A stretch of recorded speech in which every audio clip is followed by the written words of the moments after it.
Chapter 1. No. Even playing a game requires incessant chatter. In a brightly lit room, a seemingly laid-back man, adorned with a neural headset, reclined in his chair. In reality, his consciousness was fervently engaging with the audience in the live stream. The streamer looks down on the poor. Can this game be played without spending money? Concept. The barrage of comments floated by in the live chat, and the man broadcasting had become somewhat engrossed.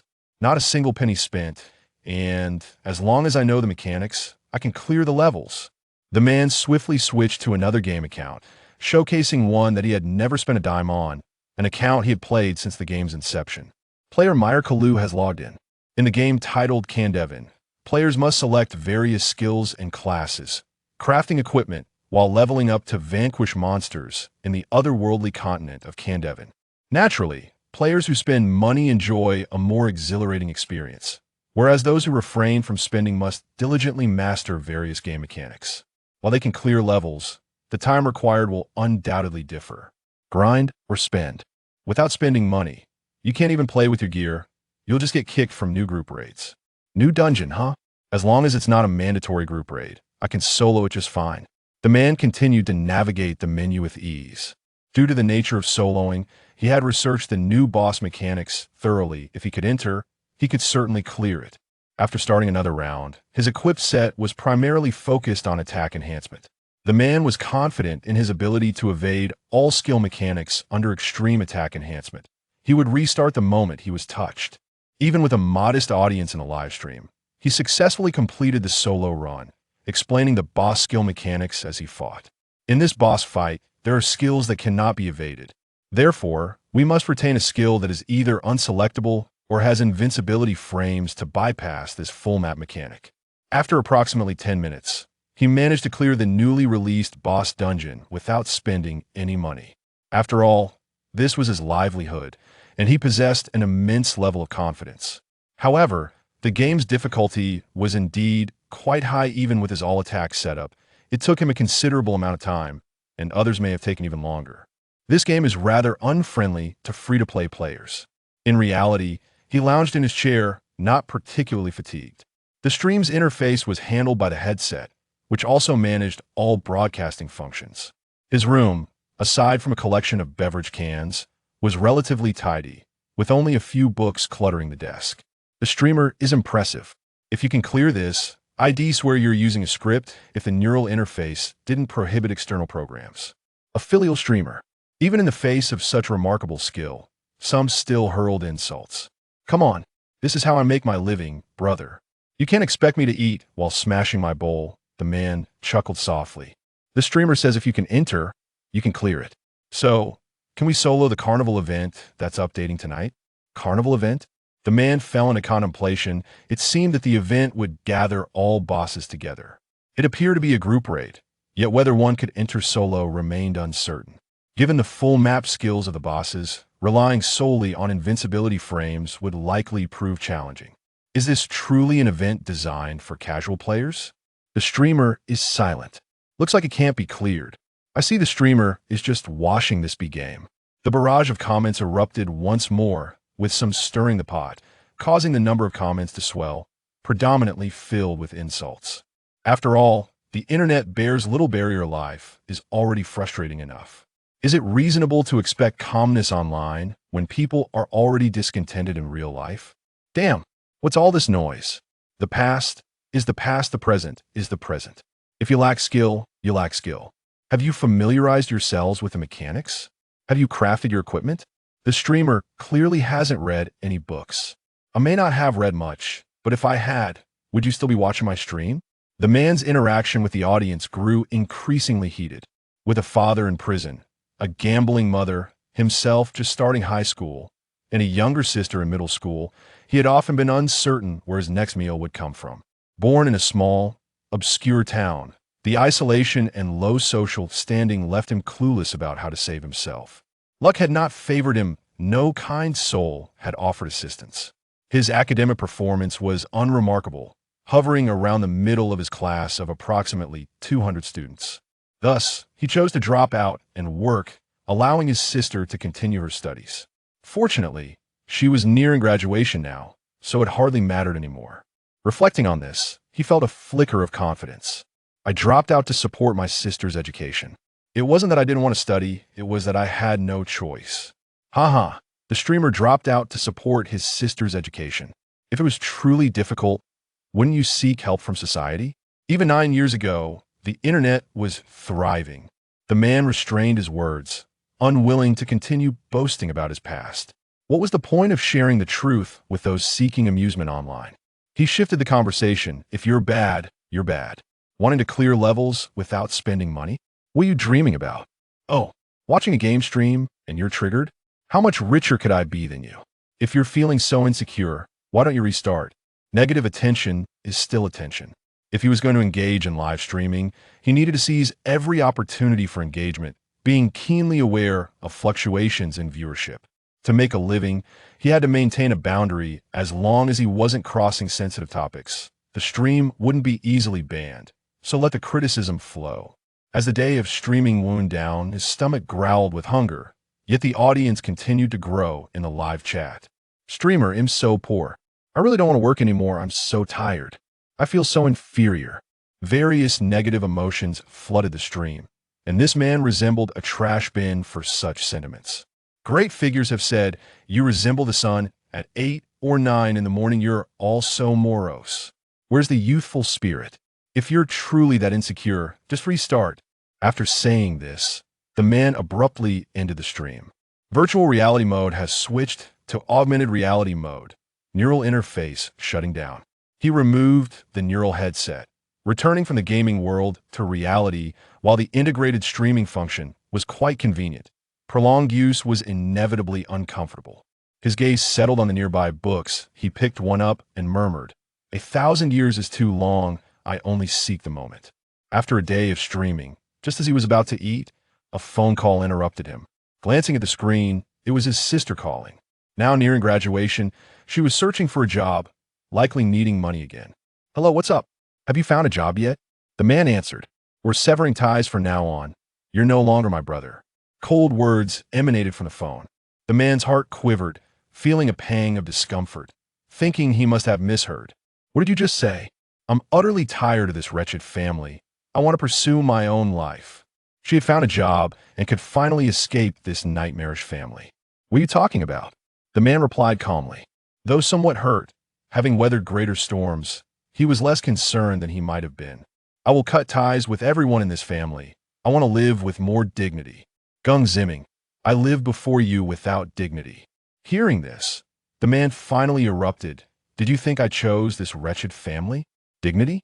I dropped out of high school and supported you for years. Is that an affront to your dignity? If you're so dignified, why didn't you just starve back then? Why accept my money? How much older am I than you? When you were helpless, did I have many options? Beep.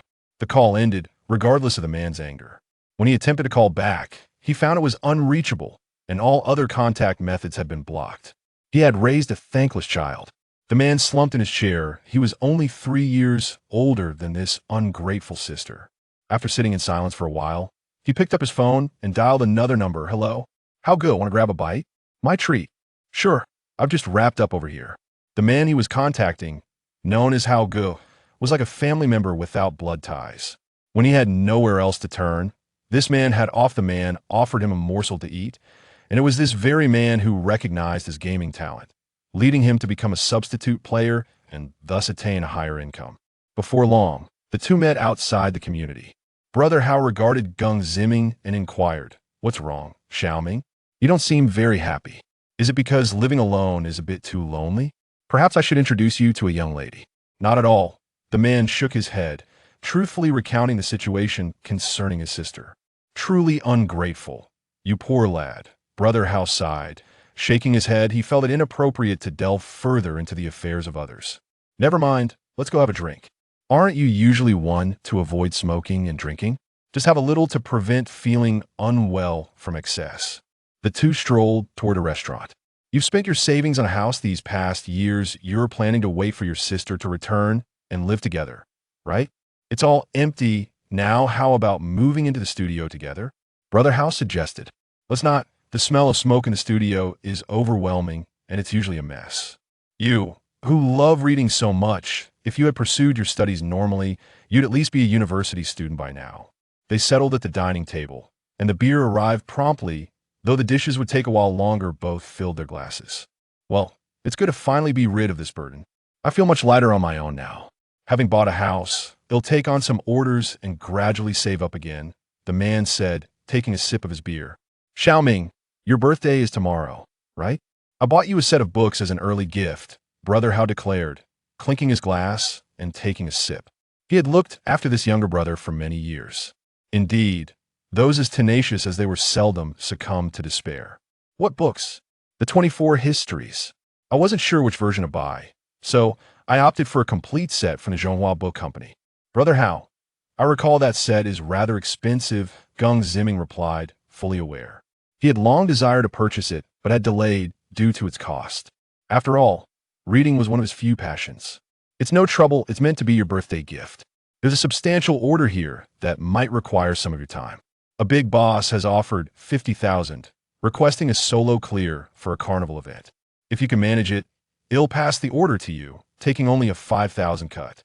Has it been confirmed that it's not a forced group instance? As the dishes were served, the two began to chat while enjoying their food and drink. I do have some information solo play is feasible. It just depends on whether you have time to play tonight. You must be exhausted after streaming all day. Moreover, I feel the difficulty of this solo instance is exceedingly high. The boss account is well equipped, but I calculated the damage accumulation without a healer. It's tough to complete the event. If we focus solely on damage output, a full map mechanic could easily result in death. With so many bosses in one map, it essentially turns into a mechanism wash, where stacking damage means being a meat shield. Relying solely on invincibility frames and unselectable skills will not allow one to survive before cooldowns reset. Can it be done with a tanking strategy? Not really, that could take ages. Although this event has no time limit, earning that money won't be easy. Alright, he'll give it a try tonight. Quickly emerging from a brief moment of discomfort to avoid mental exhaustion, he reverted to his usual self. Additionally, there's one more thing. The higher-ups are targeting typical cases the streaming platforms will be cleaning up for a while. Best to tone down the harsh words to avoid being labeled as a typical case. Oh, how impressive it is that you can even gather such news, Brother Hao. You remember the former king of the platform, right? He lost his position due to his sharp tongue and offended a powerful figure. Just one word from that person led to his banishment, so one must exercise caution. Rest assured, Brother Hao, I will never engage in actions that could lead to negative repercussions. At most, I will engage in verbal sparring. I am well aware of the drawbacks of attracting malicious traffic. Offending the majority of ordinary people is generally not a significant issue. At worst, one might incur a fine and still have a chance for redemption. However, to offend someone of substantial influence is to invite certain doom. Navigating this industry, one cannot be entirely ignorant of the rules. The man set down his drink and picked up his phone to compose a status. I hope all the esteemed viewers of the live stream will refrain from verbal abuse and foster a positive streaming environment. Immediately, a netizen replied, though not with kind words. Less verbal abuse, more full insurance half-trailer.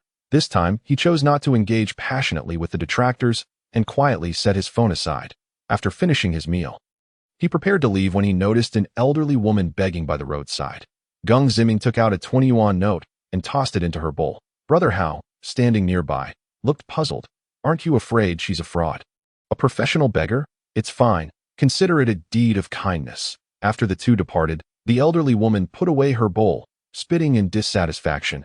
As a young man drove up in a sedan, the young man was her son, who opened the car door for her. Today yielded no gains. Just a pauper gave me 20. Mom, should we change locations? No need. This line of work has reached its end. The current economic climate is poor. Even those with money are reluctant to spend. Even if we change locations, it would be much the same. At least we have a car, a house, and money for your schooling. Indeed, this mother and son were professional beggars. Gung Ziming returned to his own home, where he refrained from smoking but enjoyed sugary drinks. At midnight, the event was updated as scheduled. The man did not rest but began strategizing how to tackle this major order. He sought merely to achieve a single accomplishment and had no other demands, choosing to invest time in research. All the bosses were clustered together. After logging into the boss's account, he executed a standard output run. In this closed ecosystem, without scripts, he had to rely on his own efforts. His brother Hao had stated, using a standard setup was insufficient, yet a pure tank setup could endure the onslaught. However, given the current damage output ratio, it seemed likely that even after 3 days, when the carnival event concluded, these bosses would remain undefeated. After multiple failures, he couldn't help but question whether this carnival dungeon could truly be soloed. As it was originally designed as a group raid, Brother Hao sent another message. How's it going? Any progress? If a method to defeat them was discovered, orders could flow in continuously. Thus, a studio could earn more than a lone wolf. He connected via voice chat. Brother Hao, I haven't made it through yet. Let me think a bit more. That you've been at it for 3 hours. If it proves too difficult, perhaps consider letting it go. I want to try again. Ending the voice call, he pondered. For this game, he maintained a special sentiment, not merely playing for survival. After so many years, he had not grown weary of it. Rather, he still enjoyed delving into its mechanics. He recalled his initial encounter with the game, when a cyber cafe introduced brain machine devices, and the characters he created bore randomly assigned names. Observing the gear in the boss's account, it was evident he was a veteran player. Having played since the game's launch, possessing numerous commemorative items, though many had become outdated, some chose to dismantle them, while others preferred to keep them as mementos. While examining the equipment knowledge, he suddenly recalled a particular item. Every 3 minutes, all units in the arena would lose 1 health point, an entertainment item from an early version. As life sped up, so too did the pace of the game. Traversing an entire map now took less than 3 minutes. Thus, this item remained largely useless, with most players deeming it a warehouse nuisance that he found it. The Fool's Ring. April Fool's Day Limited Edition. Thankfully, the boss had not dismantled this memento. With this in mind, he only needed to find a set that could sustain damage while ensuring his health would not reach 0. Any additional suggestions could focus on recovery, relying on the passive effects of the Fool's Ring for damage. Theoretically, he could complete the carnival event within 5 hours. He did not rush to begin immediately, but instead logged into his free-to-play account to check his warehouse, confirming he also possessed the Fool's Ring. Before preparing to assist the boss with the order, after completing the boss's order, he would also solo his own. Perhaps what kept him persevering was not merely the pressure of life, but also his passion for the game. He had played many similar games, tackling various orders, yet the one he truly loved remained this one, the Land of Kandwin. Adorning himself with a complete set of recovery gear, headgear, armor, belt, shoulder pads, shoes, wrist guards, and accessories, earrings, rings, necklaces, and bracelets, he embarked on the long haul of grinding through orders. Although he didn't need to move, he couldn't simply leave it on autopilot. The brain machine precluded the use of scripts, by manually casting some recovery skills and utilizing red and blue potions. He should be able to endure. When he finally completed this order, 5 hours had passed, alongside the previous 3 spent experimenting with gear. Removing the brain machine, dawn had broken. He had played for a full 8 hours and eagerly shared the good news with Brother Hao, who promptly confirmed and paid him. After relaying the strategy to Brother Hao, he did not plan to sleep immediately. Since daylight had arrived, he decided to have breakfast first before returning for a nap. Just as he set down the brain machine and turned on his phone to livestream, he had refrained from broadcasting while grinding to avoid distractions. Brothers, after a night of fierce battle, I successfully soloed the carnival event. Completing a boss's order, the video has been saved and uploaded, currently under review in the backend. Old dog, did you really make it? Impressive. At this hour, only a few scattered comments appeared, but it was clear that viewers were watching. I am heading to grab breakfast first, then I'll return for another live stream to grind some more. I've been at it all night. Just as he stood up, a wave of dizziness washed over him, followed by palpitations, and a sudden pain coursed through him, causing him to collapse helplessly. Did the streamer just die? This must be a joke. In a way, he has been out for so long. Call an ambulance. In that instant of collapse, his life flashed before his eyes, a montage of past hardships and struggles. A child of unreliable parents, he had to survive by any means necessary, stealing food, getting caught, and beaten. Why steal? Because he wasn't the only one who needed to eat. His sister was hungry too. Growing up, dropping out of school, working, power leveling, increasing income, buying a house, his sister graduating. Was this life, which seemed to be finally getting on track, truly about to end? He had never complained about his family, as it was beyond his choice. yet he still endeavored in his own way. With such a tragic birth and childhood, wasn't he akin to a protagonist in a novel? He couldn't fathom how his sister had turned into a heartless wretch. Life offered him no choices. As his consciousness faded, descending into an abyss of darkness, he felt his life rapidly dissipating in silence. He had always believed he was meant to be the protagonist of this world, yet now he was on the brink of death. In a separate realm, two systems were in conversation. Senior, are you just going to leave after opening the order? Why bother with so much? This year's targets have been met. I'm off on vacation. After transferring his rebirth, I just applied a template. Minimal investment. If he dies, it's no great loss that IT seems I've hit another snag here. Upon hearing the senior's words, the system fell into despair once more. The debts remained unpaid, and the host was trapped in an alternate space. It should have reminded him to commit suicide and revert at a miscalculation. You do your best. I'm off on vacation now to eye in the dimly lit streets. A young boy with disheveled hair, clad in tattered rags, lay unconscious on the ground. An acrid odor permeated the air, reminiscent of stale urine, mingling with various foul scents. Coughed as he gradually opened his eyes. The surroundings felt eerily familiar. The back alleys of the imperial capital of the Gald Empire on the continent of Kandwin. A scene straight out of a game. He waved his hand to access the game menu, which displayed a solitary game ID, Mel Carlo, level LV1, with the rest of the inventory appearing completely barren. Something was amiss. Had he encountered a glitch? Where were his attributes? The four fundamental stats of strength, endurance, agility, and intelligence, known as the four dimensions, had been integrated into intelligence since the game's simplification, eliminating the previous mental attribute. Slowly rising from the ground, he sniffled as his thoughts began to clear. He recalled that just last night he had been soloing at the carnival, a lucrative endeavor that had earned him a generous payout from his boss. Sigh, the exhaustion had been worth it. Had he dozed off while grinding? A flick of his finger across the menu revealed a new option for a lottery, yet the inventory, skill tree, and encyclopedia remained empty. All that was visible were the health and mana bars, with no sign of an exit button. What on earth was happening? Was the server malfunctioning again? Just as confusion clouded his mind, a robust hand seized him, lifting him off the ground. A scarred man, his face twisted in a menacing scowl, barked, "Hey, kid, did you steal any money today? Or are you just slacking off?" It was only when he was hoisted that he realized the diminutive stature of his body. Glancing at the scarred man, he noted the attire reminiscent of a gang member from the Imperial City, clad in a black leather coat akin to a traditional Chinese jacket, exuding an air of menace.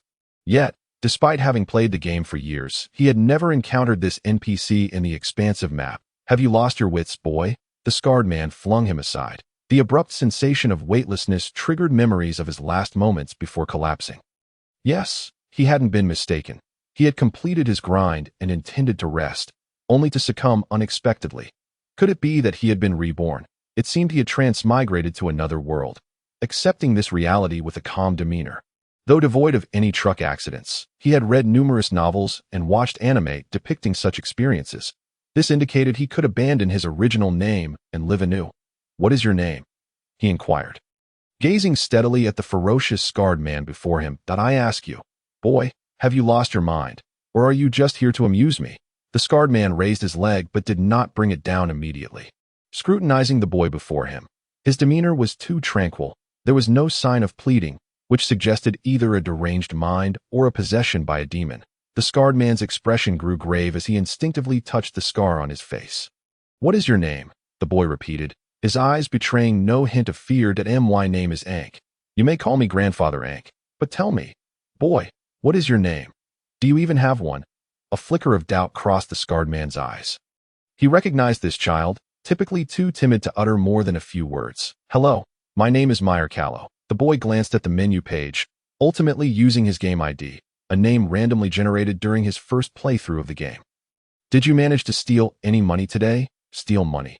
I can't recall. Where am I? And what am I supposed to do? Why am I here?" Mel Carlo discerned the nature of their relationship. The scarred man was evidently a gangster, and he was an orphan under the gang's control. The game's background subplots had introduced the Imperial City's underbelly, exploiting orphans and abducted children for begging and thievery.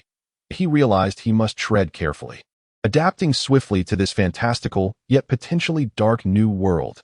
He felt fortunate to have paid attention to the game's cutscenes and narrative backgrounds during his leisure time. Otherwise, he might be utterly lost in this situation. As a player, these gangsters were merely low-tier enemies. Yet now, this so-called low-tier thug could easily lift him with one hand. He had no clue about the foundational stats of his current body, as none were displayed in the menu. The only reality was the acute pain from hitting the ground, far more intense than anything in the game. Looks like you really have lost your mind. But you're lucky. It seems you've come back to your senses. You still hold some value. So come with me that I'll have the boss go easy on you today. The scarred man sighed, shaking his head. Oh, Grandfather Ankh. The boy nodded, quickly rising from the ground. Though his body felt weak, he was now Mel Carlo, but a sense of unease lingered within him. If this reincarnated boy had originally possessed another name, would he be mistaken for a demon and crucified? Yet, having already revealed his name, he had no choice but to follow. Barefoot, he traversed 2 streets, finding this world starkly different from the game he knew. The Imperial City was far larger, with street layouts that had shifted. The game had never depicted the city in such expansive detail. This rebirth had ushered him into a world that dwarfed the game's representation of the Imperial City. Curiously surveying his surroundings, he pondered his predicament. If he truly was an orphan under gang control, escaping would be difficult. Attempting to flee now would likely result in a brutal beating. With his small limbs, he could not outrun the adult before him. Looking up, he scrutinized the scarred man, noting his level, LV10, a full 9 levels above his OWN. It was best to avoid confrontation for now and simply follow in his wake. Mel Carlo trailed behind the scarred man, the uneven ground jarring his feet. Eventually, they arrived at a chaotic slum. The door swung open, revealing a spacious courtyard filled with numerous gangsters, reminiscent of scenes from the game. The crack of a whip sent a shiver down Mel Carlo's spine. Had that lash struck him, it would have been excruciating to AT that moment. A child, perhaps 7 years old, curled up on the ground. Having clearly borne the brunt of that whip, unable to muster even a plea, only whimpers and cries. Not a single coin stolen all day. You worthless pig wasting my food. A corpulent man with a gold tooth sat at the forefront, berating the child, his level exceeding 10, beyond the system's visibility. Come here. The middle-aged man's gaze suddenly fixed on Mel Carlo as he entered. It was over. Damn it. I don't want to restart my life so soon. Despite having anticipated this outcome, he found himself without a solution. Logically, after reincarnation, there should be a task system within the game menu. Yet no information was available. Where was the system? Damn it. Just as Mel Carlo hesitated, the scarred man stealthily slipped a handful of copper coins into his palm. 20 Orin. Hold on to this. Thank you. Although Mel Carlo had yet to fully grasp the situation, he clutched the coins and approached the gang's small leader. Within the game, currency was gold coins. Now, however, he held copper coins, indicating a world that resembled the game yet was not entirely the same. As he approached, he felt neither fear nor excitement, but rather an intriguing sensation, as the elite enemies he could defeat in seconds within the game now held the power to dictate his fate. Did you manage to steal any money? Or do you wish to feel the whip? The corpulent gang leader scratched his belly with one hand while gripping a whip in the other. Before him knelt a boy who had just received a lash. Mel Carlo remained silent, merely producing 20 copper coins from his hand. He was uncertain of their purchasing power and whether they could spare him from this punishment. A mere 20 Orin. You must be jesting with me. Mel Carlo was kicked aside, yet he was spared a beating. Though he stumbled to the ground, it was far more tolerable than being whipped. He could dissipate the force of the impact by falling backward. He did not lift his gaze, not out of fear, but to avoid making eye contact with such a man, as it could invite wrath. The moment his leg was kicked, he was already prepared to absorb the blow. Soon, several other children entered the courtyard, seemingly coerced into begging or thievery. Each handed over their coins, while those who did not face a lash. A small boy shielded a little girl, receiving several strikes in the process, now curled up on the ground. In such a situation, Mel Carlo felt powerless, as he had to prioritize his own survival. He had retreated to a corner of the yard, trying to remain inconspicuous when Ankh slowly approached him, prompting him to look towards Ankh. The scarred man did not seem as malevolent as he had initially presumed. Ankh, why do you wish to help me? To understand this world, one must start with those around them, at least for now. This scarred man did not appear to be entirely wicked. I just think it's a pity for you to endure so much hardship only to be beaten to death. Mayor Carlo felt a twinge of emotion. The chance to live again was indeed a precious gift. Those under the control of gangs have but one path: to fully integrate into the gang, becoming the very individuals they once despised. Is there truly no other option? Mayor Carlo did not believe he was destined to remain in such a wretched place. With memories from his previous life, he was certain that if he could gather enough resources to leave, life elsewhere would undoubtedly be superior. You could choose death, but do not think of escaping. If caught, you would wish for death. Ankh seemed to see through the calm facade that concealed Mayor Carlo's thoughts. Thank you. Mayor Carlo rose to his feet. To survive, one must actively adapt to the rules, like a cockroach, adjusting with utmost speed rather than clinging to former ideals that would lead to ruin in this world. That night, Mayor Carlo was confined in a room with other children. There were no beds, only a few spots covered with straw and empty rice sacks that offered some semblance of comfort, yet the mingling of various foul odors was nearly unbearable. The gang's enforcers distributed dinner, a piece of black bread, neither too large nor too small, emanating a sour scent that killed any appetite. Upon tasting it, he found it hard and desiccated, making it a struggle not to spit it out. Contemplating the iron-like bread in his hands, he questioned whether this was truly fit for human consumption. Having led a virtuous life in his previous existence, why had he been reborn as a beggar? However, the other children in the room seemed indifferent.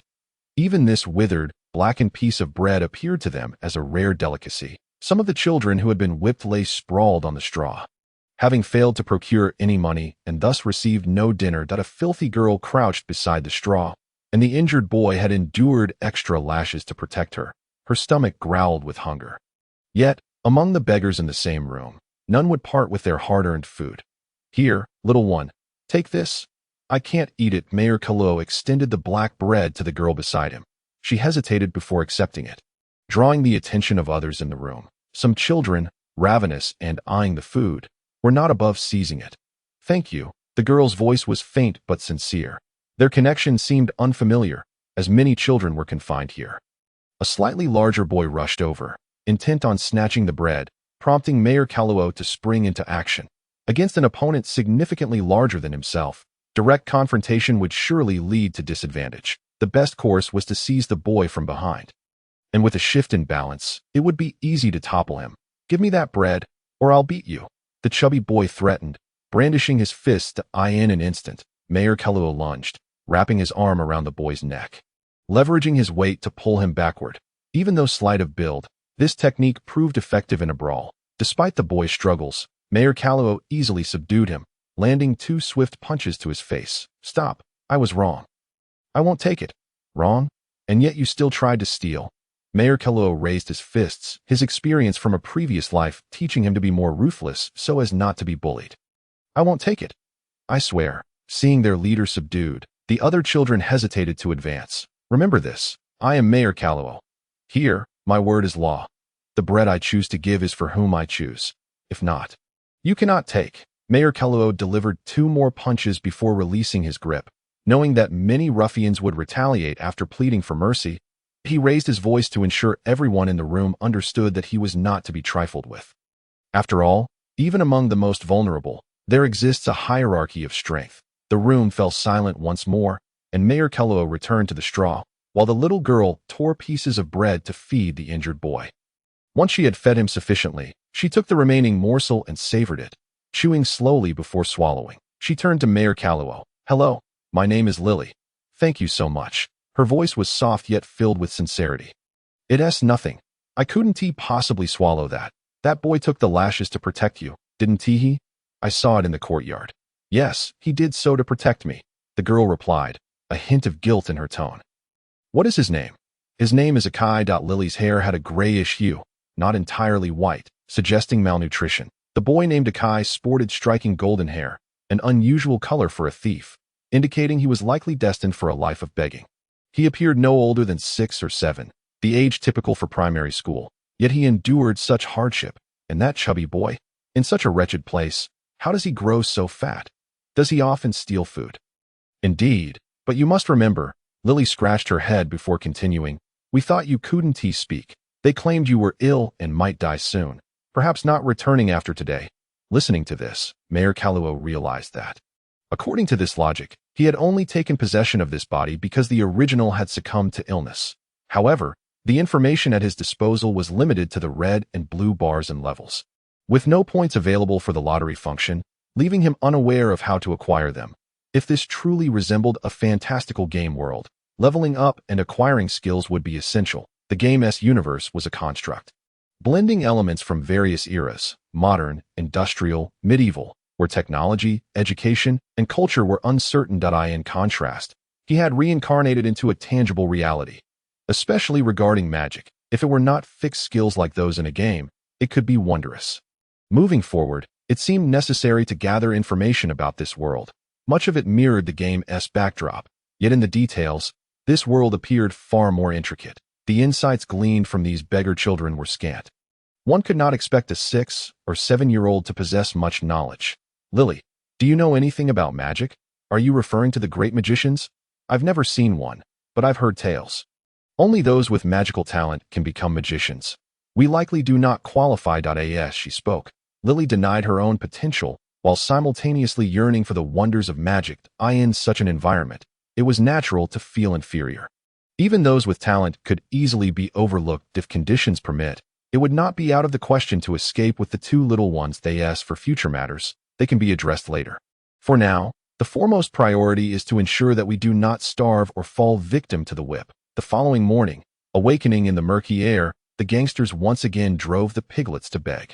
Failure to fulfill their task would likely result in another beating that night. Mayor Carlo approached the water tank, stood on a chair, and gazed at the reflection of her youthful face in the water. She could not be more than 6 years old. Perhaps, aside from her lustrous black hair, her face appeared gaunt. Mayor, can you join us? Lily cautiously approached Mayor Carlo with Akai in tow. Certainly, but what must we do? Mayor Carlo lightly leaped down from the chair. The immediate concern is to preserve our lives. Much in this world remains unknown to us. Aside from certain aspects overlapping with the game, everything else is shrouded in mystery. And even if we manage to escape as children, what comes next? That remains uncertain. Without adults, we lack support. How are you feeling? Mayor Carlo inquired. Turning to Akai, who was now able to walk normally, he bore no visible signs of his previous ordeal, as though he had merely endured a whipping. He could move again after just one night. I feel much better. Thank you, Mayor, Akai replied, twisting his arms. Although the places where he had been whipped still throbbed, it was a marked improvement from the previous night, allowing him to function normally. Well, what shall we do next? You decide.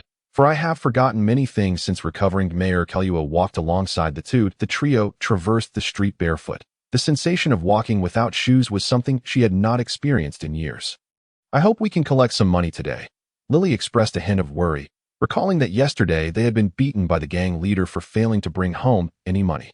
Akai, do you know how much an apple costs?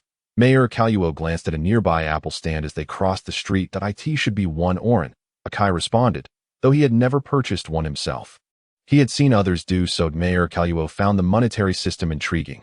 After all, one must comprehend money to ensure they do not go hungry. Oren seems to be the currency of this world, a name that does not appear in the game. Are all oren coins made of copper? Not at all. There are also silver oren, gold oren, and magical coins. However, I have never seen those. I've only heard about them in stories. Akai shook his head.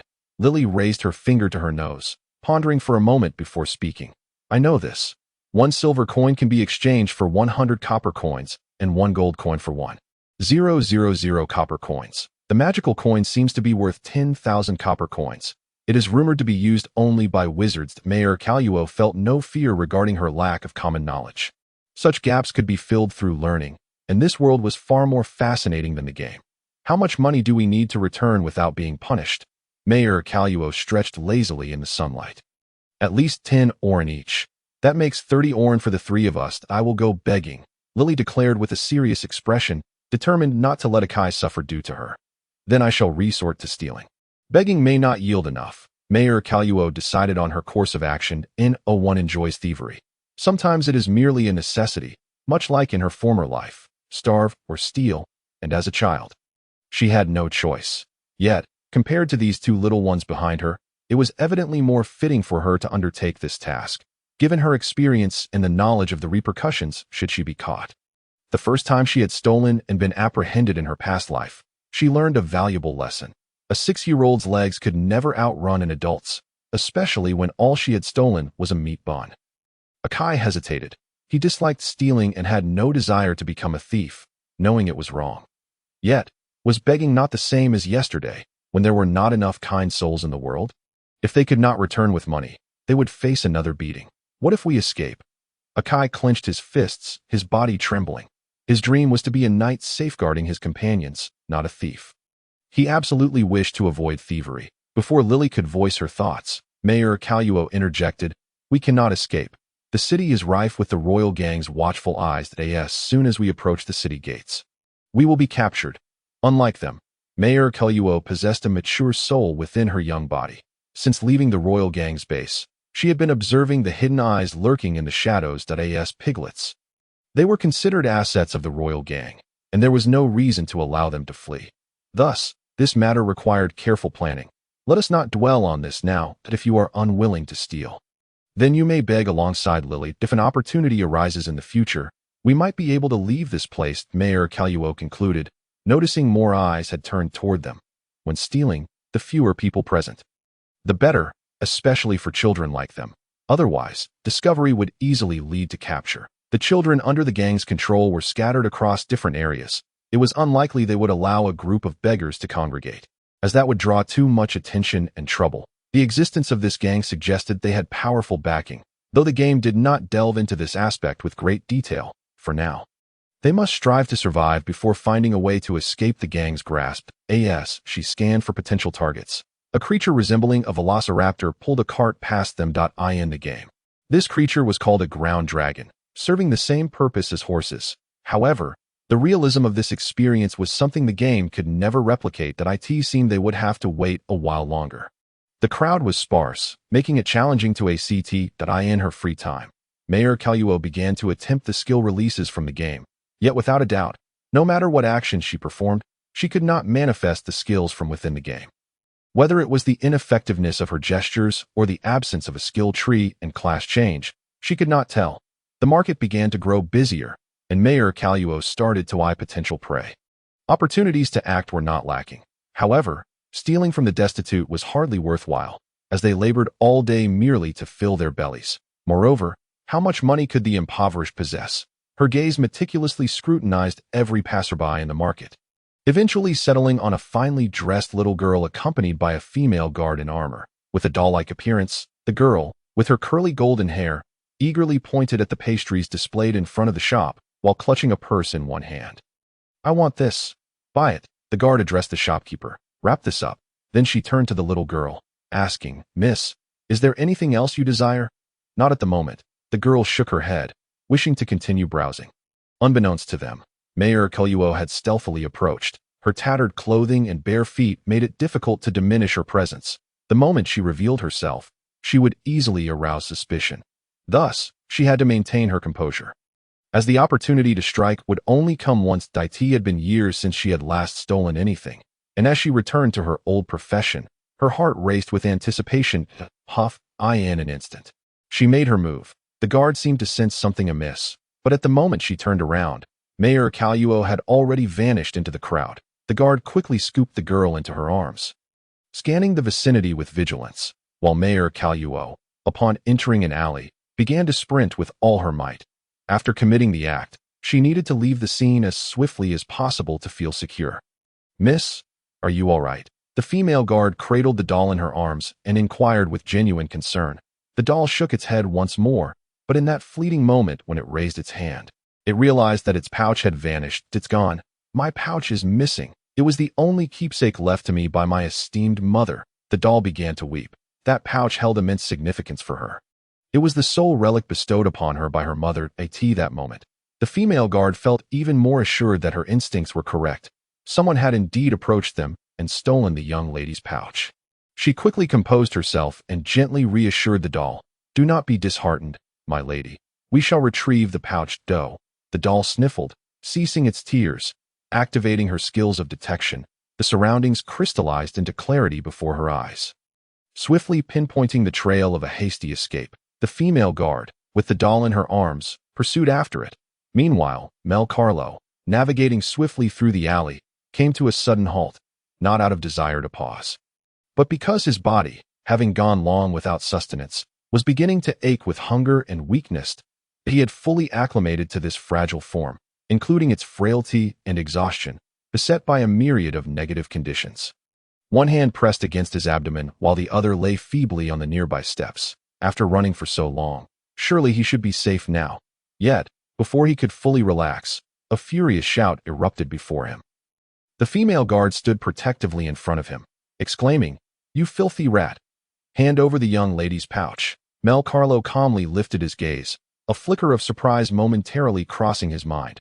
However, that surprise quickly dissipated. After all, this world bore semblance to a game-like setting, and it was entirely possible for the guard to possess tracking skills. Yet, he would not concede so easily, nor would he relinquish the pouch. A person who had not stolen would only face dire consequences if caught, and surrendering the pouch would likely lead to a brutal beating. "What are you talking about? What pouch?" Mel Carlo feigned confusion. His acting skills seemingly honed to perfection, revealing no trace of his true feelings. "Do not play the fool with me. Must I sever your filthy hands before you are willing to produce the pouch?" The female guard's expression turned furious, having never imagined that someone would dare steal from the young lady beneath her very nose. "But I truly do not understand what you are saying." Before Mel Carlo could continue, the guard had already set the doll down. "Wait here, my lady. I shall retrieve the pouch at once." With a powerful arm, she forced Mel Carlo to the ground and began searching for the pouch. Having followed the trail closely, she had seen no other signs. The pouch must still be on this little rascal, nowhere to hide it. Once retrieved, she would surely take one of his hands as a lesson for him to learn whom he should not provoke. However, after a thorough and violent search, she found no trace of the pouch. Mel Carlo's tattered clothes had been thoroughly searched, and such worn burlap could conceal nothing. Could it be that she had truly erred? Yet, there was only one fleeing trail at the scene. If he had not stolen, why would this boy have fled in such haste? Mel Carlo had indeed stolen it, but the pouch was now safely tucked away in his system space. Hence, the guard could find nothing. "Did you hide the pouch? I cannot be mistaken. It must be you. Hand it over, or I will sever one of your hands." The female guard brandished her knife, her voice firm and commanding. Typically, children of this sort would yield to intimidation and confess to their theft. The guard had anticipated such an outcome, but at least until this young rascal's guilt was absolved, she would not consider herself mistaken. "I really do not know what you are talking about. Please let me go." Mel Carlo lay on the ground, his protests unceasing. He could not confess, nor would he ever. The money within the pouch should suffice to grant him a reprieve for some time, allowing him to navigate the pressures of the gang and begin preparing for his escape from the city. The female guard gradually raised her knife, even as he lay on the ground. Mel Carlo felt the chilling aura emanating from the blade. Would she truly strike him down? That would surely be fatal. Mel Carlo maintained his guise. In such circumstances, retreating would lead to irrevocable consequences. Ultimately, the blade struck the ground beside him. The female guard slowly rose, a flicker of doubt creeping into her heart regarding her judgment. Perhaps she had indeed erred. "That I apologize, my lady. No, that is mine." The doll's words became choked with emotion before it began to wail. Mel Carlo also gradually rose from the ground. Crying would not return what had been taken.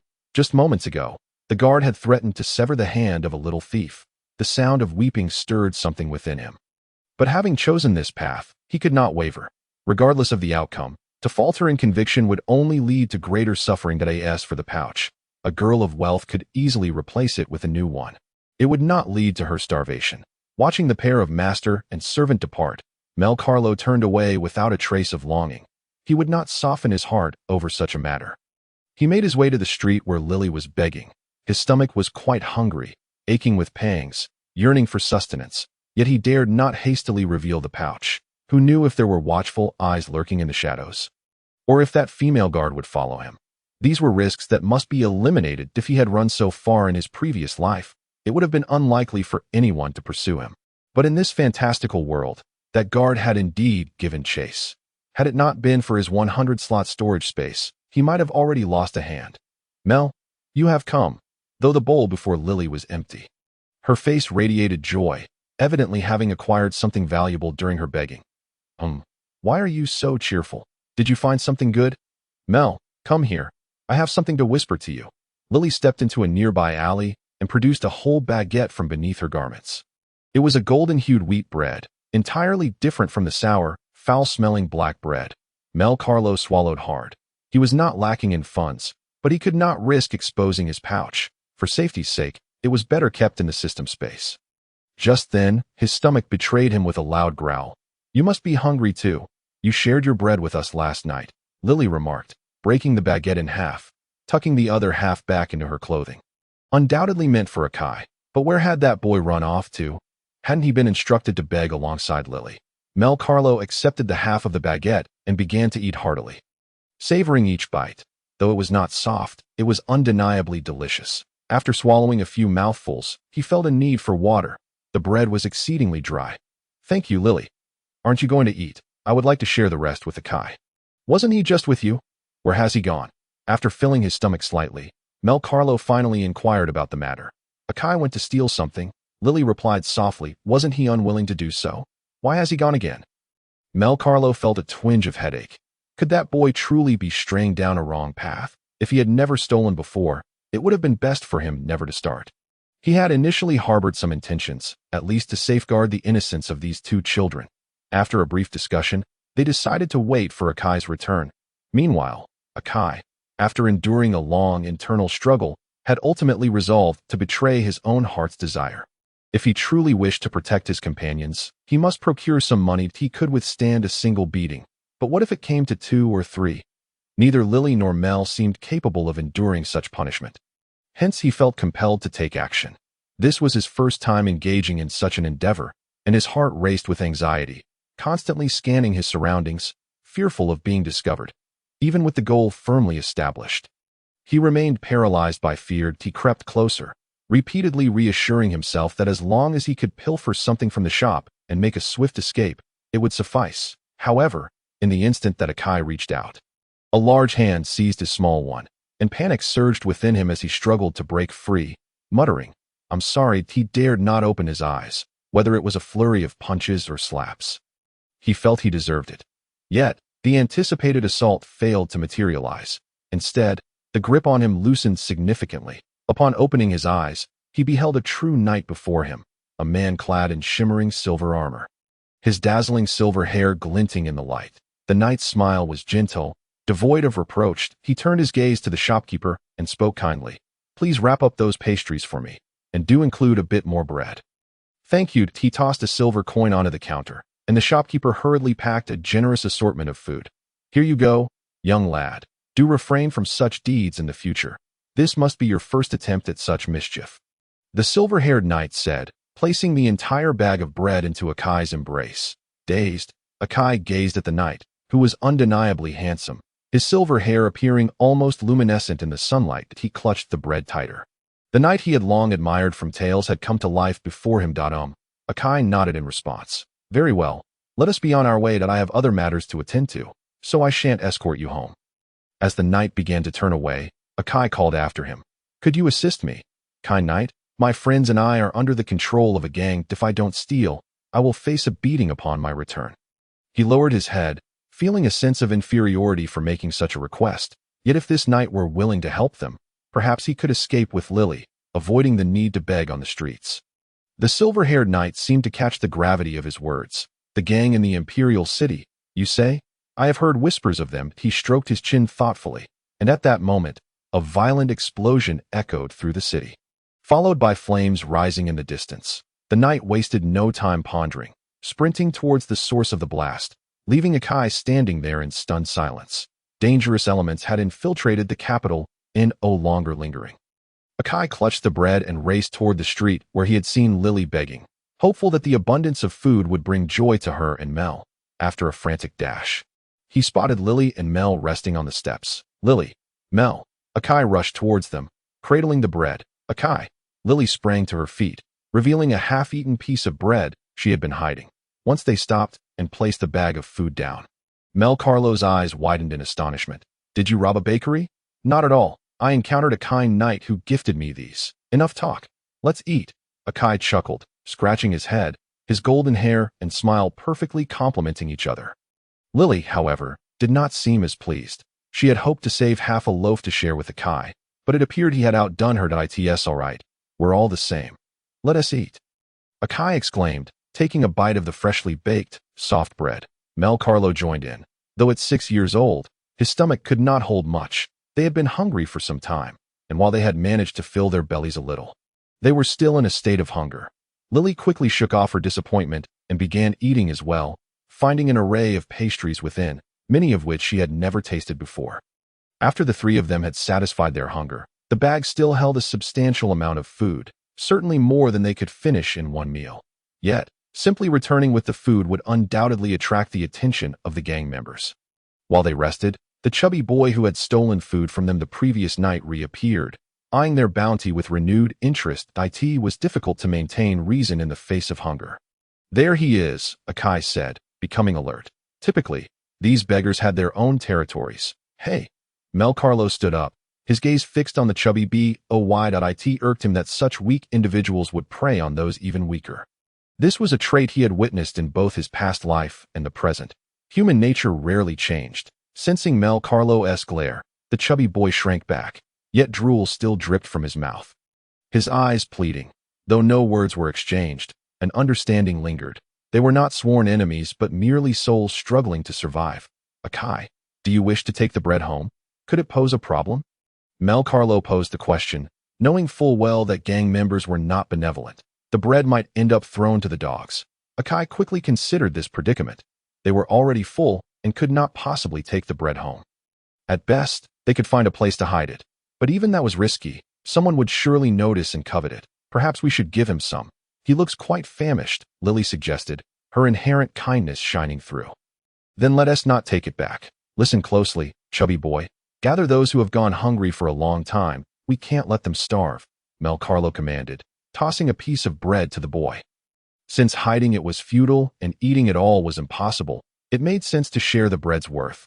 Perhaps it would serve a greater purpose. The chubby boy began to devour the bread voraciously, finishing one piece in no time, then darting off to fetch others who were in dire need.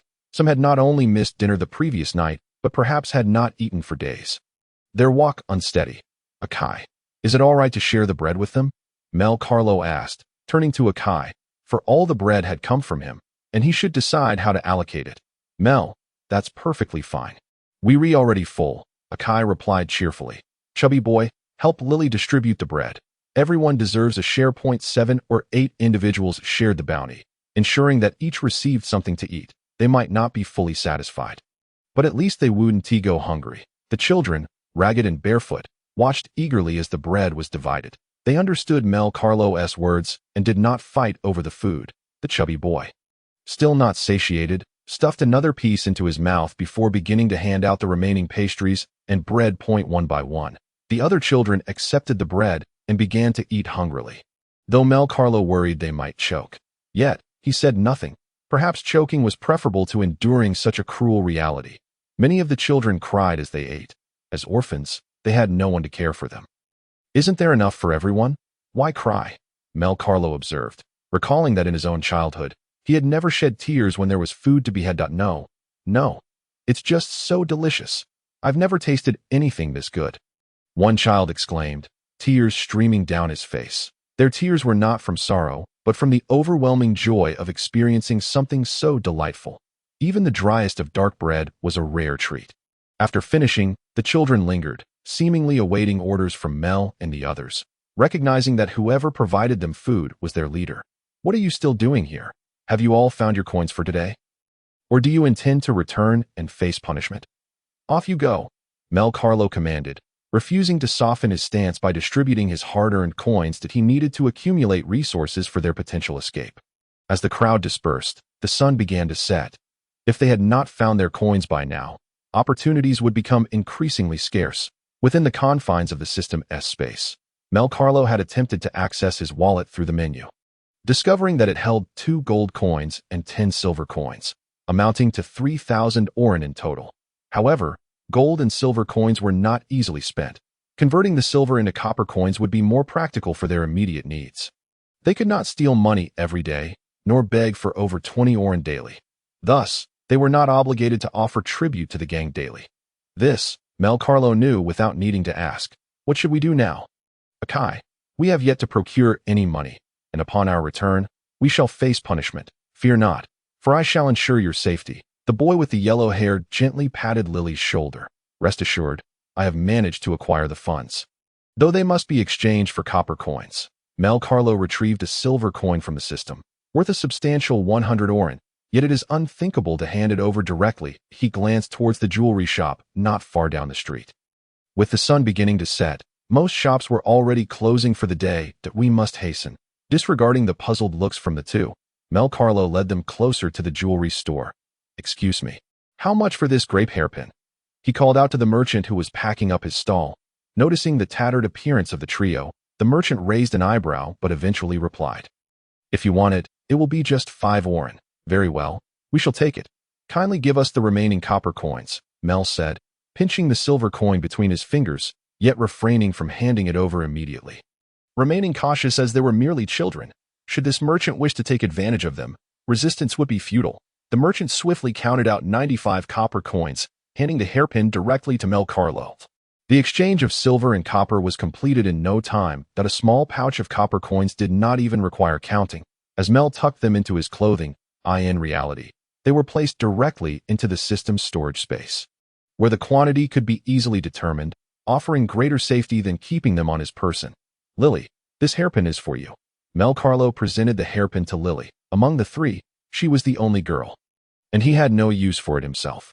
Thank you, Lily replied, her face lighting up with joy as she accepted the hairpin. However, it would be wise not to wear it, at least for now. Otherwise, it may attract the attention of those from the gang.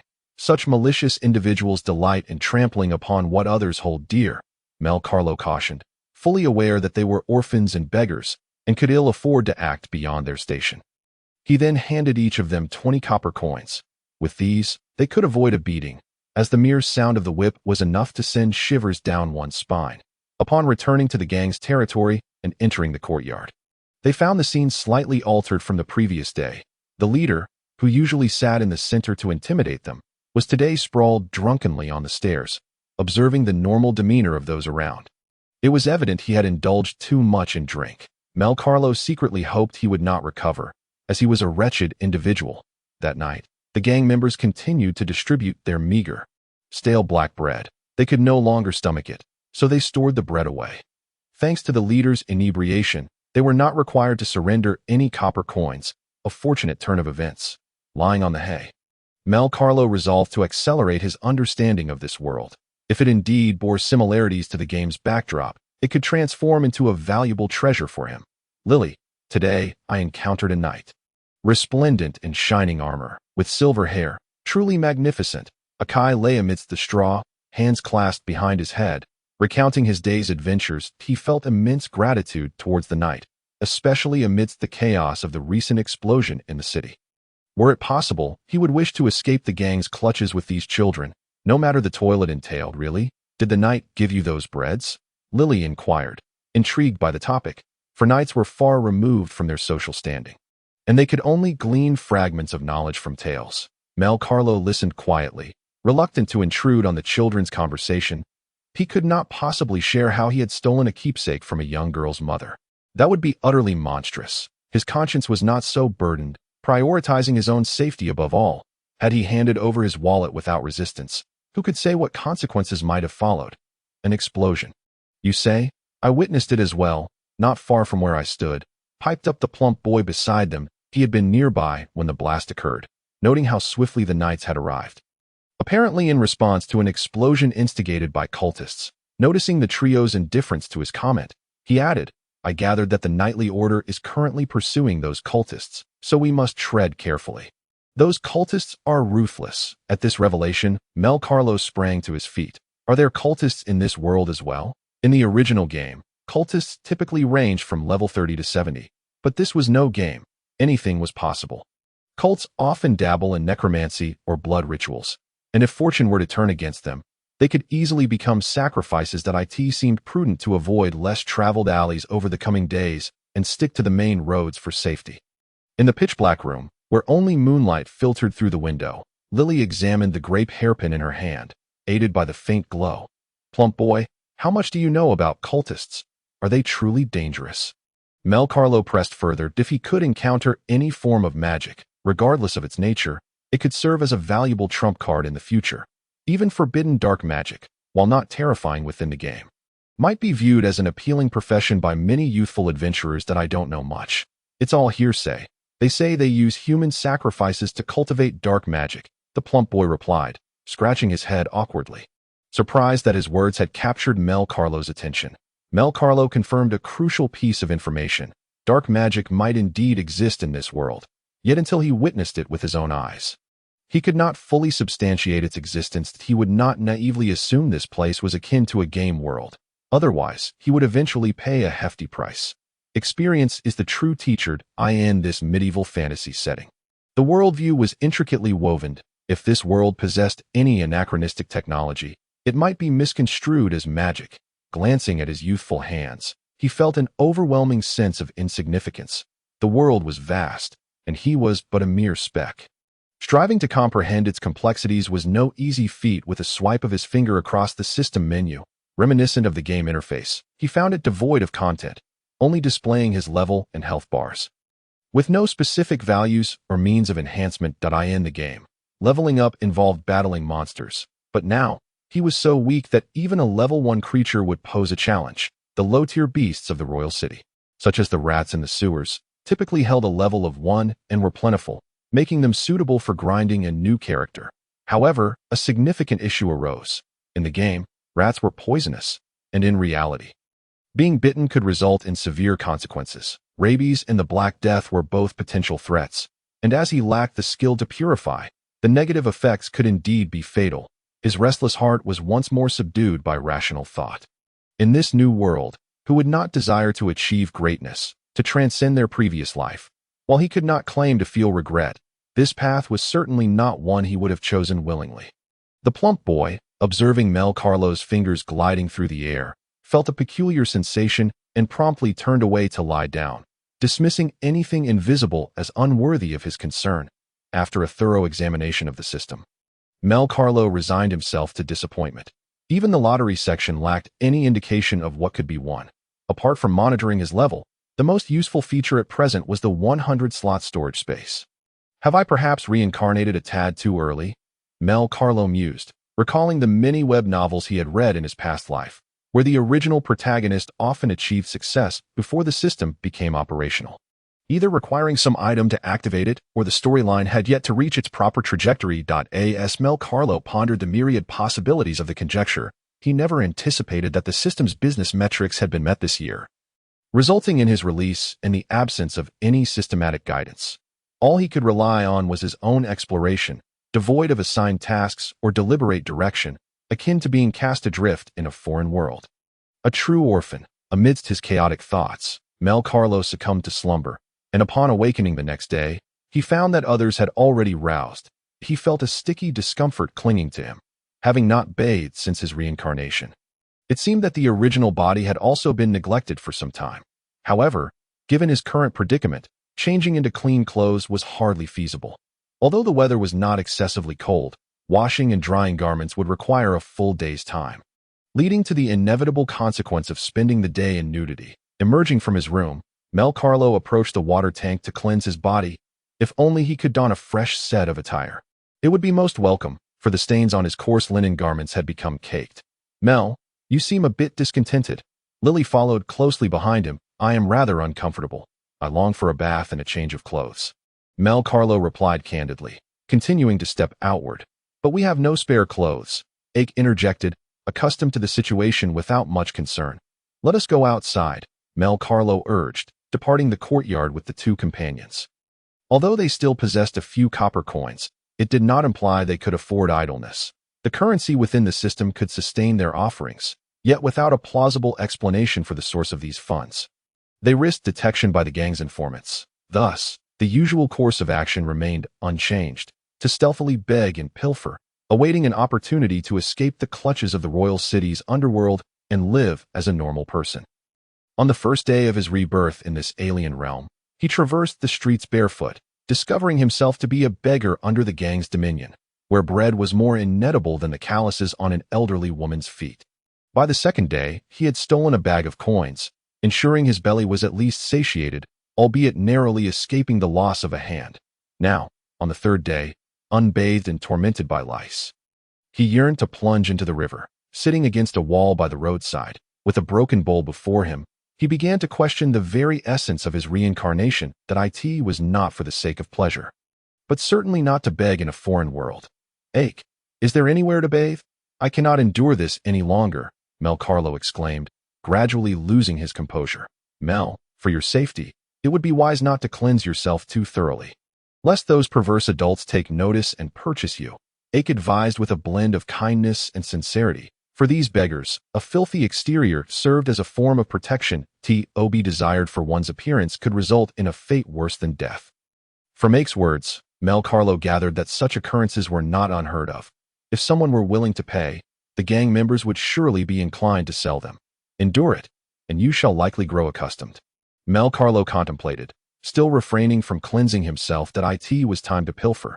Begging seemed futile, as food could occasionally be bestowed, but the coins were woefully scarce, given that he had overindulged the previous day. He was not particularly hungry today. "Mel, are you going to steal again?" Ake attempted to dissuade him, but Mel Carlo pressed onward. "What other choice do I have? Relying on the meager offerings of these paupers will not suffice. I fear Lily and I may not survive until next month," he replied, continuing his advance. The streets were becoming more crowded, lowering the risk of detection. Nevertheless, a flicker of concern lingered in his heart. He must avoid engaging with those accompanied by guards. If discovered, he might very well face immediate execution. In this world, a noble's whim could easily lead to the demise of a lowly beggar. Having successfully pilfered 30 oren, he felt a sense of satisfaction. Even the smallest coin was a vital resource. As he made his move, he sensed eyes upon him, uncertain whether they belonged to the nobleman whose wallet had been stolen or the gang's informants. Yet, such uncertainties mattered little. The target he had chosen posed minimal risk. Even if apprehended, he would only face a beating. As long as he avoided death, he would consider it a success. The utmost priority was survival. As the sun dipped below the horizon, he once again located Ake and Lily, who had managed to collect 5 copper coins throughout the day, enough for a modest meal of black bread. "You only gathered 5 oren? That is insufficient. Come, I shall distribute some funds, 10 copper coins each for you. Combined with what you already have, it should ensure you face less peril." Mel Carlo smirked, his demeanor one of cunning rather than mockery. He had devised a plan.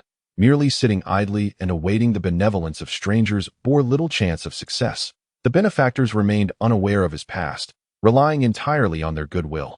Thus, it was imperative to identify a target demographic. If they sought money, it must be from literate individuals. He envisioned crafting a wooden sign to inscribe a tragic tale, one that would evoke sympathy and, in turn, yield greater returns. The trio divided the 30 copper coins. For Mel Carlo, this was inconsequential, as he possessed substantial wealth intended for his escape, funds that could never be brought into the light, should the wallet he had filched belong to a noble lady of a powerful family. The gang would soon feel immense pressure. Contemplating these matters, Mel Carlo returned with his companions to the gang's hideout, where an ominous atmosphere enveloped them upon entry. The previously arrogant gang leader was now adorned with bandages and bruises, his visage marred by an expression of sheer terror. "What are we to do, Ank? I do not wish to die. Who would dare to steal from the Duke's daughter?" The rotund, middle-aged man lamented from his seat, directing his ire towards the scarred man at his side. The incident had transpired within his jurisdiction, implicating him regardless of whether he or his subordinates were responsible. The higher-ups demanded a resolution. At the very least, his head would need to roll to appease their wrath, and recovering the wallet might afford him a chance at survival. Failure to retrieve it would lead to dire consequences within a week. Upon spotting Mel Carlo and his companions, the gang leader's fury swiftly shifted toward the trio. Rising, his corpulent frame trembled as he bellowed, "Did you steal it? Did you pilfer the Duke's daughter's wallet?" Ake and Lily were frozen in fear, vigorously shaking their heads, stammering, "Not us. We did not do it. We did not steal." Mel Carlo feigned trepidation, though he had anticipated this confrontation. Yet, he had clearly underestimated the influence wielded by that doll-like figure. The ensuing events were all too predictable. Should the wallet remain unfound, the gang leader's life would be forfeit. Someone must be scapegoated to placate the Duke's ire, and this leader, being of moderate rank, was the perfect candidate. As for the moral implications of condemning a man to death, Mel Carlo felt no remorse. He was not virtuous enough to grieve for a scoundrel. After enduring a barrage of scolding, the scarred man intervened, curbing the leader's wrath, asserting that even the act of redirecting anger could not be excessive. Ankh, what are you planning? You dare to oppose me while I still draw breath. Ankh remained silent, merely stroking the scar on his face, casting a glance at Mel Carlo before addressing the gang leader with unyielding defiance. How long do you believe you can survive? If the wallet is not found, consider your days numbered. Upon hearing this, the gang leader could no longer maintain composure. Having enjoyed years of indulgence, he lacked the resolve of his youth, his corpulence serving as testament to his fears. Yet, he could not concede. He was determined to recover that wallet. Toppling to the ground, he scrambled back to his feet, shouting, "Find it! Everyone must search. All of you little pigs, do not sleep. Scour the city, overturn the sewers, and bring it back to me." His outburst jolted him back to reality. Even if he lashed out at those beneath him, it would yield no results, for these little swine would not sacrifice themselves for his cause. Seizing this final chance, he resolved to make a desperate effort, vowing to unearth the missing wallet at any cost. "Find it.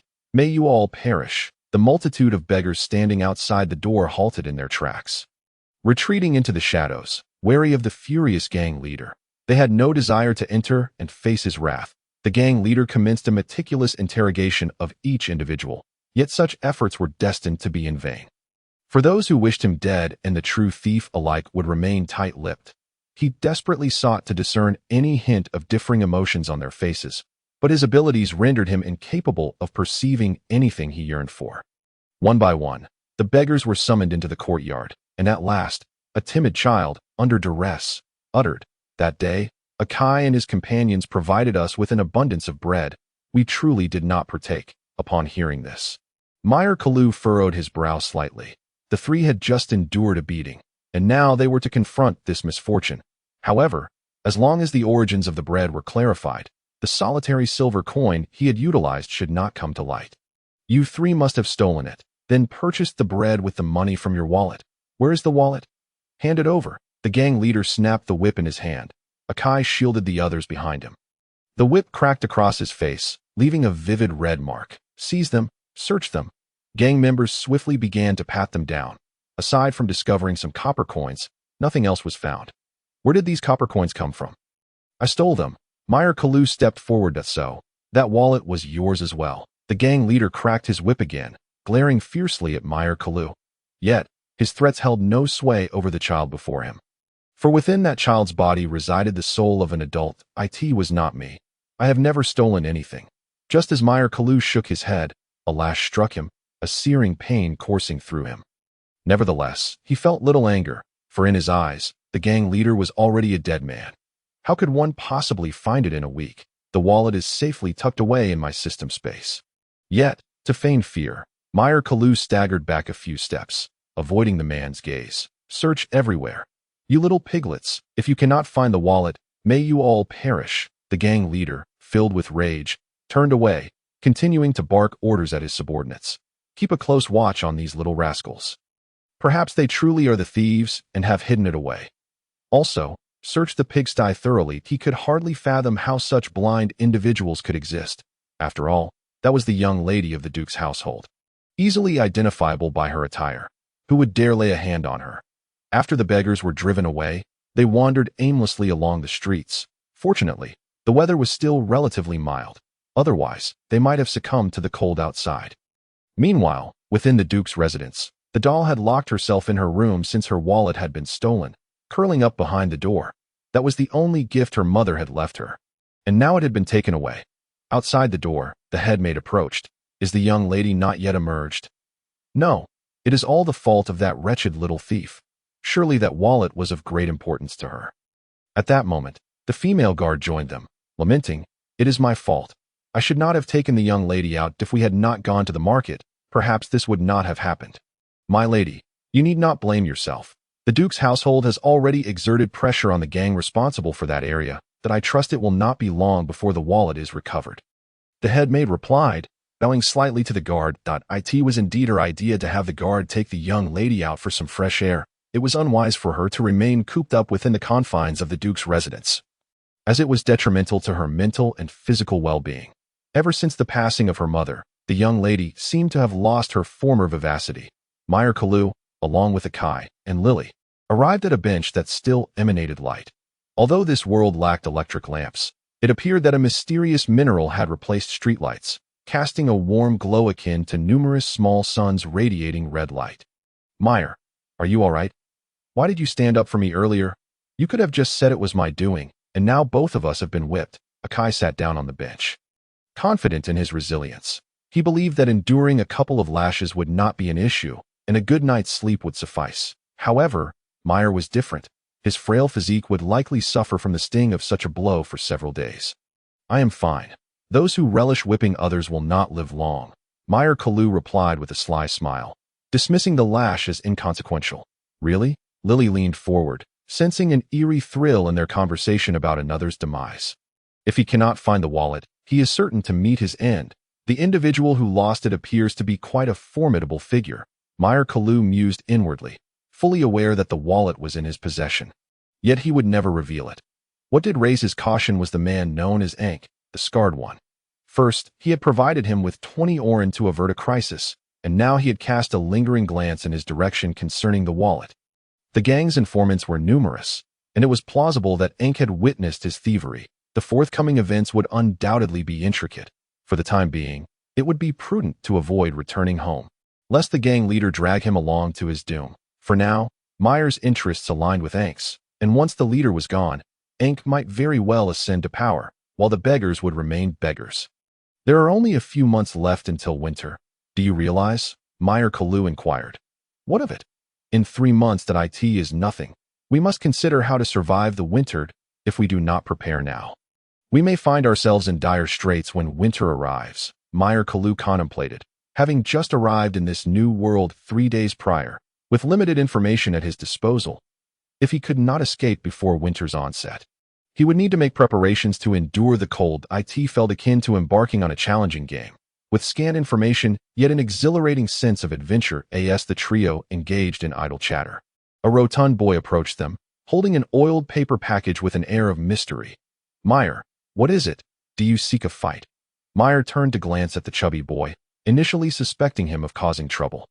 After all, having just received lashes, it would not be unexpected for the boy to gloat. No, not at all. I come bearing delicious treats, the boy hastily clarified, unveiling the contents of the oiled paper. Within lay a sizable pork chop, its rich hue indicating it had been well cooked, with bite marks evident on its surface. It was only under the glow of the mineral streetlight that they noticed the grease smudged on the boy's lips. Where did you acquire this? Did you steal it? Mel Carlo eyed the pork chop, feeling a pang of hunger. He had not eaten since yesterday's meal. No, certainly not stolen. Please, enjoy. I am already full. The boy patted his belly. Seeing that he bore no ill intent, Akai and Lily began to swallow hard, and Mel Carlo felt reassured. The three divided the pork chop among themselves. Mel Carlo took a bite. The meat was indeed well cooked. Though it was coated in ample sauce and gravy, the medley of spices mingled delightfully, yielding a pleasant flavor, albeit slightly peculiar. Yet, given their hunger, the presence of meat was a blessing. Are you all satiated? If not, I can take you to get more, but you must not tell anyone else. The chubby boy stood before Mel Carlo, grinning broadly. Now, Mel Carlo hesitated briefly, yet the boy's ample figure suggested he had his own secrets behind his rotundity. Yes, right now. Typically, it is not easy for us to venture out at night, the boy said, barefoot as he led them down the street. In this city, the dining establishments were not centralized, wherever people resided. There were usually eateries. Although the situation was unclear, their stomachs certainly felt empty. If they could procure a bit more food, it would be advantageous, for the risk of spending stolen money on food was far too great. Converting silver coins to copper might work once or twice, but too many exchanges would inevitably raise suspicions. Ultimately, they halted before a modest restaurant, and the chubby boy guided them through a narrow alleyway behind the establishment. This is the place. Keep your voices down. The chubby boy stepped forward, extending his hand to rummage through the slop bucket, beside which loomed a massive compost bin. Mel Carlo felt a pang of nausea in his throat. An urge to regurgitate the food he had just consumed. He was tempted to strike the little boy, yet he recognized the goodwill behind his actions. For beggars like them, not only the leftovers discarded by others, but even wilted vegetable leaves that had fallen to the ground could provide sustenance. Ake and Lily, however, felt no such revulsion. They merely saw an opportunity for food and eagerly joined the search. Is this available every day? Mel Carlo inquired from the sidelines. Yes, it is, but before dawn, these scraps are collected. So generally, they are not accessible. Now, without needing to return before nightfall, we can gather plenty, came the reply. Mel Carlo still felt a bit unsettled. Having only traversed here for 3 days, was he truly to begin subsisting on refuse?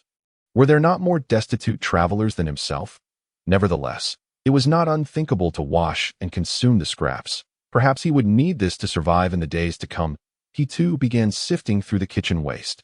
Managing to unearth some unfinished morsels, though they had cooled, they were still preferable to stale bread. The 4 little ones did not dare to return, instead seeking a secluded spot to rest for the night. The following day, the 4 were awakened by the scarred man. Old Ank, is there something you need? Mel Carlo asked. Mel Carlo, come here for a moment. I have a few questions for you. Ank's gaze bore into Mel Carlo, his hand resting cautionarily on the short sword at his waist. This demeanor instilled a sense of unease in Mel Carlo. If this man had indeed witnessed his thievery and chose to conceal it, he might very well be here to eliminate him. Only the dead would keep their silence so resolutely. Thoughts raced through Mel Carlo's mind, yet he followed Ank, ready to confront whatever came his way. If he intended to dispose of him, Mel Carlo could certainly use his wallet to avert danger. He could claim to have traded with a merchant, should he not escape this city unscathed. The merchant would deliver both the wallet and information about Ank's instructions to the Duke's estate. There could be no missteps in their ensuing dialogue, for his safety depended on it. Mel Carlo took a slow, deep breath. However, the scarred man seemed even more tense than he. Have you ever encountered a deity? What? Mel Carlo was taken aback, the question seemingly out of nowhere. Have you ever heard divine instructions? Why do you ask that? Is there something about me that seems peculiar? Mel Carlo pondered, sensing the gravity of the inquiry. This was a fantastical realm akin to a game, where deities typically manifested as formidable late-game bosses. But did he truly fit such a description? With a system that was still in its infancy, he did not even comprehend why he had been transported to this other world. Perhaps it was merely a stroke of luck. In a moment, Mel Carlo's mind was awash with thoughts. Let me ask you one last question, but please do not kill me afterward, all right? Mel Carlo nodded. Are you an apostle? I'm not entirely sure what you mean by that. An apostle? What is that? Mel Carlo refrained from giving a definitive answer, neither confirming nor denying it. He had indeed never heard of such a term, at least not in games, though some other titles or films from his previous life had depicted such beings. Generally, they were powerful entities chosen by the divine. Thank you. Ank was not satisfied with Mel Carlo's response, but his suspicions only deepened. Though apostles existed solely in legendary tales, Ank had witnessed one in his youth. A dying child had become an apostle, wielding power that obliterated an entire village in an instant. The scars on Ank's face were not mere marks, but wounds inflicted by that child's finger. The terrifying power of that moment was etched in his memory. Before becoming an apostle, the child had been an ordinary orphan, mercilessly bullied in the village, yet erupted in a sudden fury, slaying all but himself before vanishing. One thing was certain, that child, now an apostle, had not perished but was concealed somewhere in the world. Ank felt a similar sensation when he encountered Mel Carlo, sensing that sudden shift. Initially, he might have thought it was due to amnesia or possession by a demon. Yet now, it appeared that this child was far more formidable than he had imagined. Within a brief span, the gang leader had been sentenced to death, and Ank was convinced that Mel Carlo had pilfered the Duke's daughter's wallet. Yet he would not speak of this. He could not. Old Ank, are you suspecting me of being an apostle? Could you enlighten me on what exactly an apostle is? An apostle is a chosen emissary of the divine, blessed with formidable power. Observing Ank's seriousness, Mel Carlo asked, have you seen one with your own eyes? I witnessed one in my childhood. The scars on my face are remnants of that encountered in an instant. An entire village vanished before me, all because that being merely grazed my face with a finger. Did he not kill you? I understand you may find it hard to believe. For years, no one has. But my experiences are genuine. That child was my friend before he became an apostle, which is why he spared me. Ank's emotions flared, revealing the root of his fear towards Mel Carlo, the unsettling calmness he exuded. Even his apparent fear felt like a disguise. While others might be deceived by Mel Carlo's appearance, Ank would not be. Mel Carlo was elated by the sudden influx of information. This world indeed harbored beings known as apostles, either fortunate or unfortunate souls chosen by the divine. Have you been investigating apostles all these years? Yes, I have enlisted some scholars to assist me in researching relevant materials, but I have found no definitive accounts.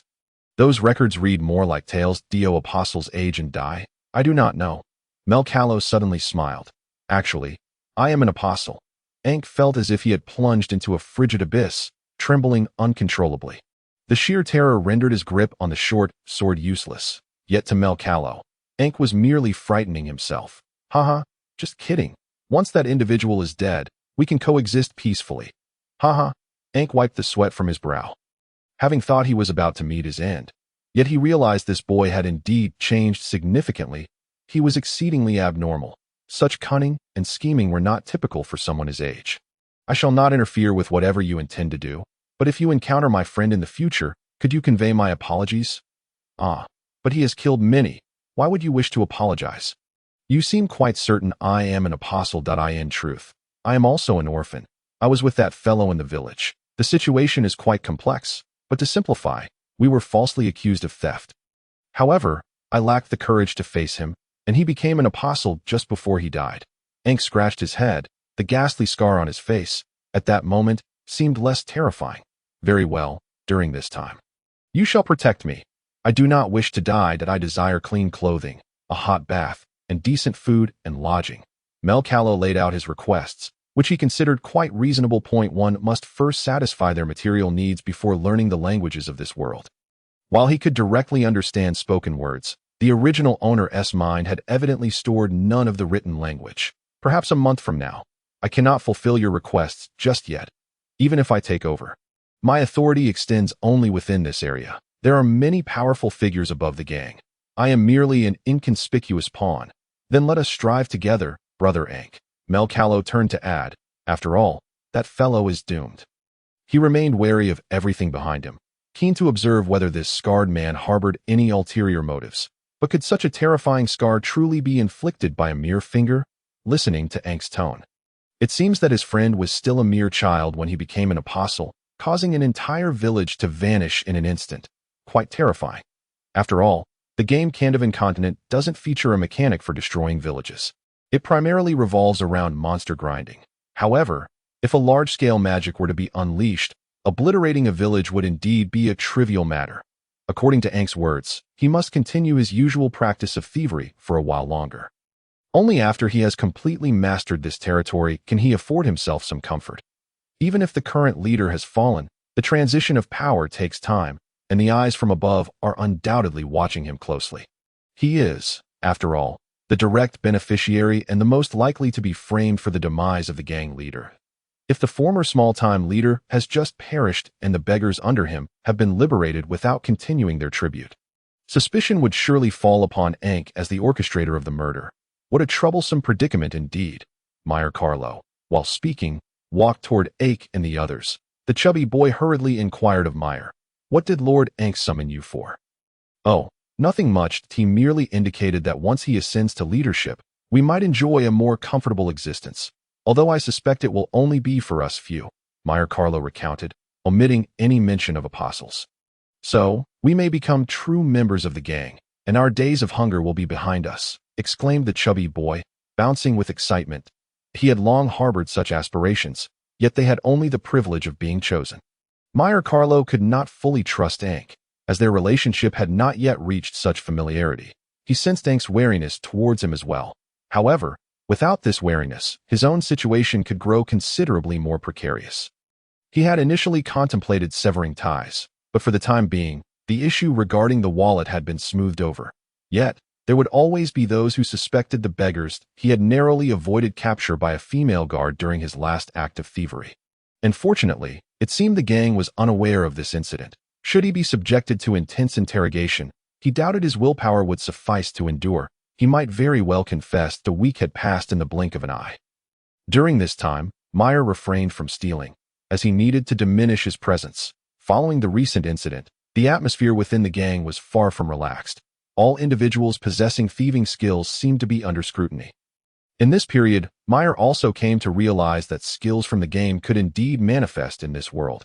However, the methods of acquiring them remained unclear, along with any potential restrictions. Stealing was a skill that could be learned from level 1 within the rogue class. With the gang leader deceased, yet individuals from above dispatched, Ank's position remained uncertain for the time being. Mel Carlo breathed a sigh of relief, as someone had managed to quell the ire of the aristocracy. Allowing the matter of the wallet to be laid to rest, you little piglets, go out and beg. Keep your hands to yourselves and avoid touching those who ought not to be touched. The possessions of the powerful are not easily digested. A gang member admonished the beggars. They were sent by the upper echelons of the gang to thoroughly investigate this matter that it was shrouded in mystery. No matter how deeply they probed, no traces could be found, even with specialized wizards called in to uncover any evidence. The items seemed to have vanished into thin air. Currently, the most suspicion fell upon Ank. His credentials were sufficient to qualify him as a district leader, and upon the demise of the former leader, he would be the direct successor. Yet, the higher-ups were not entirely at ease with this situation and deemed an investigation necessary. "Hey, Ank, are you still searching for the apostle?" A gang investigator chuckled as he addressed the scarred man. However, his laughter carried more mockery than mirth. How could such a thing as an apostle genuinely exist? It was likely that a village had been ravaged by some sorcerer or demon. Ank did not refute this, merely gesturing towards the scar on his face. "Was it you who did this? You should be well aware of my abilities. I can uncover the truth from the slightest hint," the investigator replied, gazing steadily at the scarred man. Though his combat strength was lacking, his skills were unique, allowing him to ascend to the mid-levels of the gang. In light of such an incident, it was imperative for him to conduct the investigation, with several professionals in assassination at his side. Should he uncover any incriminating evidence, Ank would be doomed, and it would be a pity to lose an old friend of many years in such a manner. If Ank was indeed responsible, the investigator would have preferred that he confide in him beforehand. Ank's expression remained resolute, as he shook his head once more. "That was not me." "Very well. I too hope it is not you. If, after a month, I find no evidence, the higher-ups will likely dismiss this as an unfortunate incident." "Suit yourself," Ank replied curtly. "Do not grow too complacent. I will not be leaving in a month. I will remain here until the year concludes. Those little piglets should continue to beg as needed, and the tribute must not diminish." "You manage that," the investigator warned. "Understood," Ank said as he retreated into the inner quarters, no longer concerning himself with the individuals outside. Until he formally ascended, those outside were either sent by the higher-ups or remnants left by the previous leader. For the time being, he could not establish his own faction. However, once he secured that position, allegiance would naturally follow. These individuals had little loyalty to speak of and would not guard a grave for a deceased leader. In the days that followed, the gang investigator focused his inquiries on the beggars, having already scrutinized the gang's estate with little to show for it. Unless they enlisted the help of a hypnotist, progress was unlikely. One day, Mel Carlo and his companions were tasked with clearing the sewers. As someone had paid for the service, the gang was all too willing to resolve the issue. Most blockages in sewers arose from excessive debris, with many small items accumulating together. Mel Carlo exhibited a clear aversion to the sewer. This European-style sewer featured pathways on either side for walking, while the center was a filthy channel. Yet, the stench was overwhelming as soon as one entered. "It reeks," Mel Carlo exclaimed, feeling quite ill. The odor here far surpassed that of the surface. At least the air above circulated more freely, with only the residential streets being particularly foul, while the commercial areas remained relatively tidy. The group of children armed themselves with tools and began to investigate the obstructed sections of the sewer. "Meyer, stop complaining. Get to work. I have no desire to linger in this wretched place. If a rat bites you, you might fall ill." Mel Carlo replied, trailing behind slowly. Rats, as low-level monsters in the game, were suitable for beginners to grind experience. Yet the risk of poisoning from a bite was a concern. Moreover, this was not a game world. The potential for contracting other diseases was all too real. The rats in the sewer were as large as small dogs, frequently leaping about in the shadows. Mel Carlo felt deeply uncomfortable, anxious about the environment. In such conditions, it was not out of the question to contract some bizarre pathogen. The only solution was to hasten the completion of the task and exit. Failing to do so could lead to a beating, especially with the higher echelons of the gang having sent individuals to investigate this matter. He ought to remain discreet. The chubby boy struggled alone to pull a cart intended for transporting the collected debris, while others wielded poles and clamps, some holding torches for illumination. Everyone hoped to resolve the matter swiftly. Suddenly, a shrill squeak echoed through the sewer as a beggar, wielding a fork, impaled a plump rat. The creature flailed its limbs and tail in a desperate struggle, yet it was already beyond salvation. "Tonight, we feast," the beggar declared triumphantly. Discarding the dead rat from the fork, the other children quickly gathered around.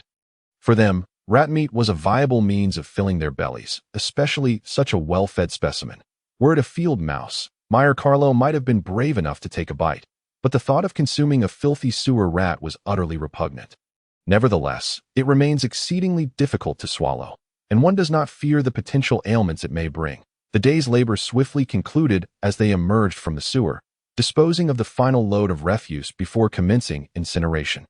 This marked their inaugural venture beyond the city limits, where the desolation outside starkly contrasted with the city's bustling vibrancy, resembling two disparate worlds. Outside, only a smattering of scattered villages could be seen. The refuse was heaped together and ignited, while children began to frolic by the riverside, washing themselves, under the watchful eyes of the gang's guards. Naturally, the guards made no effort to assist. Their sole responsibility was to ensure that these children remained diligent and did not escape. Mel Carlo also commenced washing himself, the autumn waters already beginning to chill. Yet, it was preferable to being unable to wash at all. After cleansing his body, he merely needed to launder his garments and dry them by the bonfire. If they were to return, it would certainly be the following day. For tonight, they could only temporarily find rest here. Gazing into the pitch-black forest, Mel Carlo conceived a bold notion. Now appeared to be an opportune moment for escape, provided he could vanish into the night. However, before he could act, the gang guard bellowed, "A piglet has fled. Pursue him. Leave some to watch the remaining children." A beggar stood frozen, staring at the dark woods. Realizing that he was not the only one harboring thoughts of flight, "Get on with your tasks. If you dare to run, being caught means death," the guard admonished the remaining children, seated by the campfire. Mel Carlo found that, under the warmth of the flames, his clothes were drying at a reasonable pace, though he needed to adjust the angle to avoid scorching them. The children who had caught mice had already removed their heads and tails, thoroughly cleaning the insides. After skinning the mice, they placed them directly by the fire to roast. Having borrowed some salt from the guards, Mel Carlo cautiously sprinkled it over the mice while holding a half piece of black bread, struggling to swallow it. Many children were roasting mice. After the first child skewered one with a fork, the others followed suit. Mel Carlo tried his hand at it as well, but it did not evoke any particularly special feelings. The digital panel offered no specific numbers, leaving him uncertain whether his kills had granted him experience. "Mel, aren't you going to eat?" Lily approached him with a roasted mouse leg. "I'm not particularly hungry."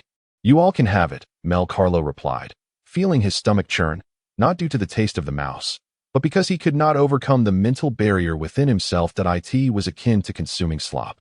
Ignorance might have made it bearable, but knowing the truth rendered it nearly impossible to swallow. The other children present, however, appeared to bear no such psychological burden, devouring the dry mouse meat with glee. It was not long before the child who had attempted to escape was brought back, followed by a brutal beating. The child's screams echoed in the darkness. Mel Carlo clenched his fists, feeling powerless to intervene.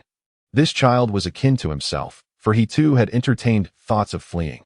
Had he been the one to escape, he would now be the one enduring the beating. Only curses against these brutes echoed in his mind. After some time, the child fell silent, and a heavy pall descended upon all the children. The guard's voice rang out again. "Enough, sleep now. Do not entertain thoughts of escape. We return to the city tomorrow." With the death of one child, Mel Carlo and the others ceased their attempts at fleeing, returning to the back alleys of the imperial city, continuing to live under the gang's oppressive control.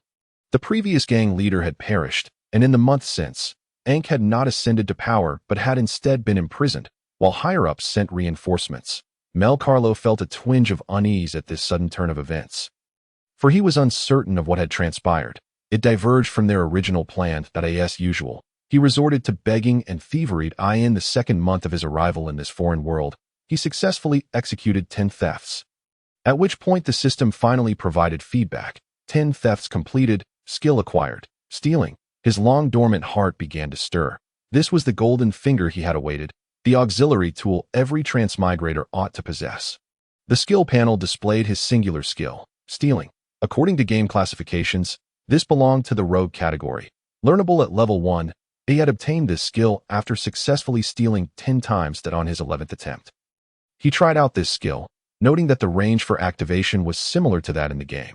Due to his low proficiency, however, the stolen items were likely to deviate, introducing an element of randomness. And there was a significant chance of failure that would result in detection. Observing a man passing by, Mel Carlo decided to test his skill, but found himself exceeding the effective range. He could see translucent text in his vision, skill out of range, suggesting he needed to close the distance, ideally within 3 or 1 meter. Much like in the game, the skill's effectiveness should improve with proficiency. Mel Carlo edged closer and activated the skill again. His thoughts focused on the action, and he succeeded in triggering it, only to receive a prompt. Detected. Theft failed. The man he had targeted abruptly turned, glaring at Mel Carlo with fury, before delivering a punch to his face. Mel Carlo was knocked to the ground, yet a smile graced his lips. His stealing proficiency increased by 1. Current proficiency, 110000 effort points. This differed from the game system, where each level granted 5 skill points.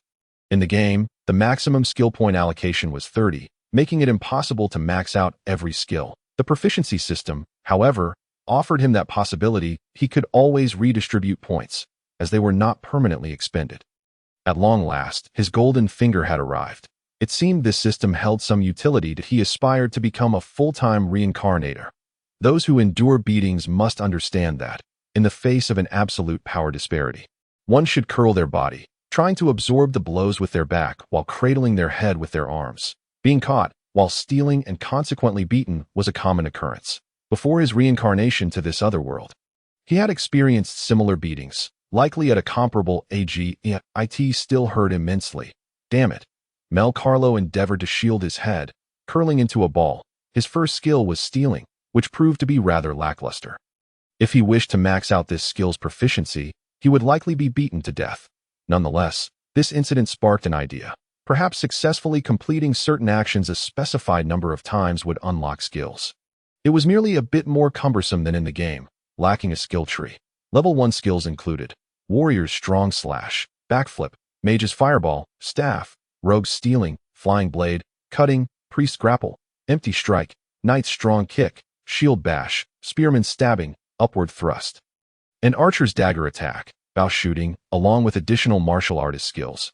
Upkick, Mid-Kick, Down Kick, while the hidden class gunner had no level 1 skills available for learning. Presently, he had acquired Stealing. If he wished to attempt other skills, he would need to enact the corresponding actions or behaviors. Many skills required weapons, which he currently lacked the means to learn, and some combat techniques necessitated physical prowess, which he also could not adequately manifest at this time. The universal skill Backflip and the rogue skills might be suitable choices for his current self. If Ankh were willing to teach him, it could facilitate the process. The limitations imposed by level restrictions left him with few options. Mental engagement could redirect the pain, yet the hurt remained palpable. The man whose belongings he had attempted to pilfer continued to kick him, cursing, "You filthy rats." In the shadows, a chubby boy observed Mel Carlo's beating. Yet he dared not intervene. To approach now would invite misdirected ire. He could only wait until the man's fury subsided before checking on Mel Carlo's condition. Soon enough, the man grew weary, and Mel Carlo lay on the ground, battered and bruised, utterly disinclined to move. Wiping the blood from his lips and slowly clearing the trickle of blood from his nose, a smile crept onto his face. The chubby boy hastened to Mel Carlo's side. "Mel, are you all right?" "Haha, still alive," Mel Carlo replied, finding joy in discovering how to utilize his golden finger. The pain in his body seemed inconsequential, at least not life-threatening. He simply needed a moment to rest. "You look," Mel Carlo, with the support of the stout boy, staggered to his feet. That it was indeed a painful lesson. He had presumed that even if his thievery failed, he would not be discovered. He had intended to conceal the stolen goods within the system's space, but to his dismay, his lack of proficiency rendered his skills less effective than anticipated. He would have been better off simply committing the theft outright. The stout boy carried Mel Carlo on his back, making his way towards other streets under the setting sun. Akai and Lily had fared reasonably well today, having received 30 oren from someone. It was not a substantial sum, yet it was at least enough to avoid a near-fatal encounter. Mel, are you all right? Lily's eyes were filled with concerned sigh. Akai clutched the coins in his hand, feeling quite helpless. He was uncertain whether he should offer Mel comfort, as he did not seem like someone in need of solace. He could sense a certain maturity in Mel, akin to that of an adult. And he was unwilling to resort to theft. Akai, don't worry, I want to die, but you must not emulate my actions. This is the consequence of being caught stealing.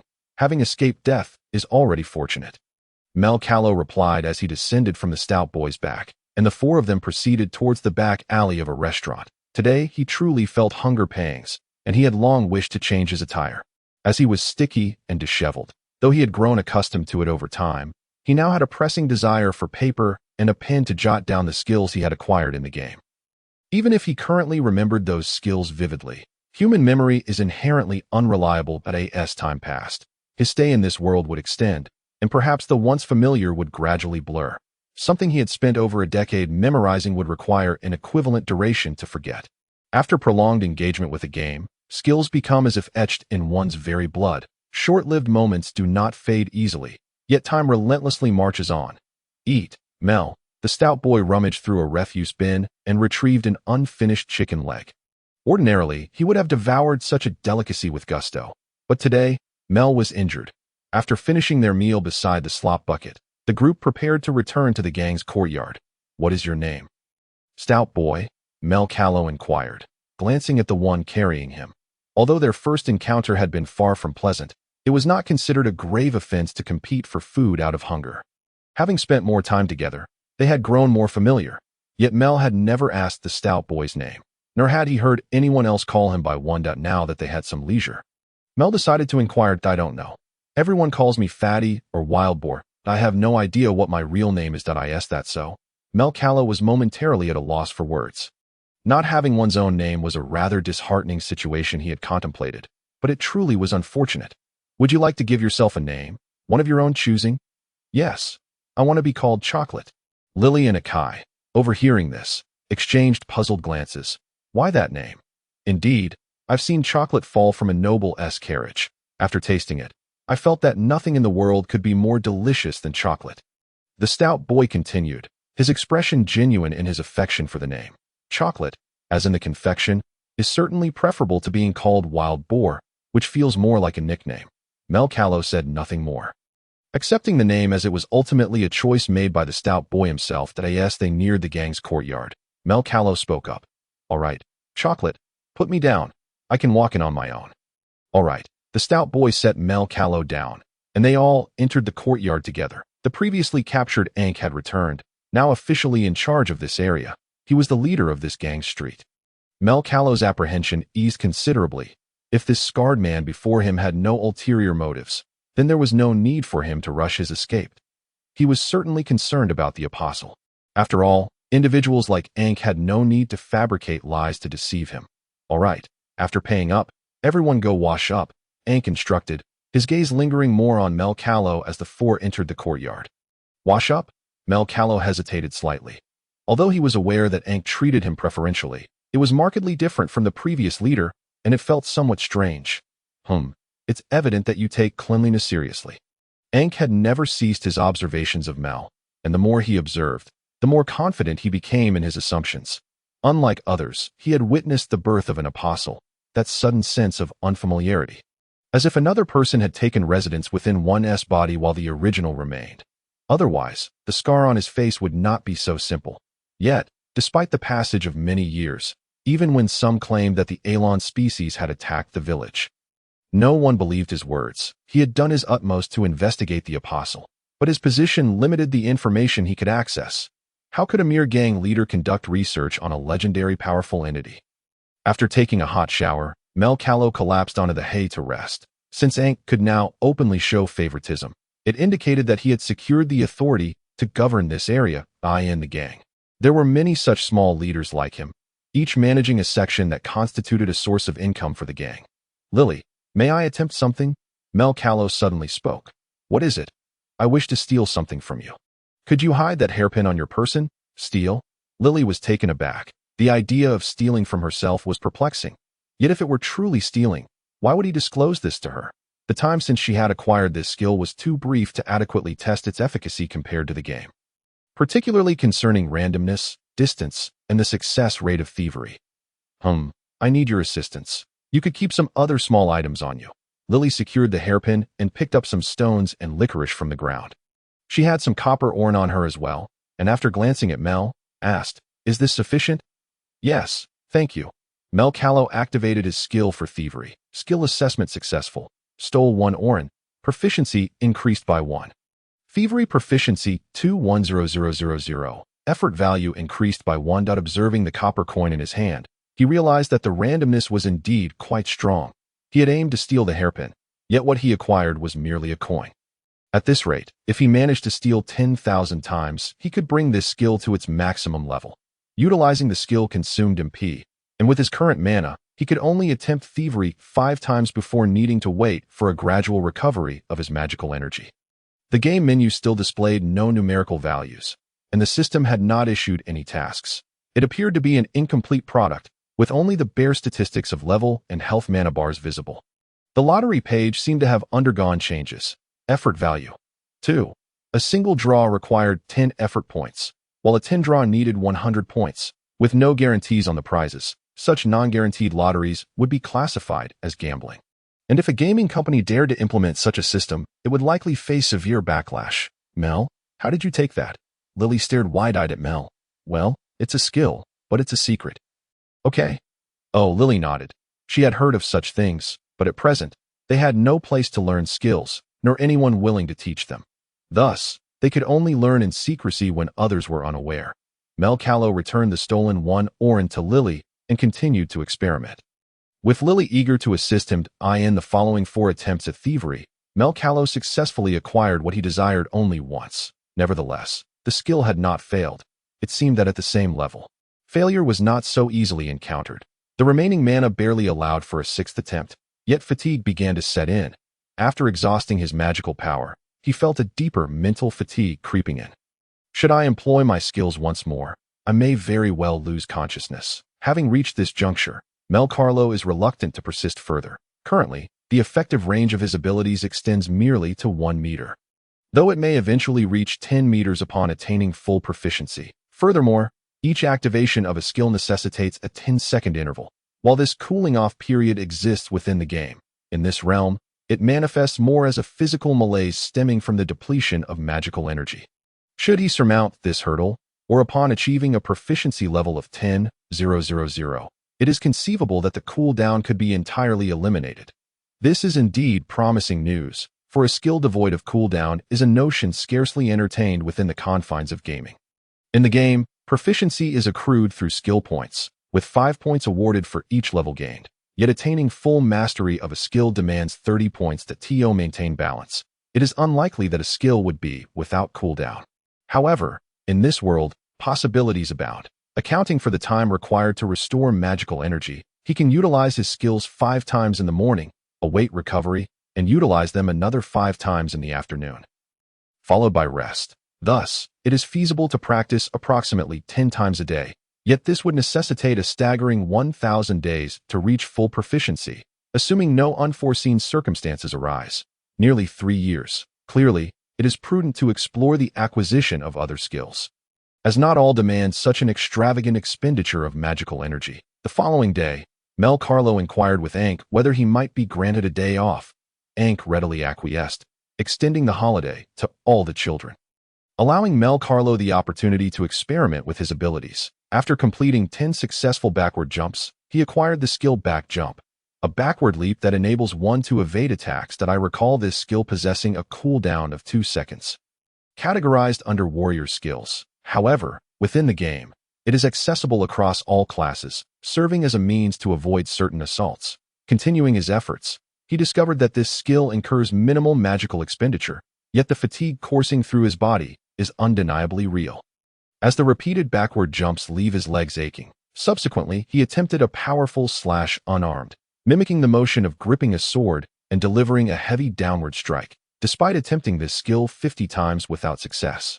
He persevered to 100 attempts, still yielding no results. Perhaps the absence of an actual weapon is the cause.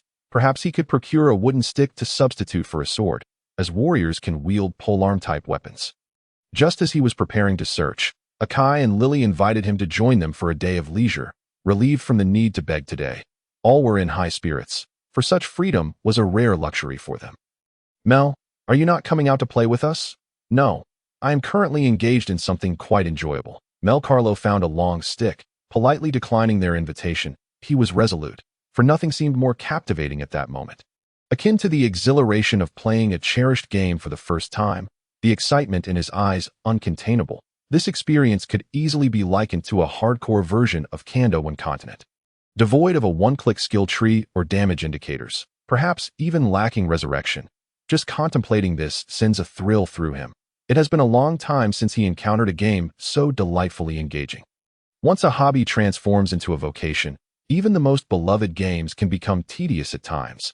After executing 10 slashes with his wooden stick, he successfully acquired the powerful slash skill, with a current proficiency of 110,000. With the successful acquisition of the strong slash skill, combined with the 6 points earned from yesterday's thievery and 1 point from the back jump, he amassed a total of 8 points. A few more practice sessions should suffice to initiate a lottery draw. However, he is not inclined to halt his endeavors just yet. The staff strike seems to require a staff-type weapon, which entails a downward smash with the staff. After attempting this with a wooden stick 20 times without success, he decided to set it aside. As for the fireball spell, he was utterly at a loss as to how to cast it. In the game, acquiring the spell allowed for immediate release at the push of a button, yet here, regardless of his hand movements or mental visualization, he could not summon any magical energy. After 20 attempts, he surrendered this pursuit. Perhaps in this world, being a magician is an exceptionally prestigious vocation. The rogue's skills of flying blade and cutting also necessitate a dagger or short sword for mastery. So he requested a dagger from Ankh and commenced his attempts. After 10 tries, he successfully acquired both the flying blade and cutting skills. Observing Mel Carlo's peculiar movements since dawn, Ankh found it strange but chose not to pry further. Recognizing that Mel seemed to be experimenting with skills, however, it appeared somewhat juvenile, as he was likely struggling to master them without any guidance. "I know how to perform the flying blade skill. If you require assistance, I can teach you." "Thank you, but not at this moment." Mel shook his head. If teaching could expedite his proficiency, it would imply a reduction in the points he earned through his own efforts, which he currently did not desire. As his experimentation was far from over, he also endeavored to try the priest's grapple and empty strike, but struggled to master these techniques, even when replicating the motions from his memory. Success eluded him. The knight's shield bash was temporarily forsaken due to the unavailability of a shield, and the spear skills required a long spear. It seemed feasible to learn them with a long stick, ultimately leading him to acquire the thrust and upward jab skills. However, his current physical capabilities were too weak, limiting the force he could exert, much like a character in a game with exceedingly low base attributes. Nonetheless, these skills require foundational attributes to enhance their efficacy. He had already learned a dagger attack from the archer's skill set, yet there appeared to be no archery-related items in the vicinity. Mel Carlo was disinclined to owe favors to too many people, opting to set aside these less urgent matters. Interestingly, he was unable to master the fighter's skills either. He was unsure of the issue, as his movements appeared sufficiently precise. However, without a supportive system, skills could not be released with a single button. The collection of skills he had acquired included the strong slash, back jump, flying blade, cutting, thrust, upward jab, and dagger attack, totaling 8 skills. The number of skills available to learn at level 1 is quite limited. Glancing at the skills, he noted that they all belonged to the first tier, and whether a skill tree existed remained unclear until he reached level 5. Mel Carlo had already attempted to learn some advanced or universal skills. Yet regardless of his efforts, he found himself unable to trigger successful learning. Even skills within the game necessitated learning from NPCs. Perhaps the same holds true in this world, that IT is a realm that is both familiar and foreign to him. Bearing resemblance to the gaming worlds he knows, yet rife with differences. Attack skills, strong slash, flying blade, cutting, thrust, upward jab passive skills, dagger attack practical skills, theft evasion skills, back jump at present. It is impossible to train every skill to perfection due to time and energy constraints if he seeks to acquire a modicum of self-defense in a short period, focusing on cutting, flying blade, back jump, and theft as his primary skills would be most prudent. This is because cutting and flying blade seem to trigger the dagger attack skill. Practicing one effectively equates to training two skills, yielding double the proficiency gains with minimal energy expenditure, provided he remains mindful of his physical fatigue. The back jump stands as his sole evasion and mobility skill available to him in the short term, making it essential to learn. Theft, too, is a skill that can be cultivated over the long haul. Mastering it in the game allowed for delightful entertainment, with almost a 100 success and precision rate, truly embodying the essence of a master thief. Uncertain whether this world accommodates job transitions, given the current circumstances and his physical capabilities, he surmises that he must initially pursue the rogue path. As it offers greater rewards, he does not perceive this as akin to a complete gaming experience. In this reality, should a dagger slice through one's throat, it may not merely result in a numerical value of damage. Viewing this world solely through the lens of gaming would inevitably lead to dire consequences. From the moment he arrived, Mel Carlo embraced this understanding, relinquishing his original name to integrate into this new reality. He has attempted higher-level skills, yet none have yielded success. The menu screen displays his skill proficiencies: back jump 110,000, strong slash 110,000, flying blade 110,000, cutting 110,000, thrust 110,000, upward jab 110,000, dagger attack 210,000, theft 610,000. These figures sum up to a total of 14 points, sufficient to enter the lottery. Effort points 14. A single draw is assuredly within reach, and should he practice with the dagger, both cutting and flying blade will likely trigger the dagger attack, should one choose to practice these two skills first. There would indeed be a doubling of point rewards. However, when it comes to combat skills, one must inevitably select a specialization, but if the issue with the dagger could not be resolved previously, it is certain that the individual would opt to hone their powerful strike. After all, warrior skills can also be practiced with a wooden stick. Given the frail physique at this early stage, the foundational attributes are undoubtedly low. The values of the 5 or 4 dimensions may also be quite meager. In such a hardcore world, the short-term benefits of warrior skills are bound to be minimal. As for cutting, it is a melee skill belonging to the rogue class, allowing one's petite frame to launch surprise attacks. However, in a direct confrontation, it is nearly impossible for one in their current state to approach the target, ultimately necessitating the choice of throwing blades as the primary skill of focus, provided that the attributes of the blades thrown are sufficient. A sharp edge can sever a throat, inflicting fatal damage. The backward leap, as the sole evasion skill, must be practiced as well, with its primary fatigue affecting the waist and legs, while the fatigue from throwing blades largely impacts the arms and shoulders. Passive skills can enhance the damage dealt by such weapon types. Dagger attacks serve as an additional benefit, alongside the skill of theft, which can be nurtured over time.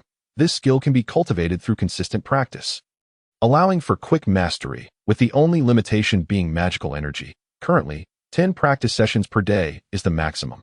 Backward leap, theft, throwing blades, and dagger attacks at present. Mel Carlo has paused his training, having discerned some insights regarding the system. He has discovered that repeating an unlearned skill 10 times allows one to acquire it. The crucial aspect is to engage in this behavior. However, these simple skills can be easily obtained now. But in the future, it may not be so straightforward, as some skills in the game are aided by a support system. Regardless of how dazzling the display, the execution occurs in an instant. Yet now, with all movements having transitioned to hardcore mode, the difficulty has escalated exponentially. Uncle Ank, could you teach me some other skills? Do you possess other skills? Mel Carlo approached the scarred man, who at least at this moment posed no significant threat. Aside from throwing blades, I also know stealth, Ank replied, though he seemed to lapse into a moment of hesitation, his gaze slightly evasive. However, those skills might prove a tad too challenging for you, at your age. Even mastering stealth may be an arduous task. What if I were an apostle? Could I attempt it? Mel Carlo proactively mentioned this term, causing Ank to swallow hard. He had long harbored such suspicions, but was unable to confirm them. The power of an apostle manifests only when one is on the brink of death, and to verify this, he would need to bring this young imp close to death. However, if the boy is not an apostle, that could lead to his demise. If he is an apostle, it would be Ank's life at stake. Very well, aside from stealth, I also know the assassin's breathing technique. However, once I teach it to you, please do not spread this knowledge. It is a skill exclusive to the Assassin's Guild and requires membership. Otherwise, you may be hunted by assassins. Understood? Uncle Ank, I implore you to teach me. Ank did not refuse, rising to patiently instruct him. Stealth is a level 5 skill for rogues in the game, and Mel Carlo is not a prodigy. He could not bypass the level requirement to master it. Nevertheless, the assassin's breathing technique could be attempted, as it is an additional skill without level restrictions, requiring one to find a specific NPC to learn it, likely the Assassin's Guild or some assassin association in this world. The sole purpose of the assassin's breathing technique in the game seems to be to extend the duration of invisibility, which is a level 20 rogue skill. However, according to Ank's explanation, it appears to differ somewhat. The assassin's breathing technique allows you to remain undetected while in stealth. Alright, I understand, Mel Carlo nodded. After all, a game is ultimately a game, and some differences are to be expected. Everything within the game exists for the sake of entertainment. Yet this fantastical world harbors far more possibilities. Notification: successfully learned the assassin's breathing technique. Proficiency: 110000. It seems I have mastered it. Thank you, Uncle Ank. You are not as terrifying as you appear. You, my boy, are not as amiable as you look. Ank's conviction grew stronger. This lad might indeed be an apostle, and until he loses control, Ank need not fear for his life. After a brief attempt, Mel Carlo decided not to continue. As today's practice had been sufficient, and his body was already in a state of fatigue. Oh, you still wish to learn throwing blades?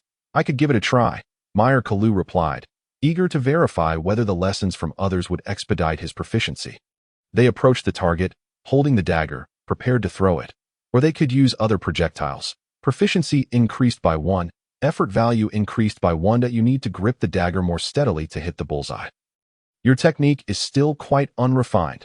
Understood. Following Ank's guidance, Mel Carlo adjusted his technique and stance. Although the rate of proficiency increase remained the same, each throw only yielded 1 effort value. His accuracy improved significantly after learning the throwing method for blades, ensuring he no longer missed the target. Concluding the practice, Mel Carlo exited the gang's courtyard. Throwing blades proficiency: 201000. Effort value: 34. With 34 points, he could draw 3 times, with an excess of 4 points. Mel Carlo pondered whether to opt for a 10 draw or a single draw to see the prize. After a brief contemplation, he decided to draw once first, even without the guidance of the chief. The lottery function remained available.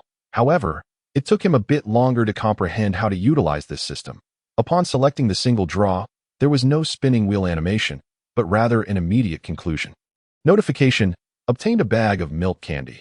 Current effort value: 24. What on earth? Has this absurd system mistaken the world? Shouldn't it be upgrade vouchers or skill points, or some other fantastical items? This is certainly not a reincarnation into the 90s.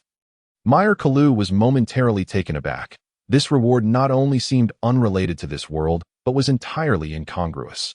Gazing at the rabbit on the candy wrapper, he was at a loss. That it was impossible to determine anything at this stage. But once he accumulated enough for 10 draws, the outcome should become clear. Regardless, even if it's merely some everyday supplies, at least I need not worry about starving to death in this other world. Mel Carlo stored the milk candy in the system space, which had a capacity of 100 slots. With the candy occupying just 1 dot from the current sequence of skill training, it would be prudent to first practice the backward leap and throwing blades, both skills that consume little magical energy. Dagger attacks, as a passive enhancement, also incur no cost, and the assassin's breathing technique requires only time to cultivate, making it relatively easy to practice. The skill of theft must be placed lower on the priority list, as his current magical energy makes rapid mastery quite difficult. The most challenging skills should definitely be relegated to the later stages. After stepping just a few paces outside the courtyard, he felt a twinge of soreness throughout his body. It would be best to return to the haystack for a nap. Mel Carlo turned back into the courtyard, heading directly to his room, not because he wished to be wary of the gang members, but due to his current status and abilities. Even if Ankh or others truly intended him harm, he possessed no capacity for resistance. Returning to the hay, he lay down alone, awaiting the end of the day. The gang's higher-ups remained unconvinced of Ankh's innocence. Even though they captured Ankh in an attempt to psychologically pressure him for the truth, they ultimately released him. Sir, I sense that Ankh may know something. Even if he did not steal the wallet, this matter likely pertains to him. The gang investigator was reporting to the gang's power holder. You may continue your investigation. I do not wish for an unstable element within the gang. Do you have any suspicions? I suspect those beggars may have stolen it. Ankh has only just taken control of this area and allowed those piglets a day off. Could it be that you are being overly sensitive? Perhaps Ankh is simply kind-hearted? The gang leader sat composedly in his chair, shrouded in the dim light, rendering his face indistinct. It is rumored that the wallet contains a substantial sum of money, which may not circulate in the market for the time being. However, as long as it is in the hands of our associates, it will undoubtedly remain within our sight. All that is needed now is to bide our time. I shall keep a vigilant watch on this matter. Let us proceed as you suggest, without delaying our primary affairs. Indeed, my lord. The gang investigator exited the room, lifting his gaze to the sky, where the sun had begun its descent. Naturally, the money would not make an appearance in the market in the immediate future. Thus, a measure of patience is required, especially concerning the piglets, who should not possess any excess wealth. As dusk approached, Mel Carlo awoke from his slumber atop a haystack. Lily, Akai, and Chocolate had returned, bringing with them remnants of a meal, likely salvaged from someone else's kitchen waste. Mel, are you awake? Lily inquired, eyeing him. We brought you something to eat. Akai chimed in cheerfully. The plump boy nearby, seemingly still unsatisfied, fixated his gaze on the food in Mel's hands. This scrutiny made Mel Carlo feel somewhat embarrassed. Stop staring. I'll treat you to some candy. He lowered his voice as much as possible, for there was only a limited quantity to share. It was impossible to distribute it to everyone, even though many children had yet to return. A few had already come back early. Taking out some milk candies from his system space, he handed one to each, tearing open the wrappers and popping them into their mouths, releasing a delightful aroma of milk. Delicious, the plump boy exclaimed, savoring the candy. The other two wore expressions of pure joy. Such sweet treats were rare for them, especially those infused with a milky fragrance. Mel, what is this? Where did you get it? Never mind that. Just remember to rinse your mouth after you're done, Mel Carlo replied, not addressing their questions directly. His concern was not for their dental health, but rather the risk of attracting attention to the lingering scent of the milk candies. Although the officials above had withdrawn, there remained the possibility of other spies lurking in the shadows. If he drew too much attention, it would be all too easy to be noticed. Milk candies were clearly not something one would associate with beggars like them, and the packaging seemed non-existent in this world. After finishing their treat, they all went to rinse their mouths in the courtyard, and Mel Carlo followed suit. The bare yard featured only a solitary tree in the corner near the entrance, while outside stood a water barrel and a well, set upon the hard-packed earth. If the weather remained fair, all would be well. However, rain would render the ground quite muddy. Just as Mel Carlo was enjoying his moment of leisure, a child approached him from behind. Mel, Uncle Ankh is looking for you. All right, I understand, Mel replied, turning towards the staircase leading to the second floor. That space now belonged to Ankh, following the demise of the previous leader. Ascending step by step, he traversed the corridor and pushed open the door to the second floor, where Ankh sat, a single candle flickering on the table, casting light upon the scars etched upon his face. Mel wrinkled his nose. The air was thick with the pungent scent of old socks. Yet, this odor was evidently not emanating from Ankh, but rather a remnant of the prior occupant. What do you need from me? Mel inquired. Nothing much. I can train 5 individuals to be part of my own crew. In other words, I have 5 people who won't need to beg anymore, and will simply train like gang members. That's fine. With me included, that makes 4 of us. Please share their names so that their future movements may be more unencumbered. Each leader cultivates their own power, and Ankh was bestowing this authority upon Mel. I can't shake the feeling that you're being rather kind to me, especially considering I'm a stranger. Consider it an investment. I see potential in you, Apostle. Perhaps yes, perhaps no, Ankh replied, shaking his head. Uncertain yet suspicious. After all, when he mentioned apostles, others merely dismissed it as nonsense. Are apostles truly powerful? In my understanding, apostles stand atop this world as formidable beings, the strongest entities visible to humanity. their power rivaling that of the mightiest dragons. Dragons? I'm not referring to the lesser dragonkin. I mean true pure-blood dragons. Mel Carlo was momentarily taken aback. While there were dragon-related bosses in the game, from a player's perspective, bosses were merely foes to be defeated. The dragons of this world evidently held a far superior status. There were many fundamental concepts he lacked, a reflection of his limited experience. As a youth, comprehending this world posed a considerable challenge. Uncle Ink, can you read? Mel Carlo suddenly asked. I know a little, just enough to write some basic things. Teach me, Mel earnestly requested. Ink did not decline. He was eager to maintain a friendly rapport with someone like Mel, who displayed such autonomy at a tender age. Even if he were not an apostle, he would certainly not be an ordinary individual. After a period of study, Mel Carlo learned some basic phrases, such as good morning and hello. The issue was not Mel's capacity for learning, but rather Ink's limited knowledge, akin to one novice instructing another. In this environment, acquiring literacy was indeed a formidable task. As he prepared to leave, Mel Carlo named 3 individuals, Akai, Lily, and Chocolate. These 3 will do. I'll consider the last spot. Exiting the room and traversing the corridor, he returned to the courtyard, where the beggars had already settled down for the night. Except for Lily, who remained seated under the eaves, waiting for Mel. Why aren't you asleep yet? Mel asked the young girl, exhaling a sigh. I was worried about you since you took so long to return. All right, go to sleep now. We won't need to beg anymore. What do you mean? Mel explained Ink's decision to take them under his wing, indicating they would no longer have to beg or steal. With the uncertainty of the unknown gnawing at them, it was natural to feel apprehensive. Yet their current circumstances were already dire. It was difficult to envision a situation worse than this. Lily refrained from saying much more. At her age, after a day of toil, exhaustion had already set in. Once back in their room, the 2 lay upon the hay. They had yet to practice their thieving skills for the day and were already feeling fatigued. 4 repetitions would suffice. After engaging in 4 rounds of practice with Lily, Mel's magical energy was significantly depleted. His limit was 6 repetitions. Typically, he would practice 5 at once and then wait for his energy to replenish. Today, he preferred not to exhaust himself to such an extent. Effort increased by 4. Current effort level 28. Thieving proficiency 10100000. After a night of deep slumber, Mel awoke once more, still feeling groggy, a remnant of his magical overexertion. He had retained a portion of his energy, which spared him from feeling overly miserable. Compared to the previous night, which had involved 5 practices, this felt far more comfortable. The aftereffects of magical depletion were distinctly perceptible, directly impacting his mental state. Once again, Mel Carlo informed the 3 of them that they would no longer need to beg.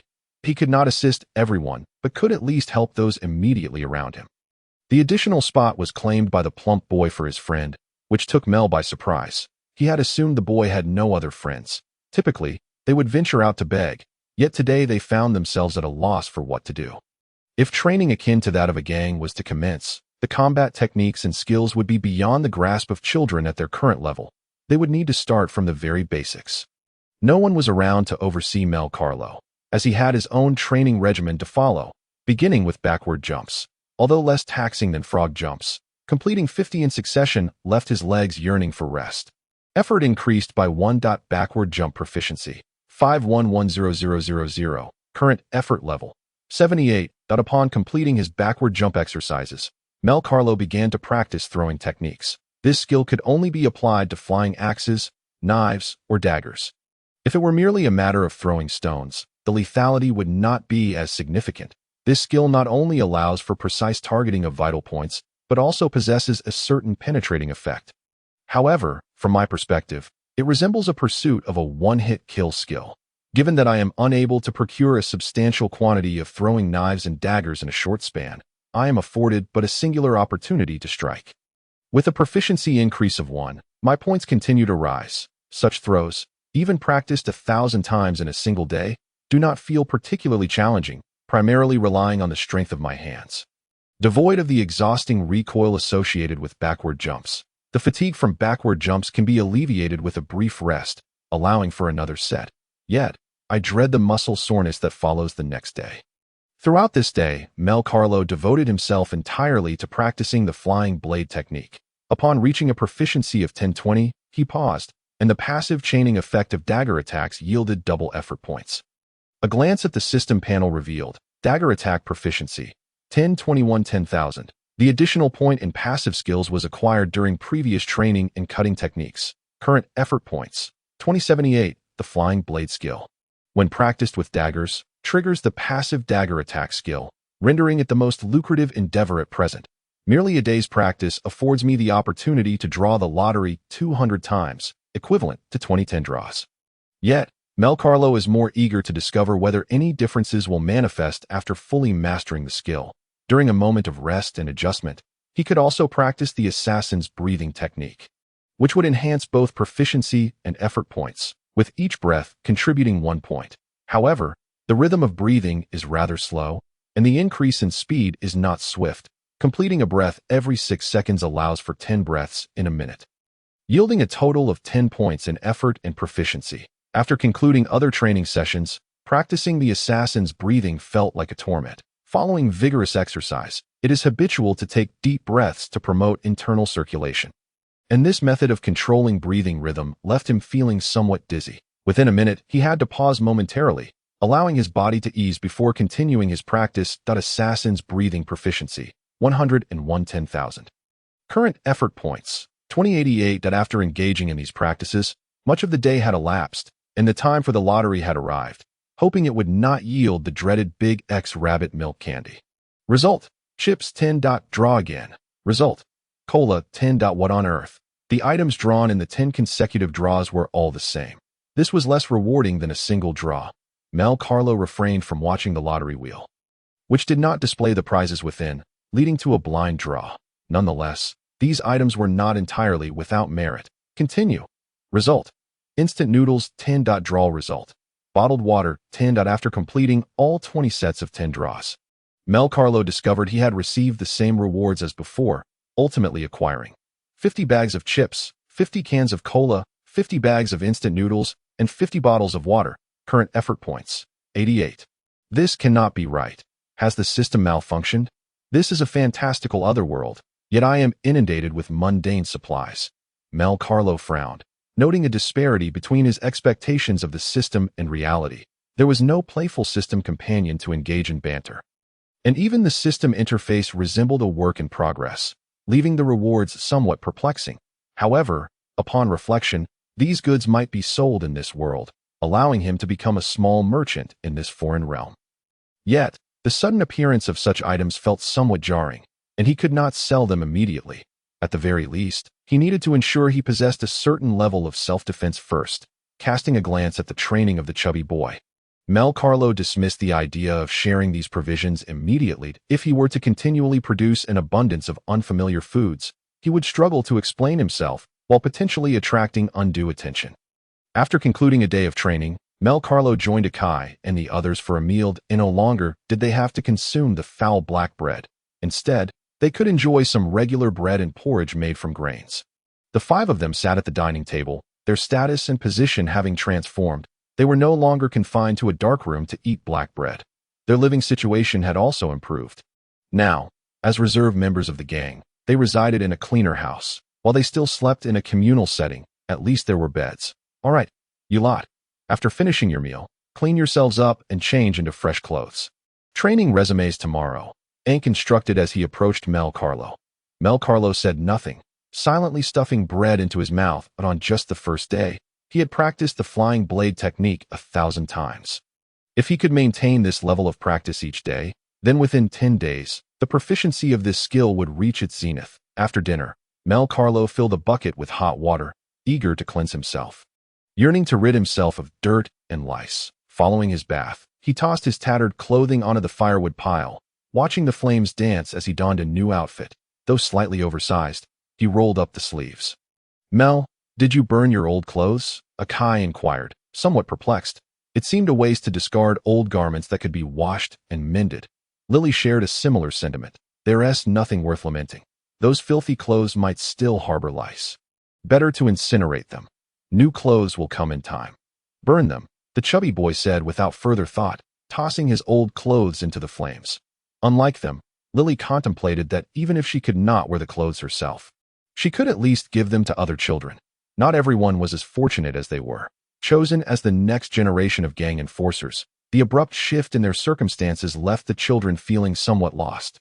Yet Mel Carlo stood apart that he did not believe that remaining in such a place for a lifetime would be beneficial. Regardless, he needed to leave himself an escape route. His life could not be at the mercy of others. Twisting his neck and stretching his body, he recognized that he still had one final practice to complete. 5 instances of theft. Once he had sufficiently depleted his magical energy, he could finally enjoy a good night's sleep. The 5 of them returned to their room, where the chubby boy was happily rolling about on his bed with friends. Mel Carlo turned to Lily. "Lily, could you assist me with my practice?" The girl nodded. Her gray hair glowing warmly in the firelight. It had become clear that repeating a motion 10 times was essential. If a skill could be learned, he would acquire it. These skills had all appeared in the game. A crucial detail. Effort increased by 5. Proficiency increased by 5. Theft proficiency. 151 10,000. Current effort points.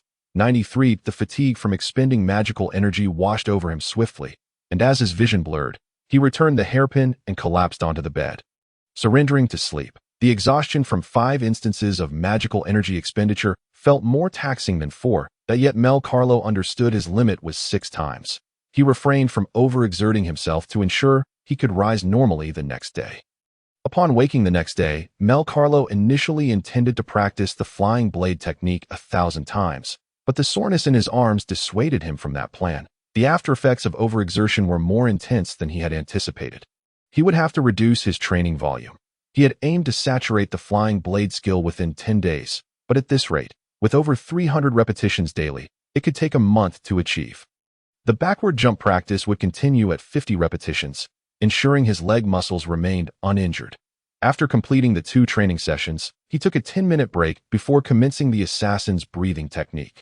While practicing the assassin's breathing, he felt his focus sharpen, allowing for 10 points in proficiency and effort for each minute, equating to 600 points after an hour. Mel, shall we go find something to eat? Bread and porridge can't compare to meat." The chubby boy shouted at Mel, who was seated in meditation. "Can't you see I'm practicing? Go on without me. I need to maintain this for an hour." Mel Carlo felt a tinge of irritation. He disliked being interrupted, especially with clear goals he needed to pursue. The unnamed 5th member halted the chubby boy, suggesting, "Let us not disturb Mel. How about we go catch some rats in the sewers instead? Akai, would you like to join us?" The little chubby boy cast his gaze toward Akai, who was diligently practicing his swings with a wooden stick. After pausing for a brief moment, he glanced again at Meyer and declared, "You all go ahead. Meyer is training, and I cannot afford to lag behind." Lily, however, was entirely disinterested in catching mice, gripping her own wooden stick and practicing, acutely aware that she was not particularly adept at swinging it. Once the little chubby boy led the others away, the courtyard seemed to fall into a tranquil silence, with even the beggars having ventured out to solicit alms. Aside from Meyer, such training would yield little immediate benefit. After an hour of practice, Meyer Carlo came to a halt. "Perhaps I need to shift my perspective. The assassin's breathing technique might be the quickest way to master my skills," Meyer mused aloud, only to quickly shake his head. "No, this skill is of little use to me for now. My training should be momentarily paused." He glanced at the system panel. Flying blade proficiency, 1320 10,000 dagger attack, proficiency, 1321 10,000 back, jump proficiency, 101 10,000 assassin's breathing technique, 6 10 10,000 current effort value, 1343. Next came the morning's thievery practice. Meyer Carlo approached Lily as before. This skill randomly pilfered an item from the target. However, an increase in proficiency might enhance his chances of successfully stealing what he desired. If fatigue became overwhelming, he could always take a nap, but now he wished to see if the assassin's breathing technique could alleviate the side effects of magical exhaustion. After employing the theft technique 5 times, a wave of mental fatigue washed over him, and his blue mana bar was nearly depleted. He would only be able to execute one more theft, should his magical energy be entirely drained. He feared he would faint on the spot. Assassin's breathing technique. Meyer Carlo commenced the use of the assassin's breathing technique, and it indeed seemed to have a certain efficacy. Mental fatigue differed markedly from physical fatigue. While magical exhaustion brought some bodily weariness, it was not absolute, and the rhythm of his breathing remained undisturbed. "This is effective. My focus has sharpened. If this continues, I might not need to sleep while awaiting my mana to recover." Meyer Carlo contemplated, striving to push his limits. believing that less sleep and more practice would yield greater strength and accelerate his growth. Continuing the operation of the assassin's breathing technique, he noted one drawback. The breathing cycle occurred only every 6 seconds, rendering the rhythm sluggish and the accumulation of points too slow. No matter the effort that it was evident that the rate of mana recovery was painfully slow, even slower than in the game, where mana could be replenished with blue potions. Here, he could only wait 0.2 hours later. Meyer was roused from his meditative state. Meyer, you have a nosebleed. Lily's voice was filled with urgency. Mel Carlo felt a chill. Yet his effort value had increased by 1,200 points, alongside the 5 points from thievery, marking a considerable growth. Thievery proficiency 20-10,000 assassins breathing technique proficiency 18-10,000 current effort value 2548. The assassin's breathing technique indeed consolidated his focus. However, the strain on his body was undeniably real. Otherwise, he would not have experienced a nosebleed. It seemed imperative to cherish his health more. He needed to sleep adequately when the time called for it.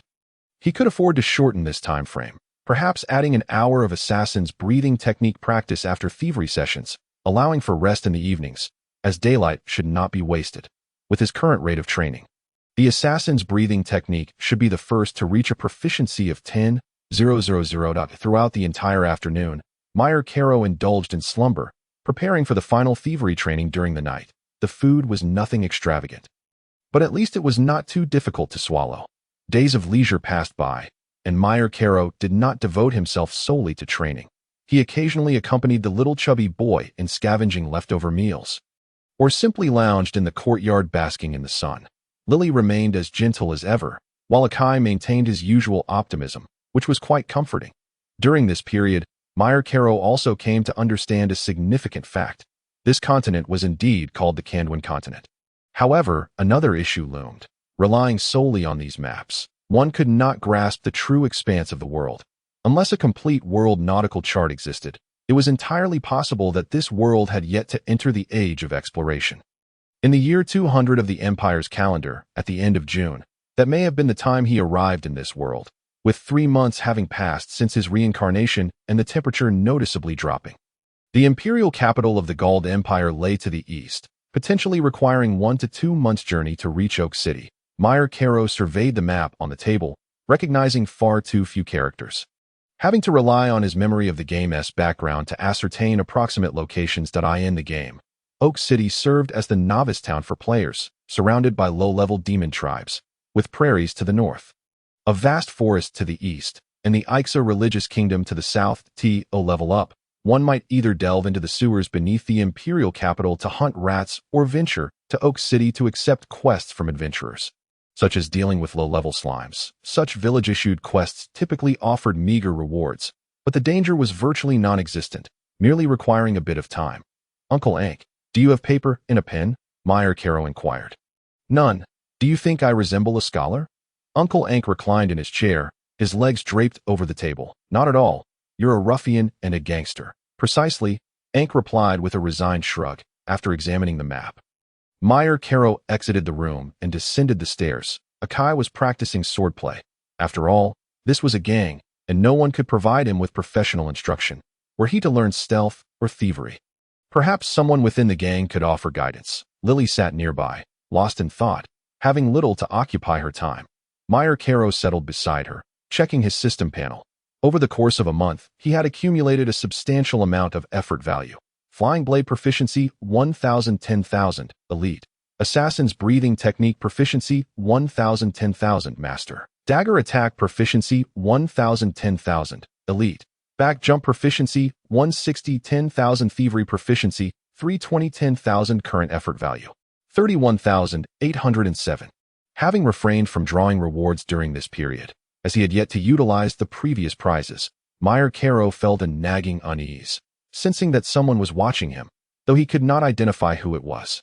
Thus, he had to exercise extra caution.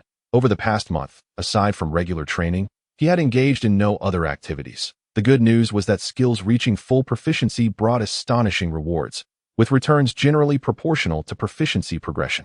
Achieving full proficiency in Flying Blade not only granted a 100 hit rate, but also rendered the skill nearly cooldown free.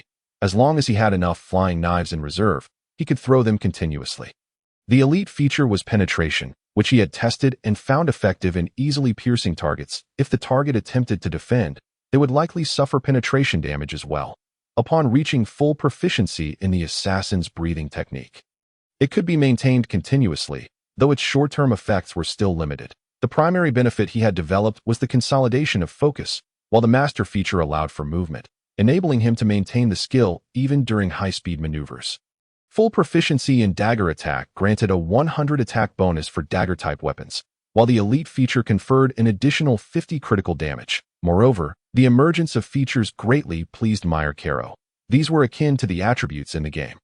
With skills at full proficiency marked by color, elite in purple, master in gold. If all went as expected, the colors white, green, purple, gold, and red should correspond to apprentice, proficient, elite, master, and legendary, respectively, delineating the quality of skill attributes.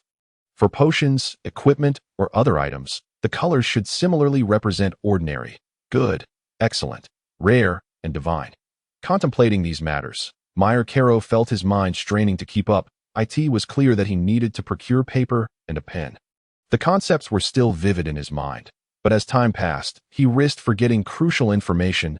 He must write down everything he could still remember. Lily, please accompany Akai in practice. I shall take a walk, Mel Carlo announced, rising to head outside. Let us go together, or I can accompany you. Lily rose with the intention of venturing out with him. It was not that Mel Carlo was unwilling to take them along, but rather that this escapade was meant to be a clandestine affair. The writing materials in this world seemed rather exorbitant, as the impoverished seldom had the opportunity to learn to read and write. However, if their numbers increased, the secret would inevitably be revealed, and the matter of the stolen wallet could also come to light. Please, Mel, I truly wish to enjoy some time out with you, and Akai feels the same. Lily pouted, gripping Mel's arm with both hands and squatting on the ground. For the past month, Mel and Akai had been absorbed in their training, leaving little time for her company, which made her feel somewhat distanced. Very well, let us take a stroll together, Mel replied with a hint of resignation. The money stolen from the wallet would not be utilized in the near future. The only currency available was a handful of copper coins. Especially since there was no longer a daily tribute to be paid. The ill-gotten copper coins amounted to 83 orens from 10 thefts. Except for that one instance when he was caught and beaten, he had generally reaped some reward. Akai paused his training and approached the pair. The trio soon exited the courtyard to seek some amusement outside, having not indulged in genuine fun for quite some time. Although they were no longer starving as they once were, the adjustment was still somewhat jarring. Where to? Akai inquired, placing his hands behind his head as he strode down the street. That I wish to first see about paper and ink, Mel Carlo replied, trailing behind at a leisurely pace. Mel, are you planning to purchase paper and ink? Have you been studying writing lately? Lily asked with newfound interest, her gaze fixed intently on Mel. Yes, Uncle Ank will teach me some. Though his level of literacy seems rather lacking, Mel admitted. How cunning of you. Mel, you've taken up writing without inviting me. I wish to learn as well, Lily exclaimed, her clapping hands resembling a pair of joyous wings, appearing rather endearing. Meanwhile, Akai stood silently, gazing vacantly at the street, seemingly lost in thought. Have there been more beggars lately? Surely, they cannot be from any gang. He mused. Is something amiss? Mel Carlo observed the increased presence of beggars scattered throughout the street. Indeed, they had multiplied. Each gang leader in the royal city managed their own territory, and the followers of one leader typically did not intrude upon another's domain. The Demon King's army has invaded again. Likely due to the ongoing conflict at the borders, Lily's tone turned somber, her head lowering in despair. The Demon King's army? Mel Carlo queried, perplexed. This was the first time he had encountered such information. No one had mentioned it in the past 3 months. While the game did feature demon factions and the Demon King's army, they were merely creatures to be defeated for experience points. Other than the bosses, which were described through narrative, the rest merely served as background scenery. Isn't a slime a type of demon? Mel asked. You truly do not know? Lily and I hail from the outer territories, which are under the dominion of the Demon King's army. Akai interjected. Please tell me more. I may have forgotten this part due to my previous illness, Mel Carlo insisted, halting his steps, as such life and death matters demanded clarity. The trio settled on a nearby step as Akai and Lily began to explain the nature of the Demon King's army in detail. that IT was a race inherently opposed to humanity, waging war and causing countless deaths. The Outer Territories, once governed by the Gald Empire, had now devolved into a battleground. Mel had noted this while perusing the map.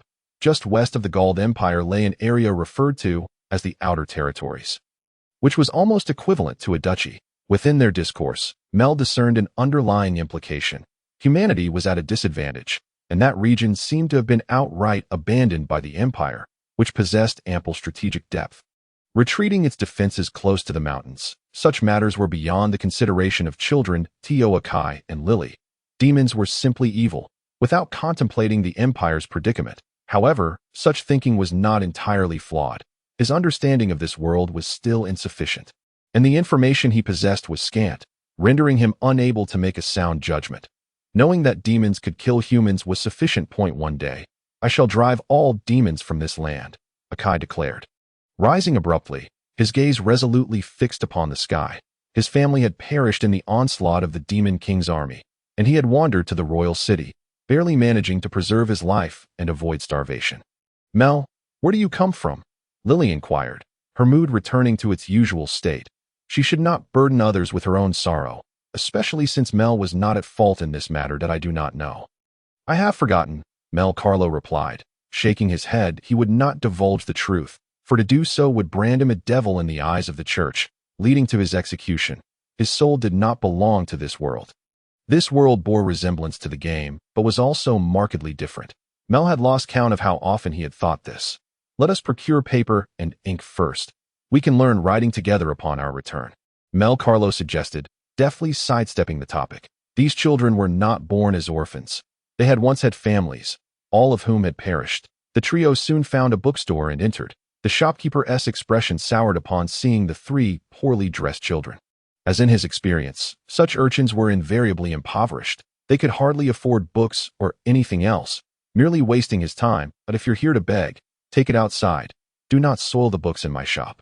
You cannot afford them, a curly-haired man shouted at the trio. Mel raised an eyebrow, but did not leave immediately. Instead, he maintained his courtesy. Good day, sir. I am here to purchase paper and ink. Oh, you have any idea how expensive paper and ink are? Name your price. I shall see if I can afford it. If he were to withdraw all the money from the stolen wallet, it would certainly suffice. But he currently possessed only 83 orens, and the risk of purchasing from a fixed shop was rather significant. A quill and a notebook will cost you 2 silver coins. I can throw in some paper if you can pay, the curly-haired man said, his demeanor slightly softening, although he still regarded them with suspicion. 2 silver coins. Why don't you go rob someone instead? Akai exclaimed, taken aback, considering he typically earned only a few copper coins. Often returning home to face punishment, this price was exorbitant, equivalent to 200 copper coins. Lily tugged at Mel's sleeve, her downcast eyes betraying her thoughts. That is too expensive, Mel merely stated, leading the two of them back outside. Though he was uncertain of the combined price of the paper, ink, and notebook, the shopkeeper's intent to exploit their youth was unmistakable. As expected, we cannot afford it, the curly-haired man spat, slamming the bookstore door shut. Mel Carlo glanced back, recognizing there were other shops in the city. Such arrogance was truly unbecoming. The trio had not walked far when a merchant driving a cart called out to them, his smile radiant. Beside him sat a child of similar age, presumably his offspring. Are you seeking paper and ink? I have some for sale. Mel turned to see a cart pulled by a drake. Laden with various wares, the prices are absolutely fair, though the quality may be somewhat inferior. Care to take a look? The man grinned, producing a stitched booklet of paper, which resembled a notebook, and then unveiling a row of quills from a cloth bag. If you purchase in bulk, I will charge you only 35 orens per booklet. For 3, I will accept 1 silver coin, and the quills are priced the same. Mel Carlo initially considered revealing that he possessed only 83 orens, but decided to inquire about the conditions in other cities first. Are you a traveling merchant? Mel Carlo asked earnestly, fixing his gaze on the smiling man. That if he were not a local merchant, purchasing would be considerably safer, and it would also provide an opportunity to contemplate how to leave the city and the means to reach Oak City. Oak City was quite far from the royal city, and walking there was simply not feasible. Indeed, I also sell various other goods. Shopping here is absolutely safe. However, at your age, you likely do not require such items. The man replied, still smiling with narrowed eyes. Mel Carlo was left bewildered, realizing the man might be peddling contraband that I wished to buy. But I would like to ask if you know of any convenient ways to get to Oak City, as I intend to go there. Mel Carlo voiced his doubts. At your age, do you truly wish to embark on this journey alone? Or do you have family accompanying you? Such a distant voyage is ill-suited for a solitary traveler. The man retracted his trademark smile, scratching his head awkwardly. Mel was on the verge of fabricating a lie when he was abruptly interrupted by the man. Perhaps it would be wiser to speak in hushed tones. The man gestured for Mel to draw nearer. He could likely surmise that the child hailed from the royal city's underworld and harbored thoughts of escape. Yet, this notion was not resolute, and he saw no need to offend the royal city's gang, for he was, after all, a merchant with ongoing dealings. Once Mel had inched closer, the man spoke softly. To be candid, I will be heading to Oak City in due time. However, assisting you comes at a rather steep cost. I may never return to conduct business in the royal city again. Mel understood that aiding him would equate to incurring the gang's wrath. What are your terms? He inquired. Mel Carlo recognized that he had no pressing need to flee, yet he would not mind acquiring additional options. 2,500 oren, if you can provide that amount. I shall assist you in departing the royal city and guide you to Oak City, where I shall serve as your most competent guide, that I will cover all expenses along the way. Why not simply resort to theft? Mel Carlo mused, realizing that there were no merchants devoid of greed, only those whose avarice ran deeper. The figure was significant, nearly equivalent to the sum he had pilfered. Did this man suspect something? Before the heavy snow completely blocks the roads, I shall remain within the city. You may seek me out whenever you come to a decision. Very well, 2 silver coins. Kindly provide a bag to store the paper and writing materials. A cloth bag for 3 oren. Thank you, the man replied with a smile, extending his hand. Mel Carlo retrieved 3 copper coins from his pocket and produced 2 silver coins from his system space. A pot of ink for 1 silver coin. Will you take it? What do you think? Mel Carlo extracted another silver coin, feeling a twinge of anxiety, yet the risks of trading were considerably lower, as such individuals would not linger in the royal city indefinitely. After Mel and his companions departed with the paper and ink, the merchant weighed the silver and copper coins in his hand, murmuring to himself, "These silver coins are of excellent quality. One might mistake them for a nobleman's collection." At that moment, a nearby child interjected, "Father, can we return? These goods are unsellable." "Fear not. They will find buyers eventually. Even if they do not, we still possess a purse of coins, no?" The man smiled faintly, his innocent demeanor tinged with a hint of cunning. Can he truly afford such an amount? My dear, never underestimate a merchant's intuition and information. The man tucked the 2 silver coins into his purse and tossed 3 copper coins to the child. "Take this and buy something to eat." The tale of the duke's daughter's stolen purse had already spread like wildfire. And as a well-informed merchant, he was acutely aware of the details. The area where the purse was lost was precisely here, suggesting the perpetrator might still be nearby. The 2 silver coins were enough to raise suspicion. And the disparity between silver and copper coins was starkly apparent. In truth, a cloth bag for 1 oren sufficed. He had deliberately inflated the price threefold, yet the child still paid. Either the child lacked an understanding of money, or perhaps had an abundance of it, rendering frugality unnecessary. "Father, if our goods remain unsold and that man lacks funds, will we? If that is the case, it would imply that the god of Oren has forsaken us, and we might perish in some forgotten corner." A hint of gravity darkened the man's gaze. He had invested all his money into these goods, hoping to fetch a good price in the royal city. If unsold, it would lead to his ruin. In previous years, selling goods had not posed such difficulty. However, the current market was sluggish, indicating poor economic circulation. The wealthy were reluctant to part with their coins. Was it the aftermath of the demon race's war? Or had large quantities of goods flooded into the royal city? The man found himself at a loss, for the north lacked trade routes. Only beset by the stormy sea, with land transport as the sole means of goods transit. Following the Demon King's resurrection, creatures across the continent had grown increasingly active, and the number of such beings was on the rise, making it challenging for merchants like him to turn a profit and increasing the likelihood of encountering monsters on the road.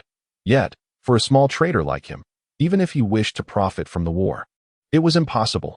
Only the wealthiest landlords, often connected to the nobility, could engage in such high-stakes dealings. He cast another glance at his daughter.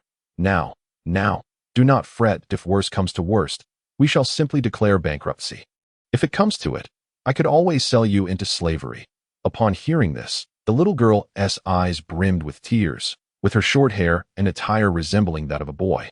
One might easily mistake her for a lad. Enough with the tears. I would never sell my own daughter, even if it meant my demise. Rest assured. The man ruffled his daughter's hair and continued hawking his wares. The winter air was cold and dry. Mel Carlo and his companions returned to the gang's courtyard, entering their room to retrieve paper and ink. Looking at the supplies, he felt a twinge of regret for having succumbed to temptation. However, several months had passed. The gang was unlikely to pursue the matter further, unless there were meddlesome individuals. Worrying was futile. One must confront challenges as they arise and continue to improve oneself. Due to his illiteracy, Akai was growing increasingly anxious. Having purchased these items but lacking the knowledge to use them, he had initially intended to draw but was promptly halted by Lily, who, being the illegitimate daughter of a priest, possessed some familiarity with letters. While he was entirely ignorant, you teach Akai the basics. He should grasp them easily. Mel Carlo began to record the game's content using Hanzi, recognizing the importance of writing. Human memory tends to fade with time. In this world, Hanzi likely did not exist, and should others stumble upon his notes, they would surely be indecipherable. Lily glanced curiously at Mel, observing the incomprehensible symbols inscribed on the paper, symbols her father had never taught her. Yet they were not mere scribbles. There was a connection among those symbols: skills, cooldowns. Let me see what else there is. Background stories, crafting key sets, and potions. Fortunately, after years of play, these formulas had been etched into his DNA. Mel chuckled to himself, entering a state of oblivion. Lily, not wanting to disturb him, began instructing Akai. Another day passed, and Akai, the blonde boy, had yet to memorize a single character. His demeanor did not suggest a dislike for learning. He simply scratched his head in frustration. Is it truly that difficult for Akai? I can't remember. Teach me again. Let us head to the courtyard to practice. We can write in the dirt with a stick to avoid wasting precious paper. Oh, Akai replied, feeling slightly disheartened, yet he refused to give up. If Mel and Lily could do it, so could he. Some individuals are simply less sensitive to written language, and Akai was one of them. The following day brought another round of learning, yet Akai collapsed in exhaustion. Akai, have you remembered anything? I'm off to practice my swordplay. Akai stood stiffly, like a wooden puppet, and trudged toward the door.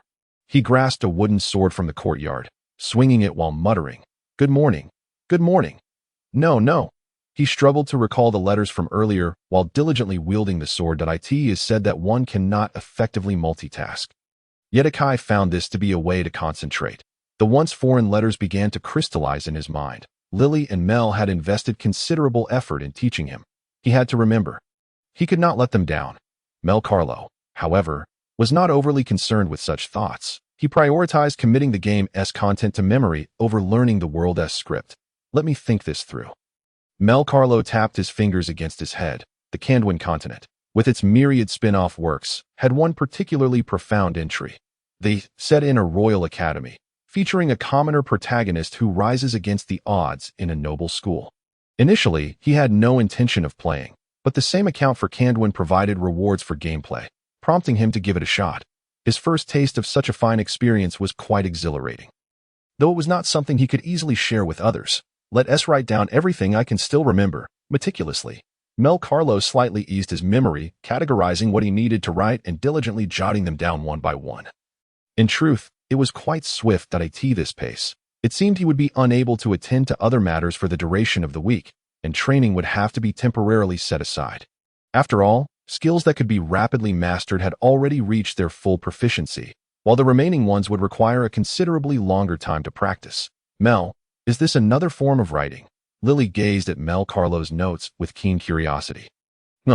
Remember to keep it confidential, Mel Carlo replied with a smile. Confidentiality is of little consequence, as no one in this world can comprehend Chinese characters in the short term. He could not conceive of a better method. If he intended to transcribe all this on a paper while being clandestine, it would indeed be quite troublesome. It was better to be forthright. He could not manage to record every single character in its entirety. So he aimed to be as concise as possible, capturing the core content and key points, including details about certain NPCs from the game. Even if he had not encountered them yet, it did not preclude the possibility of meeting them in the future. When Mel laid down his pen and glanced towards the practice area in the courtyard, Akai had already vanished. Where did Akai go? Mel inquired of Lily, who stood nearby till he went out with Choco. Is he rummaging through trash bins with that chubby boy again? Mel Carlo scratched his head. Well, after all, tomorrow is the Lantern Festival. The Lantern Festival? Mel Carlo sat beside Lily, awaiting her explanation. Although he could surmise it was a festival from another world, he was not entirely clear on its specifics. Has Mel forgotten even this? Lily crossed her arms over her knees and began to elucidate, explaining that it was a celebration commemorating the dispelling of darkness. She recounted tales of a time when there were no mineral lamps, and nights were shrouded in utter darkness. That I have seen mineral lamps. They seem to emit no light during the day, only glowing red at night. Indeed, tonight all the shops will remain open, and there will be various free games throughout the city. People will indulge in delightful food and wine, and partake in bonfires and dances. Lily's tone was remarkably calm, lacking any exuberance. She was acutely aware of her identity. They were orphans on this night. They lacked the means to enjoy lavish meals and fine wines, which was precisely why Akai ventured out in search of food. While the gang might provide some sustenance, it would only suffice to stave off starvation. The prospect of eating heartily was quite impossible. The relationship between Mel and Ankh was intricate, neither entirely good nor bad, and it was not appropriate to leverage the other's apprehensions for food and drink. Mel considered their relationship still somewhat distant, merely having grown a tad more familiar. After all, Ankh could still impart a limited amount of knowledge. And it seemed that books in this world were rather expensive, in his past life. Genuine books were costly as well, with a complete set of the 24 histories priced in the thousands. The system contained snacks such as chips, cola, instant noodles, and bottled water. If they retrieved them all, they could likely enjoy a sumptuous feast, especially for children. The issue was that he had concealed these items for 3 months. Ever since sharing the delectable rabbit milk candy, he had not dared to produce anything that did not conform to this world. Can we find a secluded spot to enjoy a proper meal? I mean, not in this courtyard, but somewhere far from the gang. Mel Carlo swallowed hard. He was growing a bit hungry. Coming from Earth, he had become accustomed to technological delights and had not indulged in those foods for far too long. Perhaps this world did have its culinary treasures. It was just that, given his current status and identity, he could not partake. That sounds good. Let us find Akai. We can enjoy the whole evening outside. But we mustn't cause any trouble, or we might get caught by the guards. Of course, Mel Carlo understood. After all, it was a grand festival, and the shops would remain open late. There would certainly be a throng of people outside, and the guards' patrols would increase in frequency and number. He had already renounced his former ways. Practicing his stealing skills meant he could simply find a person to practice on. The duo had scarcely crossed 2 streets when they encountered Akai and Choco, who beckoned them over. The little blonde and the chubby boy were both grinning with delight. Mel, guess what we found? A giant rat. No, it's half a roasted chicken, Choco declared, setting down the burlap sack behind him and untying it. Inside was half a leftover roasted chicken, still adorned with remnants of grease, but it appeared relatively fresh. And some vegetables we scavenged from the market. They were discarded by others. We can wash and cook them. But alas, we lack noodles. Otherwise, it would surely taste delightful. The unnamed 5th person was equally elated. Joy was a rare occurrence, and finding leftovers of such quality was not an everyday fortune. Leave the noodles to me. Just remember to find a secluded spot tonight where we won't be discovered. All right. Mel Carlo looked at the group, having made a decision in his heart. Tonight would be the night they would enjoy a proper meal. And no one would be idle enough to bother them. A secluded spot. Leave that to me. Choco patted his chest confidently. Mel Carlo possessed a system space, yet he would not reveal the instant noodles before these companions. He needed to avoid their presence. After all, it mattered not when he retrieved them, so there was no rush as night descended. The mineral lamps flickered to life, and people wandered the streets carrying small lanterns. Various small shops lined the road, and the crowd seemed inexhaustible, lost in the enchanting atmosphere. The evening breeze carried a slight chill, yet Mel Carlo and his companions were fortunate enough to have shoes. After all, they were considered prospective members of the gang, rather than mere laborers. The tantalizing aromas of diverse foods wafted through the streets, and the plaza was filled with fires where skilled performers showcased their talents. Mel Carlo's attention was drawn to the river that wove through the city, adorned with numerous lights, likely tiny paper boats floating gracefully, creating a beautiful sight. Mel, isn't it lovely? But that is probably the nobility releasing their paper boats. Others would not dare waste paper on the river. Indeed, Lily, you are quite knowledgeable, Mel complimented her. They had not walked far when they arrived at a relatively deserted area. To find such a bare little hill in the city was surprising. From its elevation, they could see many spots in the town. The street's path ended not far off, and were it not for the absence of tombstones, Mel Carlo might have guessed it was a graveyard. Although they sought a hidden place, he truly did not wish to dine atop a grave. Lily, you all start the fire. I will go fetch the noodles. Mel, can you really find noodles? Don't steal today. Getting caught by the guards would be disastrous. Rest assured, it will be swift, Mel Carlo replied as he turned and walked towards the deserted street, seeking a quiet corner to retrieve the instant noodles from his system space. Let us take 2 bags each. That should suffice for a filling meal, and if we aim for a less spicy flavor, the braised taste would be best. Just as he turned into a narrow alley, Mel Carlo heard footsteps approaching. His instincts heightened. He swiftly concealed himself in the shadows, activating the assassin's breathing technique. Regardless of the situation, one must minimize their presence. Those who ventured into such places were certainly not patrolling guards. A figure clad in a black cloak stumbled into the alley, leaning against the wall as they gasped for breath. This individual bore a blood-red crescent moon entwined with a blooming flower on their arm. Upon seeing this, Mel Carlo dared not make a move. He had intended to distance himself and retrieve the noodles, but encountering a cultist was wholly unexpected. This symbol had appeared in the game, representing devotion to the dark goddess. The broken crescent moon, as crimson as blood, signified the manifestation of magical power, an indication of a bloody cult that I in the game. Such figures were mere NPCs to be casually farmed for experience. Yet now they posed a threat to his very life. Had it not been for the assassin's breathing technique, he might have already been discovered. The air was thick with the scent of blood. This was not merely a matter of the cultist's presence, but rather that the cultist was injured, bearing the scent of herbs upon them. Get lost. Mel Carlo stood motionless, fervently hoping that the cultist would soon depart.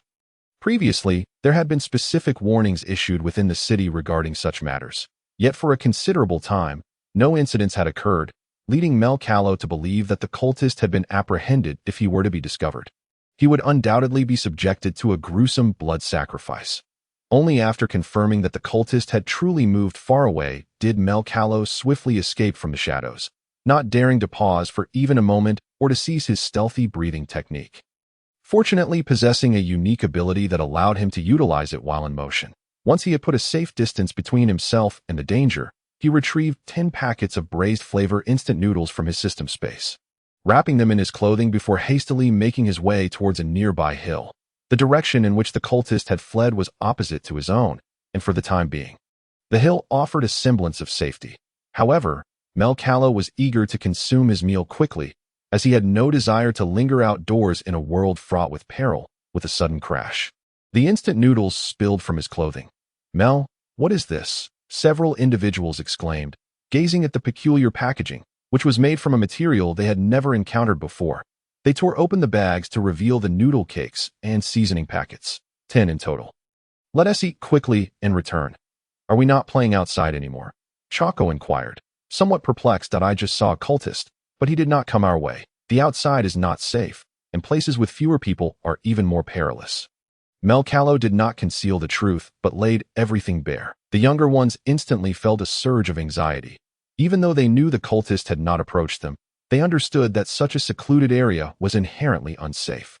If the cultist were to kill them, no one would come to their rescue. Should we not head back? Lily asked, her fear evident as she tugged at Akai's sleeve. How about we eat first? Let us finish quickly and then return. Mel said the cultist went the other way, right? Chaco gazed at the pot of boiling noodles, unwilling to give up so easily. After all, moving the pot to this location had been no small feat. Very well, then let us eat swiftly.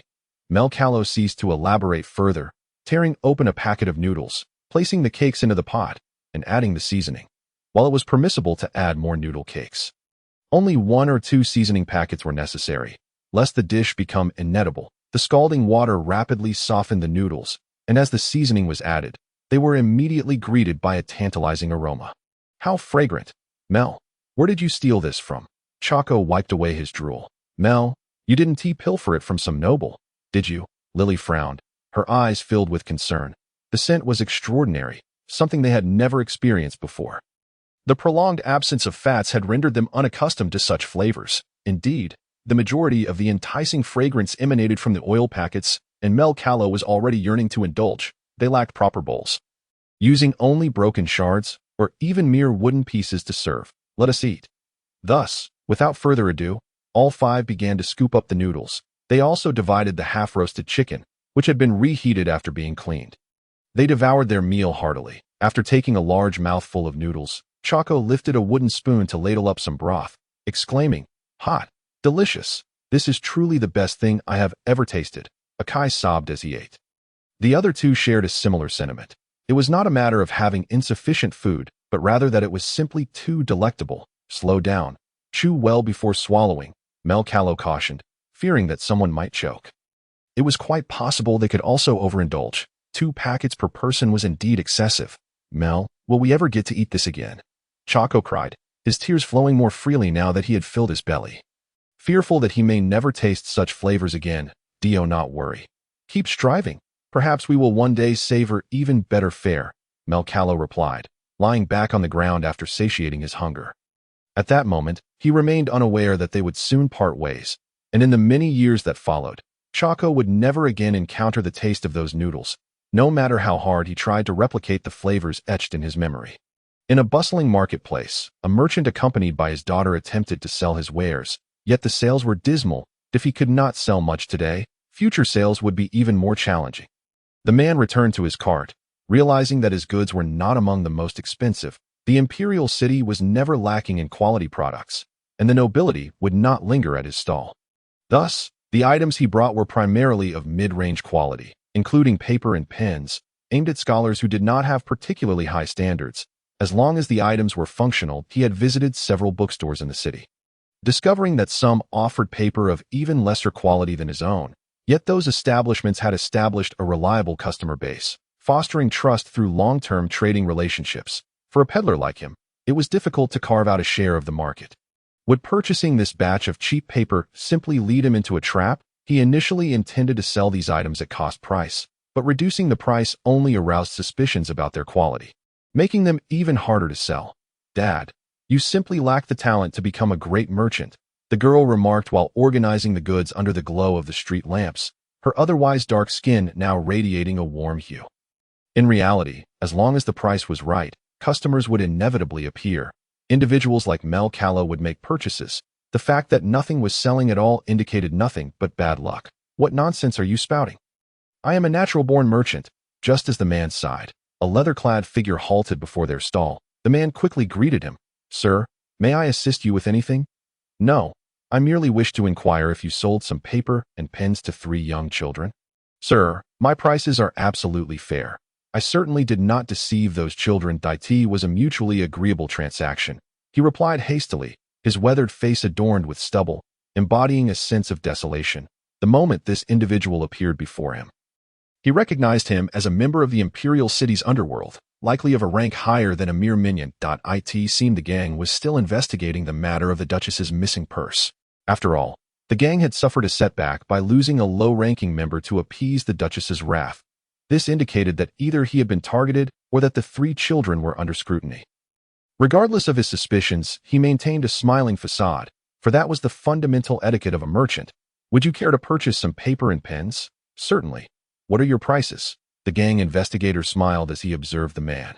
He had gathered some information from nearby bookstore owners, learning that this peddler conducted business in the vicinity, and that the paper and pens had likely originated from him. To procure goods, one must spend money.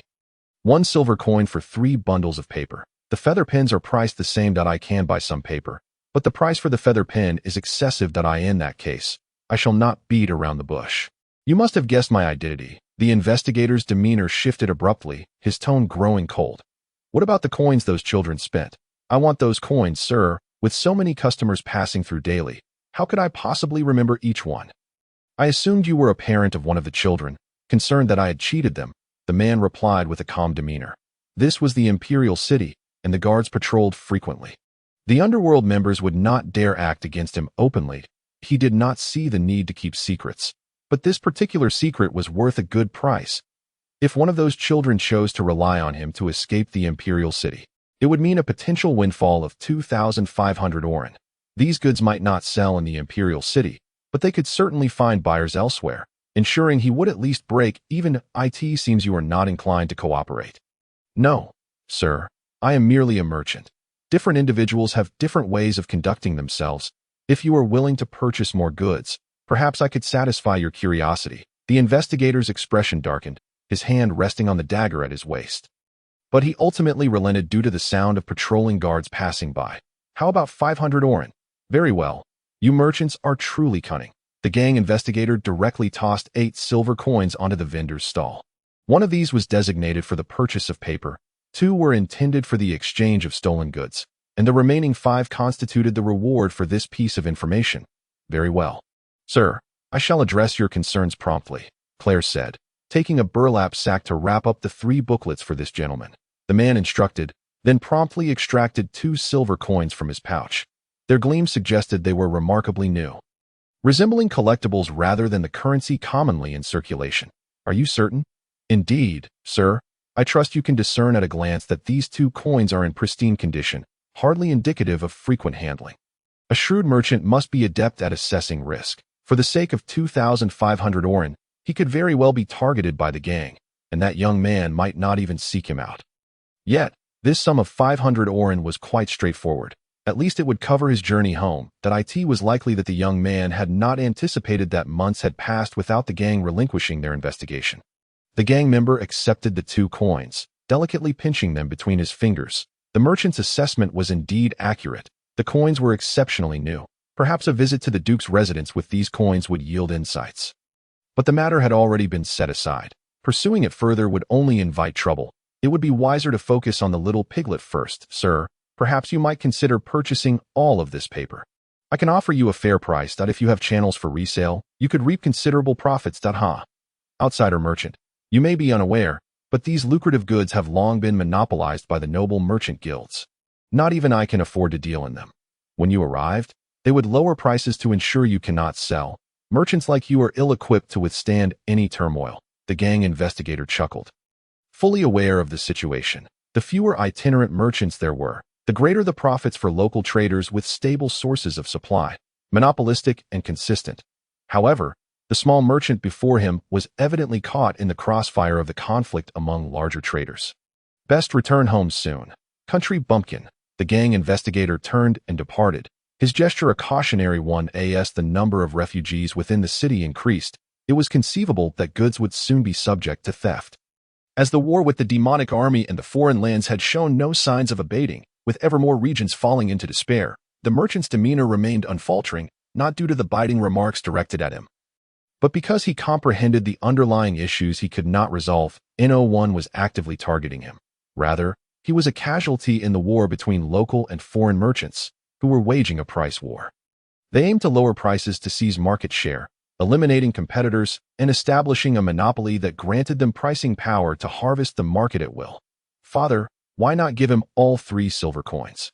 Because I still intend to earn the remaining 2,500 oren, the daughter replied. Perhaps I should write a book about merchants. The man gazed at his daughter Claire, pondering if she might become an exceptional merchant. Inheriting his keen instincts along with her mother's rosy complexion. Perhaps not. With your recklessness, I fear you might end up losing your head at the hands of His Majesty the King. Claire's spirits were not high. Who would have anticipated her father's sudden ambition to become a merchant? Can we return now? At least we have the fare back, or do you wish to sell these goods at a loss? I am aware. Thankfully, there has been no heavy rain lately. Otherwise, the paper would be difficult to sell. Regardless, we cannot sell it anyway. You need not worry about that, Father. Always with the morose talk. Who have you learned this from? I recall your mother was not like this. Thus, the father and daughter engaged in conversation, as there truly were few buyers for their wares. The goods in the imperial city were quite affordable. Logically, the influx of disaster victims should have raised prices, yet this situation was unlike the usual. It was a contest of merchants against one another. Father, will those 3 children die? Perhaps. They are thieves, and being beggars of the gang. If they do not perish, they may still lose their hands. Can we save them? To the convent. Claire, the church and the convent are well suited for you, for you possess a kind heart. The man smiled. slowly resuming his seat on the cart. Although the crowds that night were numerous, their goods were not particularly cheap. Even at near cost price, selling them proved challenging that a mere few oren could buy a loaf of bread. Between the pursuit of knowledge and the need for bread, people invariably prioritized sustenance. Meanwhile, Mel Carlo and the others had returned to the gang's courtyard. Having enjoyed a hearty meal, their spirits lifted, ready for a refreshing bath and a good night's sleep. "Hey, Chaco, do you know who the silver-haired knight I encountered that day was?" Akai inquired of the chubby boy. "Akai, I suspect he might be the silver eagle of the Edwin family that I have heard he is a kind gentleman, unlike other nobles, and is particularly friendly towards commoners, a truly just man. Have you met him?" "No, I have not, but I have heard tales.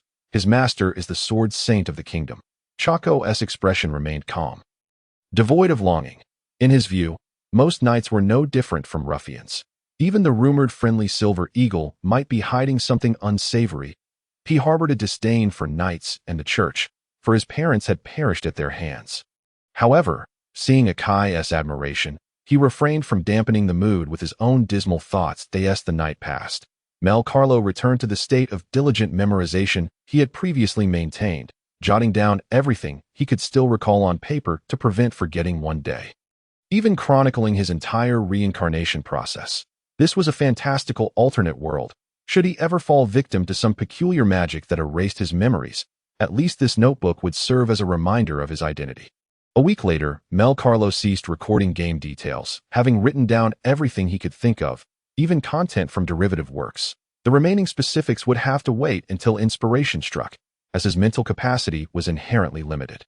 On this day, Akai was particularly cheerful, seemingly buoyed by reports of victories from the war-torn lands. Though not a total triumph, even a singular victory in battle was enough to uplift spirits. The knightly order returning from the front lines was expected to arrive at the imperial city today, and Akai was determined to witness their splendor.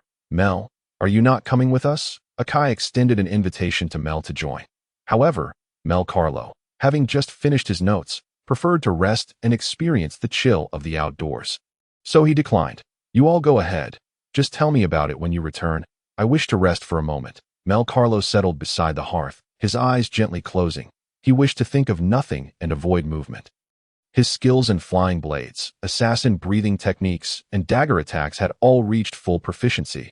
Backward leap proficiency, 161,100,000. Stealing proficiency, 320,10,000. Effort value, 31807. Furthermore, he had 4 powerful skills: strong slashing, cutting, stabbing, and upward thrusting, that he could choose to practice.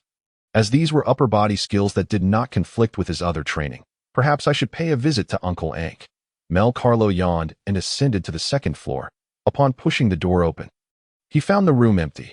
The fire had only recently died down. It appeared that Uncle Ankh also enjoyed mingling in the hustle and bustle. Now, the gang courtyard was devoid of any presence, leaving him quite bored. Akai and the others had already reached the city gates, where the roads were thronged with people. However, they were cordoned off by guards. As the central path could not be occupied, the knightly order was about to pass through. There was no sound of instruments, only the howling cold wind and the hushed breaths of the crowd. A few children peeked above the throngs, sensing that something was amiss. Weren't they supposed to be triumphant?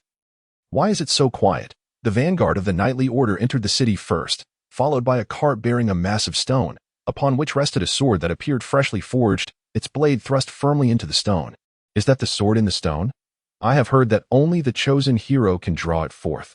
"Wait." Suddenly, the individuals beside him widened their eyes in shock, for the carriage behind them bore the lifeless body of a man. Silvery hair cascaded over the carriage, and the once handsome visage was now marred by bloodstains, the pallor of his skin devoid of any trace of life. He was a cold corpse. At last, someone recognized him. It was the esteemed knight of the Edwin family. Oh heavens! How could Lord Silver Eagle be dead? Was it not said that he was merely retrieving the holy sword from foreign lands? Moreover, the sword saint accompanied him. After all, he was a disciple of the sword saint. A wave of unrest surged through the crowd, and many women who admired the Silver Eagle began to weep. The number of knights seemed amiss. After the knightly order had entered the city, it was noted that half of them were missing. Was there only one corpse? The members of the knightly order bowed their heads, many bearing wounds of varying severity. Beside the corpse of the silver-haired knight stood an elderly man, marked with a prominent cross-shaped scar at the corner of his eye. He was the most formidable sword saint of the empire, yet his disciple lay dead. Eugene. What on earth happened? Why did my elder brother have to die? You promised to take care of him. The enraged red-haired maiden surged through the crowd, delivering a furious kick to the old man's head, toppling the venerable sword saint to the ground. Her fiery crimson hair instantly drew the attention of all, yet the old man offered no resistance, allowing the girl to bite into his arm. Rising once more, the maiden relentlessly struck and kicked at his leg. Akin to an irate little lion, the old man remained silent, ultimately clenching his fists, unable to stem the flow of tears. It was his failing as a master that he had not protected him. After a flurry of blows, the girl's strength seemed to wane. Why? Was it not agreed that he would be safeguarded? The girl leapt onto the carriage, grasping the silver-haired knight's hand, yearning for her brother to respond as he always had. But he was devoid of warmth, his body cold as ice. Akai stood among the crowd, as though his soul had been lost, gazing from afar at the knight who had been alive mere months ago.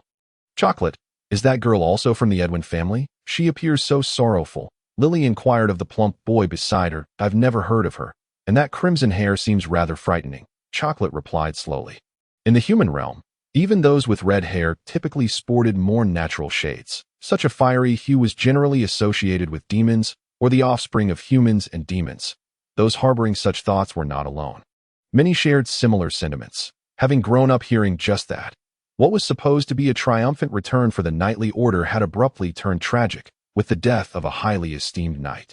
If a person is merely lauded by the nobility, they are likely duplicitous, but when even commoners respect them sincerely, it signifies that they are truly worthy of admiration. Upon learning of Edwin's demise, many commoners within the city gasped in disbelief. How could such a righteous knight be dead? This winter was destined to be shrouded in gloom, and the old sword saint had no time to mourn. He had already retrieved the hero's sword. Regrettably, this aged sword saint was not recognized by the holy sword that in his youth. He had ventured to foreign lands to confirm this fact. He could not draw the sword from the stone, which seemed bound by an immensely powerful seal, impervious to destruction. They could only transport the stone along with the holy sword back to the imperial capital, should humanity ever fall again, when the true hero emerges. There may yet be hope. Thus, the sword must not fall into the hands of the demon race. I must see His Majesty and the Archbishop. This matter concerns the very survival of humanity and must be addressed immediately. The elderly sword saint now stood before the imperial palace, for the awakening of the demon king signified the inevitable existence of a hero. Hence, he needed to select a hero with utmost urgency. Human talent and lifespan are limited. If he cannot resolve this matter within his lifetime, it would be a betrayal of his disciple Sword Saint. Can't this wait until Lord Edwin's funeral? Is he not your disciple? Everyone knew that Edwin was the old sword saint's most cherished disciple, the most gifted swordsman to emerge in many years. Given time, he would undoubtedly surpass his mentor that I understand. But please know, he is my disciple, and I am honoring his last wishes. The old sword saint took a deep breath, compressing his sorrow and fury within the depths of his weary eyes. This old man must live longer, 10 years. 20 years, 30 years, until the day he can no longer wield a sword. That he was Eugene, the sword saint, the most outstanding swordsman in the empire for a century. Very well, I understand that I will inform His Majesty at once. As for the Archbishop, you know well that His Majesty and the Archbishop have never been on good terms. That I will find a solution, but the selection of the hero squad must commence. We cannot simply wait for talented individuals to mature before allowing them to become members of the hero squad. A court official adjusted his glasses. Such heroes would stand no chance against the current Demon King. If someone can draw that sword, I would willingly devote my very blood to nurture them. The old sword saint stood resolute. The priority of this matter had been established in his heart since their encounter with the blood demon warrior on their return journey. What exactly did you encounter? There were no demon armies on the way back, or did you fall victim to an ambush by the Demon King's forces? Upon hearing this inquiry, the old sword saint instinctively grasped the sword at his waist, but soon calmed his emotions, responding to the individual before him. We encountered a blood demon, shackled at all four limbs, the chains broken and ancient runes etched upon them, with blood-black eyes and an overwhelmingly powerful greatsword. In the mere instant of engagement, the knightly order was overwhelmed. Lord Eugene, you must be jesting. Such beings exist only in religious tales. How could they possibly be real? I recall your level being 75. Did even you fall? He is stronger than I in the moment of confrontation.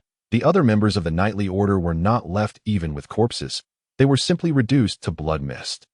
But do apostles truly exist? The court official's complexion shifted, losing his previous languid demeanor. What is an apostle? It was something he had heard of since childhood in stories, before such a powerful entity. No army, no matter how numerous, would seem resilient. The pressing question now was, if the Demon King had managed to subjugate such a legendary creature, how formidable must he himself be? It was too unfathomable to contemplate. He refrained from further conversing with the Sword Saint and hastened to notify the Emperor of the Empire. The Gale Empire had endured for 200 years and could not afford to overlook such a threat. The Emperor moved swiftly, setting aside other duties, hastening to stand before the old Sword Saint, his expression grave. Master, is everything you said true? Indeed, I am certain. The being we fought was none other than the legendary apostle.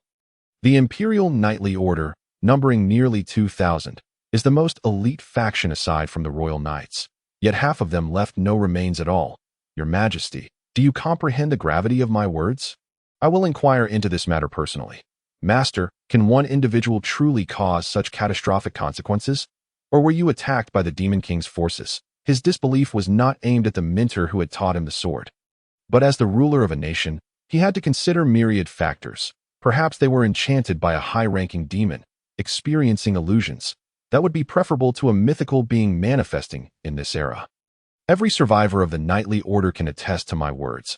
I speak not a single lie. The old Sword Saint was resolute, his mind clear at that moment, for in a battle that danced on the edge of life and death, one must cast aside all chaos and remain calm to strike.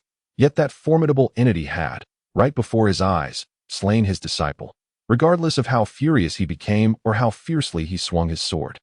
The damage he inflicted was insufficient to vanquish the blood demon. This was indeed a legendary apostle, and it was now highly likely that he had become a subordinate of the Demon King. Understood. If we are to select a hero squad and begin training now, when shall we be able to defeat the Demon King's forces? Hopefully within my lifetime, Your Majesty. The Empire has endured for 200 years. Master Eugene, you are now the Emperor. I am but your subject, so there is no need for such formalities. After a brief silence, the man who bore the title of Emperor reined in his emotions and instructed the court officials beside him to summon the Pope. For this matter was of utmost urgency. With the return of the Holy Sword, the time to act had come. However, I find myself pondering why the selection of heroes must commence today.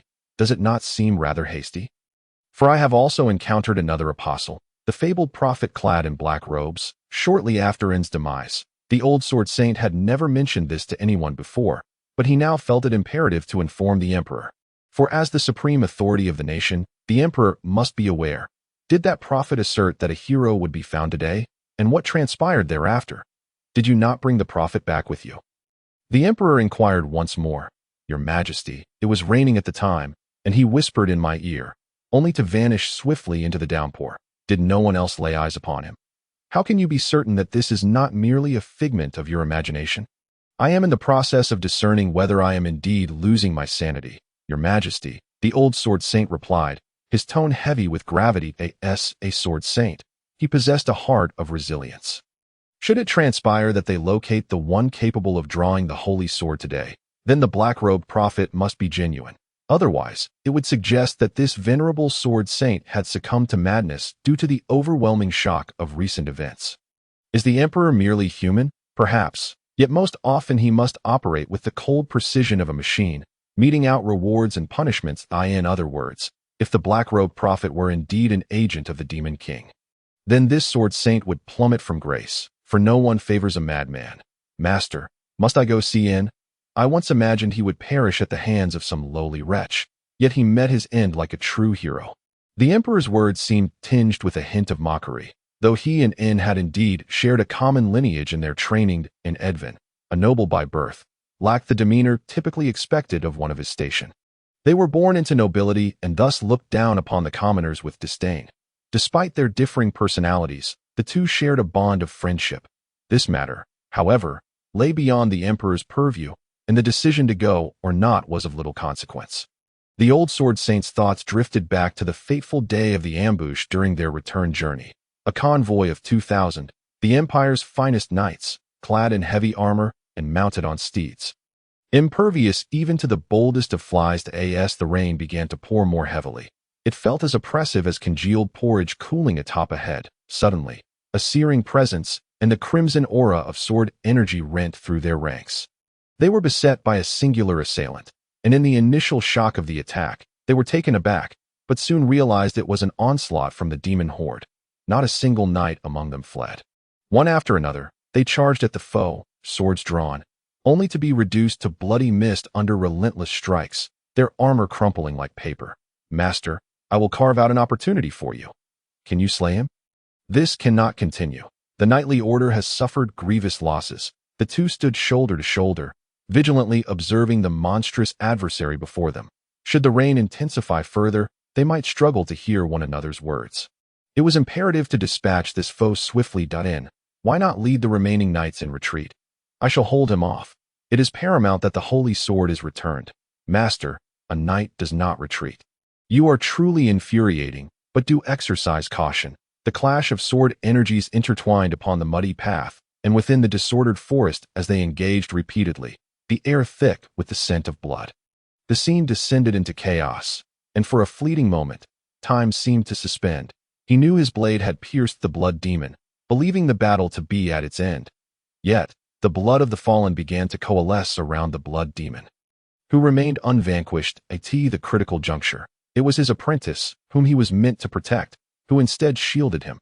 Retreat. This command was issued with all the strength he could muster. The members of the knightly order began to scatter in retreat as he prepared to face the blood demon with all his might. I will slay you, regardless of what manner of creature you are, but one cannot kill what cannot be slain. The opponent appeared impervious to pain and undeterred by the specter of death. Even having engaged with demons before, he had never encountered such a formidable adversary.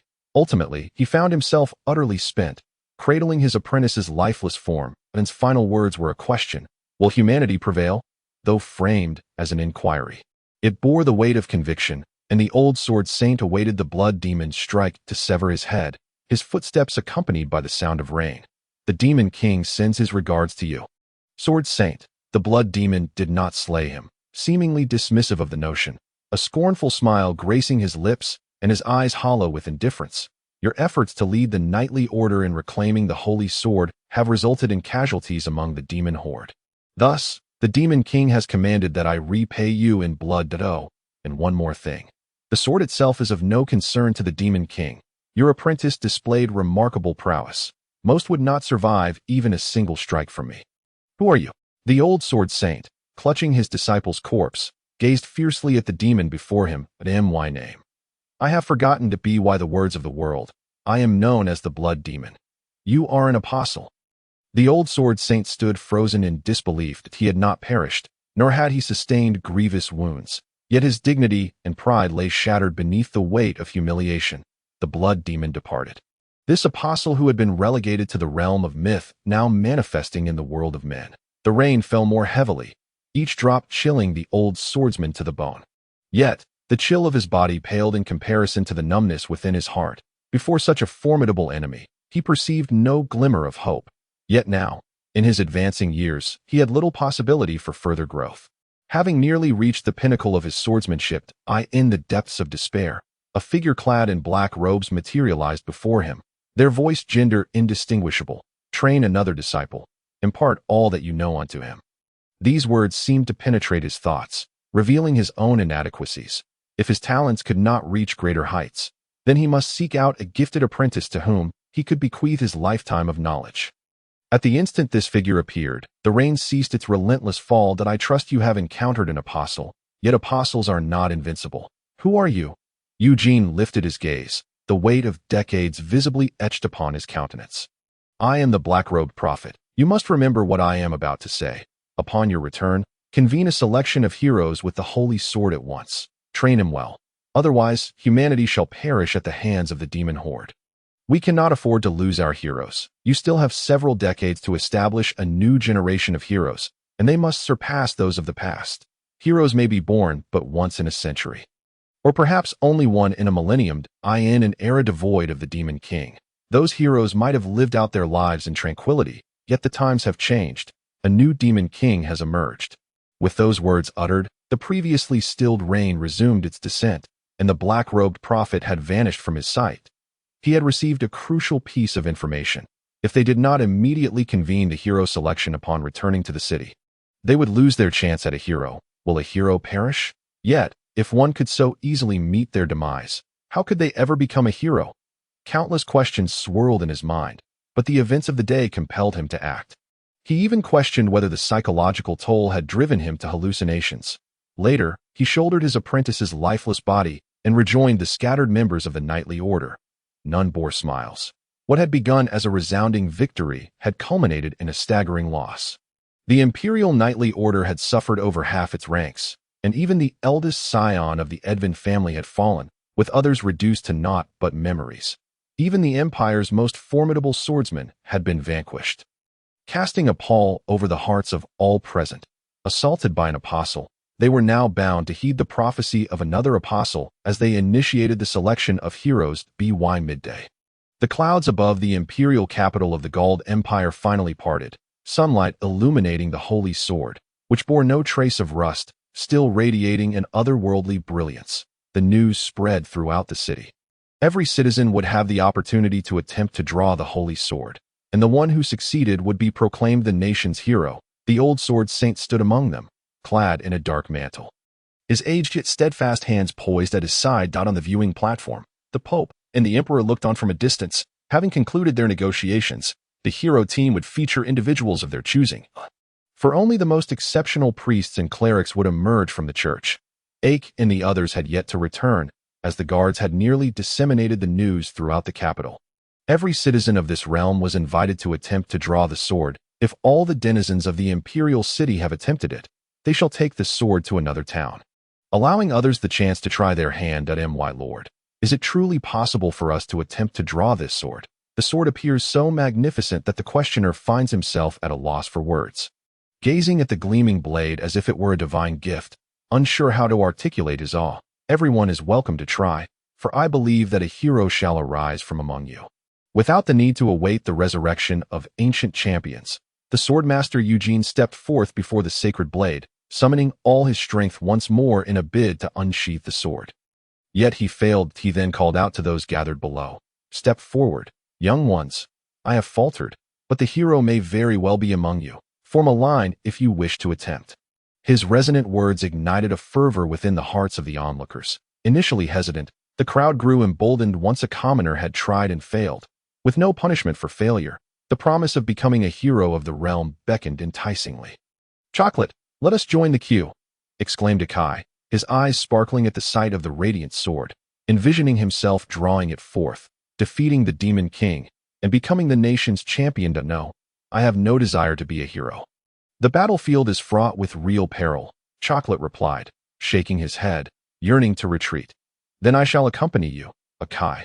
Lily, her curiosity piqued, gazed at the sacred sword, while every individual in line brimmed with intrigue, for this sword was a tale spun only by bards until now. And here it lay before them, within reach. The queue grew longer, yet after many had attempted to unsheath the sword, even the mightiest knights struggled to lift it, some nearly uprooting stones in their efforts. It was not they who chose the sacred sword, but rather, the sword that chose its master at last. It was Akai's turn. He approached the stage, nerves almost causing him to stumble, unwilling to meet the gaze of the elder swordmaster. Laughter echoed from the crowd, many adults observing this audacious lad. "Little brat, go home. Huh, with those spindly arms and legs, do you think you can draw the sword?" Faced with the jeers, Akai felt a surge of desire to flee. Yet he hesitated, recalling that retreating would only invite ridicule from Mel and the others. His resolve solidified. He would give it a try. The diminutive child, barely reaching the height of the sacred sword, extended his hand, and in an instant, he pulled the sword free from its stone, causing it to tumble askew upon the ground. Akai's heart raced, and the crowd fell into stunned silence. The sword was drawn? This little rascal was a hero? After a brief moment of shock, Lily exclaimed joyfully from the audience, "Akai, you are the hero. So swiftly had the hero been found. Surely it must be a ruse? Doubts arose among the townsfolk, who found it hard to accept that a child of seemingly humble origins could be the chosen one. Had Akai hailed from a noble lineage, they might have found solace in the notion. Though skepticism lingered, it bore no weight. The knights knew the truth. This child was a bona fide hero, for none in the Imperial Knight Order had succeeded in drawing the sword. The sound of the sword being unsheathed reverberated as the Knight Order dispersed the restless crowd, creating a barrier between Akai and the throng. Everyone stepped back. The selection of the hero is concluded. The elder sword master regarded the shy child before him with an expression of warmth and hope. The boy appeared to be no older than 6 or 7. To attain any semblance of combat prowess would likely take another decade. Time waits for no one. Child, what is your name? My name is Akai. I am Eugene, the chief swordsman of the Empire. Do you wish to become my disciple? You are the hero chosen by the sacred sword, and I shall impart all my knowledge to you. Akai hesitated, glancing back at Lily. He cherished his friends and yearned to be a hero, yet feared losing them. Even if their statuses changed, he understood well that the underworld was no place for survival. At that moment, a nun approached, offering, I can take this child into the church for training. You need not worry. You appear to be an orphan, correct? Yes, Akai nodded, not refusing, though his gaze reflected inner turmoil. Are there others you are concerned about? The elder swordmaster discerned the child's apprehension and patiently inquired. Yes, there's Mel and Chocolate. We are all orphans in the Imperial City's underworld that I wish for them to leave with me. If I grant this, will you agree to become a disciple of the Imperial Swordmaster? Yes, I will, Akai affirmed, nodding earnestly. He had little else to cling to.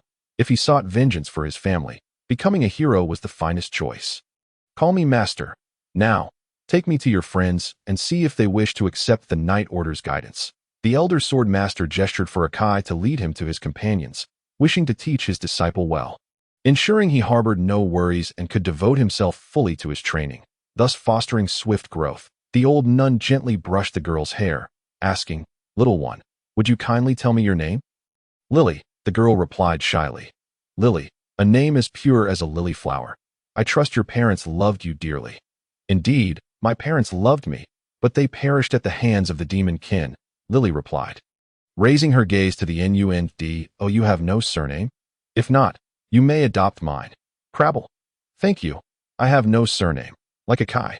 I hail from beyond the borders. Lily accepted without reluctance, mentioning Akai. Fear not. Lily, there is no need to dwell on that little rascal. He is the hero, and barring any unforeseen events, he shall inherit all of Eugene's legacy. Mel Carlo stood in a courtyard, taking a brief respite. Stepping outside for a breath of fresh air, the atmosphere in the city seemed to have grown markedly lively. This was no illusion, nor merely a result of the bright sunlight. The streets were indeed bustling with noise. Just as he prepared to return indoors, an unexpected visitor appeared. A man clad in leather approached, regarding him with a scrutinizing gaze. Mel Carlo sensed the shift in atmosphere. The scarred man was absent from the courtyard. He recognized this individual as the underworld investigator. Yet, he feigned ignorance, turning to retreat. Stop, little brat, the man called after him. What is it, sir? Mel Carlo replied casually, turning back. The stolen wallet. Is it on you, or with ink? I shall ask you only once. If you dare to lie, I will kill you on the spot. The man's hand reached for the short sword at his waist, his eyes cold and piercing. Mel Carlo fell silent, unsure where things had gone awry. Perhaps he had exposed himself when purchasing paper and ink, but the merchant had yet to leave the Imperial City, surely? Did he intend to remain here for the new year? If I were to present these 2 silver coins to the Duke's estate, they would surely recognize them. The man continued to press, intent on getting to the bottom of this before disposing of the boy. Perhaps he could exchange the wallet for a sum at the Duke's estate. Mel Carlo quickly grasped the critical information. Indeed, his own expenditure had revealed him, yet the investigator had not shared this news with others. Did he harbor ulterior motives? The matter of the wallet had long been settled, quelled by the previous leader's demise, and the only remaining valuable asset was the 2,600 oren still in Mel Carlo's possession. Originally, there had been 3,000 oren, but he had traded 1 silver coin for 95 oren when purchasing a hairpin, and subsequently spent 3 silver coins on paper and ink, leaving him with just 2,600 oren now. So, sir, what is it that you desire? Mel Carlo feigned indifference, refusing to show any sign of wavering in the fleeting moments of life and death. This individual was evidently 4 levels above me, at LV5 if his sole desire was for monetary gain. Then I would simply quell this matter with money. It would scarcely be a loss for me. Yet, I yearned to uncover the truth, surrender the money, and perhaps I might grant you mercy. The man's ambiguous words were utterly untrustworthy. Regardless of whether I complied or not, he had no intention of sparing me. Meyer Carlo was no ordinary child. He understood the essence of danger. The current predicament was stark. To confess was to embrace death, and to remain silent was equally fatal. The only skills at my disposal were the throwing blade, a backward leap, and thievery. The throwing blade possessed a penetrating effect, whether aimed at the throat or the heart. I was confident in delivering a lethal strike. Unless, of course, the game operated under the premise that a level 1 could not harm a level 5, in which case, my doom would be sealed. The backward leap would allow me to evade a single attack, but only that, while thievery offered a chance to seize the man's short sword. Yet, my proficiency in thievery was still lacking, with a mere 30 base success rate. The remaining 70 contingent upon achieving a mastery level of 320100. In a flurry of thought, Meyer Carlo realized he had reached a dead end. This man was not here for mere money. And negotiation was futile. Sir, I have spoken. In an instant, as he lowered his head, he activated both thievery and the throwing blade, launching the dagger straight at the man's throat. The man attempted to draw his short sword to defend himself, but grasped at emptiness. For Meyer Carlo's skill had already succeeded, and the short sword materialized in his left hand. He instinctively raised his arm to block, but the dagger pierced through his palm, embedding itself into his neck. The pain striking him in an instant, in a moment of terror, his soul seemed to flee. One hand clutched his bleeding throat, while the other sought to retaliate against Meyer Carlo with all his might. But a backward leap allowed Meyer to evade effortlessly, retaliating by plunging the short sword into his heart. It turned out that a cut to the throat did not bring immediate death. He had almost been struck down moments before, watching his health bar dwindle, fading from crimson to gray. The stark reality of the situation rendered the game menu a mere illusion. Sir, I am grateful this is not a game. Meyer Carlo withdrew the dagger from his throat, wiping the blood on the man's clothing, and then picked up 2 silver coins from the ground. Why did you not give me a chance? To offer yourself a chance, he chose not to keep the short sword, as it could very well become a liability, leading the gang to him. Underestimating a child had led to the man's demise. Yet who could have anticipated that a 6-year-old would suddenly strike down an adult? Breathing heavily, his hands and legs trembling, Meyer could not discern whether it was fear or exhilaration he felt. His mind seemed momentarily blank. Wiping the sweat from his palms, he endeavored to breathe steadily and calm his emotions. Given the circumstances, it was impossible for the gang to linger. He must flee the city post-haste. First, he would escape, and upon finding the merchant, he could negotiate if he could bring Lily and Akai along. That would be ideal. If not, he could only wish them well. Once more, Meyer Carlo took flight. To be candid, he had felt a twinge of anxiety when he struck, his palms slick with sweat, yet he needed to remain composed. Any hint of weakness could spell his end. Navigating through the streets, he noticed the crowd converging towards the square. Yet that was not his concern. He needed to locate the merchant, for exiting the city would not be so simple otherwise. Claire, why not give it a try? Perhaps you might be the hero. The merchant had once encouraged his daughter, undoubtedly wishing for her to embody the archetype of a hero, as there could be no better asset. Father, do you think I possess the qualities of a hero? Or do you? His daughter retorted with a mocking tone. The man raised an eyebrow, seated in the cart, observing the crowd as they began to retreat in confusion, a strange sensation swelling within him. What was amiss? It seemed he could even hear the sound of knightly swords being drawn. His intuition urged him to leave this place, to withdraw for the time being. Shortly after he distanced himself from the square, Meyer Carlo found him. Merchant, about our previous agreement, I am here. Let us depart. Immediately. You seem quite urgent, the merchant replied. Cut the chatter, 2,500 oren, not a single coin less. Very well, hop in and hide in this barrel. I have prepared it for you. Without further ado, the merchant complied, while a dark-skinned girl appeared slightly surprised. It seemed her father's predictions had come to fruition, and this child had indeed sought them out. Moreover, they would acquire a substantial fortune from this child. Even if these goods could not be sold, they would not face immediate bankruptcy. If all their profits were tied to the merchandise, they would already be in dire straits.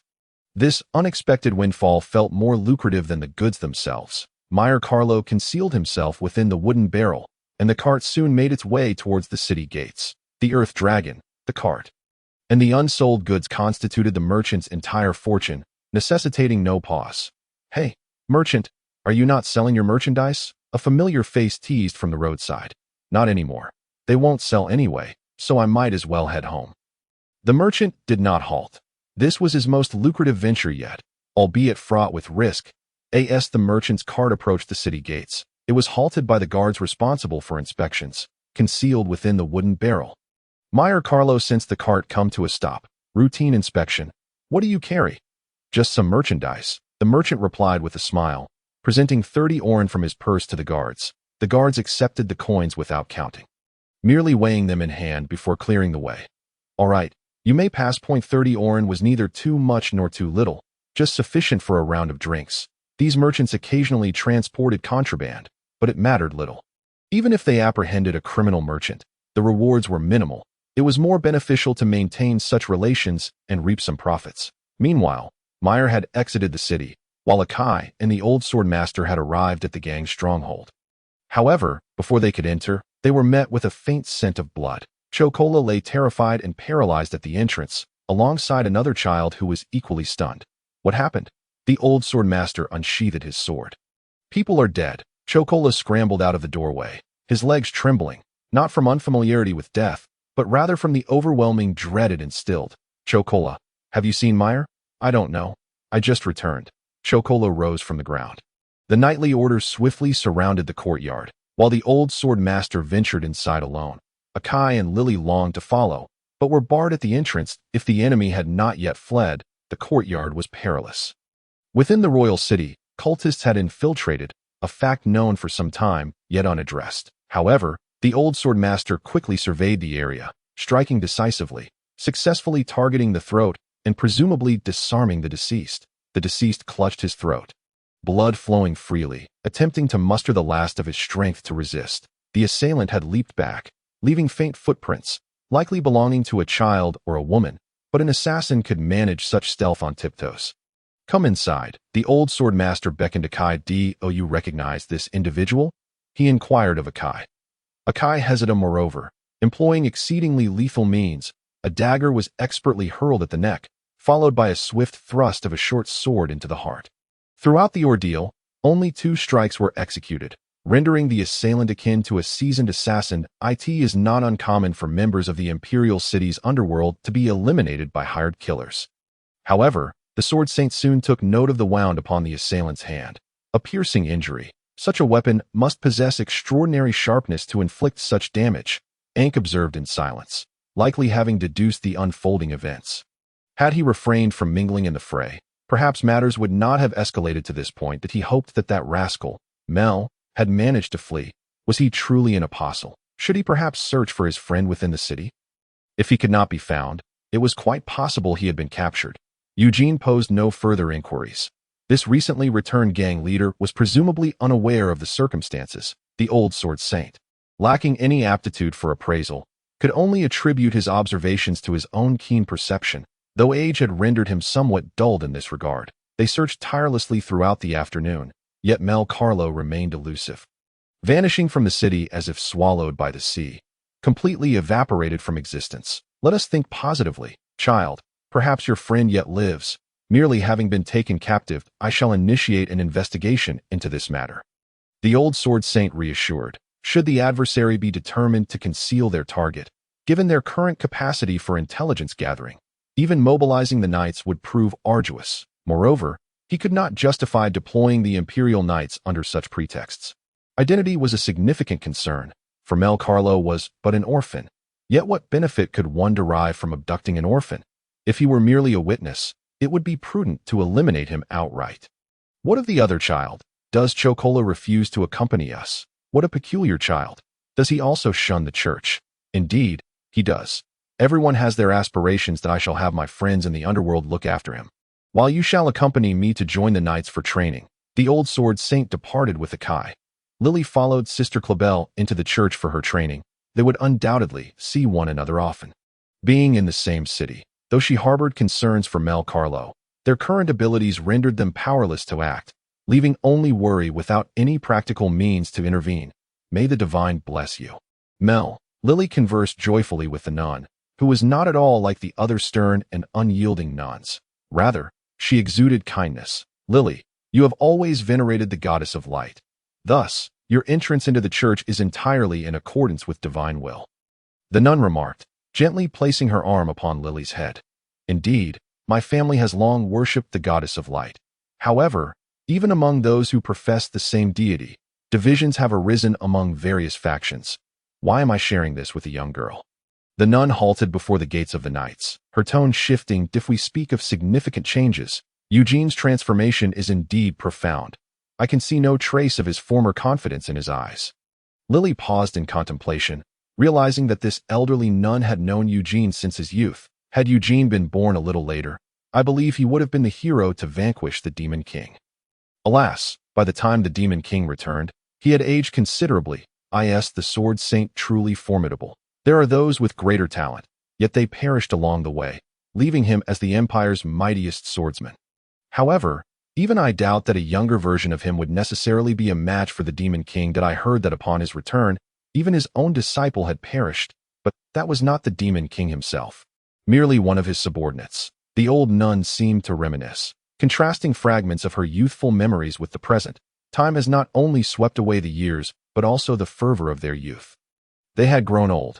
How many more years could they possibly have? Let us proceed, Lady Clabel, another nun attending to them reminded. Very well, I understand. Let us return to the church, little girl.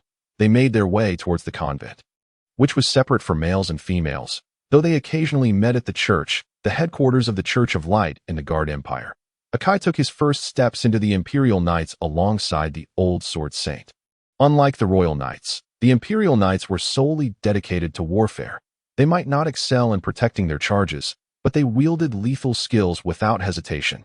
Lord Eugene, Sword Saint, upon the arrival of the Old Sword Saint.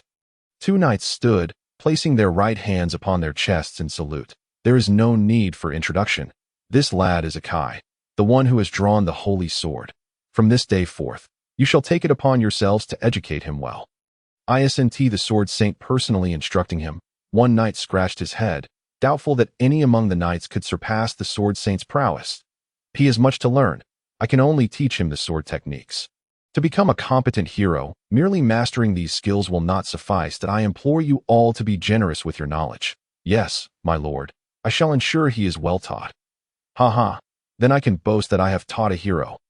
Another man laughed heartily, his muscular physique evident in his unarmored state. Of course, the Sword Saint nodded. Though a jest, he did not dismiss to cultivate a hero surpassing all predecessors.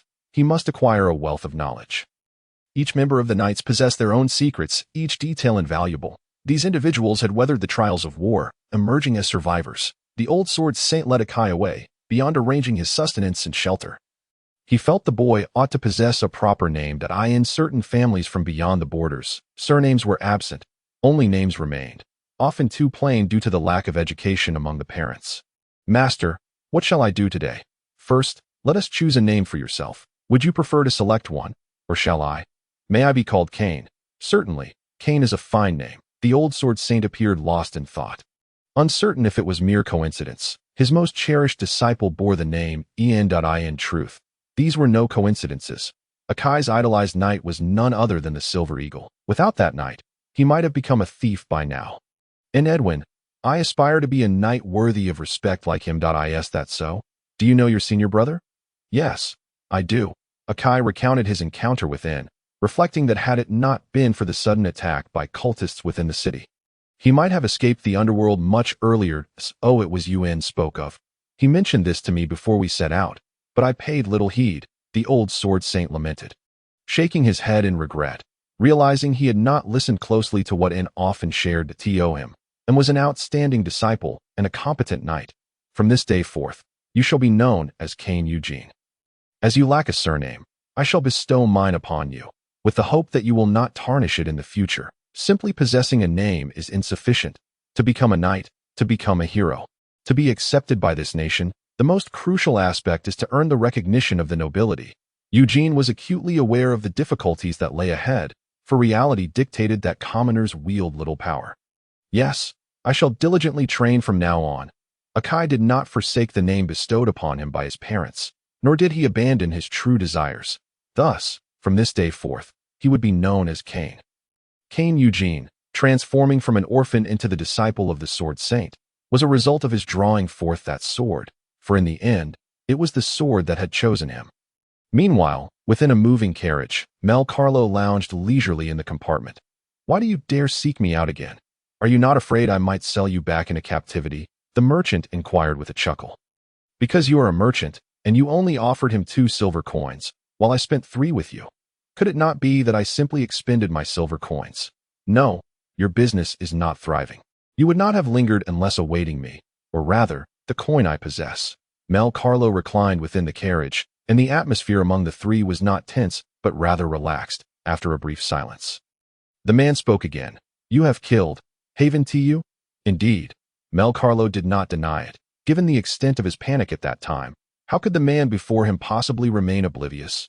Yet, he was somewhat perplexed. Knowing he had taken a life, why was this man so unfazed, seemingly unafraid of him or any potential threat to his daughter? Upon hearing this revelation, Claire was initially taken aback, followed by a sense of wariness. She simply could not fathom how a child of her age could commit murder. "I believe you should be aware that the individual who took the silver coins from you is already deceased," Mel Carlo revealed, producing 2 coins he had acquired from the gangster investigator, a sum he had previously spent on paper and ink from a merchant. "In no need to be anxious. When I killed for the first time, I was not much better off than you." The merchant remained remarkably composed, his hands firmly gripping the reins. He could discern that the young lad before him had been driven to murder out of sheer desperation, much like he once had been.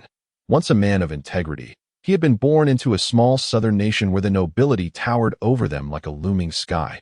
When a noble set his sights on the beauty of his wife, she was ultimately sullied, leading her to take her own life in despair. He forsook his scholarly identity, seizing an opportunity to bludgeon the noble to death with a hammer, thereafter fleeing with his daughter. Becoming a fugitive without a place to call home. Unable to linger in one location for too long, he found the role of a traveling merchant suited him well. "This is a gold coin, serving as my deposit. The remainder will be paid upon our arrival at the destination. What is your name, young lad? And you?" Mel Carlo retorted, still unfamiliar with the merchant and unable to establish trust between them. "I am Frelly Bernardo, and this is my daughter, Claire." "Your daughter appears rather dark-skinned," Mel Carlo jested. Her complexion bore a resemblance to her mother's, with a hint of red, characteristic of the coastal south, possibly influenced by the local climate. Frelly paid no heed to the comment. It was a pity she had not inherited her mother's vibrant orange hair, but instead shared a similar shade of dark hair with him. Had she possessed orange locks, she would have looked even more striking. "Perhaps we ought to build mutual trust. Let's share our stories. You may choose what to divulge, for our journey is still long ahead." "I am Mel Carlo to Mr. Frelly. May I inquire about your reasons for committing murder?" Mel Carlo sensed that the merchant did not resemble a bloodthirsty killer. However, his previous statements did not seem to be mere threats, but rather reflected genuine actions taken. Even if he had been compelled to act out of necessity, his heart had raced with fear at that moment, an instinctive dread or excitement rooted deep within the soul at the thought of taking another's life. Frelly recounted his past in its entirety. While not all of it might be true, at least the part about fleeing with his daughter after killing the noble was verifiable. More dialogue would facilitate a swift establishment of trust between them. "And you? You do not strike me as an ordinary orphan. Typically, one would not dare to encroach upon a duke's estate." The merchant drove the cart, swaying as they progressed. "Oh, you truly wish to hear the truth? Initially, I merely sought to snag a hefty prize, yet I found myself ensnared in significant trouble." "Haha," the merchant chuckled, unable to fully accept Mel Carlo's words. The trouble he had stirred had indeed resulted in someone's head rolling. A matter he had investigated. Otherwise, he would not have dared to partner with him. "Your disbelief is inconsequential. Oftentimes, coincidences abound." Mel Carlo turned his gaze back, observing the hills receding behind them as they distanced themselves from the imperial city. The scenery along the way bore an uncanny resemblance to the game world of Kandawan continent, as if a filter had been cast over his eyes, and the weather was splendid. having already provided a deposit of 1,000 orens. The remainder would be required upon reaching Ox City, a novice town more suitable for his growth and development.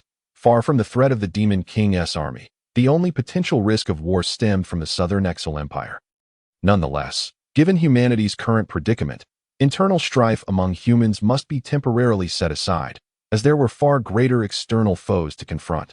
Just as Mel Carlo was preparing to lie down and rest, he opened his eyes to find the merchant's daughter gazing intently at him, resting against the cart's side.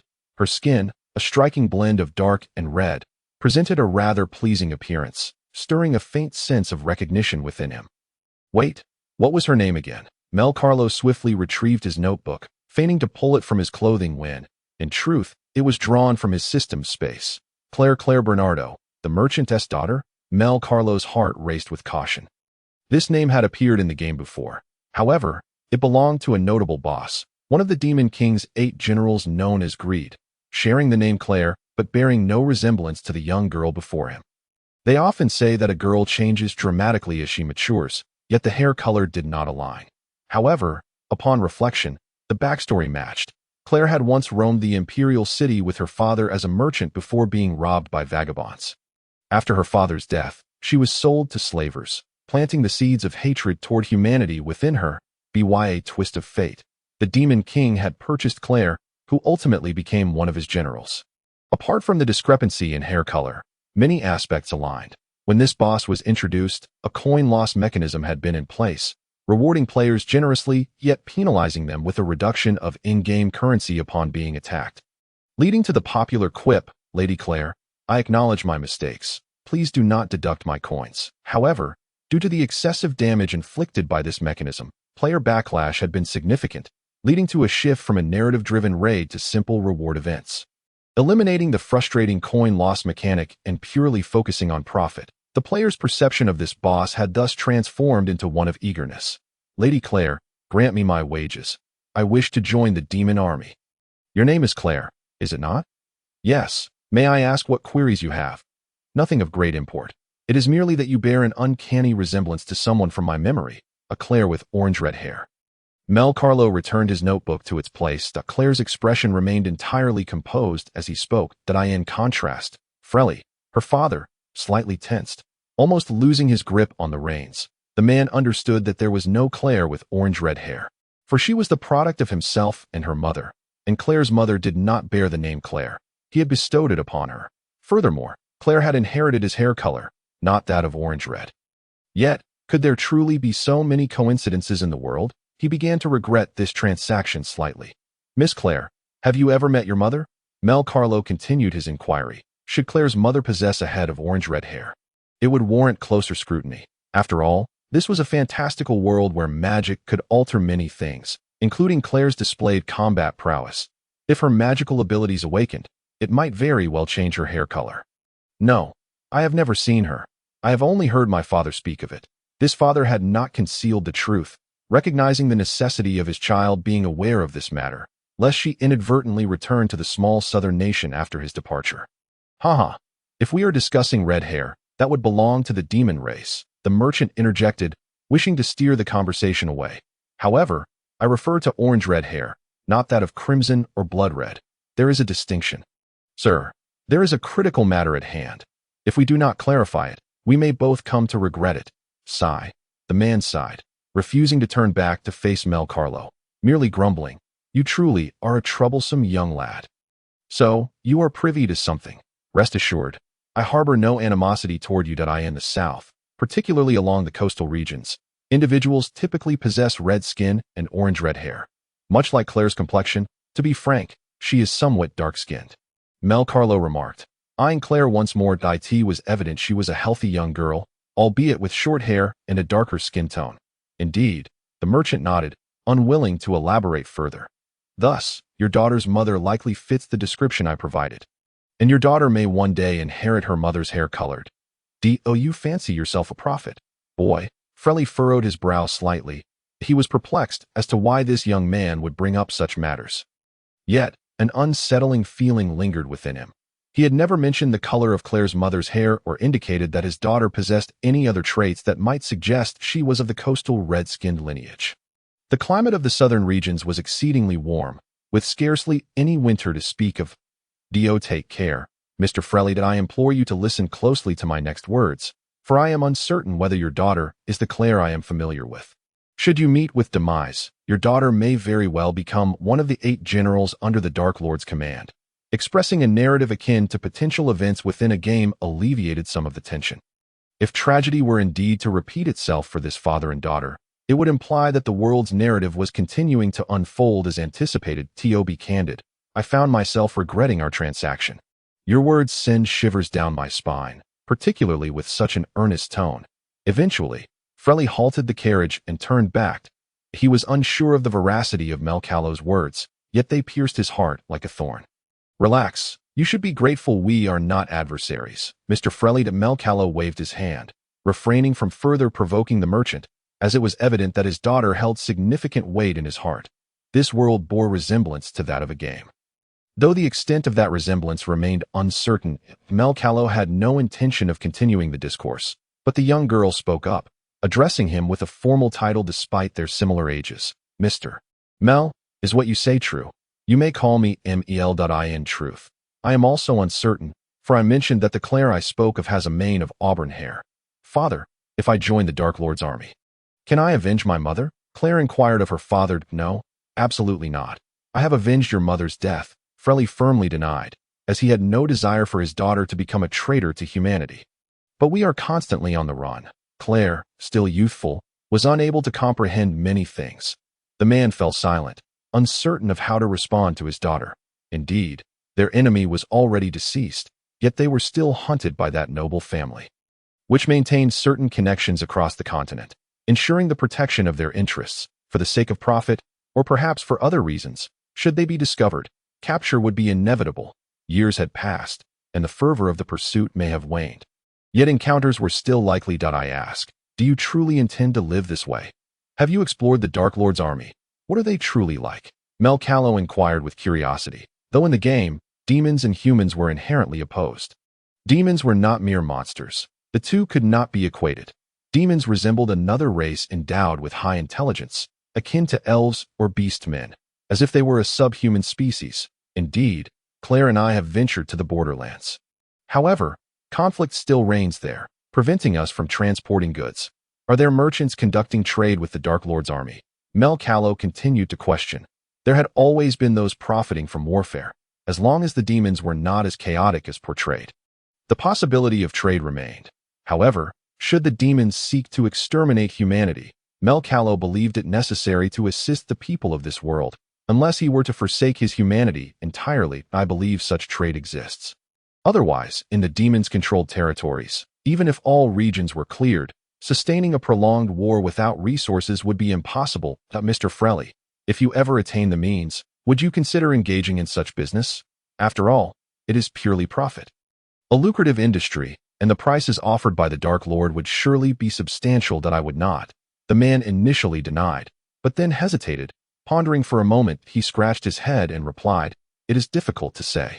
I have yet to reach that level. That if I were to attain that level one day, my perspective might very well change. The noble class on the human side certainly yearned for the demons to implement a policy of oppression and extermination, as this would increase animosity toward the demons. Unless all humans were annihilated, the demons could never unify the entire continent." Mel Carlo continued to engage in casual conversation, seeking to bridge a connection, for he possessed a considerable quantity of goods that were unavailable in this world.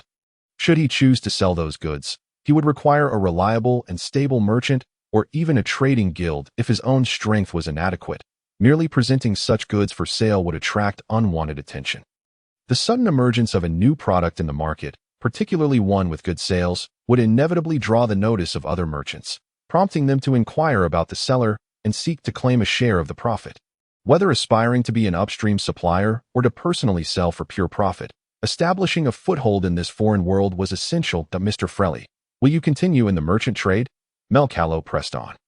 Indeed, traversing this continent, nothing suits me better than being a traveling merchant. If your strength is formidable enough, or if you possess your own trading guild, I have some high-value commodities I could offer you. Mel Carlo imparted his information. Frelly regarded Mel Carlo with a puzzled look, observing that he appeared devoid of any substantial goods. He seemed to carry nothing more than a wallet containing a single gold coin and some silver coins. He did not entirely disbelieve him. At the very least, this young boy could not be viewed solely through the lens of childhood innocence. The individual before him had likely met his demise due to this very boy. You do not believe me? No. Even if you possess such goods, I currently lack the means to sell them. Perhaps a small quantity might suffice, but an increase in volume would surely attract attention. I suspect you harbor similar concerns, which is why you hesitate to present your goods. Frelly addressed Mel Carlo's inquiry with clarity.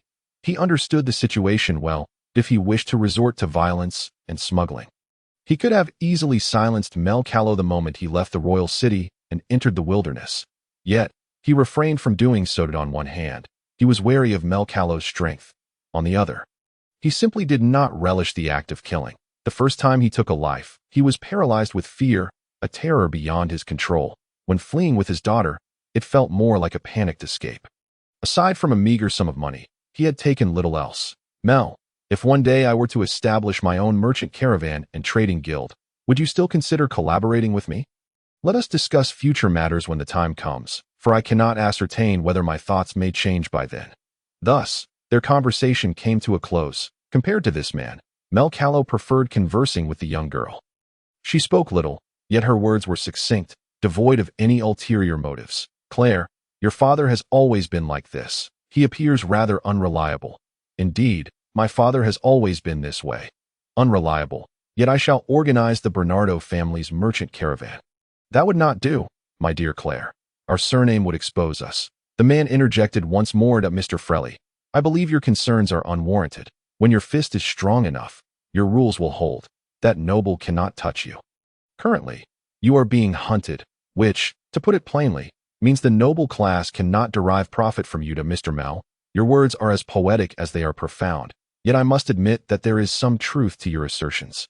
Albeit a touch naive, those noble lords will not allow you to share in their profits without cause. The man did not turn around, but did not entirely dismiss Mel's perspective either. Then let us devise a way to eliminate them, to hang them at the city gates. All of them? Indeed, everyone obstructing our path, but you hardly seem capable of that at present. True, but this is the present. The future may hold different possibilities. To Mel Carlo, it matters little who he assists in this world. He is not a native of it. Naturally, he would be too astute to propagate any foreign ideologies here, for he would likely be branded a heretic and face a fiery demise at the hands of the nobles and the church. In plain terms, the productive forces of this world are insufficient to nurture the birth of new ideas. A month later, they halted in a quaint town, with their destination still more than a month away, and possibly stretching to 3 months if the journey proved slow. Mel Carlo felt a twinge of confusion. After all, they had been progressing steadily for the past month, yet now they abruptly stopped in this small settlement. Mr. Frelly, when shall we set forth again? The road ahead posed challenges, with the possibility of encountering monsters. Thus, I plan to hire an adventurer, or better yet, if one accompanies us, it would spare us unnecessary expenses. Frelly tethered the carriage outside the Adventurers Guild. Claire followed closely behind Mel Carlo, although they could still converse. Mel Carlo was not truly a child, and their common topics were limited. Children, can you keep an eye on the carriage? I will inquire within to see if there are any travelers heading to Oak City. As Frelly entered the guild, Mel Carlo stood still, twisting his neck. He was quite eager to see what an adventurer's guild was truly like, for adventure is the central theme of countless tales set in other worlds. However, these goods required supervision, and Claire could not leave. Besides, she was merely a little girl, so it was best for him to stay here. Mel, why do you always ignore me? Claire inched closer to Mel. I just don't know what to say to you. That if I truly despised someone, I wouldn't even spare them a glance, Mel replied, stretching lazily. Over the past month, they had gotten to know each other. It had been a rather dull and tranquil period, as merchants occasionally sold their wares along the way. His proficiency in backward leaps had increased by 1,500, bringing his current proficiency to 3,101.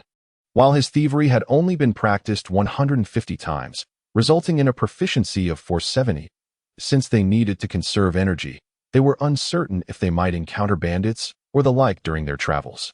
Current effort value, 33457. To redeem a full set of prizes would cost merely 100 effort points for a tenfold draw, yet the current rewards held little value for him.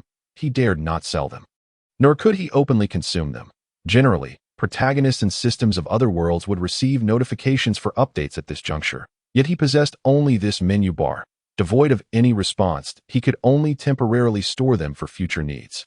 The only item he had consumed from the previously drawn supplies was instant noodles. Mel, will you join the Demon King's army in the future? Uncertain. To me, it matters little who I join. I cannot predict what the future holds. For my understanding of this world is far too limited. Yes, I feel the same.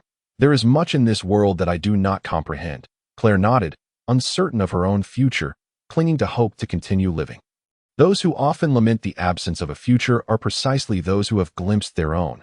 Before long, Frelly reemerged, accompanied by a female swordswoman, whose attire revealed her remarkable skill: the short jacket, short sleeves, muscular arms, and the sword at her waist all indicated that she was a formidable adventurer. Level. It appeared that this swordswoman's level exceeded his by at least 10 after this prolonged period of training. Mel Carlo realized his level had not increased, as he had yet to slay any monsters. Diligent training remained his only advantage, for at least his efforts would yield tangible results in the most direct manner. This adventurer will accompany us to Oak City. Greetings, I am Kate. I will be traveling with you from here on. The female swordswoman greeted them enthusiastically. Mel Carlo nodded slightly at the swordswoman before him. She shared his black hair, suggesting that his features were not uncommon in this world. Hello, Miss Kate. I appreciate your guidance along the way. Claire responded warmly. No, I should be thanking you. I wish to go to Oak City. But I have waited long without seeing any merchant caravans or travelers. I have heard that the recent increase in monsters has led to a decline in travelers. Kate quickly waved her hand. This journey had also confirmed for Mel Carlo that most ordinary people were merely level 1, regardless of their social status. Moreover, apart from adventurers, ordinary folk seemed disinclined to discuss levels, for levels do not determine everything. Nobles are born as such, their status dictated by bloodline. Is this your son?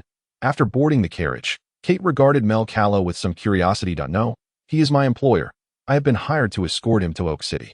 Upon hearing this, and considering Mel Carlo's age, she entertained a bold thought. Could he be the young master of some noble family who had ventured out for adventure? After all, she herself had secretly snuck out for adventure.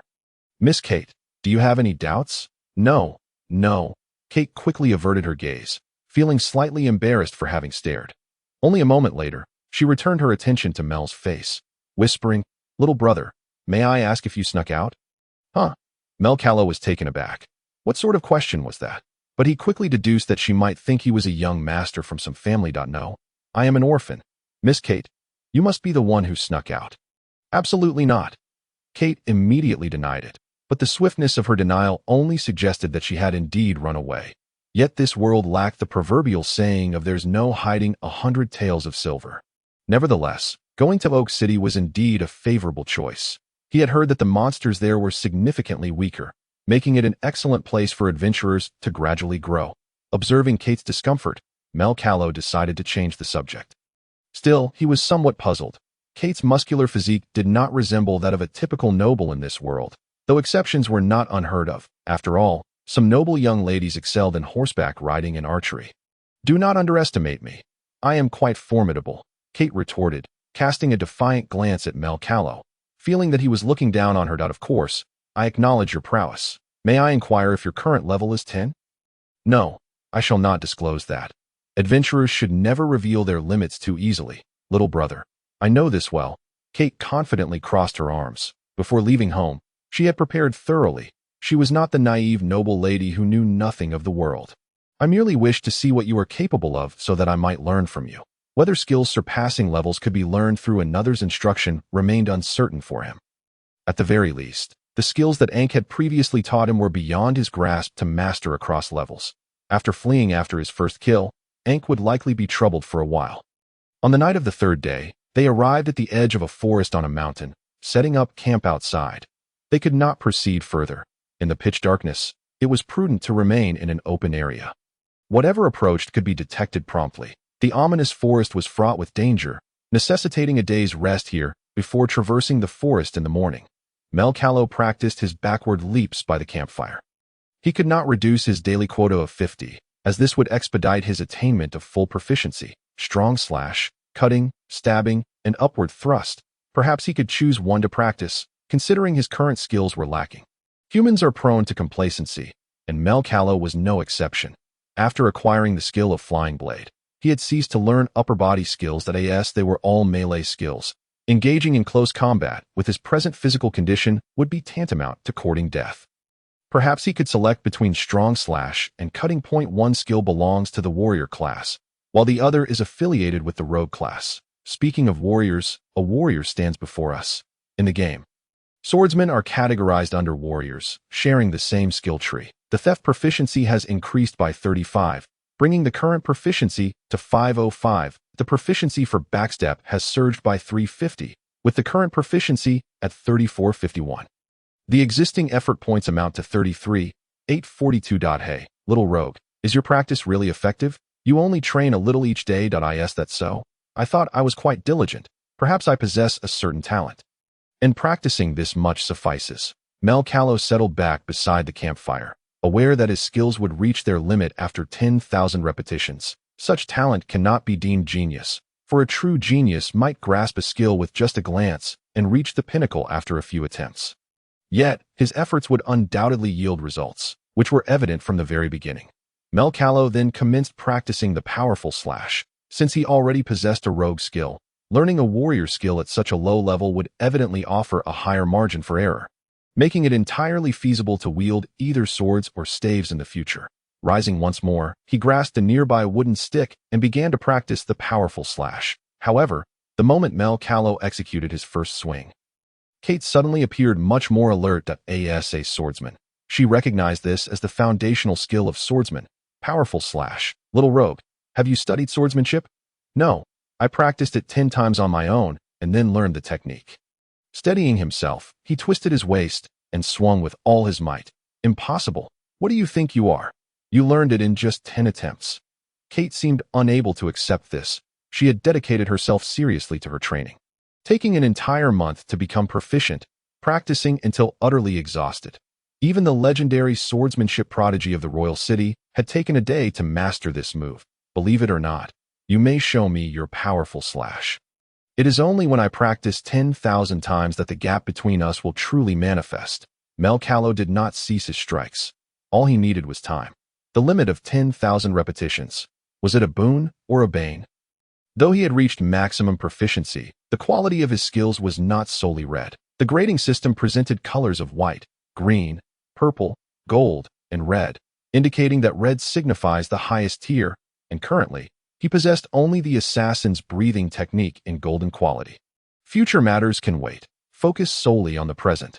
Mel Carlo cast aside distractions and continued to swing his sword relentlessly.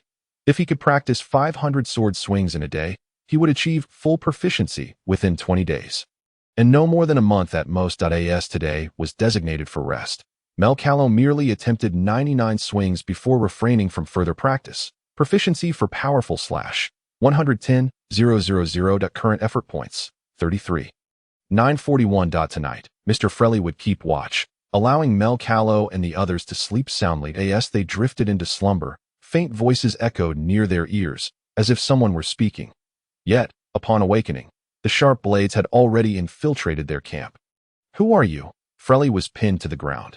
Kate found herself bound tightly with ropes, unable to resist, having been caught off guard in her slumber. Upon careful observation, the enemies numbered approximately 5, with levels ranging from 5, 7, 8, 9, to 5, none exceeding level 10. Although Mel was not restrained, he possessed only a dagger, while the assailants numbered 5, and Claire was merely a child. What do you intend to do? I am the eldest daughter of the Green family. If my father finds out, he will not spare you. Kate's voice quivered slightly with panic. She was bound and could not put up any resistance, having slept far too deeply to sense the looming danger. Is that so? We've indeed caught a plump sheep. With the abundance of monsters around, who would suspect us after we eliminate you? One bandit licked the blade of his dagger, revealing that this was not their first offense. They had taken advantage of the increase in monsters to commit their crimes. During this period, tracing their actions would prove quite challenging, as all blame could easily be shifted onto the monsters. Mel Carlo pondered over a means of escape.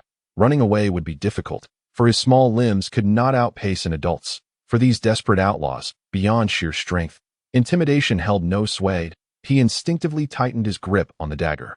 One bandit approached Kate, seemingly intent on committing an act of theft before any other crime, with a nearby cart making disposal of the body rather simple.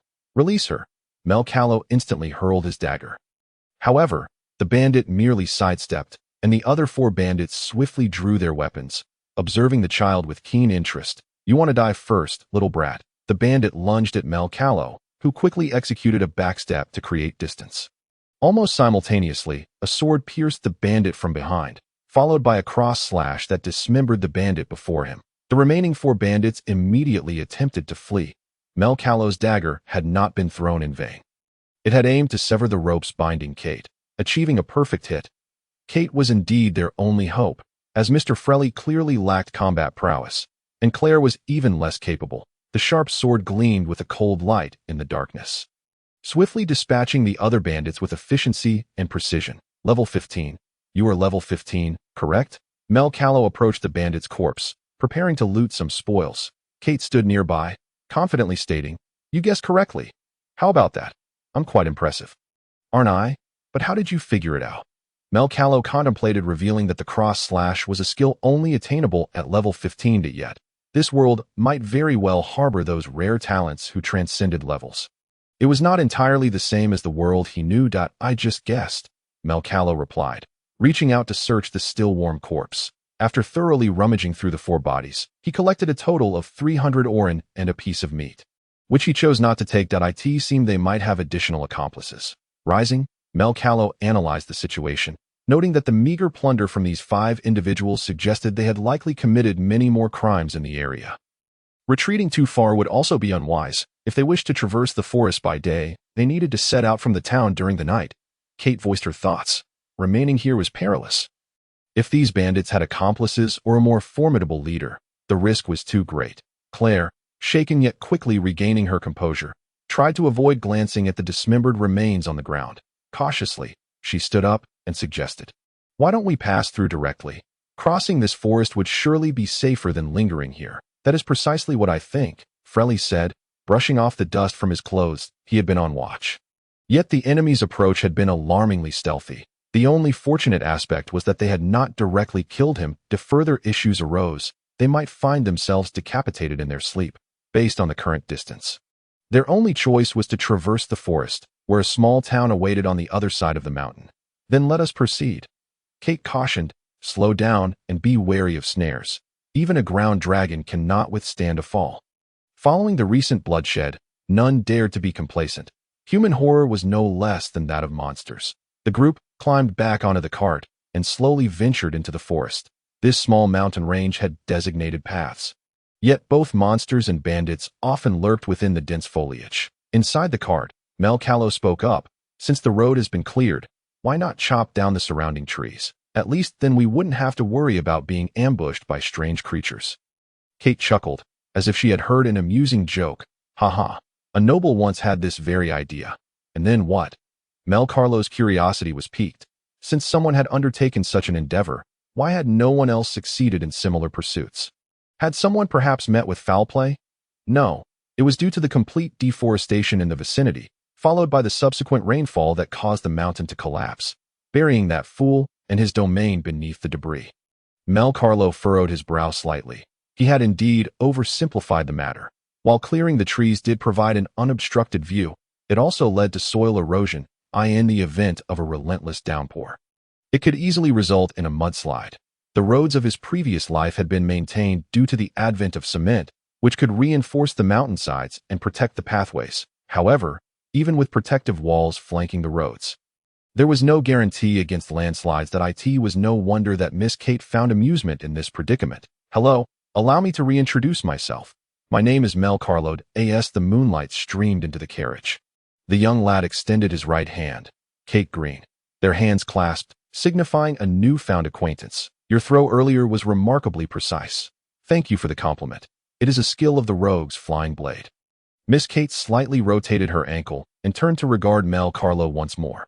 "You have acquired a great deal of knowledge, yet do you not realize that the more one learns, the harder it becomes to master? You should concentrate your efforts on a singular pursuit." Mel Carlo pondered this. yet could not arrive at a swift conclusion that I in the realm of gaming. Reaching level 100 was the pinnacle, with each level granting only 5 skill points, thus limiting the skills one could allocate. That a full skill required 30 points, allowing for a maximum of 16 skills to be mastered with 495 points. However, should level-ups provide additional attributes, one could distribute those points to intelligence, as each point in intelligence granted an extra skill point. Even then, with each level yielding but 1 attribute point, one would only accumulate a maximum of 99 additional skill points. Everything required practical application for validation. Without practice, it remained mere daydreaming. At present, he had yet to discover the correct method for leveling up. Was it perhaps due to his youth? Nevertheless, such uncertainties would unravel upon his arrival in Oak City. The carriage progressed at a sluggish pace, driven by their fear of ambush. Should the earth dragon charge forth at great speed, hidden snares within the forest could lead to catastrophe. Yet this deceleration only heightened Mel Carlo's unease. He possessed no skills in reconnaissance and was at a loss as to how to acquire them, uncertain of the extent to which such activities must be performed as the moonlight waned. Obscured by dense foliage, visibility along the road diminished. Frelly lit a torch, yet even its flickering glow scarcely illuminated the surroundings. "Claire, are you frightened?" Mel Carlo shifted his gaze to the girl within the carriage. A child of her age, witnessing death in such a brutal manner, would likely carry the burden of trauma. Claire responded softly. Her demeanor was a typical reaction for one of her years. Nearly facing death had already been sufficiently tense. Witnessing a person being torn apart would surely transform tension into sheer terror. Indeed, Mel Carlo scratched his head, as if he had forgotten the essence of feared.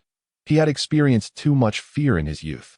Growing older, he had forgotten what it meant to be afraid, for merely surviving had demanded all his strength. Rather than dwell on myriad fears, he found it more prudent to consider what he would have for breakfast the following day. In his childhood, he had indeed feared being struck, yet at that time, he had known naught of death, thus lacking any trepidation regarding it. A troubled childhood may engender emotional deficiencies, yet it also cultivates resilience of spirit. In his previous life, he had been forced to live as a scoundrel, yet in various ways, he yearned to be a good person. Contemplating these matters, he leaned against the carriage, and before he knew it, succumbed to slumber. Young bodies were often prone to drowsiness. When he next opened his eyes, he found himself within an inn. Beside him was Kate, her arm muscular and firm. Awakened by Mel's movements, Kate slowly rose, yawning widely. Mel, you are awake. What transpired yesterday? Did I fall asleep? Yes, we safely traversed the mountain, but you dozed off, so I did not rouse you. Why am I sharing a room with you? Heh, little rascal. Do you wish to room with Claire instead? With that, Kate tied her hair into a swift ponytail, simple and efficient, entirely unbefitting of a noblewoman. Mel chose not to respond further. After all, he had nothing to lose. And he had no desire to share quarters with the cunning Frelly. Let us have some breakfast. We must depart shortly, Kate reminded Mel, who, not overthinking the matter, descended the stairs. The inn provided sustenance, requiring merely a few oren in exchange. Good morning, Mel. Claire's spirits had evidently rebounded. As a traveling merchant, one could not afford to lack robust self-regulation, as one would invariably encounter a multitude of vexing situations. Good morning, young lady. Little rascal, are you not merely a child yourself? How dare you call others young lady? Kate's palm playfully smacked Mel's head. Though they had only known each other for a day, the gravity of life and death had significantly bridged the gap between them. The breakfast was rather unpalatable, a paste-like substance of unknown origin, damp and sticky, seasoned with salt. It mattered little. As long as it was not utterly distasteful, how long would such a life persist? Mel longed to extract all the food from the spatial inventory. Yet he currently felt a lack of security. He had known this merchant for only a brief time, and the swordswoman for merely a day. His most significant secret remained undisclosed. Each item seemed to occupy a single slot. What if he had a large stone and a small one?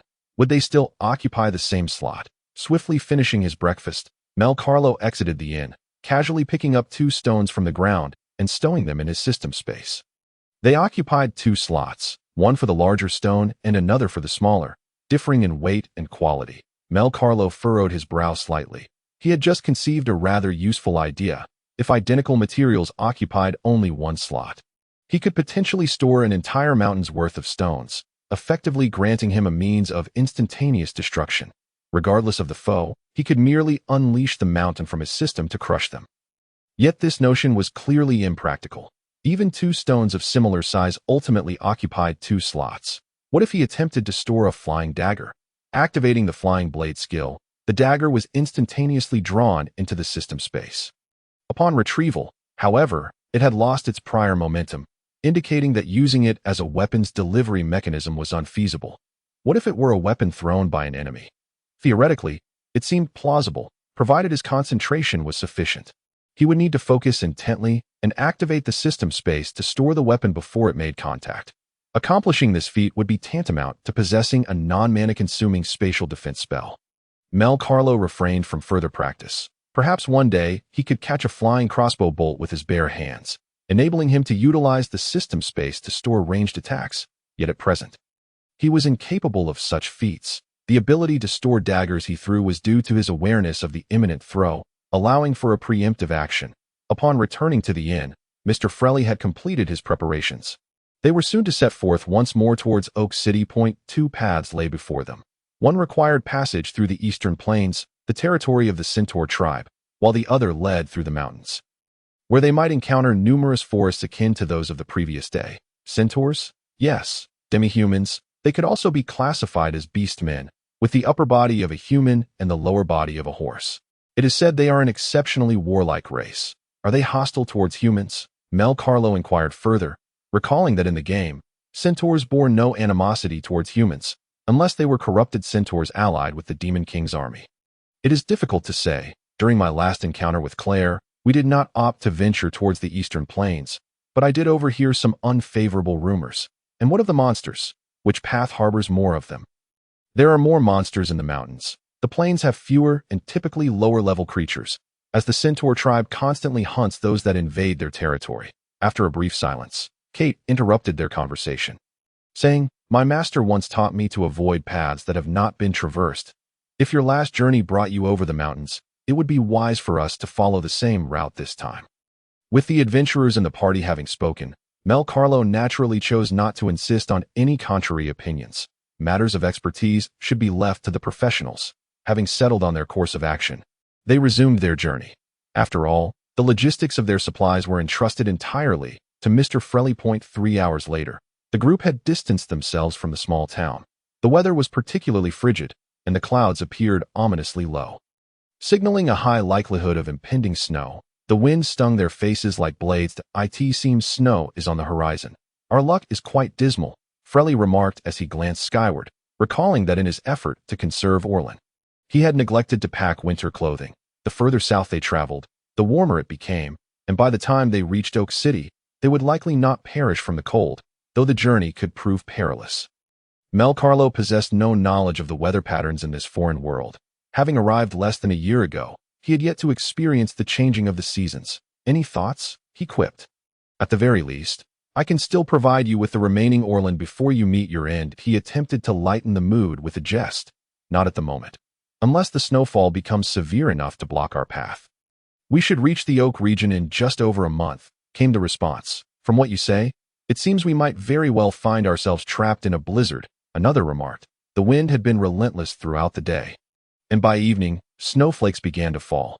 However, it was still in its infancy, lacking the oppressive weight of wind-driven snow. They still had time. It appears we cannot set up camp tonight. We must endeavor to cover more ground, even if it proves taxing for the drake. Frelly retrieved some provisions from the supply bag to feed the drake, followed by offering it water. Given the current situation, they could not afford to linger for long. They merely needed to replenish the drake's strength to continue their journey. That if necessary, they would dismount and proceed on foot. As midnight approached, the snowfall intensified, and the accumulating snow rendered the ground treacherous. Should the entire party remain in the cart, they risked tumbling into an unseen ravine. It seems we must disembark and proceed on foot, Frelly declared as he took the reins and stepped down. Mel Carlo and the others swiftly followed suit. In such weather, only the torches provided a semblance of warmth. Kate lamented, "When we set out, the weather was so fine. How could it have turned so wretched? Our luck is at its nadir." Yet, there was little to be done. If circumstances permitted, They would have remained in that small town until spring, but their journey demanded they confront the harshness of the wilderness. "We must keep moving, or we shall be completely immobilized," Frelly urged, leading the group onward. Mel Carlo held tightly to Claire's hand. In this dark night, a momentary slip could lead to her vanishing from sight. At dawn, they found themselves utterly unable to proceed, the drake wobbling unsteadily. If they pressed on, the drake might collapse before them, especially burdened as it was with supplies. Kate keenly spotted a cave not far off. "A cave? I'll go take a look," she exclaimed. If it were abandoned, they would be fortunate, but if it housed a bear or goblins, they would need to tread carefully, with a torch in hand. Kate ventured towards the cave, prompting the others to heighten their vigilance. There was no way forward. If any danger lurked within, they would have to devise a plan to eliminate it. "Huff," Mel Carlo exhaled, feeling his toes grow numb. Moments later, Kate emerged from the cave, waving her hand at the others. "Come in. There's no danger inside the cave." Mel Carlo, dragging his weary body, entered the cave, the flickering light casting shadows in the storm's embrace. The cart was dismantled at the cave's entrance, and Frelly led the drake inside.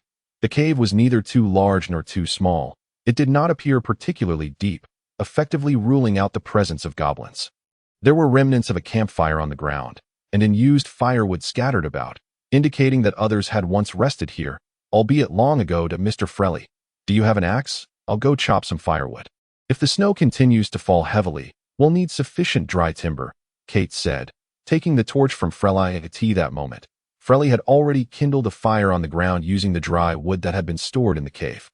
If the snow ceased the following day, they could continue their journey. However, they were not omniscient and could not predict the weather's evolution.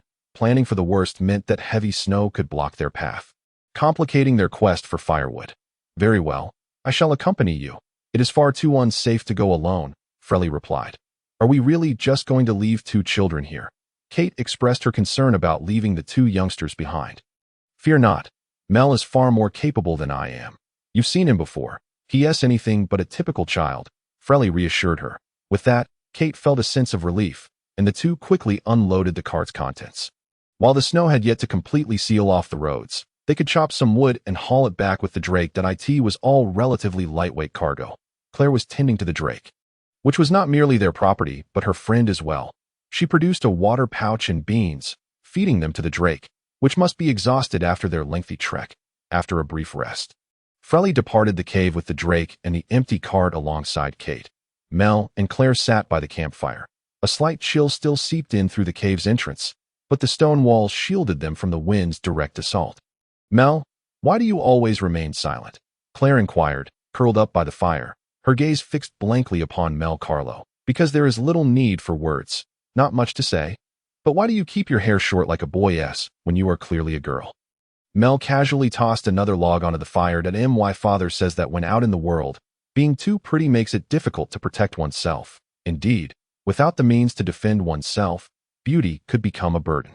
However, even with short hair, you are quite lovely," Mel Carlo remarked as he scrutinized Claire's features.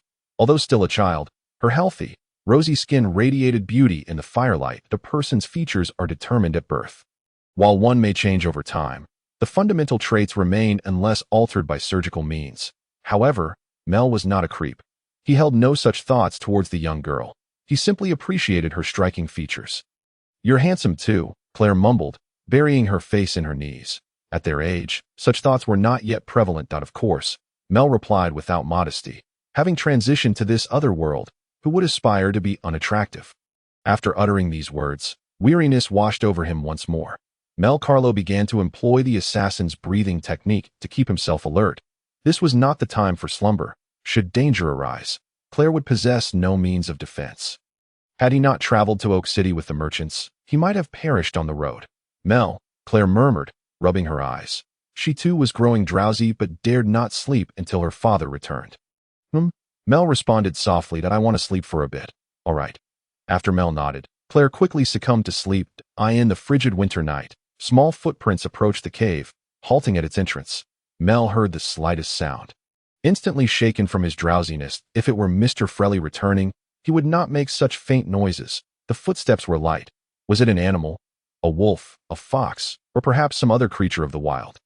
though he could not ascertain. With this thought, Mel Carlo reached for the dagger at his waist. If true danger approached, he must seize the opportunity for a decisive strike. That in his system's inventory remained a knife, looted from a bandit. After discarding the dagger, he could still use it for self-defense, activating a powerful strike ability. After a brief pause, the footsteps seemed to retreat from the cave's mouth, even though Mel Carlo kept his gaze fixed on the cave entrance. Nothing emerged. A fleeting thought crossed his mind. Could it be that he was hallucinating due to the cold? Now was certainly not an opportune moment to fall ill. After a prolonged wait, Frelly and Kate finally returned, hauling an entire cart of firewood. Once they unloaded the cart, the earth dragon simply laid down beside the campfire. Could this creature actually lie down? Mel had always assumed that earth dragons, much like horses, slept standing up. He had heard that horses might lie down to rest only in environments where they felt utterly safe. But in the game, the earth dragon served as a mount and had rarely been seen lying down. Well, it seems that the earth dragon does indeed rest by lying down. You should take a good rest as well, Frelly remarked as he settled next to Mel. Yet, Mel was not ready to drift into slumber just yet. He recounted the peculiar incident he had encountered earlier to the two of them. Kate promptly headed to the cave entrance for inspection, as a creature fitting that description could only be a goblin, which infested this continent like cockroaches. Unfortunately, goblins were not particularly intelligent. Had they possessed a higher intellect and the ability to communicate with humans, they would be classified as a sub-race rather than mere monsters. Kate's pupils constricted as she observed the small footprints on the ground, which did not belong to them. She had not scrutinized them closely upon their return, but now, upon closer inspection, there were indeed small footprints, with claw-like markings at the front, resembling tiny hands splayed on the ground. This is a goblin. Goblins are monsters classified between levels 530, yet they possess a certain degree of intelligence, a threat that other types of monsters do not have. Cunning and treachery are synonymous with goblins. Judging by the small footprints, this should be a level 5 goblin, but once a goblin appears in an area, it signifies the presence of a horde. Goblins are inherently pack creatures. The safest course of action would be to swiftly vacate this location. However, now was not the time for retreat. If they forced their way out of the cave, they would likely be engulfed by the snowstorm and perish from exposure. They could only proceed with heightened caution. Kate ventured deeper into the cave. At this moment, moving out was not feasible, should the snowfall intensify. Not only would they be immobilized, but goblins would also be rendered immobile, making it relatively safer. Upon returning to the cave, Kate relayed the discovery of the goblins to the others.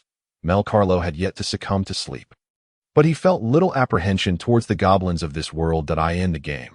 These creatures were merely beginner enemies, easily dispatched. The only annoyance was their attack frequency. Once besieged by a swarm of these minor foes, one's health could deplete rapidly, so avoiding being cornered by goblins was paramount. What were the goblins of this world truly like? Just like in the game, wielding sticks, knives, bows, wearing armor, and employing shamans and great shamans. Within the game, goblins were also categorized by levels, with trolls being a variant of goblins, less intelligent but larger in size. You all should rest. I will take the night watch. Kate voluntarily assumed this responsibility. There was no better arrangement, for if Frelly were to stand guard, they would likely be dismembered by goblins in their sleep. With that, he sank into a deep slumber. In his dreams, Mel Carlo found himself transported back to his childhood, a childhood devoid of happiness. A wound he would spend a lifetime trying to heal. His mother's stick would strike him, while his father was either in prison or en route to it. The poverty of his surroundings filled him with dread. As he stood trembling in the cold wind, "Strike me dead," the suppressed words in his heart could neither erupt nor be voiced. He was acutely aware of his own frailty, forced to curl up and absorb more pain upon his back. He often pondered whether he was truly their son. Why did she strike him as if he were an animal? Why did his father never spare him a glance? He could only press on, gritting his teeth and moving forward, striving to reach a place illuminated by light, where the sun would banish the cold from his body. The dreamscape faded into a blinding white. He slowly opened his eyes to find it was the second day. The snow had not ceased. It fell heavily, suffocatingly, yet the light outside was real. Through the clouds and the snow, light still managed to touch the ground, though the storm was so fierce that the distance was obscured. The cave entrance had been fortified with the cart, and a thick layer of snow now blanketed the outside. Unfortunate, yet not entirely bleak. With such a thick layer of snow, at least the goblins would not venture forth. Kate gazed at the accumulation of snow outside the cave. In just one night, traversing the path had become a challenge. The thicker the snow, the less likely the goblins would leave their lair. Frelly stretched, having not slept well the previous night, plagued by worries of a goblin attack. You all prepare breakfast. I will rest for a bit, Mr. Frelly. Kate unrolled her sleeping bag, ready to catch some rest. She had not had a moment's respite since their journey yesterday. And she had even gone to chop wood afterward. To endure the night was already pushing her limits. They certainly could not simply sleep on the ground. Even within the cave, the stones and mud were frigid, and lying directly upon them would be unbearable. Mel Carlo peered through the crevice of the cave entrance, unable to see the path. The snowfall had transformed everything dramatically overnight, according to the map. This was not even an exceptionally northern region. There lay the northern tundra beyond, marked on the map as a vast expanse, but it was likely fraught with danger compared to the sweltering heat of summer. Winter proved to be a far more inhospitable season for human survival. In this season, crops could not grow, and human productivity was severely limited. This world lacked a robust industrial foundation, making winter a most trying time. For breakfast, they consumed a porridge made from some flour. Although salt had been added, it was merely sufficient to satiate hunger. Who devised the idea of boiling flour into a paste? They ought to be hanged. As the week progressed, the snow continued to fall heavily, and Mel Carlo refrained from practicing theft. He needed to conserve his magical energy and mental fortitude. He practiced his powerful slash 100 times daily and his backward jump 50 times each day. A week later, the snow showed no signs of abating, and their food supplies were dwindling. Frelly had begun to regulate food distribution. However, Mel remained unconcerned about this matter, his focus unwaveringly on his training. The proficiency of his powerful slash had risen from 100 to 800, while his backward jump skill had increased from 3451 to 3801. His effort points had surged from 33,941 to 34991. The accumulation of effort points was substantial, and should he decide to utilize them entirely for a lottery, he could likely procure numerous supplies. Even the resources within the system's inventory had yet to be exhausted. 50 bags of chips, 50 bottles of cola, 40 packets of instant noodles, and 50 bottles of mineral water. Continuing down this path was untenable. Their provisions were nearly exhausted. Kate proactively raised the issue, for hunger could easily incite disputes over food. I'll venture outside to hunt. The relentless storm outside had buried the path leading from the cave, meaning one would have to wade through the snow. The risk was exceedingly high, and encountering wild beasts in such conditions could very well lead to death. Visibility was extremely low in this weather. Even if the snowstorm momentarily subsided, as long as the sky remained overcast, there was always the possibility of renewed snowfall. That it would be best not to go. Mel Carlo urged Kate, but our food is limited. What other options do we have if we do not venture out? Moreover, hunting is not a simple task. Trust me, we must remain patient, Mel Carlo stated firmly. Withholding his secret, he could only express himself to this extent. If Kate insisted on going outside, he would offer no sympathy for any misfortunes that befell her along the way. That it was either to trust him or to embrace the risks. Very well, your demeanor suggests you are not jesting. I am simply curious. Can you conjure food out of thin air? Gazing outside, it was impossible to discern whether it was morning or evening, as the sky remained perpetually dim. Naturally, Mel Carlo wished to keep his secret concealed for as long as possible. There are times when one must act thus. If both Kate and Frelly fall, it may be that I alone cannot reach Oak City. Let us wait and see. Should the food run out, I shall have no choice but to reveal my hidden secrets. As the morning passed, the sky began to clear, the accumulated clouds dissipating, and sunlight graced the earth, slowly melting the snow. The group did not rush to depart immediately. They needed to wait for the ice and snow to melt further, at least until the roads were unobstructed. Kate looked at Mel in surprise. Do you know the snow will stop? Though Mel was uncertain, he nodded, relieved that his secret need not be disclosed. Claire cast an admiring glance. Let us wait. Once the snow on the road has vanished, we can set forth. This may take until tomorrow. Mel Carlo glanced around. After all, no one had come to clear the roads, and they could only rely on nature to facilitate their passage. If the warming trend continued, the snow would naturally melt, yet should temperatures drop again at night, another heavy snowfall could ensue. But what else could they do? One cannot easily contend with nature, so they waited as the day waned. Night fell once more. They needed merely to spend another night in the cave, and by dawn, they could embark. Although the temperature remained low, at least it did not snow, which would not impede their actions the following day. With the sun shining, the snow on the roads would disappear, though snow would still linger on the mountainsides. That a peaceful night ensued, without any incursions from the demon tribe. Yet, there was a lingering concern about a potential goblin attack. Mr. Frelly exhaled, for while goblins are not particularly formidable foes, they can be quite troublesome. He had witnessed villages laid waste by goblins. Do not underestimate them. Goblins are cunning creatures, and they may be lying in wait on our path. Goblins do not cultivate. They only pillage, occasionally hunting, yet they do store food. The cart moved slowly along the mountain path, the earth dragon regaining its vigor after a week of rest. Their pace slackened again. For the surrounding area was rife with perilous ravines that a fall could lead to being swept away by the raging waters. However, it would not take long for them to traverse this valley. They were nearing the exit, with what appeared to be a forest ahead, a favored nesting ground for goblins. Kate warned the others and took her place beside the driver, vigilant of the surrounding underbrush. The earth dragon pulled the cart into the forest, which was not particularly tall but well lit. Due to the melting snow, the air retained a damp chill that could dull one's senses. Many scents would be diluted by the flowing water. The cart halted, for a tree obstructed their path ahead. "I'll go take a look," Claire said, about to disembark when rustling sounds emanated from the nearby thicket. With a sharp cry, an arrow shot forth from the underbrush. Embedding itself in the cart's canopy, the sound was unmistakably that of goblins. Mel Carlo immediately heightened his alertness. Had the canopy not absorbed the impact, the arrow would have pierced his head. As more sounds filled the air, they could not afford to remain stopped. Turning back would only slow them further. Kate drew her sword, dispatching an advancing goblin, yet the number of goblins around seemed to multiply. And she feared she could not fend them off alone. An arrow, seemingly from nowhere, struck her left arm, as bothersome as in a game, with their numbers and frequency of attack scattered, making it difficult to eliminate them swiftly. While she dealt with other foes, the goblins would strike from the shadows, a torment befitting a novice. "Get in the cart," Frelly shouted. "Drive forward. I'll handle that tree." Mel Carlo issued these commands in quick succession.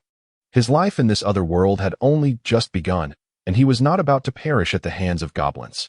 Kate severed the arrow lodged in her arm and leaped into the cart. Frelly cracked the whip, and the earth dragon surged forward, while Mel Carlo scrambled atop the cart, aiming at the fallen tree. Store it. If the system could not successfully determine the outcome, the earth dragon would crash into the tree, and they would be surrounded by goblins. Just as they were about to collide, the system successfully stored the tree, which vanished into thin air. Kate braced a wooden plank within the cart to intercept an arrow flying from behind and swiftly moved to the front of the cart. Drawing her sword to deflect another arrow aimed at Mel, cold sweat dripped down her brow. That arrow had nearly struck her head. For the first time, Mel Carlo grasped the stark difference between this world and the game. In this realm, death was final. There would be no respawning as in the game. No second chances. That a single mistake could lead to his being erased from this world entirely. This was hardcore mode. Mel Carlo finally breathed a sigh of relief. Quickly retreating into the cart, the earth dragon soon emerged from the forest, arriving at a flat meadow where, apart from some stones, no trees remained. The snow on the main road had not completely melted, but only remnants remained in the center and along the sides of the path. This area was not particularly far north. Snow would not linger for long. Frelly drove the cart forward, not stopping until they were entirely beyond the goblin's reach. At which point they assessed Kate's injury. The arrow needed to be extracted, the wound cleaned, and bandaged. An infection would pose significant complications, especially since they were 2 days away from the next town. Beads of sweat began to form on Kate's forehead. Initially, when struck by the arrow, adrenaline had dulled her pain, but now that they were safe, the sensation surged back, forcing her to grit her teeth. "Mr. Frelly, please help me remove the arrowhead, but I have no anesthetics, only some hemostatic agents." Mel Carlo stood quietly nearby, examining the system's points. Internally, he called out, "System, can you provide medical supplies? Could the system level up?" Yet, no matter how he tried, the system remained unresponsive. From the outset, he had been abandoned, and even the system framework was unsuitable for this otherworldly scenario. "Let us try to extract everything. Current effort points, 34. 991.1 could draw once for every 10 points, or 10 times for every 100 points. With just 9 more points, he could draw 350 times in 10 pulls. But this was not the time for point accumulation. A trial was in order. Please, let there be something useful.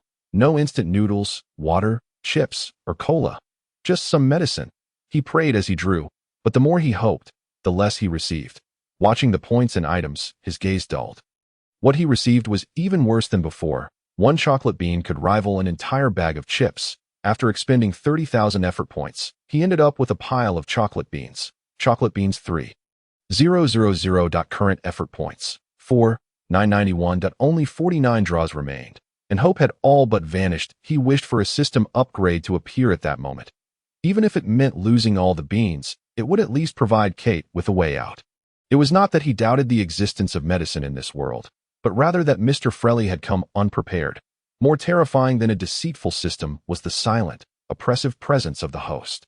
Clicking for another 10 draws yielded 10 packs of instant noodles. Closing his eyes, he invested the final 30 draws into the last 10 pulls. He received 10 units of alcohol, 10 first aid bandages, 5 units of Cloud X white medicine, and 5 disposable anesthetic injections. Current remaining effort points, 91. Storage. Wallet, instant noodles 50, cola 50, chips 50, mineral water 50, felled tree, bandit S knife, alcohol 10, first aid bandages 10, Cloud X white medicine 5. Disposable anesthetic injections 5. System. Just keep working hard. Leave the rest to fate.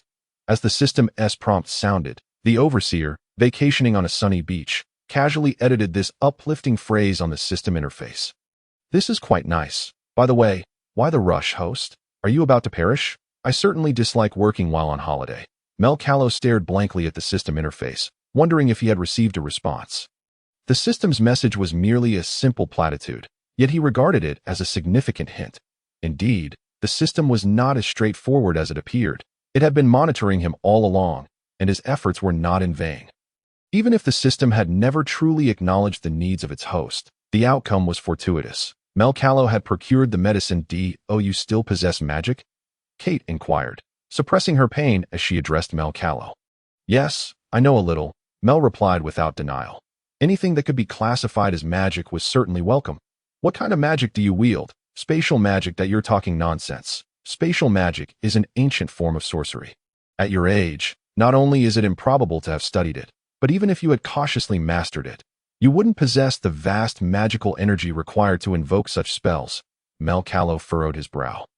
He had indeed stepped into a pitfall, as no one had ever informed him of such matters. "You may believe that I possess such capabilities." With a swift motion, Mel summoned the large tree that had just vanished, causing it to land with a thud on the ground, revealing clear signs of having been chopped down. This tree had not fallen naturally. It had been felled by goblins, who had anticipated their path and laid an ambush along their route.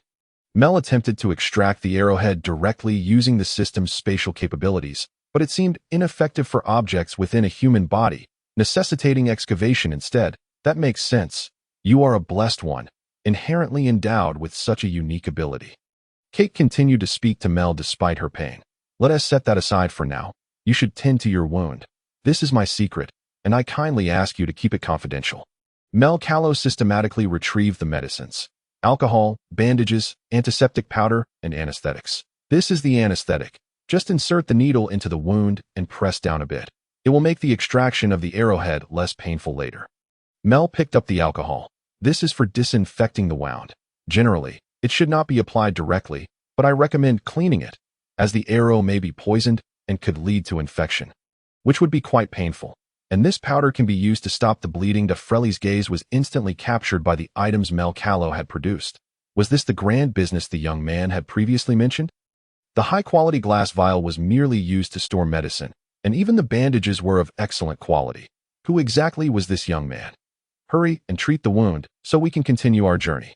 Mel Carlo preferred not to speak much, recognizing that Kate had sustained her injuries while protecting them. Following Mel Carlo's instructions, Frelly began to treat Kate's wound, and after administering local anesthesia, even though the wound had been opened, Kate astonishingly felt no pain at all. Seizing the moment before the anesthesia wore off, they cleaned the wound thoroughly, applied the medicine, and bandaged it. "Mel, could you possibly share the recipe for this medicine?" I've never encountered a powder like yours. I apologize. I stumbled upon this by chance, and I'm not familiar with the specific recipe. As for the alcohol, it's highly distilled spirits, not for consumption, with a purity of 75. Frelly felt somewhat overwhelmed. He had certainly encountered spirits before and had seen some people use them directly on wounds. However, due to cost factors, they were rarely applied on a large scale. That he immediately recalled what Mel had mentioned earlier about establishing his own trading company and guild. With formidable strength, hinting that such a business might indeed be feasible. Mr. Frelly, are there still dangers ahead? Honestly, I'm uncertain. The situation is different from when we arrived. The monsters have clearly increased, and even the lowly forests now harbor goblin nests. Frelly could not make any guarantees. The group set off once more, and as the effects of the anesthesia subsided, Miss Kate began to feel the pain from her wound. How about some chocolate beans? They might help ease your discomfort. Retrieving chocolate beans 50. Mel Carlo produced a handful of chocolate beans. The existence of chocolate in this world made it less surprising to present such a snack. Especially since it was far less shocking than the glass vial from earlier. This world was not devoid of glass. The decorations in the churches were made of it, as well as the windows of the nobility. However, their glass was mixed with various colors and lacked high purity. He also shared some with Claire and Frelly, as such treats were merely snacks. Yet, upon tasting them, they immediately recognized the exceptional quality of these chocolate beans. They were sweet, exceedingly sweet, with a delightful hint of milk. Kate popped the chocolate beans in her mouth and instantly felt a significant alleviation of the pain in her arm. I'm curious. What exactly is this blessed one you mentioned? Is it akin to an apostle? Taking advantage of a lull, Mel posed his question. Previously, he had learned about apostles from Old Ink, and now hearing about a blessed one made him feel as if the two were somewhat similar. No, they are quite different. A blessed one's abilities are innate, said to be bestowed by the divine. The blessings or protections each person receives may vary, and some even receive curses. And what about apostles? Apostles? They are mythical beings, generally speaking, a person or creature that suddenly gains immense power, derived from the divine. Isn't that also a divine blessing? Well, I can't articulate it well. If you wish to learn more, perhaps you should consult relevant scholars. I don't have a deep understanding of these matters, but I do know they are not the same. Exceptional blessed ones often attain high status, depending on their specific abilities, while the legends surrounding apostles are entirely catastrophic. Oh, Mel nodded, now enlightened that apostles were not to be trifled with, and that they might only exist in myth, suggesting that they had not appeared in this realm for a long time or were perhaps hiding. However, Mel was aware that his abilities originated from the system, leaving him uncertain whether the system could be regarded as a deity of this world. As it stood, the system had not communicated with him beyond that solitary hint. Just strive diligently, leave the rest to fate. What could this phrase possibly signify? Did it harbor some hidden meaning that he had yet to comprehend? If you possess such abilities, why have you not mentioned them before? Kate turned to Mel. Everyone has their secrets. If I were to be candid, I did not trust you when I first met you. Mel found no embarrassment in this inquiry. Honesty was the best policy, especially since he had many more secrets yet to reveal. In just a week. You believe you've come to know me? Kate chuckled as she munched on chocolate beans. If I were in your position, I would not have ventured out to hunt. Instead, I would have hoarded all the resources for myself based on my own strength. Mel Carlo was not jesting. Under such circumstances, if one lacked the spatial capacity to stockpile resources, remaining calm during a snowstorm while hunting would be exceedingly perilous. Everyone has their flaws, yet Kate's character remained commendable. Conclusion: I am Mel Carlo. The journey has concluded. It took 3 months to traverse this path. As they were not in a hurry, Kate's arm had healed, and after escaping the goblin territory, they encountered no further dangers. The medicine Mel Carlo provided proved effective, preventing any infection in her arm.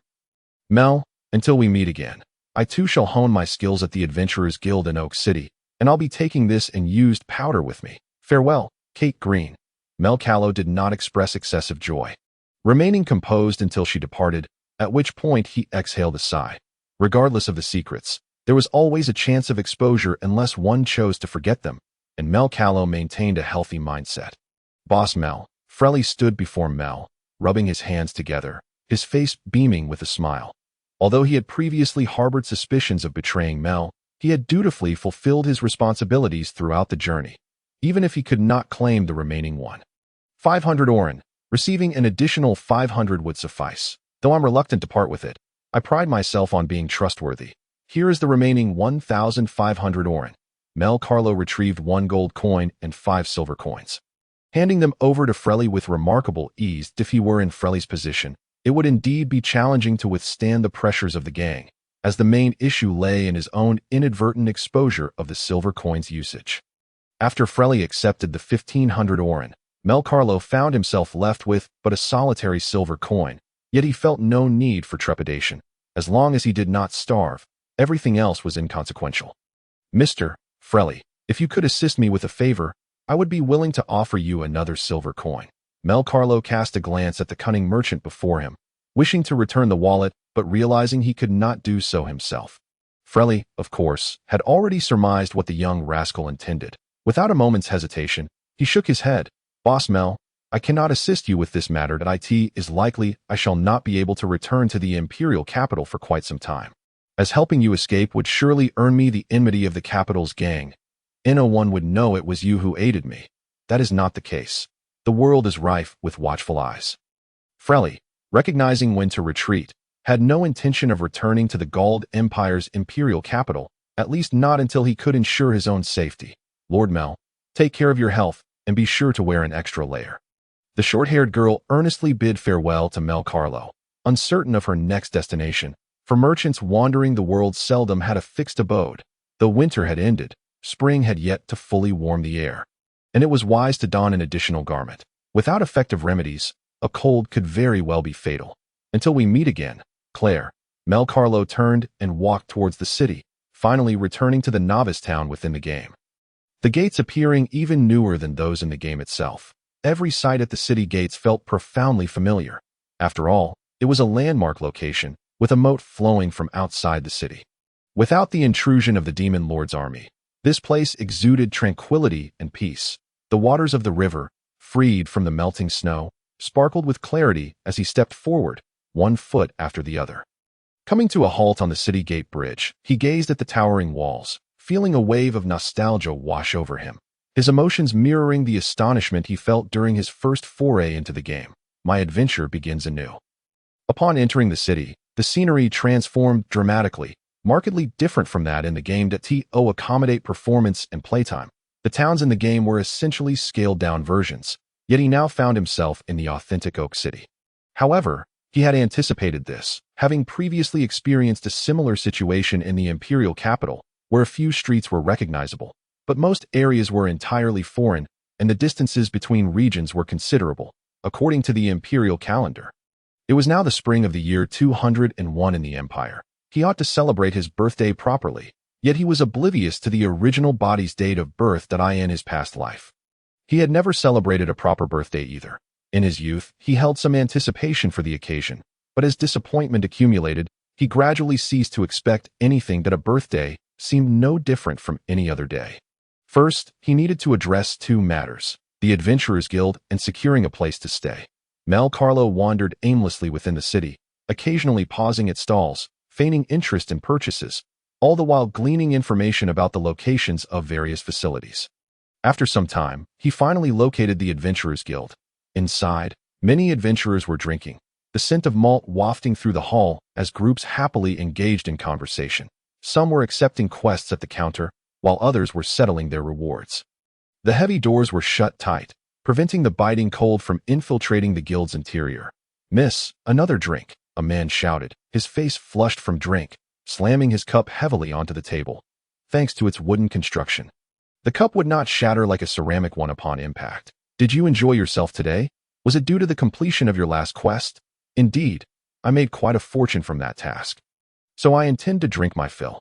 Just as the atmosphere was lively, the long silent doors of the Adventurers Guild swung open, drawing the attention of the adventurers within, all curious to see who had entered. A young lad stepped inside, prompting immediate jests from the crowd. "Who is this? Your son? No idea. Must be someone's child." Ignoring the laughter directed at him, Mel Carlo strode purposefully towards the guild's receptionist. The girl, who had just finished registering newcomers, noticed Mel Carlo's arrival and thought, "Surely, he must be the child of some adventurer. Hello, little brother. Who are you looking for?" "I am not looking for anyone. I wish to become an adventurer." The work of an adventurer can be quite perilous, and you seem rather young. The girl scrutinized Mel Carlo, feeling somewhat conflicted. The guild had not stipulated any age requirements for registration.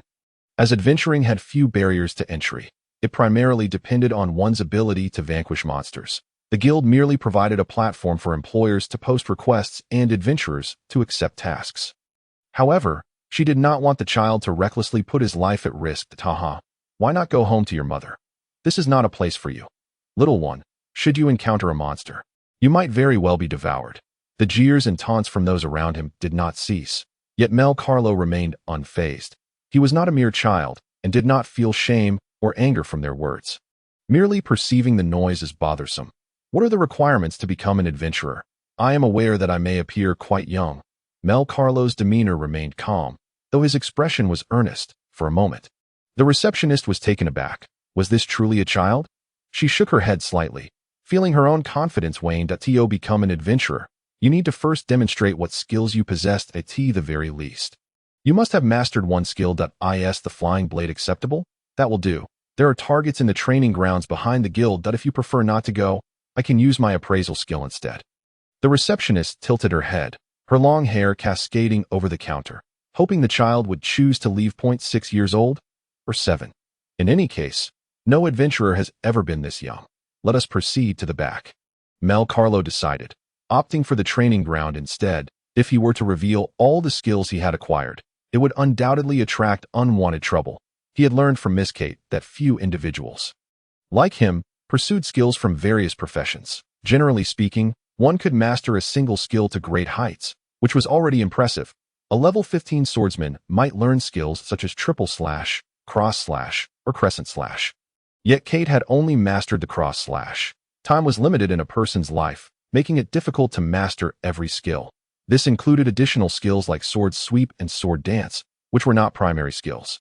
Most adventurers would only learn them if they had enough energy. The skill points in this game were quite similar. Due to the finite number of skill points, the skills one could acquire were also limited. In this reality of an alternate world, those skill points resembled a person's time. Mel Carlo only needed to perform an action 10 times to learn a skill and 10,000 times to fully master one. Yet some skills still required considerable time to develop. His magical power was insufficient. The training duration for theft had already been calculated. Even if he did nothing else, practicing 10 times a day would take 3 years. Now, being alone and needing to consider his livelihood and other matters, the time frame was effectively doubled, meaning he could only practice 5 times a day. Under the guidance of the receptionist, Mel Carlo arrived at the training grounds behind the guild. Finding it empty, in such cold weather, few desired to train outdoors. All right, please demonstrate your skill at the target 10 meters away, the receptionist instructed, pointing to a target within the arena. 10 meters was neither too close nor too far. If the skill did not possess a good hit rate, hitting the mark would indeed prove challenging. Very well, Mel Carlo replied, drawing a dagger and instantaneously unleashing the flying blade skill. The dagger soared through the air, piercing the target's center in an instant. The receptionist had yet to comprehend what had transpired. Due to her earlier lack of focus, the child before her exhibited no signs of preparation, yet the moment he raised his hand, the target was pierced. How did you achieve that? It's the flying blade. I previously mentioned I would demonstrate this skill, didn't I? Indeed, I must admit my confusion. I apologize for not observing closely. Could you please demonstrate once more? The receptionist hurriedly apologized. She found it hard to believe that a child possessed such prowess, so swift, so precise, and exhibiting remarkable penetration power. Even some seasoned members of the guild might not possess such skills. But I only have a dagger. May I retrieve it first? Mel Carlo expressed her concerns that it is possible to use the skill again, but I currently lack other throwable weapons. With my dagger, the shopkeeper lifted her heavy skirt, revealing a leather strap fastened to her thigh, upon which a dagger was secured. Mel Carlo accepted the dagger, still warm from her thigh, and instantly executed the flying blade skill. This time, the receptionist clearly recognized it as a rogue's flying blade skill. A level of proficiency achieved at such a tender age. Could it be that this child's father is an extraordinary assassin? An ordinary petty thief could hardly reach such heights. May I register as an adventurer? Certainly, we can begin your registration, but your adventurer rank can only be assessed after you complete a task. Allow me to explain the adventurer levels. Bronze, levels 1 to 5 novice beginners, allowed to undertake simple tasks such as gathering herbs, collecting slime goo, or helping locate pets. Black Iron, levels 6 to 15 still inexperienced, capable of handling low-tier monsters like goblins, but should exercise caution when faced with a multitude of foes. Silver, levels 16 to 30 somewhat skilled, able to confront higher-level creatures such as goblin shamans or trolls, can undertake quests to destroy monster nests and tackle lower difficulty underground fortresses. Gold, levels 31 to 49 the backbone of adventurers, capable of dealing with monsters like the Minotaur and exploring perilous dungeons. Platinum, levels 50 to 69 rare experts. Reaching this level signifies considerable strength, facing formidable monsters, and capable of slaying lesser dragonkin in a group. Hall of Fame, levels 70 to 89 scarce masters. Adventurers at this level can easily secure high-paying, stable jobs as they can independently confront lesser dragonkin. Legendary, level 90 and above legends, as the name suggests, exist only in tales. Aside from the apostles, it is unlikely for any adventurers to approach this level. Mel Carlo patiently listened as the shopkeeper delineated the classifications of adventurers. The tasks available to adventurers are stringently regulated to prevent reckless individuals from endangering their lives. In summary, once you complete your first task, you may return to the guild to receive the bronze badge that signifies your identity. This badge will record your basic information. Now, let us proceed to fill out the registration form. The receptionist's demeanor had significantly transformed. This was no mere reckless child, but a prodigy with exceptional talent. Retrieving the dagger, the two returned to the guild hall, where the anticipated criticism was absent. The child was not expelled, nor was he a source of disruption. Additionally, was the child registering as an adventurer? Excuse me, Miss Ainer, is it truly acceptable to register such a young child? A man rose angrily. Even if the guild seeks profit, surely they could offer better rewards to attract capable adventurers. Without needing to register a child, adults have not all perished. How could the city of Oak require a child to eliminate monsters? Other adventurers indulging in drinks ceased their activities, turning their gazes toward the receptionist. If such a thing were to occur, it would be utterly outrageous for the Adventurers Guild. Please, everyone, calm down. This child possesses the capability to become an adventurer. As I have already verified, I will explain further. So please trust me, the shopkeeper said with utmost seriousness, yet the doubts lingered among the crowd. After all, who would believe that such a small child could possess the strength to battle monsters? After soothing the crowd, the receptionist continued with Mel Carlo's registration. May I ask your name? Mel hesitated slightly, pondering whether to use her real name. Nonetheless, it was worth a try, even if she provided a false name. The person before her might not discern the truth. Perhaps omitting her full name would suffice. Many shared the name Mel in this world. Mel, very well, Mel. Your skill is flying blade, and your profession is rogue. Yes, that works. Mel nodded lightly, confirming her suspicion that she need not disclose her true name. After all, renowned adventurers typically held other titles. Once all was recorded, the receptionist reminded her that she could choose a distinguished moniker, which would be documented by the guild. However, she should consider carefully, as altering it later could be troublesome. Others were watching, eager to see what name the child would choose. After all, in this line of work, one must have a notable title. It would assist in gaining recognition for tasks and could lead to lucrative commissions from wealthy patrons. Most children of this age would likely opt for names like Hero or King, or perhaps something related to being an assassin, and the hall's patrons began to place bets. Half wagered on Hero or King, while the other half leaned toward Assassin. It was quite ruthless in the world of adventurers. A name is essential. Aside from self-designation, some titles are conferred by others based on outstanding task completion. What name would be suitable? Goblin Slayer? No, I can't yet contend with goblins. Slime Slayer? No, that feels somewhat juvenile. Adventurer at 7? If it were a username, it might work, but this is the realm of adventurers. The IT must be bold and striking. Gamer. It seemed she was mired in the dilemma of naming, as there were no random options. Little brother, the receptionist thought, as long as it wasn't something like Demon King or any prohibited title, it would suffice.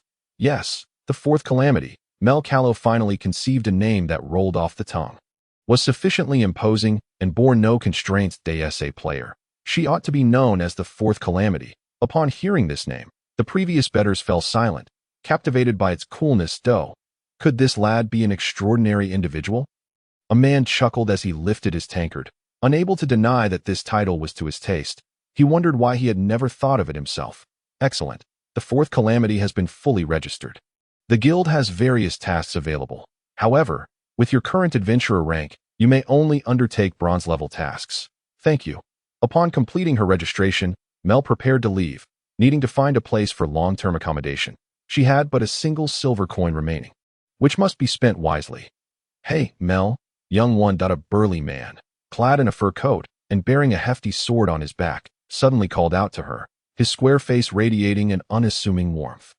Is there something you need? Not really. I just thought your title was impressive. You truly passed the adventurer's test. Such matters are no jest, as carelessness can lead to loss of life. Thank you, everyone, for your concern that I would never joke with my life. Mel Carlo bowed to the assembly in the guild hall before turning to exit. From her observations, the atmosphere within the guild was quite pleasant, with the members coexisting harmoniously, devoid of any aggressive demeanor. While many enjoyed teasing children for amusement, most bore no ill intent that if possible, it would be wise to cultivate good relations, perhaps within this adventurers' guild. There would be individuals who could offer assistance. Stepping out of the guild hall, she finally felt the chill, having not noticed the cold while outside earlier. It was certainly more bearable than the northern imperial city. Not far from the Adventurers Guild, numerous inns catered to adventurers, most offering long-stay services. However, there should be more affordable accommodations available. It is just that Mel Carlo has only just arrived and has yet to gather any information. He stepped into an inn, where a middle-aged woman with a scarf wrapped around her head greeted him. Young lad, do you wish to stay or dine?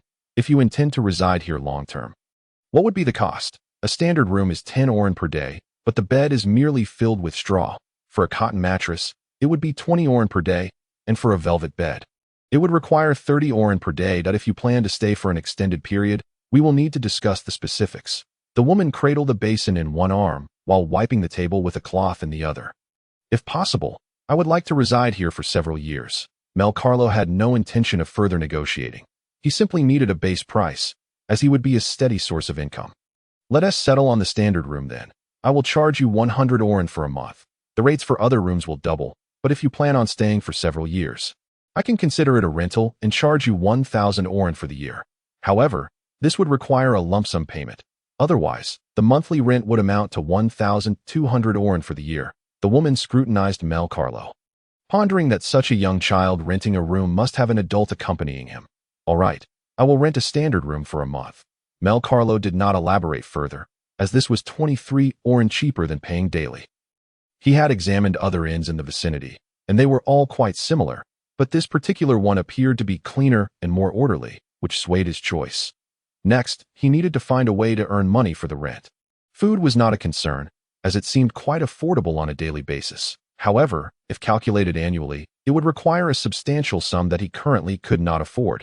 Had he not previously given the agreed amount to Frelly, he would still have at least 1,500 oren on hand, which would mean he wouldn't have to worry about rent for an entire year. Yet, one must act on their words. That matter was a lapse in his judgment, and he could not place the blame on others. One must bear the consequences of their choices. Nonetheless, Mr. Frelly is indeed an exceptional businessman. One wonders why such a person would struggle to sell goods. As for the rooms, there are vacancies on both the first and second floors. Would you like to take a look? Yes, please do show me. Without scrutinizing the rooms on both floors, he opted for one on the second. Although the second floor had wooden flooring, which was not suitable for jumping, the first floor was likely to retain heavy moisture if the weather turned damp. I will take this room. Mel stopped on the second floor, retrieving his last silver coin to pay for the rent. Thankfully, he had inquired about long-term stays. Otherwise, 100 oren would only suffice for 10 days. Since he had become an adventurer, he could attempt to undertake quests for some remuneration. After a tiring day, his body felt utterly lethargic, yearning only to lie in bed and rest. All right, this will be your room. I will bring you the blankets shortly. The room was not large, even appearing somewhat cramped. However, it did have a window, and beside the bed was a small table for placing belongings. The only aspect he found somewhat displeasing was the pervasive stench throughout the city, reminiscent of the back alleys of the royal capital. A putrid scent akin to that of dried urine. Even after enduring the harshness of winter's ice and snow, That odor remained stubbornly present. The inns in this area, due to their business nature, were relatively meticulous in handling waste, with dedicated stone conduits leading to the sewers. Public restrooms were available on both floors, though they were somewhat off-putting. Once he had the means, he would certainly seek a better place to reside. He had not reincarnated into another world merely to endure hardship. As night fell, he prepared to request a pot of hot water from the inn, intending to prepare some instant noodles for himself. Though he needed to exercise caution with such fare. "Hello, may I have some hot water? Young lad, do you wish to take a bath? The inn has a dedicated bathing area. You need not go to your room." "No, I merely wish to use the hot water to prepare something to eat." "Do you have any drinkable hot water?" Mel did not clarify further, but had already indicated the intended use of the hot water. The innkeeper's wife was understanding. Many adventurers preferred to brew something to drink. Some enjoyed steeping tea, while others simply liked to prepare sweetened water. The inn provided complimentary hot water for its guests. The innkeeper's wife produced a kettle of moderate size. Mel Carlo observed it closely. The craftsmanship of the kettle did not appear to align with the industrial standards of this world. Its construction was remarkably neat, and it seemed to possess some insulating properties, likely filled with a certain layer. "May I inquire where I might purchase such a kettle?" "You can find them all over the city. They are sold by dwarven blacksmiths. If you procure one from the volcanic nation, the quality may be even better, albeit at a higher price." "Thank you." Mel took the kettle and returned to his room. He had indeed underestimated the industrial capabilities of this world. Dwarves were typically depicted in various tales as adept at forging, characterized by their fervent nature and stout, muscular forms. It seemed prudent to seek out dwarves in the future. He retrieved a packet of instant noodles from his system space, which presented a challenge, as he had not brought a bowl. Nevertheless, he decided to proceed and simply soak the noodles in the bag. Once the noodles were cooked, he realized he had no chopsticks. But fortunately, he hadn't added too much water. As most had been absorbed by the noodles, he used his hands to grip the bag and bit into it to begin eating. After finishing, he stored the bag back in his system space and returned downstairs to return the kettle. "Young lad, are you here by yourself?" "Yes, I am an adventurer affiliated with the guild, hence my need for long-term accommodation." Although this may have seemed evasive, Mel had answered adequately. If others were to discover that he was a child alone in this place, it might invite ill intentions. Clarifying his profession could mitigate such possibilities. "Haha, an adventurer. I have never encountered one as young as you." The innkeeper's wife appeared somewhat incredulous. "You haven't seen one before. Now you have." Mel did not dispute this, but rather responded with humor. "Indeed, I shall wish you well on your journey to becoming a great adventurer." After returning the kettle, Mel Carlo went back to his room. The weather was still somewhat chilly. A quick wipe down was manageable, but a full bath would likely be quite frigid. He slept soundly through the night. The next morning, Mel Carlo awoke and took a bath. The hot water rejuvenated his body, heralding the start of a new day. His primary task for the day was to complete the bronze-level certification and ascertain what quests he could undertake in the game. The Orc City region was populated by numerous low-level monsters, with slimes being his current target. They posed little threat and were ideal for leveling up without the risk of afflictions such as poisoning. Mel Carlo pushed open the guild door, which felt markedly quieter today compared to the previous day's bustle, likely because many others were still asleep, possibly recovering from a night of revelry. However, one early rising adventurer spotted Mel. "Though, it's that little thief from yesterday. Quite impressive to have become an adventurer at such a young age." Although Mel heard the comments about him, they did not deter him from his purpose. He quickly approached the bulletin board, which was adorned with numerous quest postings. His gaze swept over the announcements before settling on a suitable novice quest. Quest: Slimes have appeared in a nearby village. Hunt 10 slimes and collect their slime essence. Reward: 30 orin, with the requirement to submit the slime core essence. There were also quests for hunting goblins. But even dealing with the low-tier level 5 goblins would not be easy. Previously, even an adventurer of Kate's caliber had suffered an arrow wound. Naturally, opting for a beginner quest meant that goblins were off the table. "I will choose this quest, though I am not very familiar with the area." Mel Carlo approached the front desk with the quest announcement. The receptionist glanced at it. Hunting slimes is indeed a fitting task for novices, but due to the low reward, most people are reluctant to choose it. Slimes are the kind of monsters that even ordinary people can slay, right? Just then, another newcomer entered, a boy around 13 with messy hair and prominent freckles. Exuding an air of confidence, Mel paid him no mind, merely listening to the receptionist explain that for slimes, it would be prudent to use a longer weapon, as using a dagger could lead to suffocation if a slime covered one's face. Though she clarified that this was merely a suggestion, the receptionist then provided Mel with details about the village's precise location and how to navigate after leaving the city. If there are merchants selling crops returning to the village, they might as well travel back together. Mel noted everything down meticulously. All right, thank you. If there are any other matters to attend to, please do inform me. Mel displayed remarkable humility, for any piece of information was a boon to him. The freckled boy, feeling overlooked by Mel, turned his head away in irritation. Yet, as Mel prepared to depart, he cast another glance at Mel's retreating figure, thinking to himself, such a small brat. He'll likely soil his pants in fear of the monsters. Despite this thought, he was slightly annoyed that Mel had claimed the title of the youngest adventurer in Oak City. The freckled boy approached the bulletin board, where he found a commission for hunting goblins. He walked up to the front desk, addressing Miss Ainer. I wish to take this commission. Are you certain? You're all alone today. That I would recommend you take the commission regarding slimes instead. Rest assured. I have hunted goblins before. The intel states these goblins are only level 5. They likely possess no weapons, and with my strength, I can undoubtedly handle them with ease. Very well, I've registered you.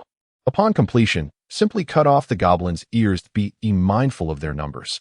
If they exceed the task description, set it aside for now. Understood, I am not a child. The freckled boy impatiently exited the guild hall. Ainer shook her head slightly, pondering how reckless adventurers seldom survive long. After leaving the Adventurers Guild, Mel made his way directly to the market.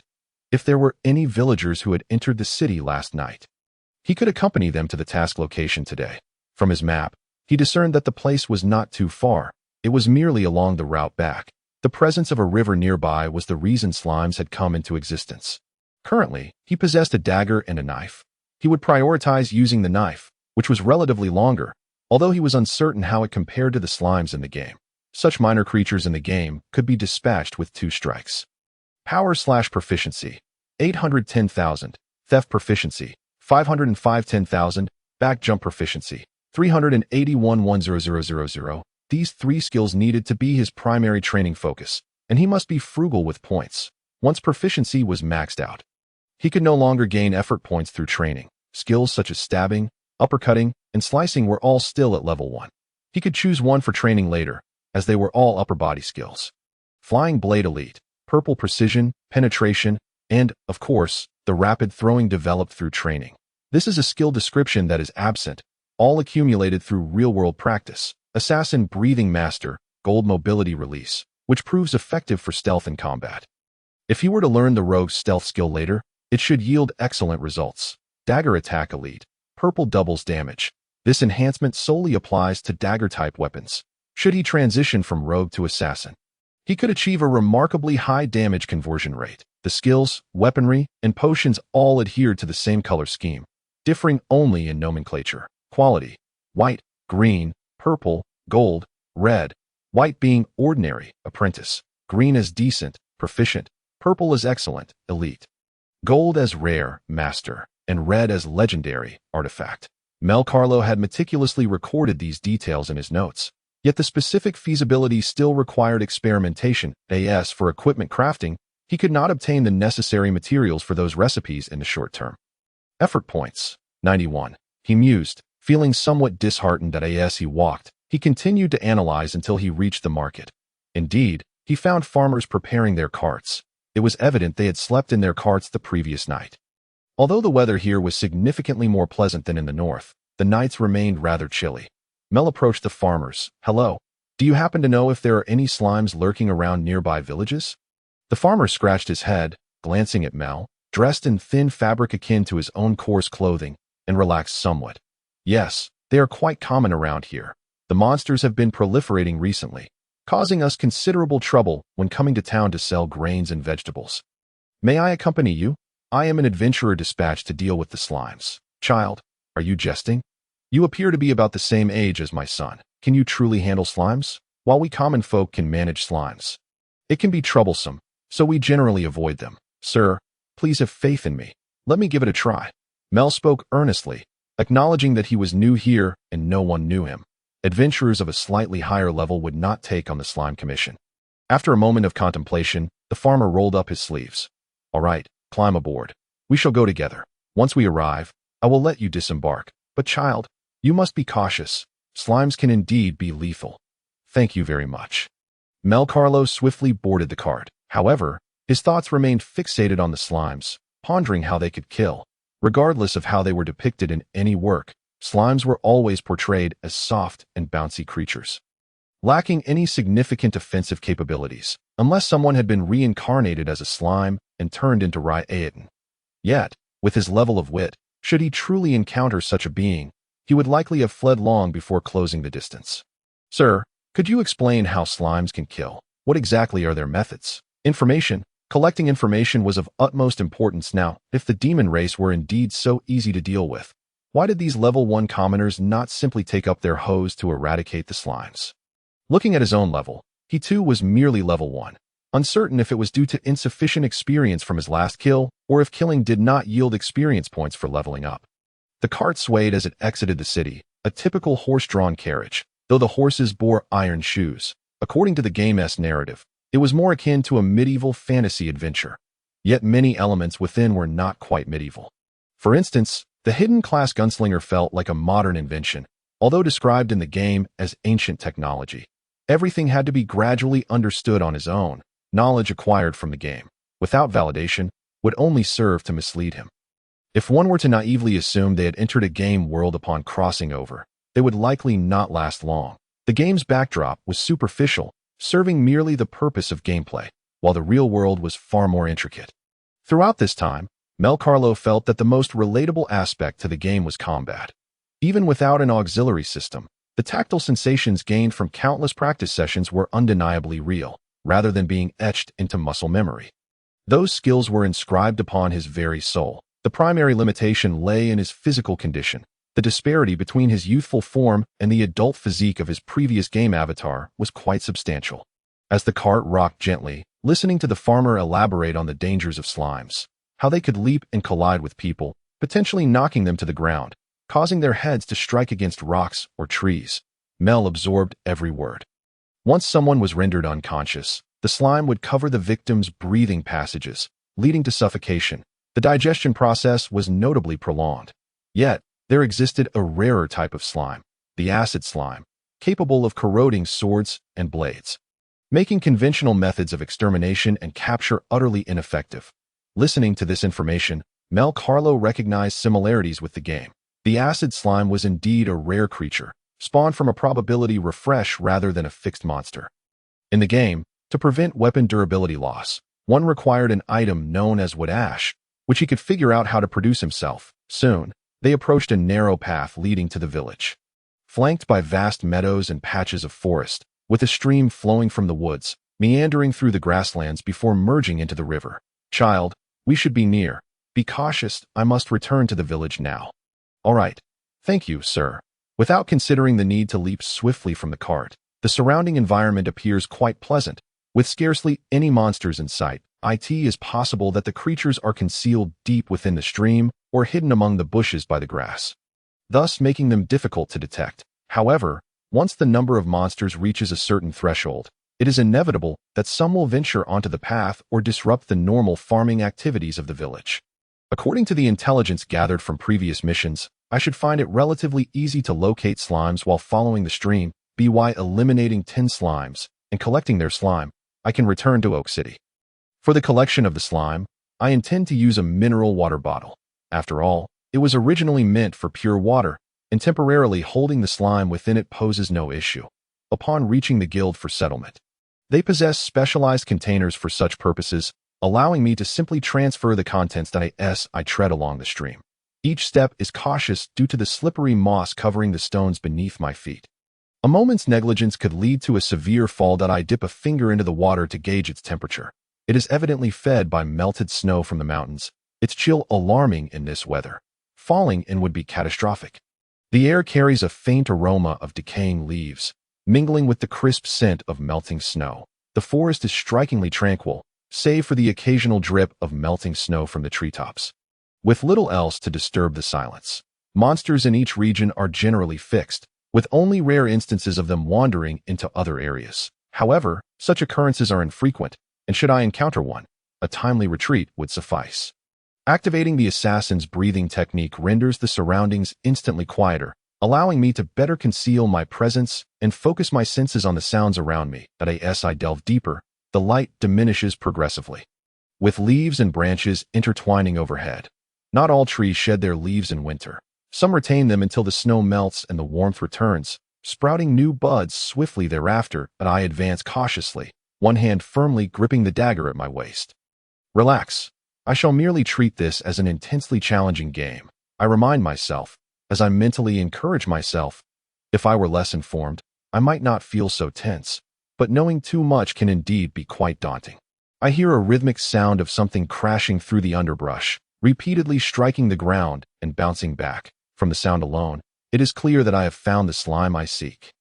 Slowly, I release my grip on the dagger and draw a long sword from my inventory. Edging closer, I can employ a backward leap to enhance my strike for a guaranteed kill. In games, dispatching such low-level monsters is typically an effortless endeavor, often requiring just 2 strikes. I initiate a backward leap, propelling myself backward before delivering a powerful slash to the slime.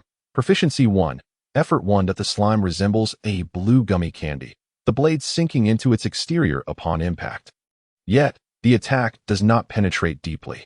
It is surprisingly resilient. Far from the squishy texture I had anticipated, I execute another backward leap to evade the slime's charge. With a thud, the slime collides with a nearby tree, resembling a solid rubber ball striking the trunk, dislodging a shower of snow and leaves from its branches.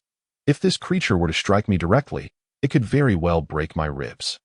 After repeating this maneuver several times, I finally succeed in slaying the slime on my 5th powerful strike. The blade's impact feels less like slicing through jelly and more akin to hacking at a solid rubber ball. Wiping the sweat from my brow, I finally comprehend why slimes are classified as monsters capable of harming humans. Approaching this encounter with a gamer's mindset would have led to dire consequences. The backward leap enhanced strike truly proves to be a divine combo for beginners, unexpectedly effective even in this otherworldly realm. I draw my dagger, preparing to collect the slime's essence. The valuable portion is merely that small part of the core slime. Its color a deep blue, contrasting starkly with the lighter blue of the outer layer when I slice it open. Upon defeating one slime, I gain 5 points in strong/proficiency and another 5 points in effort, with the slime essence directly deposited into my inventory. Ultimately, it will need to be transferred to a container. Using a mineral water bottle will provide a clear indication of how many milliliters of slime I have collected. Even at level 2, slimes present such a challenge. Dealing with these creatures lacking any apparent vital points is considerably more arduous than confronting humans, whose vulnerabilities are numerous. The slime occupies approximately 13 units of space in the mineral water bottle, indicating that a single slime yields around 200 milliliters of slime. Onward, I urge myself. As I continue deeper into the forest, I gradually realize that my earlier luck in encountering a slime was merely fortuitous. The remainder of my search proves fruitless, with the forest floor exceedingly muddy and only slightly better than a swamp. Slimes are not social creatures, which complicates matters, and lacking any tracking skills suggests I may be stuck here for the day. Time slips away, and I finally manage to slay enough slimes to meet my quota. It has been a tiring endeavor, all for a mere 30 copper coins. Slime essence 10, effort 100 inventory, wallet, instant noodles 49, cola 50, chips 50, mineral water 50, bandit S dagger, alcohol 9, first aid bandages 9, cloud X white medicine 4, disposable anesthetic syringes 4, chocolate beans 29.50, slime essence 4 bottles, strong/proficiency 850 10,000, backward leap proficiency 385 110,000. Current effort points 191. My shoes are soaked and my clothes damp with sweat. It has been a dismal day, and I am reluctant to continue practicing my backward leap technique. I long to return, enjoy a hearty meal, find someone to practice my thievery skills with, and then retire for the night. Dragging my weary body away from the forest, I make my way toward Oak City beneath the fading light of the sunset and the melting snow. The journey ahead is lengthy, and without a cart, it will require significant effort. Moreover, there may be other monsters lurking along the route. The guild's notice board previously displayed a bounty for goblin hunting. also situated nearby. However, dealing with slimes has already proven exhausting, and the thought of confronting goblins is daunting. After all, even level 15 adventurers have nearly met their end at their hands, given that goblins are social creatures. I ponder whether these goblins would capture women to propagate their kind, as is often depicted in many stories. The fatigue weighing on my body prompts my mind to wander to other thoughts as a means of relief. To put it more elegantly, this must be what it means to empty one's soul, that I must hurry home. I crave a hot bath, that I murmur to myself, recalling how I was accidentally struck by a slime during battle. If I hadn't rolled on the ground to dissipate the impact, I might not have recovered. At least one positive note is that the temperature is beginning to rise, preventing it from growing colder, thus sparing me the need to purchase winter clothing. Meanwhile, at another location along the same path, a freckled youth is engaged in a fierce battle with a goblin, bearing several wounds across his body, his hands trembling uncontrollably. The intelligence had been erroneous. These goblins are armed, and at least level 5. Those damned villagers must have minimized the rewards. The freckled youth struggled repeatedly against the advancing goblins, whose excitement only grew. Faced with the 2 remaining goblins, he felt a sense of foreboding that he sought an opportunity to escape. Yet the goblins had effectively blocked his path, that a day spent searching had severely drained his stamina. To flee, he first needed to eliminate one goblin. With their green skin, diminutive stature, pointed ears, clawed limbs, and shrill laughter that echoed mockingly, the goblins seemed to deride the boy's weakness. The consequences of erroneous information could be fatal.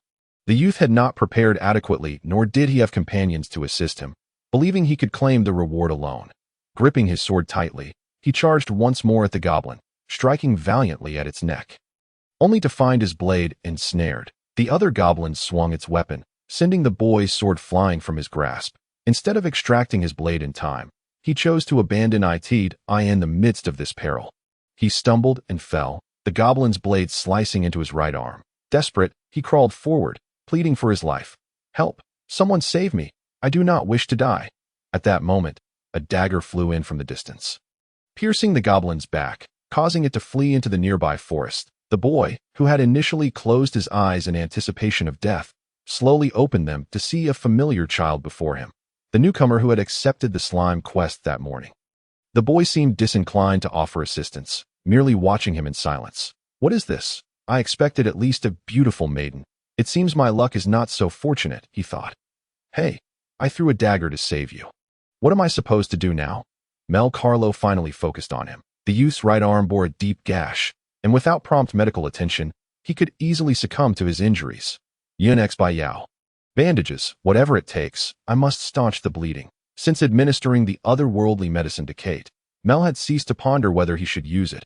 After all, using such items always entailed a risk of exposure.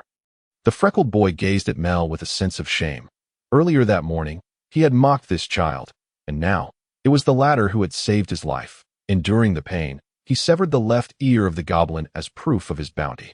Together, they made their way back. Had Mel not intervened upon hearing the cries for help, the freckled boy would likely have perished. "Thank you. I am TR. If there is an urgent need, it will be sent to the laundry for a quick drying." Mel cast another glance at Ravi. The scrutinizing gaze made Ravi feel quite uncomfortable. In truth, Mel was merely contemplating how a level 5 individual could be so careless, nearly falling victim to a goblin. It seemed imperative for him to first accumulate some strength before undertaking higher-level tasks. At this pace, he could only eliminate 10 slimes in a day. That if circumstances worsened, he would be unable to practice his backward jump technique. And he had no idea how many slimes he would need to kill to level up. Given the current situation, this was no longer a mere game, although the slime's attack patterns were somewhat reminiscent of the game. In the game, one needed only to defeat a couple of slimes to ascend from level 1 to level 2, after which the required experience points would only increase. Well then, it appeared he would have to wash his clothes by hand for the time being. Mel refrained from asking further questions. The two parted ways, as Ravi needed to return to tend to his wounds. Although the cut was not particularly deep, it had nonetheless penetrated flesh, had it struck a tendon or bone. It would have taken 100 days to heal.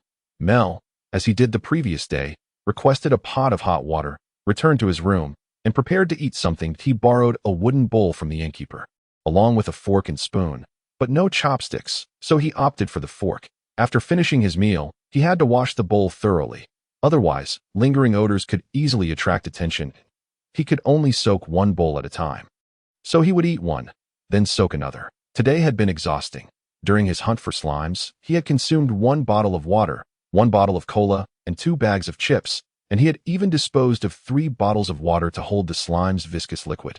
He was already reluctant to report his findings today. He would submit the task tomorrow and perhaps seek new commissions. Completing a task would likely earn him a bronze badge from the Adventurers Guild. After satisfying his hunger and thirst, Mel Carlo returned the clean bowl to the innkeeper. Lying on the bed, although he longed to drift off to sleep, he realized he had yet to practice his stealing skill. He would need to find a subject for that. Wait, could this skill be used on more than just people? Mel suddenly became alert. He had never considered this before. In the game, the stealing skill only worked on biological units. And when he first acquired it, it had been used on a person. He had not thought further about its application elsewhere. Perhaps all he needed was a target. On the nearby table lay unwashed clothing. And within his system's space, he possessed a knife. He also retrieved 2 chocolate beans and a bag of chips, placing everything on the table. This should suffice as a target. Stealing initiated. Mel locked his sights on the chocolate beans on the table. After all, this skill fundamentally differed from the act of stealing. He had previously used it to snatch a weapon from someone, and that act could not strictly be categorized as theft. He had been misled by the ingrained thought patterns of the game. Despite his initial resolve not to fully trust the memories of the game, he had unwittingly altered his subconscious through prolonged play in matters like this. If he did not delve deeply into thought, he might never consider this angle, especially since he had always practiced this skill with someone else. Theft determination successful, proficiency increased by 1, effort increased by 1. Mel Carlo gazed at the chocolate beans in his hand, realizing that the skill could indeed be utilized on any desired target. The items on the table had no eyes, hence the possibility of failure was null. During his practice with Lily, he had always succeeded, attributing it solely to her lower level and weaker perception, never contemplating the essence of theft itself. When he was able to lock onto an object, the success rate indeed increased. However, for concealed items, failure was likely, or one might randomly steal something else. Suddenly, everything clicked into place. He continued practicing theft 4 more times, halting when his magical energy began to dwindle, as he could sense discomfort approaching. Without actively resisting fatigue, he clutched the chocolate beans and slipped into slumber. This moment, Mel had yet to realize that in this world, if one could not ascend to greater heights, certain individuals might part ways and never reunite. The passage of time was slow. Ordinary people in this world would sink like pebbles into the sea, making it nearly impossible for anyone to find them, no matter how hard they tried. Those destined to meet would eventually cross paths. Upon waking from his slumber, Mel felt a throbbing headache, not a consequence of magical exhaustion, but rather a result of being drenched the previous day. Even after a timely hot shower, he still felt somewhat unwell. He decided to head downstairs for breakfast, as he could not subsist solely on instant noodles. Although the food here likely wouldn't be particularly delectable, one could hardly expect delicious fare to be inexpensive. Grumbling to himself, he descended the stairs. When feeling unwell, it was challenging to maintain a positive mood. "Do you want something to eat? You look rather tired." "Young Mel," the innkeeper remarked, "is there anything substantial to fill my stomach? I don't ask for much. 3 oren for a bowl of gruel with salt," came the reply. This again. I suppose I'll have a bowl. Are there any other dishes? Only cabbages in season, and I can prepare a small portion for you for 2 oren. It should be just enough for a meal. All right, thank you. Mel was not one to be finicky. At least he would be consuming some vegetables to avoid severe malnutrition, though meat was essential. However, 1 serving of meat would likely cost 10 oren. The innkeeper clearly perceived that he was not in a position to splurge. He needed to work harder to earn some money. After satisfying his hunger and thirst, Mel Carlo realized that he was completely broke, unable to produce even 5 copper coins. His head felt heavy. He had been so preoccupied with eating that he had forgotten to submit his commission. "May I quickly visit the guild and pay you upon my return?" Mel Carlo rose, feeling quite helpless. It was absurd that he couldn't even muster 5 copper coins, possessing treasures yet unwilling to sell them. "Very well, go ahead." The innkeeper did not impose any difficulties. After all, the boy was renting a room here and could not simply abscond with debt. She likely surmised that he had yet to submit his commission from the previous day, thus not having received any payment from the guild. Mel set off toward the Adventurers Guild, traversing streets that bore a somewhat foul odor. Only when the roads began to clean up did he finally spot the guild. Just as he approached the entrance, an intense argument erupted within, featuring Ravi's voice, the receptionist's attempts at mediation, and other indistinct voices. Cautiously pushing the door open, he stepped inside, still unaware of the situation. The discussions within the guild were quite boisterous. You should not spread false information just to save money. Goblins wielding weapons should have a much higher bounty. Ravi's voice rang out loudly. The pain from his arm's wound made it difficult for him to control his temper, having narrowly escaped death. According to the Adventurers Guild's reward system, the bounty for goblins was typically calculated by multiplying their level by a base number, which could be 3 or 4. A level 5 goblin, armed with a weapon, be it a wooden stick or a knife, should command a reward of 15 or 20 oren. However, it was evident that this village was lying about the bounties, failing to provide adequate funds to the guild, thus leading to a conflict between the two parties. That I truly apologize, but we only saw low-level goblins without weapons. We thought it would be easy to handle. Yet we cannot afford to pay a higher price. The village chief, though appearing honest on the surface, could be quite cunning. Unfortunately, there was no evidence to prove that the chief was lying. It was entirely plausible that the goblins had acquired weapons later, as goblins themselves did not forge them. Thus, the source of weaponry will solely be the plunder of what humanity possesses. Recently, there have been no reports of adventurers meeting their demise. Mel, disregarding the ongoing disputes, proceeded to the reception area, methodically unveiling each bottle. The packaging of the mineral water had been torn away, revealing transparent containers filled with slime essence. Priced at 3 oren per vial, he anticipated a reward of 30 oren for himself, though he was uncertain of the market value for such a substance. Before long, the transaction was completed. The receptionist regarded Mel's vessel for the slime with a hint of perplexity. Its material was peculiar, appearing as though it were made of highly pure crystal, yet it felt soft to the touch, unlike glass. How does one open this container? She inquired. Simply twist the cap at the top, Mel instructed. Following his guidance, the receptionist attempted to twist the cap, but could not suppress her curiosity. Is this container made of crystal? No, I am not certain of its exact composition. However, it cost me only 10 oren, and I procured 4 from a merchant. Mel began to weave a fabrication, his expression remaining unchanged, for he could not allow anyone to perceive this item as valuable. Such a fine item, and yet merely 10 oren?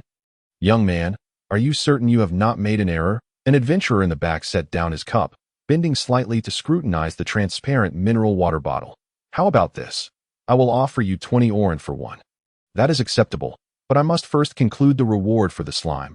Mel nodded.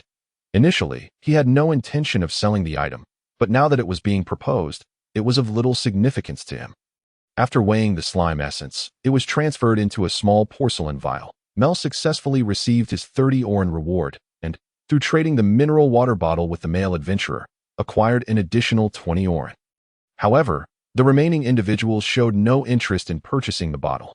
After all, it was a novel item, and not everyone readily embraces new experiences. Just as he was about to depart, Ravi called out to Mel, evidently in need of a witness regarding the goblin incident. Mel can testify. It was he who saved me yesterday. That I must say, there is a limit to your fabrications.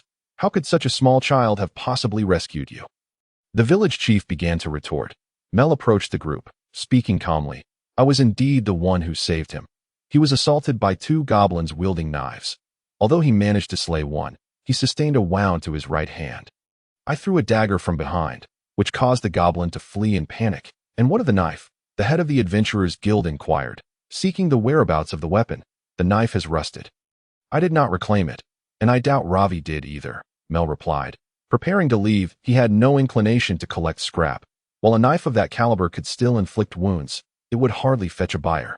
Upon hearing Mel's testimony, the guild leader grew resolute.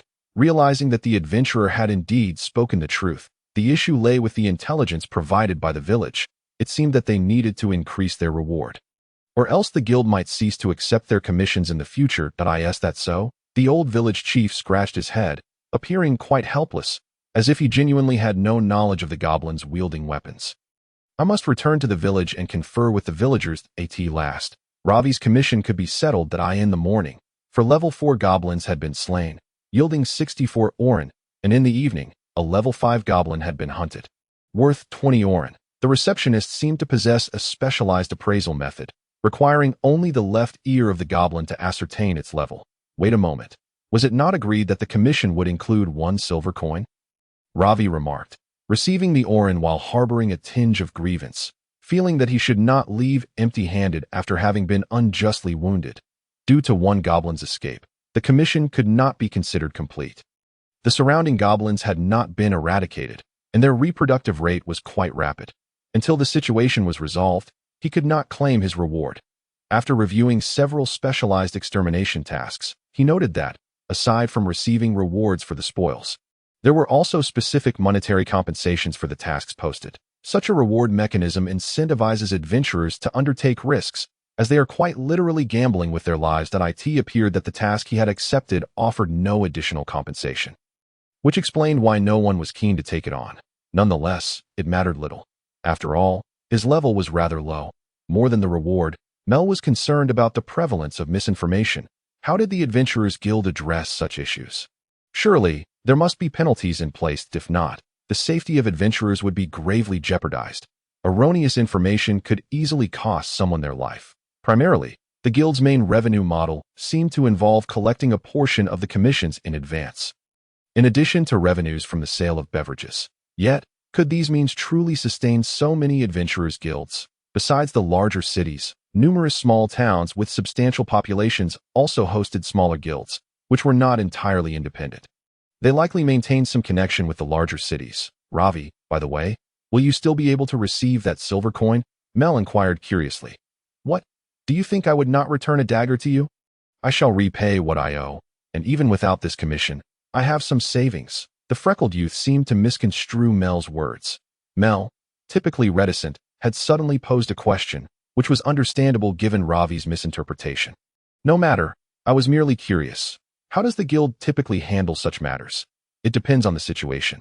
The money should still be forthcoming, though it may take some time. The guild will likely send others to deal with the goblin that escaped. If the village can promptly increase their reward, that would be ideal. Otherwise, the guild may refuse future commissions from that village. Even if they do not completely refuse, the compensation will undoubtedly increase. Is it possible that the goblins acquired their weapons only after the village submitted their information? No, that likelihood is quite slim, as the hierarchy among goblins is strictly enforced. Low-level goblins are not permitted to wield weapons, and goblins themselves do not forge. They only plunder. Ravi pointed to his bandaged arm. Continuing, you saw for yourself that the goblin's knife was already rusted. It could not have been acquired recently. Our adventurers maintain their weapons with regular care. Mel nodded, finally grasping the situation. It was likely that the village had lied to reduce the expenditure of rewards, thereby lowering the reported level of the threatening creatures. Thank you for your thorough explanation. I have a few matters to attend to. I shall return to the inn now. Mel departed from the Adventurers Guild and returned to his lodgings. With 50 orin in hand, after accounting for the 5 orin spent on breakfast, he was left with 45 orin that he resolved to continue hunting slimes, having slain 10 the previous day. However, his level had not changed at all. The current speculation was that he had not killed enough, while another hypothesis suggested that level progression was not linked to the hunting of monsters. Yet, as he faced the pressing issue of accommodation, he recognized the necessity of accepting commissions to earn money. As a child of his stature, securing employment was a daunting task. With that thought, Mel left the inn once more, heading to the guild to accept a task to hunt slimes. Repetitive tasks might seem tedious, yet they were a necessity. This time, he ventured to a different region.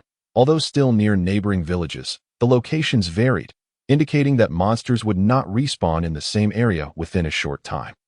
However, the continued existence of such commissions suggested that monsters might not be completely eradicated. Isn't this akin to a game?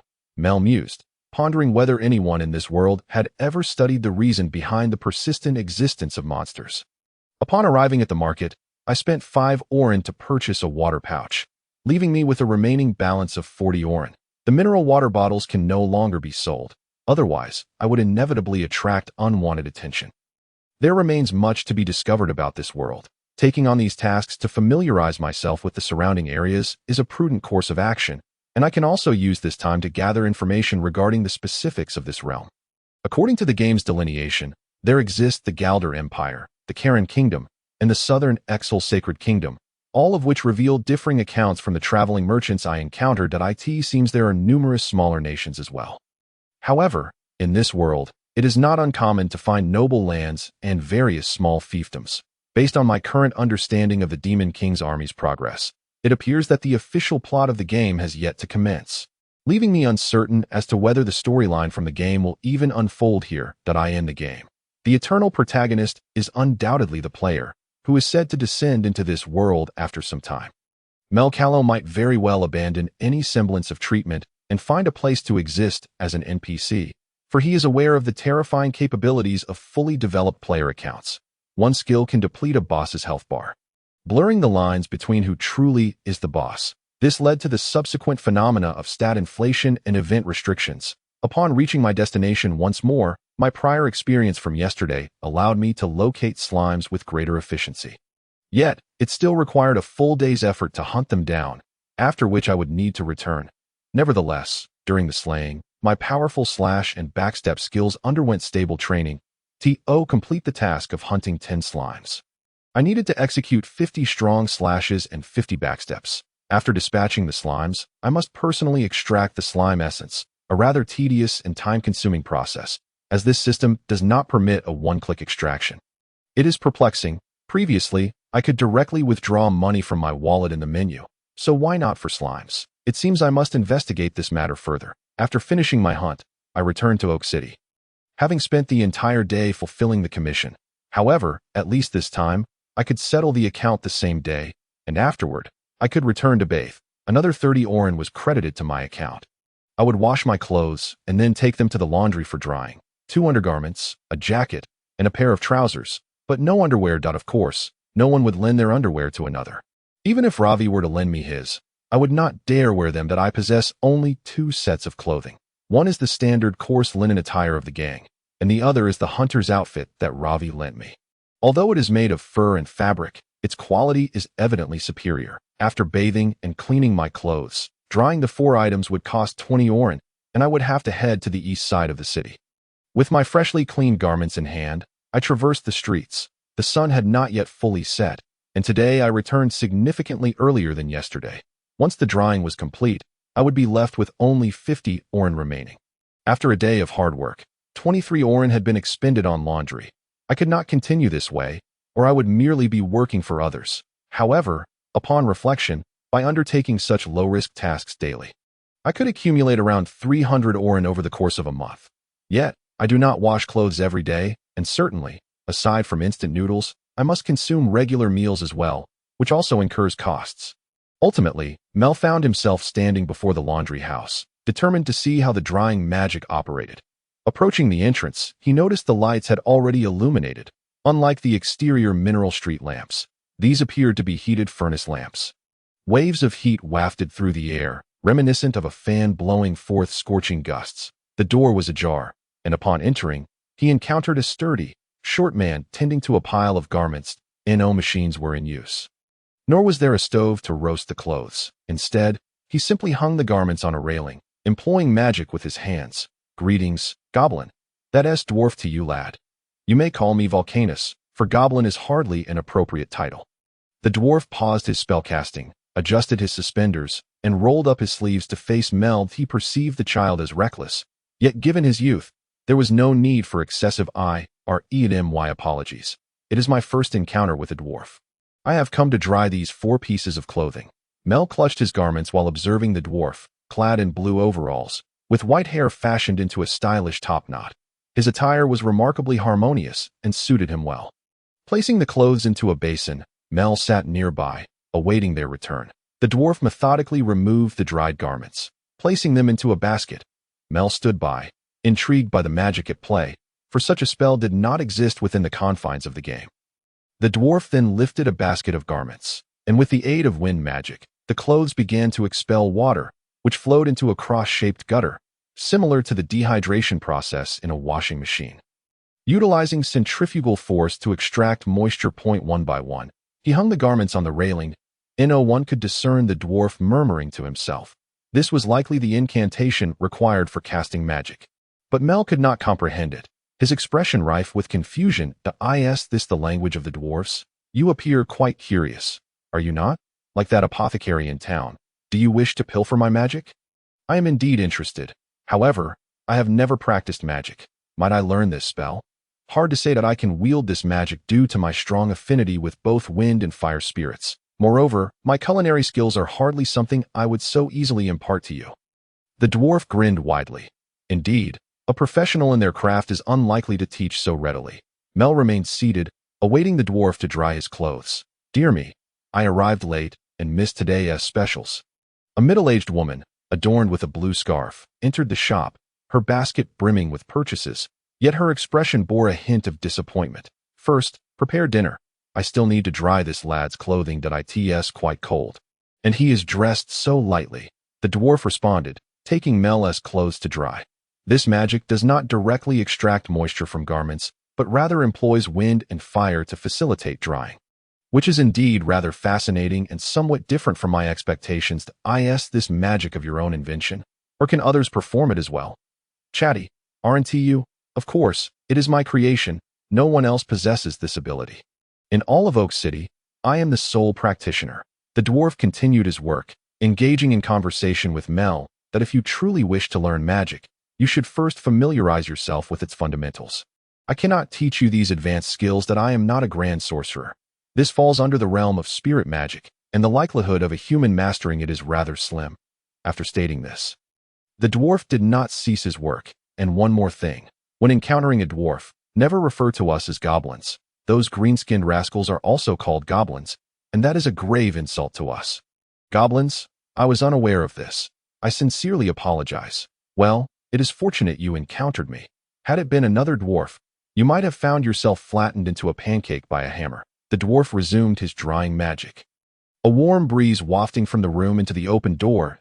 If I could learn this spell, that would be splendid. Mel extended his hand, attempting to replicate the same motions, yet after several attempts, he could not reproduce the magic. That it remained unclear whether it was a matter of level restriction and proper technique, or if he too needed to chant. Beyond spirit magic, are there other forms of magic? What are they? In games, there are skill trees. One merely selects their skills. Who concerns themselves with these intricacies? Haha, your approach makes it quite difficult to learn, unless you gain the spirit's approval. But as you have never practiced magic, you are unaware of how to form a contract with a spirit. The dwarf chuckled at Mel's attempts, recalling how his own son had mimicked him in his youth. However, he pondered the current state of that boy. Had he been diligent in his studies? It had been a month since his last letter. He had clearly instructed him not to skimp on communication expenses, as it would only worry his mother. Thank you. Is there a place within the city where I might learn magic? I wish to study. Lad, without coin, you cannot learn magic. Given your circumstances, it seems quite difficult. If I had to suggest someone, the young apothecary residing in the west of the city could likely teach you. I hear she has studied at the Royal Academy. I am truly grateful. Let us dispense with the pleasantries. 20 oren. The dwarf handed the freshly dried clothes to Mel. The garments were completely dry and still retained a hint of warmth, which was far quicker than waiting for them to air dry. Mel retrieved 20 oren from his pouch and presented it to the dwarf. Experiencing magic for the first time in this otherworldly realm was genuinely astonishing. Vastly different from the sensations felt in games that he longed to learn magic and indulge in extravagant feasts. One hand cradled the clothes while the other jingled the now lighter pouch. It seemed that the days of hunting slimes must continue unabated, without even a break for the weekend. Upon returning to the inn, Mel exchanged greetings with the innkeeper before promptly preparing to retreat to his room for some sleep. After 5 practice sessions in thievery, he could finally slumber until dawn. Thieving proficiency increased by 5. Effort points increased by 5. Thieving proficiency, 515 10,000. Powerful / proficiency, 910,000. Backward leap proficiency, 391 10000. Current effort points, 296. Alone, yet feeling fulfilled. Each day brought new tasks. Aware of the horrors posed by monsters, Mel felt heightened anxiety in their presence, always inquiring about the distribution of monsters when accepting tasks. If there was a likelihood of encountering higher-level monsters, he would refrain from undertaking such assignments. Monsters appeared to possess territories of their own, rarely congregating in locations with multiple types. After a restful slumber until morning, Mel descended the stairs to find breakfast prepared by the innkeeper, along with other travelers present in the establishment. While the food was not particularly exquisite, it was sufficient for this level of dining. Mel, are you not having breakfast today? No, just a bit of hot water. I'll eat something light and then head out for a task. After finishing a package of instant noodles, Mel officially readied himself to embark on his mission. He resolved to incinerate all the plastic waste when given the chance. It could not remain cluttered in the system's space indefinitely. Arriving at the guild hall, Ravi had already arrived early as well, his hands still bandaged, suggesting that it would require some time to heal properly. Your dagger, Ravi said, approaching Mel and returning the dagger he had previously discarded. Does the guild act this swiftly? That goblin was slain merely a day later. It's not usually so quick. It was simply fortunate that the goblin encountered other adventurers. Mel, not one to be overly sentimental, swiftly accepted the dagger and prepared to peruse the posted tasks. Ravi produced another dagger, this one appearing sharper and seemingly unused, with not even a scratch on its blade. This is for you. Why? Mel turned back, bewildered, as a token of gratitude. That potion of yours was quite effective, and this dagger cost me little, a mere silver coin. For this commission, in addition to the reward, I was compensated an extra 2 silver coins. Ravi turned away, no longer meeting Mel's gaze. Mel accepted the dagger, murmuring, "Thank you. What a pity it was that she was not a beautiful maiden. That Sundara personality would be so much more delightful if it belonged to a girl." Sighing, he strolled to the bulletin board. While some areas were abundant with slimes, they could also harbor goblins. Given his current strength, it was best to avoid those regions. He soon locked onto a task. The ensuing days were a repetitive cycle of slaying slimes, receiving rewards while honing his powerful slash and backward leap skills, and practicing thievery during his restful hours at the inn. Finally, on the 10th day of task completion, Mel attained level 2, having dispatched 100 slimes. His level had finally increased, and both his blue and red bars showed some improvement. Most importantly, his 5 attributes were now displayed: strength, endurance, agility, intelligence, and vitality. That he indeed gained 1 attribute point and 5 skill points. Yet, all values in these attributes remained at 0. Even a lifeless body should not register as 0. It seemed to suggest an issue with the system menu. After all, even a child should possess some measure of strength, unless this system operates independently from the world, not fully reflecting his body's attributes. Strength, endurance, agility, intelligence, vitality, strength increases physical attack, physical defense, and penetrative capability. Endurance increases health points, HP, basic recovery, and resistance to control effects. Intelligence increases magical attack, magical defense, and magic points, MP. Agility increases movement speed, attack speed, and evasion. Vitality increases critical hit rate. Accuracy and skill duration. In games, the enhancements provided by base attributes are thus, each attribute corresponding to different proportional improvements. Mel had committed these to memory, and the next step was to test whether these attributes would manifest similarly in this alternate realm. In games, points could be redistributed at will, without the need for point resets. That he decided to allocate his first attribute point to strength. After augmenting his strength by 1 point, he felt no significant change. Lifting the table with his hand, and then retracting that point made the table feel considerably heavier. It appeared to be effective. His strength had indeed increased. Subsequently, Mel directed the attribute point to endurance, visibly expanding his health bar by a small notch. The basic recovery was genuinely noticeable, though he was uncertain how to test it. If basic recovery had indeed increased, it could be assessed by either attempting a theft or inflicting a minor cut to see if the wound healed more swiftly. He resolved to experiment with this in the evening. Allocate to intelligence. Reallocating the attribute points resulted in an additional skill point. Whether he had grown more intelligent remained uncertain, but it was evident that his magic points had increased, as his body could feel the clear feedback from the magic within, which was woefully scant. Allocate to agility. Perhaps the increase was too minimal to be felt, as Mel did not perceive any change.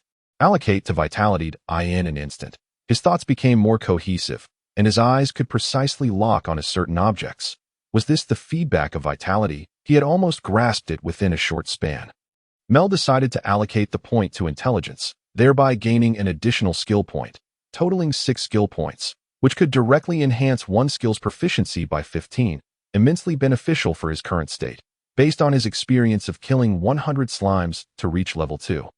If each level required a similar amount of experience, He would need to slay 500 slimes to reach level 5. However, if the experience required for each level increased, it would be significantly more challenging, likely necessitating the defeat of even more foes. Simultaneously, another question arose. Had these adventurers indeed slain such vast numbers to level up, or was his progression impeded by the system's influence? Whether the pace was fast or slow was ambiguous to Mel, as he had yet to put it to the test. All would become clear once he reached level 5. The duration taken would reveal the truth, and it was evident that these adventurers did not attain high levels overnight. Nonetheless, the system should not hinder his progress. After all, he was a traveler from another world, and such a golden finger should serve as a formidable aid. Had he not possessed this advantage, he might have lost a hand. As Mel contemplated these matters, he continued to dispatch slimes. With today's task complete, he would return to collect his reward, enjoy a good bath, and perhaps indulge in an extra meal to treat himself. Striding towards Oak City, the return journey felt much lighter than before. Good news flowed in abundance, alleviating the burden on his heart. Upon entering Oak City, Mel first submitted his commission at the guild, receiving the usual 30 oren. During this time, he also discovered another use for slime goo. It could be utilized as a beverage when mixed with strong alcohol in a specific ratio, creating slime wine that was refreshingly delightful. Initially, Mel believed few would consume such a drink, but he soon realized that adventurers seemed particularly fond of slime wine. Establishing a guild was advantageous. He was uncertain who founded the Adventurer Guild, but given its extensive reach across multiple cities, it undoubtedly had numerous lucrative avenues. Mel, would you like to join me in accepting some commissions? Lavi approached Mel from behind, evidently having just completed a task to report back. It seems futile. The disparity in our levels is too great, and joining you would merely hinder your progress. Once I elevate my own level, I should be able to embark on adventures alongside you. Mel has recently become quite acquainted with these adventurers. In truth, most of them are merely striving to earn a living and are not all heinously wicked. After the 10th day of slaying slimes, he took stock of the remaining supplies. Inventory: wallet, water pouch, instant noodles 40, mineral water 45, potato chips 40, bandit dagger, alcohol 9, first aid bandages 8, cloud white medicine 3, disposable anesthetic syringes 4, chocolate beans 2,900 over these 10 days. Various items had been consumed. When craving struck, it was nearly impossible to resist indulging in that sludgy concoction, which merely filled his stomach, despite his considerable restraint. Each day, the quests concerning slimes yielded 30 oren. Yet he expended 20 oren every 2 days for drying his clothes. Initially, he had 50 oren left after the first 2 days, and now, after a total of 8 days, with 240 oren minus 80, he should possess 210 oren. However, in reality, he currently holds only 200 oren. This is due to the occasional necessity of consuming some proper food. The sludgy meal costs 3 oren per serving, while vegetables are 2 oren each. Calculating with this income, even accounting for some additional regular expenditures, he should earn 150 oren every 10 days, translating to 450 oren in a month, from which he must allocate 100 for rent, leaving him with 350 oren to freely spend each month. Keep pushing forward, Mel. The absence of any expenditure on medicines is indeed good news. Motivated, he resumed examining his menu panel. Stealing proficiency, 555 10,000. Powerful / proficiency, 130 10,000. Backstep proficiency, 430 11,000. Current effort points, 1141. Intelligence, 1. He allocated all 6 skill points to backstep, enhancing his ability to evade attacks. More crucial than attacking foes is ensuring his own safety. Just a few days had passed, and Lavi's wounds were nearly healed. After all, as an adventurer, one cannot remain in recovery indefinitely. He had already resumed accepting quests. Though invited by others, Mel remained acutely aware of his own capabilities, only accepting quests commensurate with his strength, refusing to take on greater risks for a marginal increase in reward. If he were to commence hunting goblins, it would be prudent to wait until he reached level 6. By then, he would need to find a way to learn additional skills. Tomorrow, he would venture to the west of the city to see if he could learn magic from the apothecary. Upon returning to the Adventurer's Inn, Mel bathed as usual, sat in the inn for a while, and then prepared to ascend to his room for rest. Mel, are you a sea dweller? The innkeeper's wife inquired suddenly. What is a sea dweller? I'm not quite sure. They are people who live along the coast. As you bathe daily, you seem more akin to those from the southern regions near the sea. I've seen such merchants before. They too bathed every day. I see. Then I suppose I'm not one. I wash merely because I feel uncomfortable that if I do not cleanse the sweat, it might hinder my sleep. Mel explained, clarifying that he did not belong to this world, as his bathing habit had been formed in a previous life. Coastal dwellers likely bathed more frequently to wash away the salt from their bodies. As sleepiness enveloped him, Mel ascended the stairs, having previously seized the opportunity to burn the plastic waste, for he surmised such items did not exist in this world. He practiced stealing 5 times.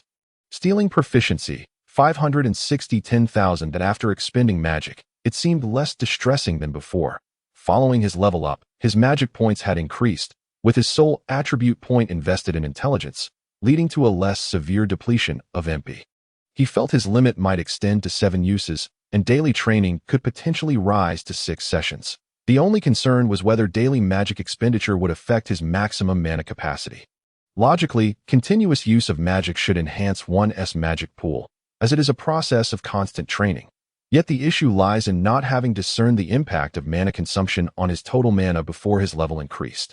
And such elevation would undoubtedly lead to an enhancement of his mana points. With these uncertainties, Mel drifted into slumber once more, awakening to find it was the following morning, after a quick wash. He prepared to head to the apothecary in the west with his meager 150 oren. Previously, he had gathered information about this female apothecary from the dwarf owner of the laundry in the east. It was said her temperament was somewhat harsh. However, if he wished to learn magic, there appeared to be no better option, as this apothecary had at least studied magic at the Gold Royal Academy. The streets of the West were exceptionally tidy, suggesting that those residing here were either affluent or noble. Mel had observed that the roads in the West and East were quite immaculate, while those in the North and South were rather chaotic. Even commercial streets paled in comparison to the cleanliness here. Arriving at the entrance of the apothecary, he noted a sign depicting a head of an eagle, with a small brass bell hanging on the door that chimed as someone entered. With a gentle jingle, Mel pushed the door open. "Pardon my intrusion. Is anyone here?" Before him stood a girl with purple hair. He had expected the apothecary to be an older woman, yet she appeared much younger, resembling a girl of about 15 or 16, as she wore an oversized witch's hat and a black robe. Standing on the staircase as if retrieving something from the shelves, upon hearing Mel's voice, the young apothecary turned, her lifeless eyes scrutinizing him. "Choose what you wish. There are no better potions in Orc City." Her calm tone betrayed no emotion, seeming almost indifferent to the business at hand. Yet, those lifeless eyes were undeniably charming, striking a chord within him. After being stared at for a while, the apothecary grew slightly annoyed. "Are you looking down on me?" No, it's just that you seem quite young," Mel replied, well aware that uttering compliments like "you are beautiful" would likely lead to being unceremoniously expelled. "Huh? How dare you say that to me?" The apothecary removed her witch's hat, causing her purple hair to spring up, and she assessed Mel, sensing his meager magical aura, uncharacteristic of a magician. Apart from purchasing potions, she could not fathom any other motive. Realizing he had been completely misunderstood, Mel reflected that he had lied precisely to avoid being misconstrued. In truth, he was younger than the apothecary. "Indeed, just a child. That I'm sorry. I merely thought you were lovely."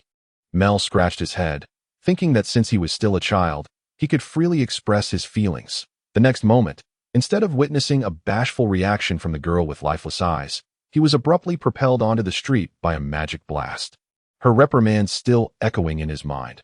"Get out!" A sudden gust of wind, like invisible hands, rendered Mel powerless to resist, causing him to lose his balance and be flung out onto the bustling street. After the apothecary had donned her witch's hat once more, despite her petite stature and modest bosom, her magical prowess was impressive. The spell she cast was non-lethal, merely a means to expel troublemakers. Once her magic was dispelled, she realized that her reaction had been purely instinctual. The boy likely fell hard. She let out a small sigh. Mel remained dazed for a moment before slowly rising from the ground. Stunned by the turn of events, he truly should not have voiced his thoughts so directly. Thankfully, he had not been harmed. Would he dare continue pursuing magic? Would he be expelled again if he entered? He lingered before the apothecary's door, his feet unwilling to move, ultimately deciding to cautiously approach the entrance. "May I enter?" Mel asked, pressing himself against the wall beside the door to avoid being blasted away again. It seemed wiser to remain sheltered. "Come in," came the soft voice of the apothecary. Once assured of his safety, Mel pushed the door open once more. Regardless, he was determined to learn magic. Such a wondrous art could not be left unexplored. "What potions would you like to purchase?" "I do not wish to buy potions. I want to learn magic. Would you be willing to teach me?" The violet-haired maiden paused momentarily, casting another scrutinizing glance at Mel, and then shook her head decisively. "It seems you lack the talent to become a magician, do you not?" "Why?" Mel inquired, perplexed. "The magical energy within you is far too scant. Even with diligent efforts on the path of a magician, the achievements you could attain in this lifetime would ultimately be limited. It would be wiser to channel your energies into other pursuits. Everyone's innate magical talent is predetermined from birth. I wish to try. Please teach me. If there's a tuition fee, I shall pay it," Mel asserted, unwilling to concede. After all, he possessed a system that offered him an advantage. He could not simply retreat upon hearing such words. "Can you read?" The maiden did not dismiss him, merely cocked her head and regarded Mel with an expression akin to that of a dead fish. "I recognize some characters, though my knowledge is quite limited due to the brevity of my studies. However, I am eager to learn." Mel's gaze radiated sincerity. Even if he could not master magic, acquiring literacy in this place would still be a valuable endeavor. The maiden remained silent, yet her thoughts wandered elsewhere. Had her teacher looked upon her with such exasperation back in the day? No, she was a prodigy. This little wretch's magical energy was pitifully meager. Before her stood a child who seemed to be an adventurer. It was indeed rare to encounter someone of such tender age in that role. The calluses on his hands suggested he had wielded a weapon, despite Mel's failure to be accepted as a disciple by the apothecary. He did not give up. After resting for a day, he returned to the potion shop once more. The following morning, the door of the apothecary's shop swung open again. The violet-haired maiden gazed at Mel with a look of resignation. She understood that if she did not acquiesce, this child would likely return each day. Thus, she offered a perfunctory response. "If you truly wish to learn, you may borrow some books from me to familiarize yourself with characters. For now, I have no intention of taking on disciples, and your talent is decidedly lacking. Should you manage to collect a sample of Golden Slime's essence, I might make an exception and accept you as my apprentice." Having uttered these words, the maiden was loath to say more. The Golden Slime was notorious for its highly acidic nature, which rendered it a rare encounter. Surely this little boy would soon realize the futility of his quest. The greatest challenge lay not in finding the acidic slime, but in capturing it. The corrosive properties would erode blades. Without specific methods, capturing such a creature was virtually impossible. Typically, it required the assistance of a magician. Yet therein lay the conundrum. If he already had other magicians to aid in capturing the acidic slime, why would he seek her as a mentor? Mel did not ponder these complexities. Instead, he diligently began to study the written word. He borrowed a dusty tome on literacy from the apothecary, clearly untouched for quite some time. Having previously learned a few basics himself, he felt confident that he could progress at a steady pace. Especially since there were others in the guild who could read. In addition to his daily training, Mel now had the added task of studying. 80 days passed, during which Mel refrained from troubling the apothecary, as she appeared to dislike interruptions. Each day, he continued to hunt slimes, growing increasingly proficient in this task. Consequently, the time required to complete his assignments diminished. He could finish his work within half a day, dedicating the remaining hours to his studies. Upon slaying his 1000th slime, Mel Carlo reached level 5. His previous assumptions proved correct. As one ascends in level, the experience points required for advancement increase exponentially. Attribute points. 4 skill points. 20 since he had no initial attribute points at level 1. This meant his attribute points would always fall 1 short of his level, while the skill points would always be 4 less. Both his red and blue bars had increased, a benefit of leveling up. That he unlocked a title. His first title, Slime Slayer. This title was awarded for defeating 1000 slimes, granting a 30 damage increase against slime-type monsters. At milestones of 5,000 and 10,000 slayings, the title would evolve into Slime Nemesis and Slime Arch-Nemesis, with damage increases of 50 and 100, respectively. Mel felt little practical use for this title. That it would have been more beneficial had he acquired it earlier. Now, he had nearly exterminated the slimes by the time he received it. A glance at his proficiency panel revealed. Stealing proficiency increased by 400, from 560 to 960. Powerful/proficiency increased by 4,000. From 1,300 to 5,300. Back jump proficiency increased by 4,000. From 4,301 to 8,301. Effort value increased from 1146 to 9546. If calculations held true, he should possess 1050 Orn. Yet in reality, he had only 1,007 Orn left. The specifics of his expenditures eluding him. Nevertheless, he had managed to save some money. Unlike many adventurers who squandered every coin on drink and brothels, the weather gradually grew warmer. The essence of spring faded, making way for summer. During this time, Mel had not wavered in his resolve and had inquired extensively among fellow adventurers about the golden slime. He had adequately prepared himself. After all, he was an adult. And the only thing limiting his learning pace was the capacity of a child's mind. During this period, Mel truly felt the limitations of his physical constitution. He was but an ordinary human child, devoid of any remarkable traits. His supplies dwindled severely. Apart from potions and chocolate beans, he had nearly exhausted all provisions. Overindulgence in chocolate beans could be overwhelming. Thus he rationed them carefully in his storage. He had a wallet, a water pouch, 49 bottles of mineral water, 50 cans of cola, a bandit's dagger, 9 units of alcohol, 8 first aid bandages, 3 units of cloud white medicine for disposable anesthetic syringes, and 2,000 chocolate beans. 3 months into his adventuring journey, Mel once again pushed open the door of the guild. "Look, our slime slayer has arrived. Have you discovered the legendary golden slime?" A drinking adventurer raised his cup toward Mel. "Unrealistic, lad. The golden slime? We haven't seen one in over a decade. It's likely extinct," another chimed in. "Mel, will you continue your studies today?" Ainoer approached him. Today, however, Mel was neither there to take on a quest nor to learn. He had already mastered the basics of reading. If he were to truly delve into it, he could do so swiftly. 3 months had sufficed for him to acquire that knowledge. The remaining task was merely to apply and gradually expand upon it. "No, thank you." Mel found a seat at a table. Now at level 5, he was capable of undertaking higher-level quests, yet he was not there for that today, as his funds were sufficient that he awaited Rawi, who had previously mentioned he had gathered information regarding the golden slime, that the TO secure an opportunity to learn magic. Even if just a possibility, he must try. That apothecary seemed to be a formidable magician, albeit with a rather peculiar disposition.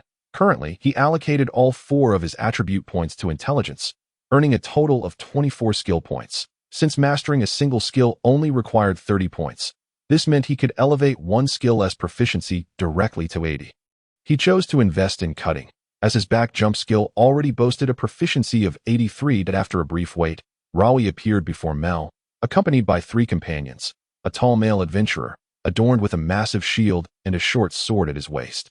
Presumably the frontline fighter of the group, likely a warrior or knight. At level 6. Following him was a female cleric, the healer of the party, also at level 6. Lastly, a long-eared archer wielding a longbow. Clearly the ranged attacker stood at level 7. Rawi, the rogue, was responsible for tasks such as lockpicking. Currently at level 5. In this world, it seemed that professions were not strictly categorized.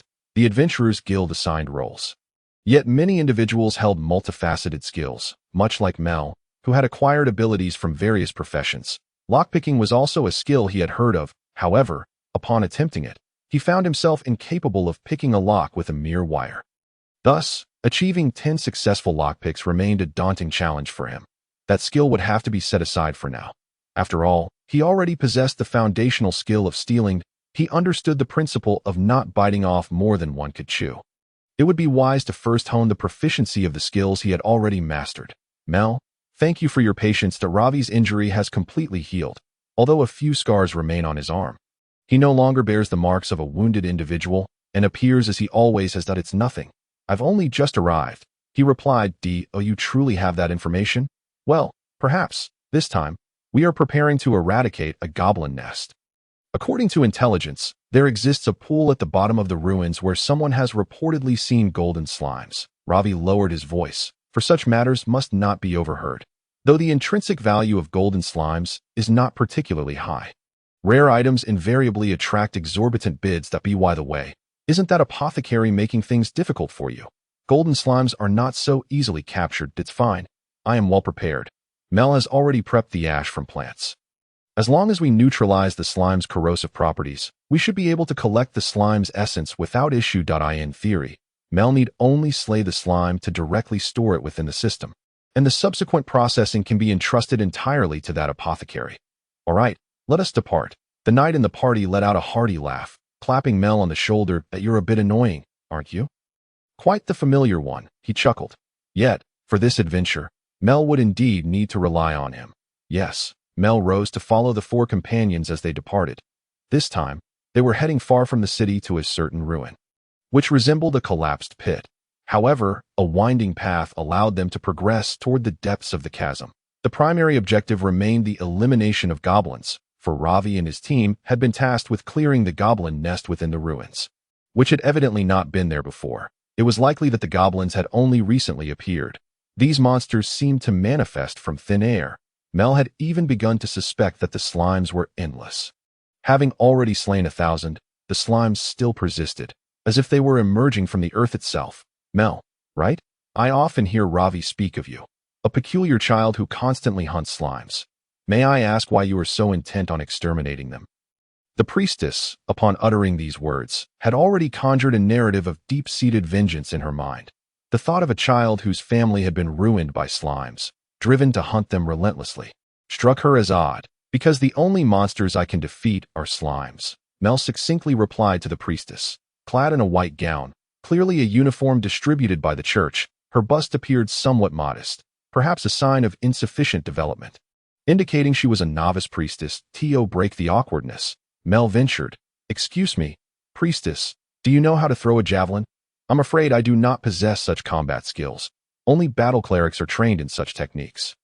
"I am a healing cleric." After hearing the priestess's explanation, Mel nodded. It was as he had anticipated, though it deviated slightly from the game. But how can a cleric not know how to throw a javelin? Even archers must be proficient in close combat. "Hey, were you just adjusting your breathing?" The archer in the group glanced at Mel with a hint of suspicion, having noticed a shift in his breathing pattern. The archer possessed a level 5 skill that allowed for breath adjustment, enhancing the precision of his shots, and it seemed Mel had exhibited a similar technique. However, what he had heard previously was that Mel was a solitary rogue. The only person he seemed familiar with was Ravi, which naturally raised concerns. "Yes, I learned a breathing technique from my master. I unconsciously activated it just now to focus my mind," Mel admitted, acknowledging that a level 5 archer might possess certain skills. Presently, he lacked the time to study level 5 skills, as his foundational skills were not yet maxed out. In due time, he would attempt each one. Breath adjustment is an instantaneous skill, while the assassin's breathing technique is continuous. Although they share certain characteristics, they are fundamentally two distinct skills. Observing Ravi's team, it was clear they were often paired together, 3 men and 1 woman. Should anyone in the group fall in love, it would likely lead to immediate disbandment. In comparison, the archer was the most handsome. Ravi and the knight were rather average-looking, while the priestess was quite attractive. Such internal musings would never escape Mel's lips. Previously, when he attempted to voice his true thoughts in the apothecary, he nearly met a swift end from a spell. Feeling somewhat exasperated, he reflected that he was merely a child, still in the process of maturing. After a considerable trek, the group arrived outside the ruins, where the trees grew dense and the air was refreshingly pure. The previously sweltering weather was now dispelled by a cool breeze emanating from the ruins. "Is this the ruin?" Mel scrutinized the entrance, where 2 goblins armed with spears stood guard, both at level 6. Level 6. How do you possess any identification skills? The archer questioned Mel with curiosity, while he could surmise the goblins were approximately level 5 or 6. He could not pinpoint their exact level without such abilities. No, Mel certainly would not disclose that he relied on the system for such information, as long as they did not exceed level 10. He could ascertain their levels and even view their health bars. Regrettably, he could not see any of the other fundamental numbers, making it impossible to accurately estimate damage. Yet, he reasoned that damage could not be precisely calculated, as critical hits or strikes to the goblin's vital points could easily occur. Upon closer inspection, Mel discovered that goblins' vital points closely resembled those of humans, primarily the throat, heart, head, and so forth. "I'll take care of the one on the left. The one on the right is yours. If I cannot kill it quickly, please finish it off for me." Mel began discussing the battle plan with the others. "How about I cast a physical attack blessing on you first?" That should ensure we can take down the goblin sentry, the priestess suggested to know. You should conserve your mana. We may need it for healing later. Mel replied confidently about his own damage output, with his flying blade inflicting piercing damage and his dagger capable of doubling the damage. If he struck a vital point, it would be tantamount to a critical hit. He had previously slain a level 5 creature at level 1. Now, it should be even easier. Even without hitting a vital point, he could still secure a kill. Given that the archers were at least level 7, and the goblins were a level below, as long as they were precise enough, they should be able to deliver a fatal blow. These were not slimes, which lacked vital points. Can you do it? Mel asked the archer once more, the youngest yet most assured among the 5. Isn't it similar to playing a game? Honestly, the vital points here are far stronger than in a game. In a game, there are no one-hit kills. One must diligently grind, he replied. Yes. The two began their breathing exercises. Mel gripped his dagger while the archer slowly raised his bow. Once the bowstring was taut, they held their breath. Mel began to count down. 3, 2, 1, go. The dagger and arrow were simultaneously launched toward the 2 goblins guarding the entrance to the ruins. The dagger struck the goblin's throat with precision, penetrating deeply, and the goblin's health was instantly depleted. However, the adjacent goblin, having moved just as the arrow was released, found the arrow not lodged in its throat but embedded in its side. Realizing they were under attack, the goblin reached for the horn at its waist to sound the alarm, but was swiftly met with another dagger strike, which once again emptied its health, before the archer could even loose a second arrow. Mel had already resolved the situation. That was close.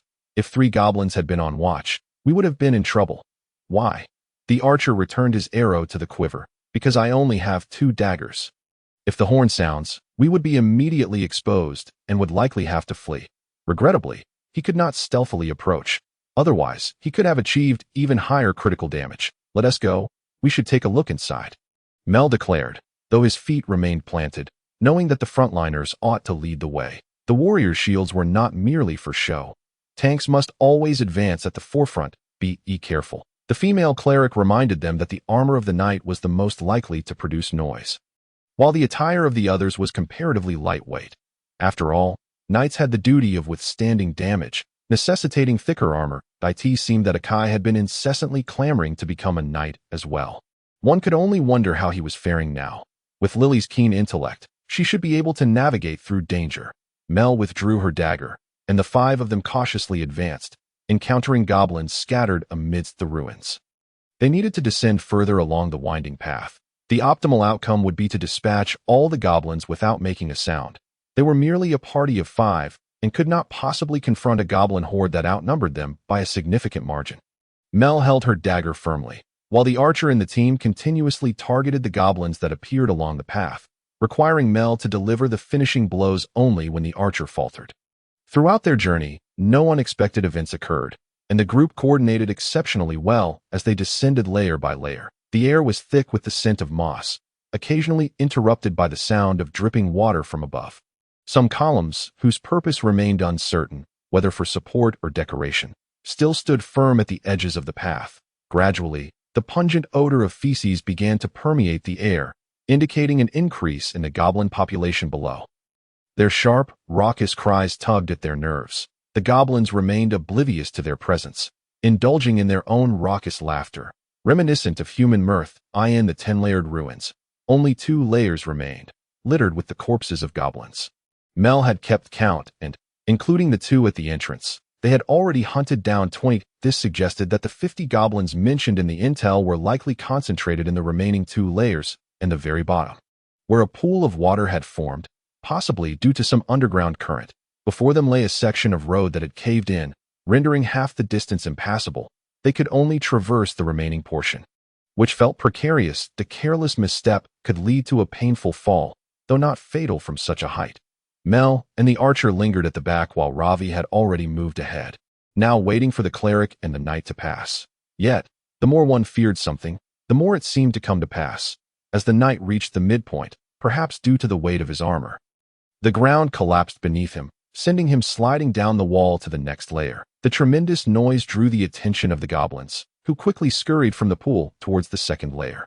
If even one of them spotted them, the rest would certainly follow suit. However, the straight distance made it impossible to climb back. They would have to take a long detour to return. Moreover, connecting the two ends of the gap with a rope would require time. The goblins' cries grew sharper, with one brandishing a wooden stick and hopping with glee. Having spotted Mel and her companions, the number of goblins surged, all heading towards the knight. "We're doomed," the knight exclaimed, his heart racing as he quickly rose. One hand clutching his shield and the other his sword, anxiously eyeing the 30 goblins advancing towards him. "This is bad," the archer muttered, drawing another arrow from his quiver, as the worst-case scenario unfolded. The path had fractured, leaving the cleric and the thief on one side, while the archer and another thief remained behind. The crux of the matter was that the knight was now isolated in the next layer. They faced a decision: either abandon the knight. Time would surely allow for it, as they simply needed to connect the fractured ends with a rope to bring back the cleric and the thief, or sacrifice the knight, requiring him to hold them off for long enough. However, to confront 30 goblins head-on would necessitate all of them sliding down the wall, engaging in a collective battle. One miscalculation, and they would all perish here. The archer held his drawn bow, yet did not release the arrow, his thoughts in turmoil as he awaited Mel's command. If Mel ordered a retreat, the burden of that decision would not fall on him. But what right did Mel have to command such a retreat? Before Ravi introduced them, Mel had never even met them. Ravi, on the other side of the fractured road, perceived that the situation was precarious. But what could be done? Should they descend in hopes of a miracle? Their initial plan had been to gradually eliminate the goblins, not to wage an all-out battle against them. One could only blame the unsteady ground. "Luke, are you all right?" the female cleric inquired of the knight below. "For now, I'm fine, but the goblins may have noticed me. They're coming my way." At this critical juncture, one voice shattered their hesitance, and it belonged to Mel. "From now on, follow my lead. Archer, stay put. Ravi, do you dare to descend?" Mel asked Ravi. He felt confident in his abilities, yet was uncertain if this freckled youth shared the same conviction. 5 against 30 goblins sounded daunting, and executing it would surely be challenging. However, if they could maneuver their bodies to the limits in the game, why could they not do so here? The monsters here seemed even more susceptible to critical hits. "Absolutely," Ravi replied. "Then let us descend together." With the duo of thieves, supported by the archer, the cleric could provide cover from above, thus leaving the dual thieves and the knight to bear the brunt of the pressure. "All right." The two slid down along the wall to the next layer. Mel's voice rang out once more. "Archer, you need not engage the melee goblins. Focus all your attention on the ranged ones. Even if you cannot eliminate them outright, at least draw their attention and ensure they do not shoot arrows at us." "Understood," the archer quickly affirmed, as long as he could avoid a certain death scenario. There was little to fear. "Cleric, can you cast healing spells from the upper layer?" "Yes," the female cleric responded swiftly. "Good. You must stay close to us at all times, remaining directly above us if you cannot see us. Try peeking out to gauge our position. Just stay close until I instruct you to release a healing spell." The positioning was critical. If they sustained even minor injuries and the cleric's magical energy could not keep pace, it would lead to dire consequences. The crucial healing spells must be reserved for the right moment. "Ravi, do you have your cutting and back jump skills?" "I do." "Execute 2 strikes, then immediately back jump to create distance." "Can you manage that?" "Attack twice to trigger 1 cut, then back jump?" "I can, but are you sure you want us at the front lines?" Confirming that Ravi's thief skills were intact, they could adopt a dual thief strategy, a tactic from the early game when enemies were still quite formidable. "Knight, your duty is to stay behind us and maintain distance. That on our 5th attack, use your shield to cover us, allowing us to retreat safely." Mel's palms were clammy with sweat. This was their first real battle, and whether their gaming strategies would translate into this otherworldly realm required practical validation. At least the goblins' attack patterns mirrored those in the game, high frequency and equally irritating. With Mel's proficiency in back jumping and the monster-slaying techniques ingrained in his very DNA, he felt an absolute confidence, though he harbored some doubt regarding his frail physique. His base attributes were too weak. Even with percentage-based damage enhancements, his attacks would not pack much punch. If the archer was sufficiently confident, it would be ideal for him to treat the situation as 3 thieves working in tandem, as the archer could also wield a dagger. However, Mel had observed that if the archer were to descend, he might very well flee. "Knight, for now, stow your short sword. It will only hinder our retreat speed." Mel spoke succinctly that if they became surrounded by goblins, Their health could be depleted in an instant due to the goblins' inherent nature, which favored high attack frequency stemming from their numbers as the goblins charged towards them. Mel activated the assassin's breathing technique to calm his nerves. This was merely a game. Relax. At the moment the goblins neared the rubble, Mel and Ravi struck simultaneously, targeting two of the faster, knife-wielding goblins. Two quick blows landed upon their bodies or arms, while the cutting strike aimed directly at their necks. After dispatching the two goblins, they swiftly back-jumped to create distance. However, Ravi appeared somewhat strained. During his two strikes, he seemed flustered, nearly falling behind Mel's rhythm. Was Mel truly not a long-lived species? At this age, possessing such combat skills seems almost instinctual to him. There is no time for further contemplation. He must once again link two attacks before executing a slicing maneuver. With the second round concluded, goblins have surrounded them, their numbers greater than before, making retreat difficult. It is no wonder that Mel had instructed Luke to step forward and block the goblins during the fifth attack. The knight raised his shield and charged forward, initiating a block in an instant. The goblins' assault was thwarted, and Mel and Ravi swiftly leapt back. Do not relax. Strike left and right again to alleviate the knight's pressure. As Mel spoke, he and Ravi executed two more coordinated slashes to either side. The oncoming goblins were once again repelled, seemingly struck with fear, causing them to retreat slightly. Ravi wished to pursue, but was halted by Mel's firm grip. Fall back. At that moment, as they jumped backward, arrows flew in from behind the goblins. They both hastily took refuge behind the knight, listening to the arrows thud against the shield with a resounding clatter. This was the factor Mel dreaded most. While in the game, being struck by an arrow would merely cause a loss of health. Here, a single arrow could mean certain death. Each coordinated attack could only eliminate two goblins. And having completed 3 rounds, they had dispatched 6.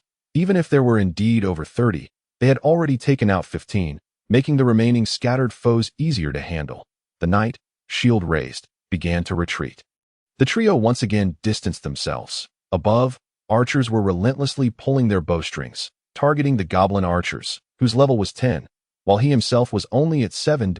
Despite his best efforts to harass them, he often failed to achieve a one-hit kill on the goblins, only managing to draw their fire while hiding behind the remnants of crumbled walls. Feeling the arrows was past him, as they created more distance. Their previous tactics were replicated, and yet again, 6 goblin corpses littered the ground. Instilling fear in their ranks, Mel's excitement was just beginning to surge. His initial encounters with group battles in the game had not involved such minor foes, and the indescribable thrill he felt back then had evolved. He was no longer a novice. After the 3rd round, however, Mel began to feel the weight of exhaustion, panting heavily. This was the fatigue brought on by sustained combat. This world could not entirely mirror the game. Game characters did not tire from fighting. Ravi's movements also appeared sluggish. The initial adrenaline had sparked his latent potential, but such stimulation would soon fade, leaving him fatigued. The knight's stamina held up reasonably well. Though he faced difficulty, he was not as worn out as Mel and Ravi. As a warrior, his daily training regimen was rigorous. Otherwise, he would struggle to bear the weight of his armor. After 9 rounds of their systematic approach, the trio had pushed through, eliminating 18 goblins, leaving approximately half still standing. Ravi, can you ascertain the exact number of goblins remaining? Mel gasped, observing the retreating goblins that a few more rounds should suffice, regardless of how many goblins remain. I believe there are not many left. The goblins did not charge at them as before. Instead, they halted in place, provoking a sense of unease in Mel. Creatures in the game would never simply stand by and wait. Suddenly, Mel had a realization. Those creatures intended to eliminate the archers first before sending the goblin archers after them. With half their numbers decimated, even these rudimentary-minded goblins had recognized that a frontal assault would not succeed.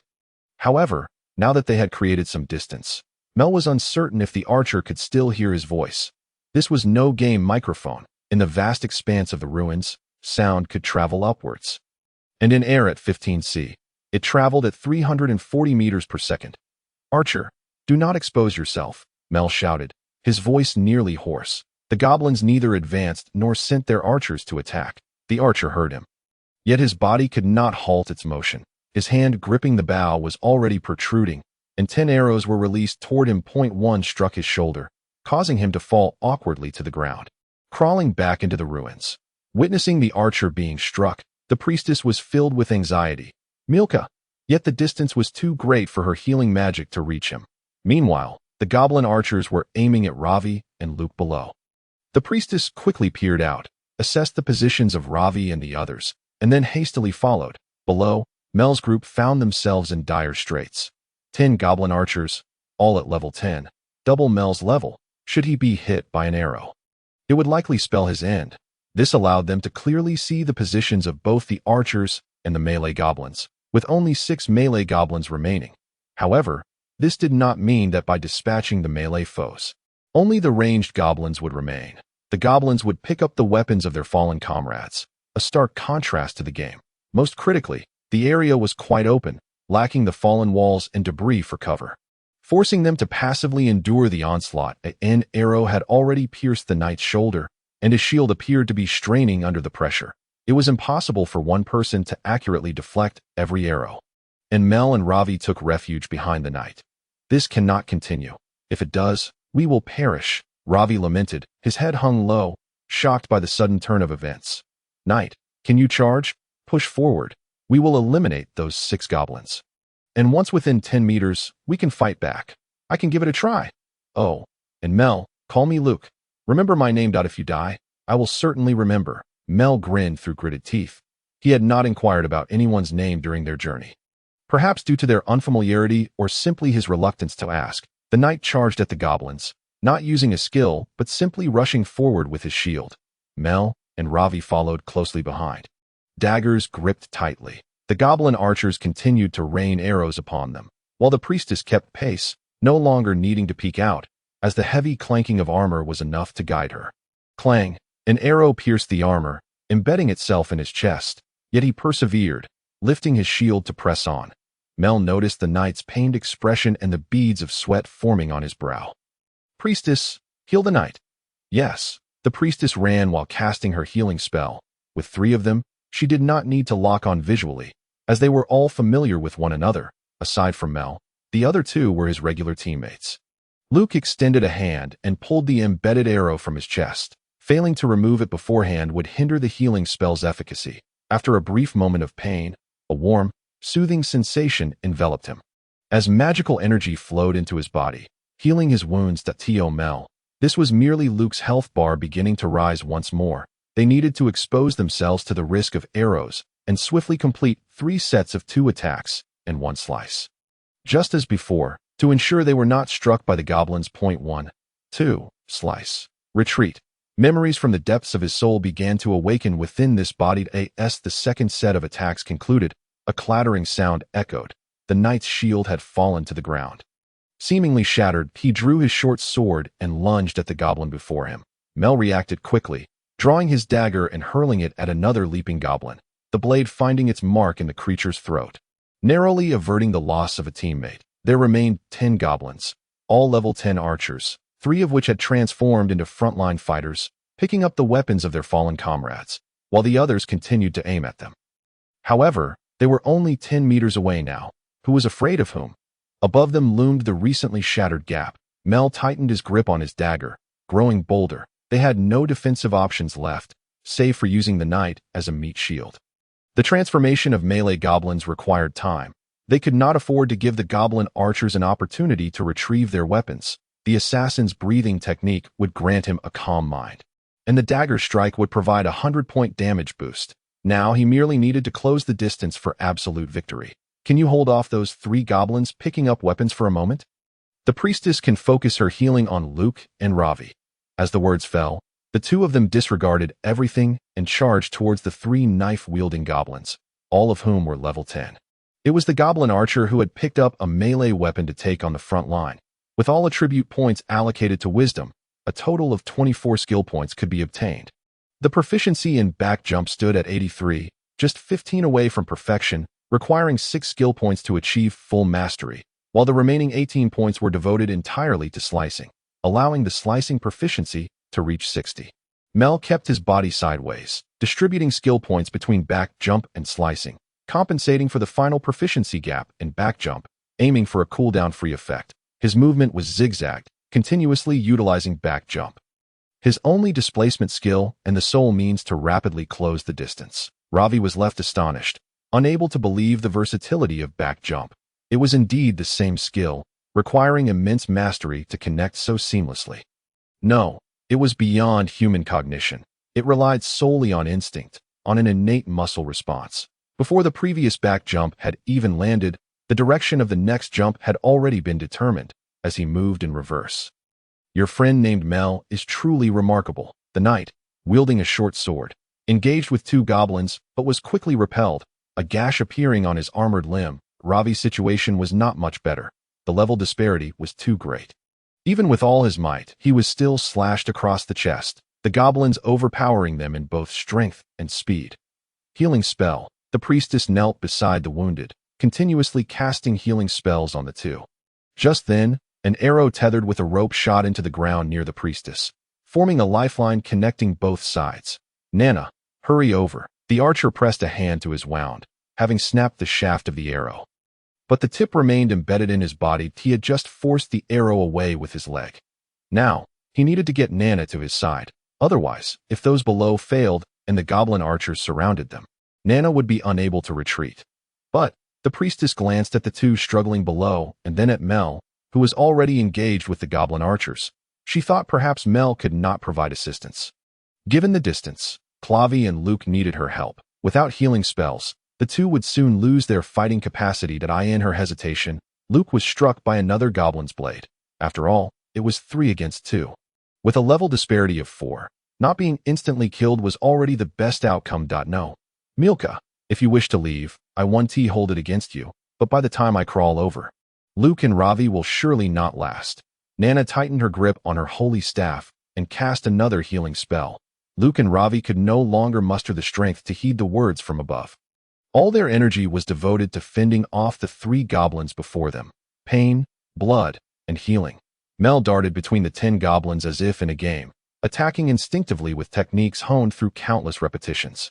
He would not permit the goblins to retrieve the nearby knives. Close-range arrows were difficult to deploy, and utilizing back jump as a displacement was sufficient to disrupt the goblin archers' attacks. Just 7 goblins, far fewer than what one would face in a raid.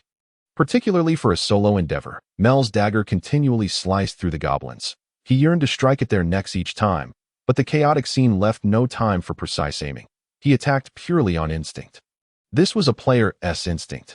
Aiming for the body might require numerous strikes to fell a goblin, yet a single successful hit could trigger a bleeding effect, and striking a goblin's neck with slicing would swiftly deplete its health bar. Even if not immediately fatal, a goblin with its throat cut would utterly lose its combat capability, awaiting its demise. Listening to the cacophony of shrieks around him, Mel's movements grew increasingly fluid. The only distinction from a game lay in the absence of respawns. In a game, one could make countless mistakes. Here, there was no room for error. One by one, the 7 goblins fell, and Mel quickly dispatched the goblin archers, leaving only 3 that had switched to melee combat. As the party's priestess, Nana's mana was nearly exhausted. The goblins attacked with such frequency that her allies were injured too swiftly. She could only strive to cast healing spells, the fatigue from mana depletion clouding her vision. Relying solely on her familiar energy to continue healing the toot, it's still not enough? The priestess murmured, her spirit beginning to falter. She wondered if Milka was still around. Had he already fled? Yet she heard the heavy sound of armor crashing to the ground. Luke had fallen, necessitating a healing spell, but her mana was running low. Her voice trembled. Her blurred vision and weakening hands caused her staff to slip. Falling to the next level, Luke had reached his physical limit, his armor in disarray from the onslaught, while Ravi still retained some stamina but was unable to flee, left only with the option to fight to the death. Suddenly, he spotted a swift shadow darting from behind the goblins. Was it Mel? He could hardly believe no one could possibly eliminate 7 goblins in such a short span. Goblins were not slimes. The leaping child seemed to sprout wings, landing directly on a goblin's shoulder, plunging his dagger into its throat. Not a skill, merely a playful provocation, much like a parkour master in an FPS game. Relishing the moment when he could step on a zombie's head for amusement, Mel too found joy in toying with monsters. The 2 remaining goblins turned abruptly, only to realize that their comrades had already been dealt with. Fear gripped them, prompting a desire to flee, an instinct not characteristic of mere game minions. Mel leapt down, severing one goblin's hamstring with his dagger. The feedback was starkly real, as the goblin instantly lost its ability to move and collapsed. The other goblin attempted to escape, but was swiftly slain by Mel's flying blade. Originally, such a rear attack would have been improbable, but this goblin had already suffered some health depletion from Ravi and Luke. Thus, it became a confident final strike. Without his dagger, Mel could only rely on his sword, which bore a single powerful slash skill and could not activate the dagger's 100 damage bonus. Luke, are you still alive? And what about freckled Ravi? Mel extended a hand towards the slumped Ravi, executing back jumps in succession, draining nearly 34 of his mana. Yet he was accustomed to such a state of mana deprivation.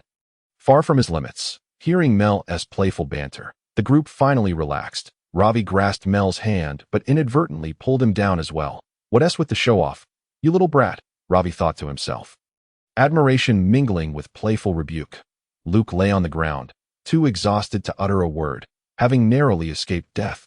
He pondered whether the reward would suffice for armor repairs, having saved for so long to acquire his gear.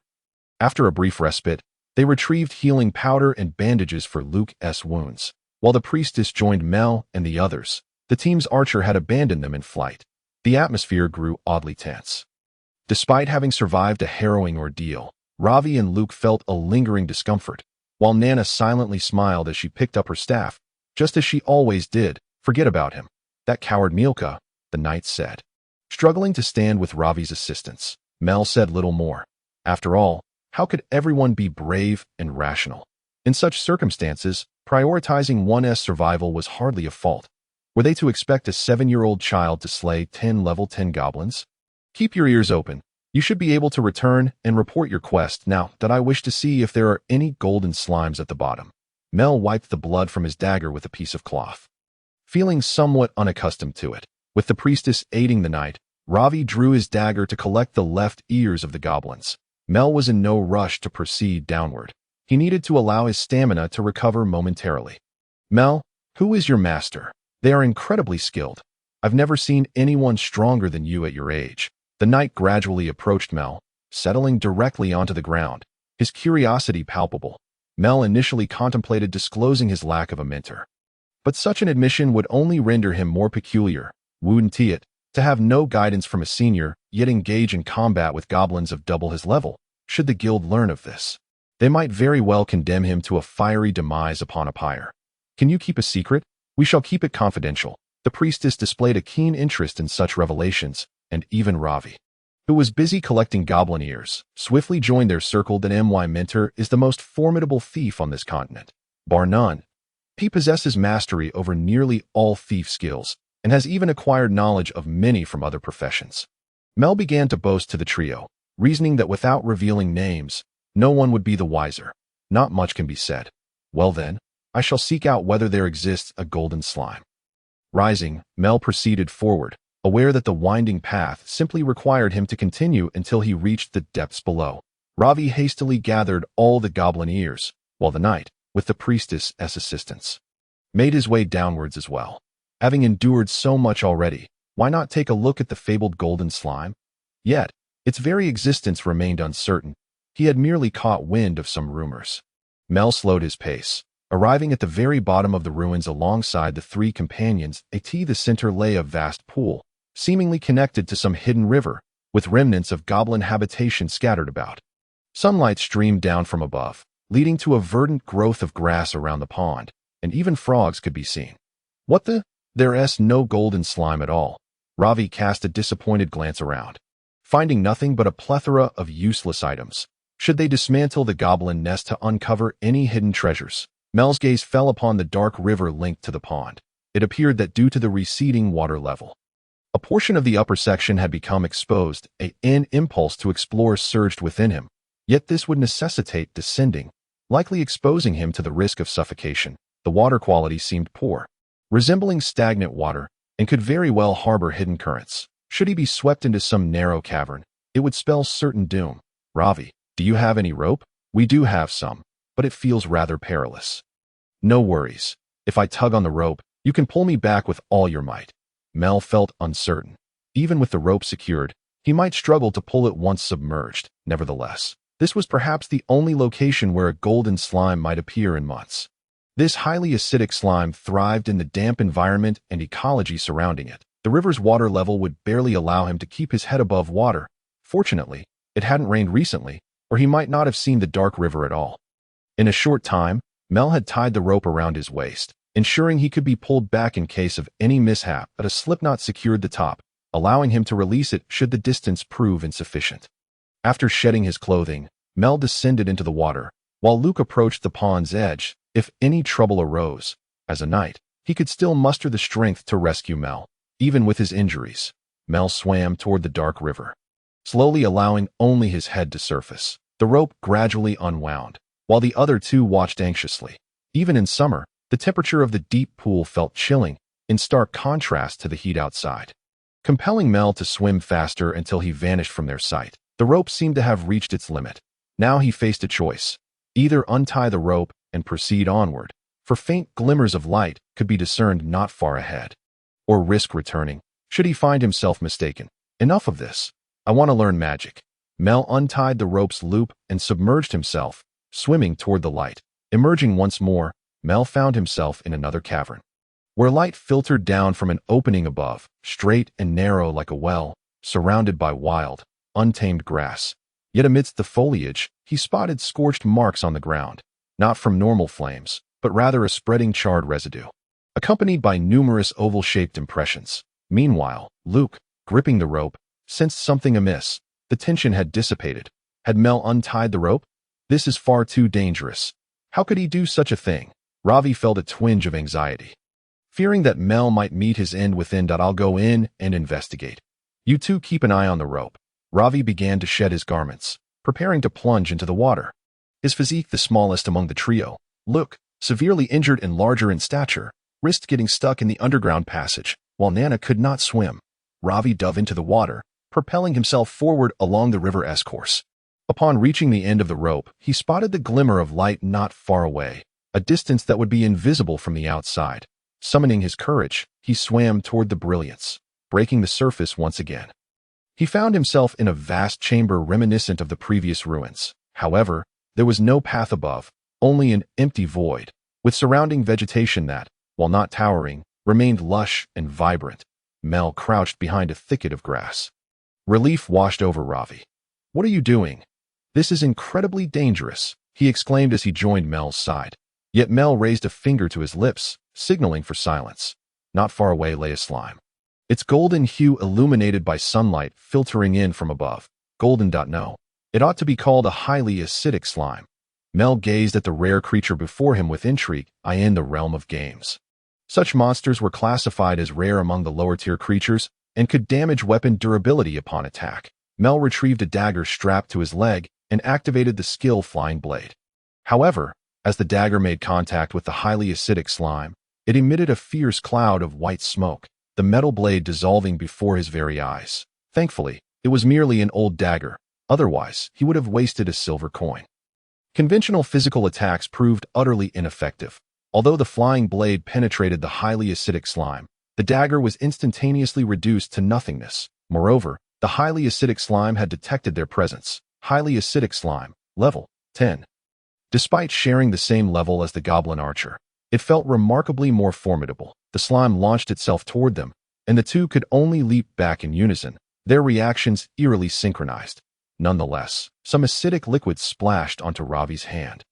The searing pain compelled him to seek water for cleansing, but Mel restrained him. "Don't touch the water immediately. First, wipe off the acid with something." Swiftly, he grabbed a nearby dry branch to remove the acidic residue from Ravi's hand. Lacking a dry towel, they resorted to using these relatively dry twigs and leaves. Direct contact between the acid and water could potentially release a far greater heat. "I'll draw the slime's attention. You quickly rinse your wound with water.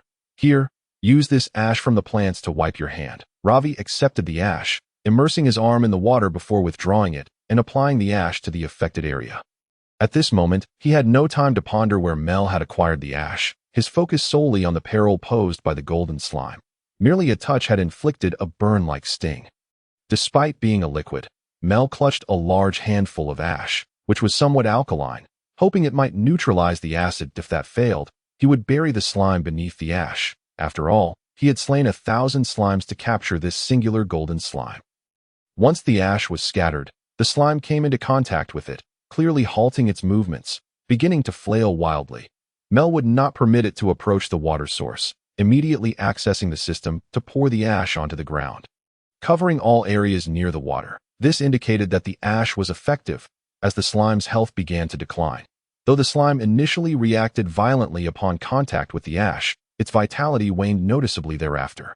Mel executed a backward leap to close the distance, scattering even more ash. Only when the slime ceased its movement did he encase it entirely in ash, resembling a glutinous rice ball enveloped in powder. At the moment the slime's health hit 0, he utilized the system's space to collect it. Highly acidic slime 1 at last. The ordeal was resolved. As Ravi glanced back, he noticed that he had already washed away the ash from his hands. Yet the corrosive liquid had left behind burn marks, raising concerns about the possibility of blisters forming. "How did you get in here?" Mel finally inquired. "Of course, I was worried you might perish inside. That's why I came to check on you. It hurts like hell. What on earth is that thing? Where's that golden slime? Weren't you supposed to capture it? It's fine now. I've already obtained what I wanted. Let's head back," Mel replied as he submerged into the water, with Ravi closely trailing behind him. While they could certainly continue along the dark river's path, it was evident that Mel lacked the adventurous spirit for such exploration. The suffocating and oppressive underground river was certainly not a place he favored, let alone venture into. At least they had both achieved their desired outcomes. Mel acquired the golden slime, which he merely needed to present to the alchemist in order to learn magic from her, while Ravi and his companions had fulfilled their commission by slaying numerous high-level goblins, likely earning a substantial reward. The duo ascended the rope back to the ruins, drying off before donning their garments. Finally preparing to return, their first adventure together had taken a surprisingly perilous turn. Nana, gripping her staff with both hands, strolled forward at a leisurely pace. It was indeed somewhat terrifying. "I thought I was going to die." "It's all that path's fault for being so unstable," the knight remarked, recounting the earlier harrowing experience. "Perhaps we were too complacent. That path had already collapsed halfway, yet Luke, with his bulk, just marched right across it. He should have taken off his armor first, allowing me to carry the equipment afterward." Ravi began to analyze the prior mishap, reflecting on how their journey had been remarkably smooth, thanks largely to Milka and Mel, who had cleared the goblins along the way. However, they had grown somewhat lax as they neared the lower levels. That moment, none had anticipated that the path would collapse so abruptly, had it not been for Mel's decisive leap. Luke might have faced dire consequences, which understandably angered him. "Adventurers ultimately meet their demise on the path of danger," he remarked. "Come on, let's hurry back. I can hardly wait to indulge in a hot fried pork cutlet. That traitor Milka just abandoned us." Luke's emotions were conflicted. He expressed his hunger while simultaneously railing against his former comrade. How would he face Milka upon their return? Or rather, it should be Milka contemplating how to confront them. They had been companions in adventure for quite some time, and yet, here they were. As they exited the ruins in silence, the setting sun bathed the earth in a warm glow, filtering through the forest. It seemed that there were indeed numerous instances during their adventures where they had been compelled to abandon allies. Nana brushed her hair back and gazed skyward. "But aren't we still adventuring?" "Milka, were you truly good friends with them?" Mel finally asked, unable to suppress his curiosity any longer. Ravi kicked at the ground, hands clasped behind his head, pondering for a moment before responding. "Well, initially, we all came together for various reasons: money, adventure, and so forth, much like when you first arrived, Mel. Aside from Luke, no one introduced themselves. Over time, as we adventured together, we got to know one another." Mel took the initiative to break the awkward silence. "Don't pay too much heed to my attitude. If it were you, would you believe I could slay those goblins?" Ravi nodded, recalling how he truly thought he was doomed. "I believe in you." "I've always believed in you, Mel." Luke countered with a contrary opinion, asserting that it was precisely because of his faith in Mel that he had charged forward with his shield, adhering strictly to Mel's commands regarding stamina allocation, rather than swinging his sword while holding his shield. "Luke, if you can't contribute to the conversation, it's best to remain silent." Nana had already discerned Mel's attempts at mediation, yet Luke, obstinate as ever, remained irate that he was the one who abandoned us. "Are you all prepared to lose this friend?" Mel asked. "Are you going to kill him?" Nana exclaimed in shock. Mel was indeed somewhat taken aback, Do you think I'm that terrifying? Once a rift or misunderstanding arises among friends, if not resolved promptly, it only leads to further distance that I truly don't wish for you to lose a friend this way. Mel reflected on a past friendship. Uncertain of whether it could be deemed a true friendship, Dai was with a fellow who was just as ordinary as he was, who, shortly after Mel dropped out of school, had somehow found him. Insisting that he return to his studies. Go back. Education is the way out. What are you doing here? Initially, Mel had no desire to engage, for it was challenging for people to understand one another. Their quarrel had unleashed a torrent of repressed emotions. How can I respond? My sister is just starting middle school. My parents are unreliable. And I have no money. I need to eat. My sister needs to eat too.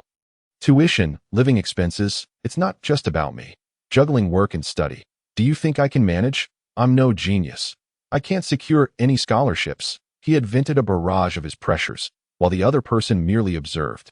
Saying nothing, his expression one of shock, as if the fragile barrier surrounding him had been shattered. The other party must have pondered a great deal as well. After all, they were both students, sharing similar understandings. Yet it was still arduous. After that argument, the other individual left him with 300, never to be seen again, and Mel had never sought him out either, not crossing paths for many years thereafter. Were they friends? Mel now felt a twinge of regret, realizing that the pressures he should have borne alone had been thrust upon a friend who likely wished to assist him, yet felt equally powerless to confront the harsh realities of life. It must have been difficult for his friend as well, being unable to help him. The voices of those around him pulled Mel back to the present. Mel, I thought you would hate Milka for abandoning you, Ravi remarked, walking alongside him, surprised by Mel's demeanor. What do I have to hate? I've only known you for a day, and I didn't even know your names before this. If anyone should harbor resentment, it should be you, Mel replied, his reasoning straightforward. Besides, that fellow hadn't exactly fled.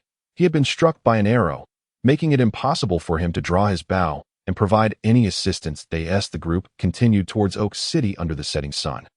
They heard hurried footsteps, as if something were approaching them.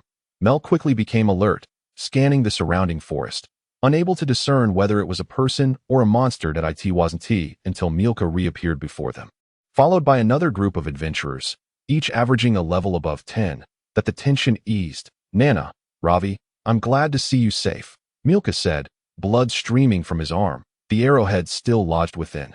Thanks to Mel, Ravi remarked nonchalantly, not even glancing at the handsome figure before him. Nana merely nodded. Luke, still reluctant to forgive, glanced at the individuals behind Milka, then at the unbandaged wound on Milka's arm, realizing his misunderstanding.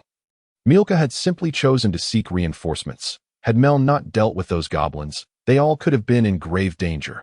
Furthermore, Milka had tied a rope between the two collapsed ends before leaving, allowing them to return safely via that very rope. But how did Milka manage to draw his bow?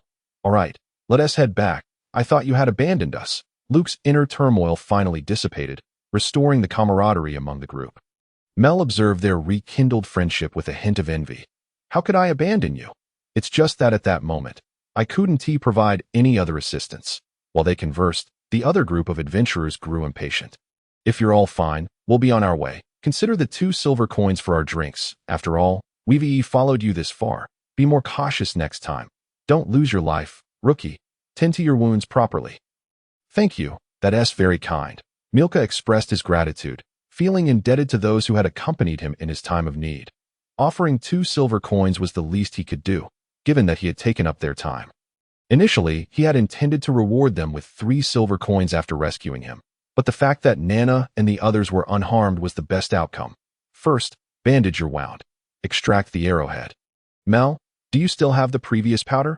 Ravi recalled the powder Mel had given him earlier. I do. It's 50 oren. Mel extended his hand, understanding that experience does not equate to forgiveness, for the archer had contemplated fleeing when the night fell. So expensive, Ravi exclaimed in astonishment. Once it's used, it's gone. I don't have much of this powder left. Hurry and give me the money. Yes, yes. The archer obediently handed over the money. The child was indeed quite perceptive. Mel also provided half a vial of the powder and some bandages, but refrained from giving alcohol, initially intending to charge 100 oren, but offered a friendly discount. After parting ways with another adventurer team, some prepared to return to Oak City, as the day had already proven exhausting. Mel also began to engage with a few individuals, asking, by the way, Ravi, among your friends, there's a priest. Why didn't you let Nana heal your arm when it was injured? Oh, Ravi, you were injured before? Nana expressed surprise, as if entirely unaware of the incident. We took on a task that required half a month, and you didn't go. Did you really take on a commission by yourself? Luke felt deceived, for Ravi had claimed he was unwell and thus did not join them. Ravi's face flushed. He had intended to prove himself by hunting goblins alone, but misinformation nearly cost him his life. And it was through this ordeal that he met Mel, though he felt too embarrassed to mention it. Consequently, he had kept silent about the injury, allowing it to heal on its own. All right, it was my fault. I merely wanted to see if I could hunt goblins alone. As he spoke, Ravi glanced at Mel, recognizing that Mel, also a thief, was considerably more skilled. Mel, however, was entirely unconcerned, having captured a golden slime. Upon returning, he could learn magic from the alchemist. Can the slime's mucus be used to make slime wine? Mel pondered curiously. Although the exterior of the corrosive slime was indeed hazardous, it remained unclear if the core mucus shared the same properties. Healing spell. The goddess priestess, having regained some magical energy, began to heal Milka, who had just extracted the arrowhead. Luke, standing nearby, likewise received treatment. The amount of magic was insufficient for complete recovery, but it improved their conditions. Leaving the remainder to heal with time. Ravi, carry me. The priestess, having exhausted her magic, simply slumped onto Ravi's back, for among them, only he was uninjured and capable of carrying her. The group meandered back to Oak City. Upon returning to the inn, Mel, after a refreshing bath, skipped dinner and immediately collapsed into bed, utterly exhausted from the day. His worldview must have gradually formed after dropping out of school. Before that, he had no understanding of such concepts. Shortly after his friends had seen him, he went out to eat with Hao Ge, mimicking the adults by consuming copious amounts of beer. Xiao Ming, cherish your friendships, Hao Ge suddenly remarked, perhaps under the influence of alcohol. Hao Ge, that sounds a bit childish. No sooner had he spoken than Hao Ge slammed his hand on the table in frustration. Cherishing friendships. What is wrong with that? You young people, why must you twist something so straightforward? Mel sat stunned in his chair, aware that Hao Ge was likely intoxicated. Yet, his words were undoubtedly sincere, though at that moment, Mel could not fully comprehend this phenomenon, the dissonance between what was evidently right and the dismissive responses it received. His limited reading had ultimately led to this confusion. In his 20s, he came to realize that there was no need to be selfish, and no matter how self-serving one might be, one could never surpass the ordinary. If one is merely an average person at the bottom, why not strive to be optimistic and positive, to be an upright individual, even if it leads to catastrophic failures? But how much pain could one truly experience from such a height? Embracing this belief, Mel felt as though he had been granted a second chance at life. Over the years, he read a myriad of books, growing ever more voracious in his pursuit of knowledge. Mao's selected works. Capital, the 24 histories, advanced mathematics, linear algebra. The live-streaming environment remained noisy, yet he focused on his own growth, impervious to external distractions, fully aware of his purpose. The more he read, the less likely he was to be swayed by a single phrase or book. To achieve sudden epiphanies that would alter his worldview or shake his beliefs. If one book could unveil the essence of the world, it indicated a lack of sufficient reading and practical experience. When studying, one should commit fully to learning. When working, one should exert oneself diligently in their tasks. The ultimate goal of effort is self-improvement. Sometimes, choices are limited. One must seek benefits and avoid harm, much like Mel's arrival in this new world, before achieving anything good. He had unwittingly committed a misdeed. Evaluating a person's character often hinges on their deeds and misdeeds. The bright sunlight once again roused Mel from slumber. It was already the following morning. Stretching and yawning, he acknowledged it was time to attend to the day's tasks, freshen up, and then head to the potion shop in the west of the city. The weather was splendid, tempting him to indulge in a comfortable nap before the heat set in. Thoughts aside, it was time to earnestly seek apprenticeship. Navigating through the streets, he arrived once more at the alchemist's door. There seemed to be few adventurers visiting the potion shop. After all, who would frequently purchase magical potions? Most teams usually had a priest among them. Pushing open the door, the bell chimed, and the purple-haired alchemist, adorned with a witch's hat, was immersed in organizing her books. Have you decided to give up? She said, her back turned to Mel. Though not particularly tall, her voice exuded confidence. No, I mean I've caught a golden slime. How should I present it to you? Mel replied, standing confidently in place. The alchemist finally turned around, incredulity flashing across her face. Could this child truly have captured a golden slime from a nearby heap of clutter? She retrieved a magical cauldron, nearly half her height, and clearly unused for some time, that I hope you're not deceiving me. Place the slime's mucus in this pot. The golden slime materialized within the cauldron. But its exterior was coated in ash, rendering it a dull gray. However, after the alchemist employed magic to sense it, she confirmed that it was indeed the golden slime, requiring only the extraction of its mucus. You've passed the assessment. From today onward, you are a disciple of Kariri Pandellum. So, little one, what is your name? Kariri inquired, noticing that the slime had appeared from thin air. The child of this age could not possibly wield spatial magic. It must have been a blessing. I am Mel Carlo. Mel beamed, having finally reached the point where he could begin learning magic after such a long wait. Would his first spell be Fireball? After all, the first level game skill was indeed Fireball.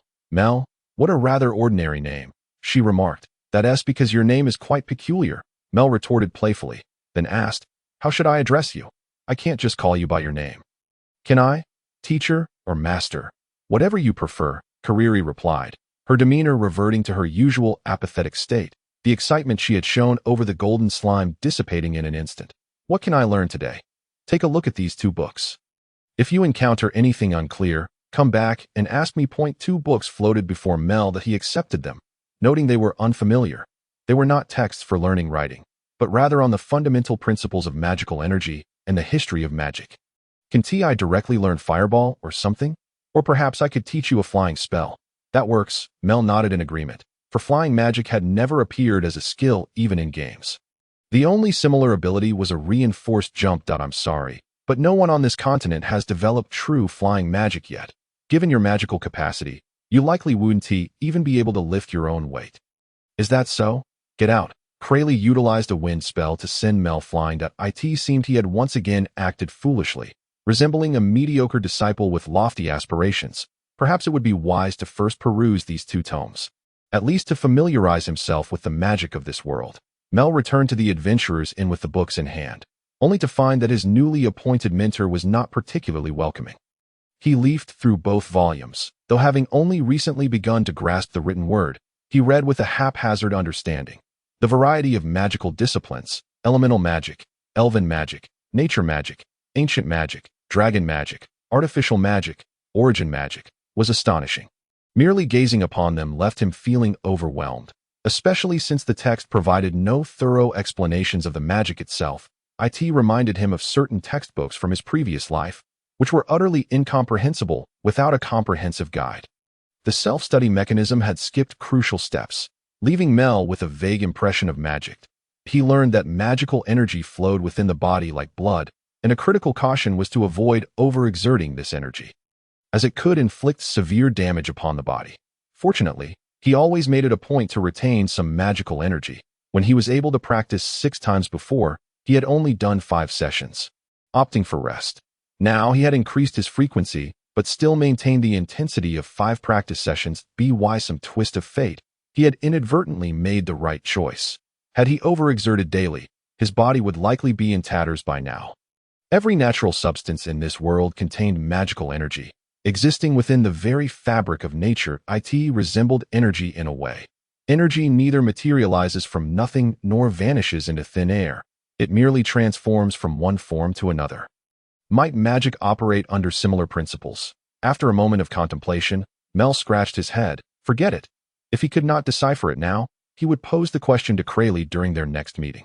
Upon arriving at the vacant courtyard behind the inn, Mel glanced at his proficiency panel. Stealing proficiency, 960 10,000 power/proficiency, 530 10,000 back jump proficiency, 840 21,000 cutting proficiency, 31,000 effort points, 96 76 intelligence, 4 attribute points, skill points, 24 money, 1,007 orange storage, wallet, water pouch, 49 water bottles, 50 soda cans, damaged bandit knife, 9 alcohol bottles, 6 first aid bandages, 3 Young's white medicines, for single-use anesthetic syringes, 2,000 chocolate beans. After finishing the bottled water, he did not simply discard the bottles.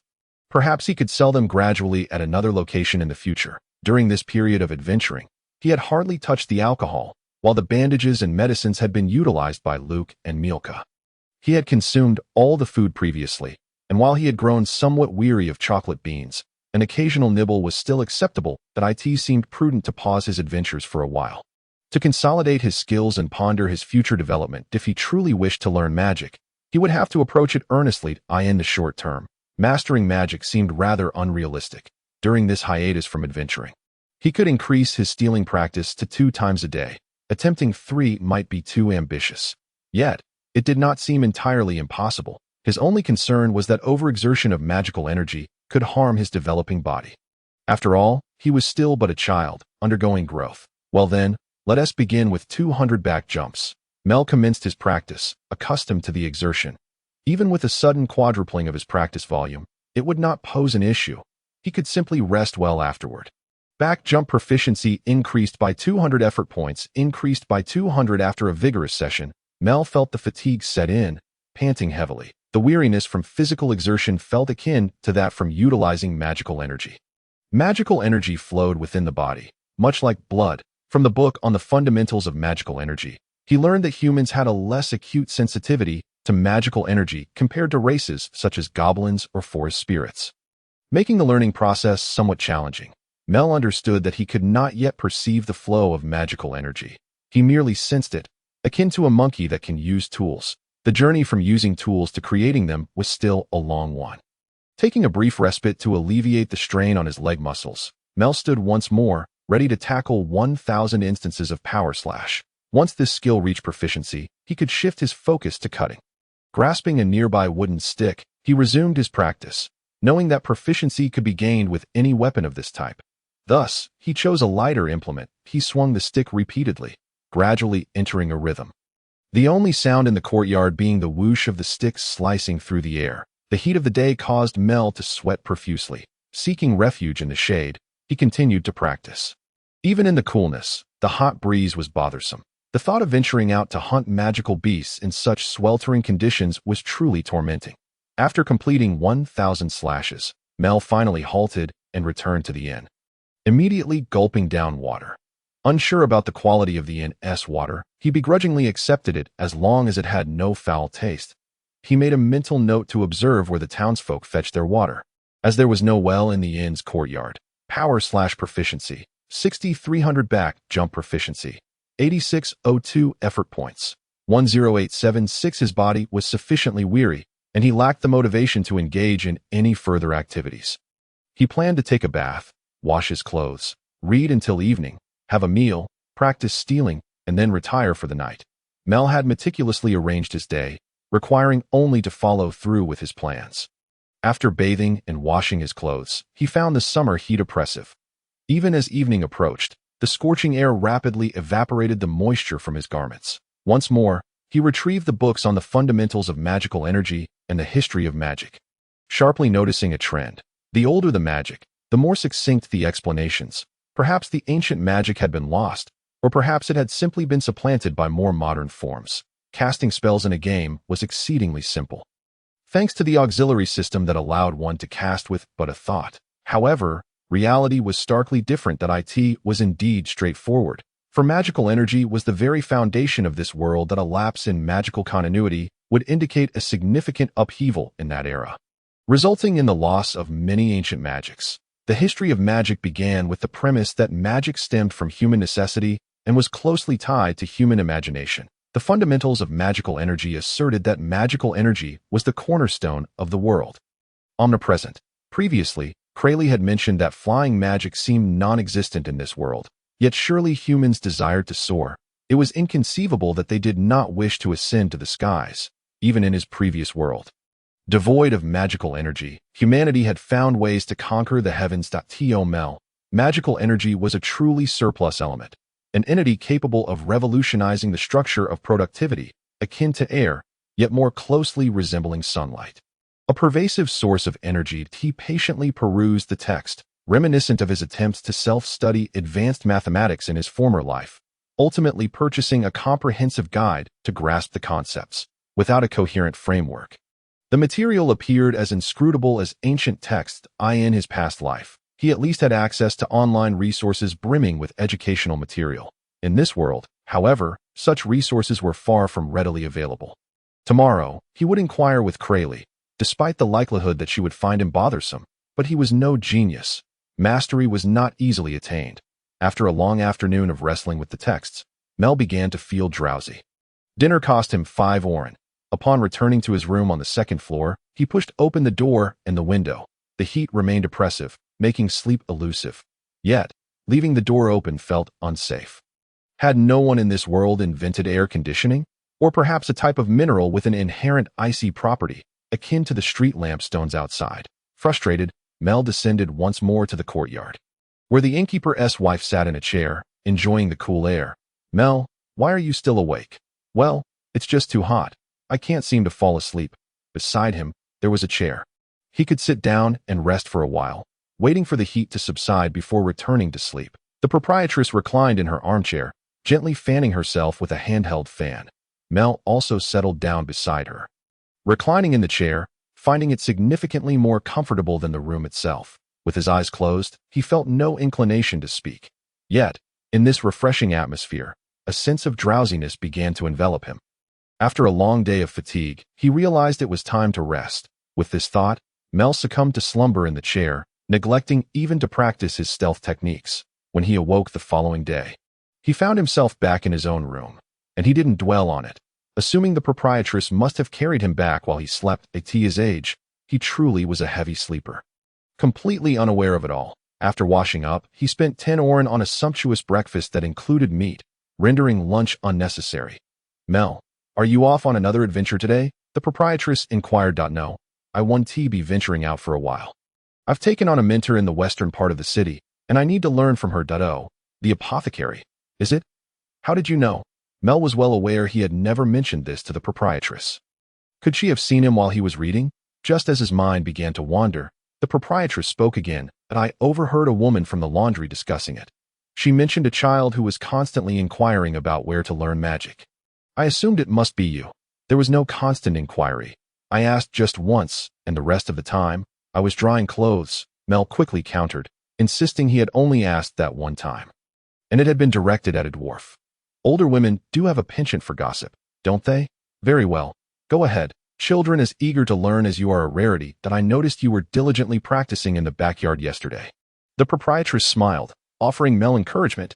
Mel's heart swelled with joy at her recognition, and he continued on his planned path toward the apothecary in the western part of the city. The morning air had yet to become stifling, though the sun had risen, and one could sense the air warming, no longer as crisp as it had been at dawn. The city gates had opened, and the roads bustled with the passage of carts and horses. Mel halted before the apothecary's shop, rapped on the door, and called out a couple of times, but there was no response, prompting him to push the door open and step inside, cautiously surveying the interior. He noted the potions still displayed on the shelves, while the floor was cluttered with a heap of books, but he saw no sign of Cleary. Could she be on the second floor? Mel ascended the stairs with care. Sure enough, he found Cleary napping at a table in a room on the second floor. Feeling slightly awkward, he pondered whether or not to wake her. Would calling her cause her to blast him out of the second floor with a spell? "Master," he whispered tentatively, retreating a couple of steps. Cleary seemed to have heard him, but merely shifted her purple hair, turning her face to the other side to continue sleeping. "I have a few questions I would like to ask you," Mel ventured, guessing she might already be awake. "What is it?" Cleary rubbed her sleepy eyes, slowly turning to face him, her entire form suspended in the air by magic. That flight magic. Didn't you say there was no such thing?" "This isn't flight. It's merely levitation, that if one can only achieve this level, they cannot reach the heights of the sky, nor can they fly swiftly," Cleary explained as she pulled a nearby pillow toward her and lay back onto it. Floating in the air, though Mel didn't quite grasp the difference, he nodded in understanding. After all, in his mind, being off the ground at all equated to flying. It appeared that this type of magic did not truly enable one to soar into the sky or move quickly. It merely allowed for a gentle levitation. Mel followed Cleary as she floated down to the ground floor. "Do you have any other questions?" Hurry and ask. "I was researching something yesterday and didn't sleep until quite late. So I'm very tired." Magic does not appear from nothing, nor does it vanish into thin air. It merely transforms from one form to another or transfers from one object to another. What do you think of this perspective, Master? Mel shared a thought that had crossed his mind. He could not yet elaborate on the specifics, but it bore some resemblance to knowledge he had previously encountered, prompting him to voice it. Upon hearing Mel's words, Cleary was so astonished that she tumbled off her pillow, her eyes wide with shock and apprehension. She had not included this concept in the materials she provided to him. What is wrong? Noticing Cleary's suddenly murderous glare, Mel feared he might have once again stumbled into a sensitive area. He braced himself for a magical blast if he were to be thrown out. He hoped it wouldn't hurt too much. Have you mentioned what you just said to anyone else? Cleary grasped Mel with both hands, her tone extremely serious. Yet it was not surprise at the idea itself, for she had heard similar thoughts before. No, you're the first I've mentioned it to. Never speak of this to anyone, no matter who they are. You must remember this. Cleary bit her finger, her emotions betraying a mix of sorrow and anger, her expression decidedly wary. After a moment, she continued, the idea you just articulated was something I once heard from a friend. He was a southern mage, a genius in the field of magical theory. Mel was taken aback by Cleary's revelation. Was this the law of conservation of energy? No. In this other world, it should be termed the conservation of magical energy. The fact that someone had formulated this theory in a land that had yet to enter the industrial age was astonishing. One could not underestimate the natives. Brilliance could be found anywhere. He must be quite an outstanding scholar of magic. Then, has this theory been recognized? No. That fool was burned alive by the southern clergy. They deemed both magic and mana to be gifts from the gods. The rest needed no further explanation. Mel understood why Cleary had forbidden him from mentioning this viewpoint. If the church were to catch wind of it, he would likely be branded a heretic and end up on the pyre. Progressive theories and thoughts are often intolerable to the mundane. Perhaps this theory could indeed hold validity in this alternate realm, but its pioneers would never have the chance to promote it. Mel had no desire to find himself one day confronted by church officials, only to be dragged out and burned alive. Discretion would be essential. Where did you come across this idea? It shouldn't be in the books I provided you. Cleary redirected the inquiry. Given Mel's age and knowledge, it seemed improbable he could arrive at such a conclusion on his own. Mel's emotions were indeed complex. After all, this was not his original world. Here, magic existed, and even if deities were real, it wouldn't be surprising, whereas his former world had no gods to know. I simply thought of it coincidentally. Coincidentally? Cleary was skeptical, as it was unlikely for an ordinary person to suddenly conceive such a notion without prior exposure to similar ideas. Unless Mel was indeed a true genius, could he be akin to that friend of hers, a theoretical prodigy? Cleary mused internally, though her gaze remained unchanged. Continue to read the books diligently, and follow your own methods to cultivate your magical energy. Your mana is still far too scarce. I currently have little to teach you. However, compared to when I first met you, you have at least made some progress. When we first met, your magical energy was barely a bowl's worth. Now, it's at least the volume of a small basin. You're a blessing bearer, aren't you? I previously witnessed you summoning a slime from thin air. Space-type blessings are quite rare. Mel nodded in affirmation of the blessing and, seeing that Cleary was not overly concerned, ventured to voice his curiosity. Master Cleary, may I ask what principle allows levitation magic to elevate a person? Mana that it directly employs vast amounts of mana to lift a person. I have previously researched the flight of birds, which seems to involve airflow. However, humans cannot sprout wings like the harpy race. In reality, it is quite difficult to ascend into the sky. Harpy? Yes, the featherfolk or winged ones. They are a subhuman species born with wings, typically residing in sky cities or high mountains. With this clarification, Mel recalled a vague impression of such a race from a game he had played. Merely existing as NPCs and monsters within the game, players cannot pursue this race as a profession. Speaking of which, this levitation magic is indeed a rather crude means of utilizing magical power. Yes, it is undeniably rough. Mel nodded, having previously thought that levitation magic was something truly wondrous. However, upon reflection, it merely involves using a substantial amount of magical energy to lift oneself. It resembles an invisible hand propelling one forward. Achieving this is not particularly challenging, but it is crucial to possess a vast reserve of magical power. If you wish to explore other books, feel free to borrow from me. You can always come to me with any questions you might have. No need for that. I haven't fully grasped these two books yet. I shall continue my studies. Have you perused them all? Keely sat on a cushion, reaching for herbs on the shelf while continuing her conversation with Mel. I might have skimmed through them, but I did not read them meticulously. I simply aimed to familiarize myself with the contents and gain a preliminary understanding of the material. Surely you must have memorized everything? How could that be possible? To remember everything after just one reading? Mel did not deny the existence of such geniuses in this world, but he certainly did not consider himself one. Well, there is nothing more to be done. You may return. Keely felt a tinge of disappointment, but resumed her work, disregarding Mel. Mel cautiously retreated, finally exhaling a sigh of relief once he exited the potion shop. All was well. He had not been blasted away by magic. He must not slacken in his training today. He would begin by practicing his theft skills, then rest to await the recovery of his magical power, followed by powerful slashes and back jumps. Reserving his practice of theft for the evening.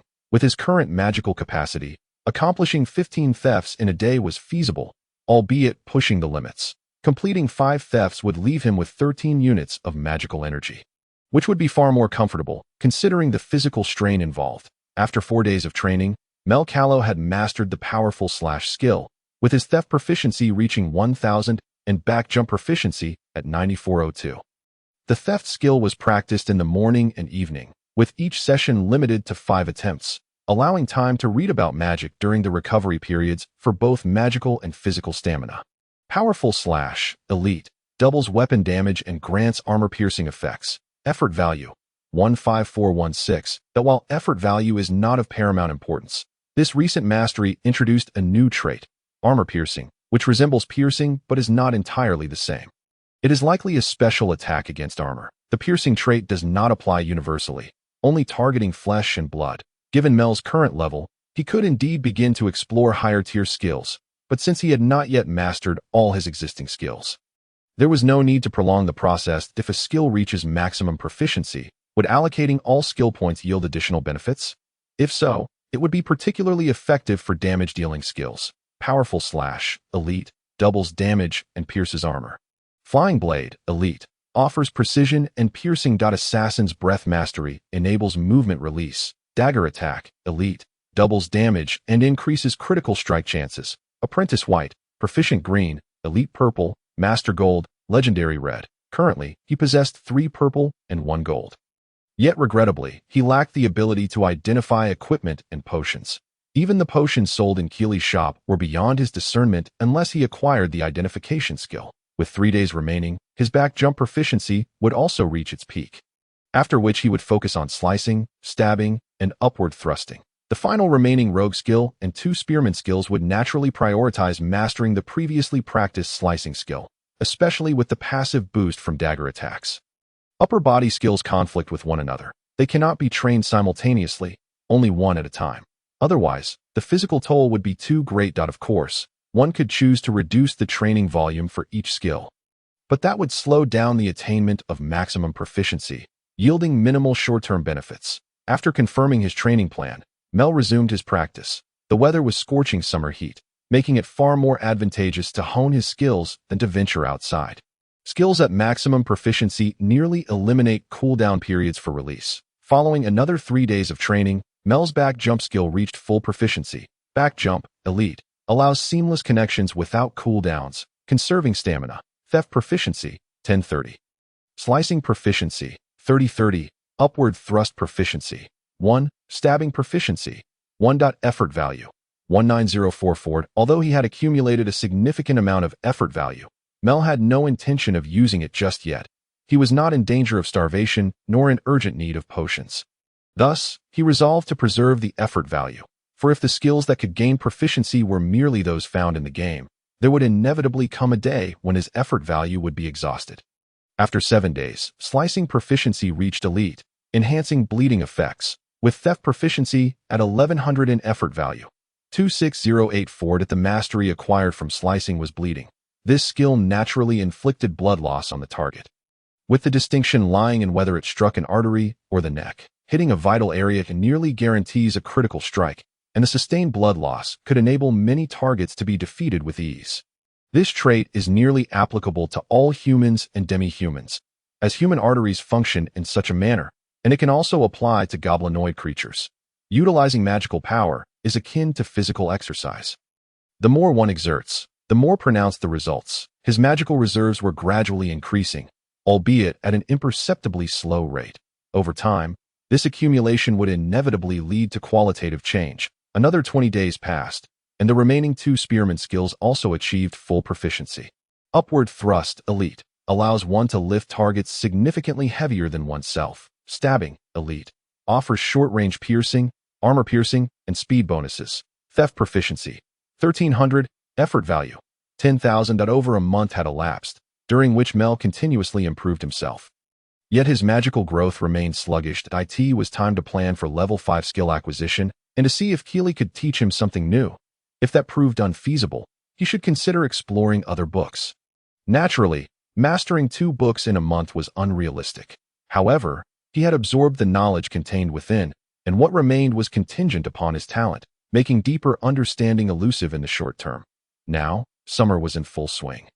The heat at its peak. Even within the city, Mel preferred to remain in the shadows, as the scorching sun was painfully blinding, and the waves of heat distorted the air. Mel, are you not continuing your training today? Planning to venture out for an adventure? It's quite hot, but the rewards have increased lately. The innkeeper's wife greeted Mel warmly. No. Today I intend to see if my teacher has anything new to impart. I had meant to advise you to stay safe, but it seems that is unnecessary, the innkeeper's wife replied with a smile. During this time, Mel had not ventured outside often, and he had grown familiar with the innkeeper's wife. His youth garnered him extra care. Initially, upon arriving at the inn, she had been skeptical of his status as an adventurer until he returned adorned with an adventurer's badge. Moreover, she had observed his diligent efforts, doing her best to prepare delicious meals, knowing that children in their growth phase need ample nourishment. However, Mel seemed less inclined to endure deprivation, likely due to the increased frequency of his commissions yielding more money. Recently, he had been consuming meat more often. After sending his clothes to the laundry, Mel was disinclined to exert himself further today. With 630 orn remaining, he had spent a considerable amount on food during this period. Along with laundry, most of the time, his clothes could dry in the sun, sparing him the trouble of taking them to be washed unless he was truly exhausted. Mel, what prompted you to send your clothes to the laundry today? In this weather, you needn't even dry them. The dwarf wiped the sweat from his brow, squinting against the harsh sunlight that made one long for a shaded chair. But I still need to visit the potion shop in the west of the city. I want to be washing them myself today, so I must rely on you. Good si are no need for such formality. I'm not washing them for free. The dwarf took the clothes and placed them into the basket.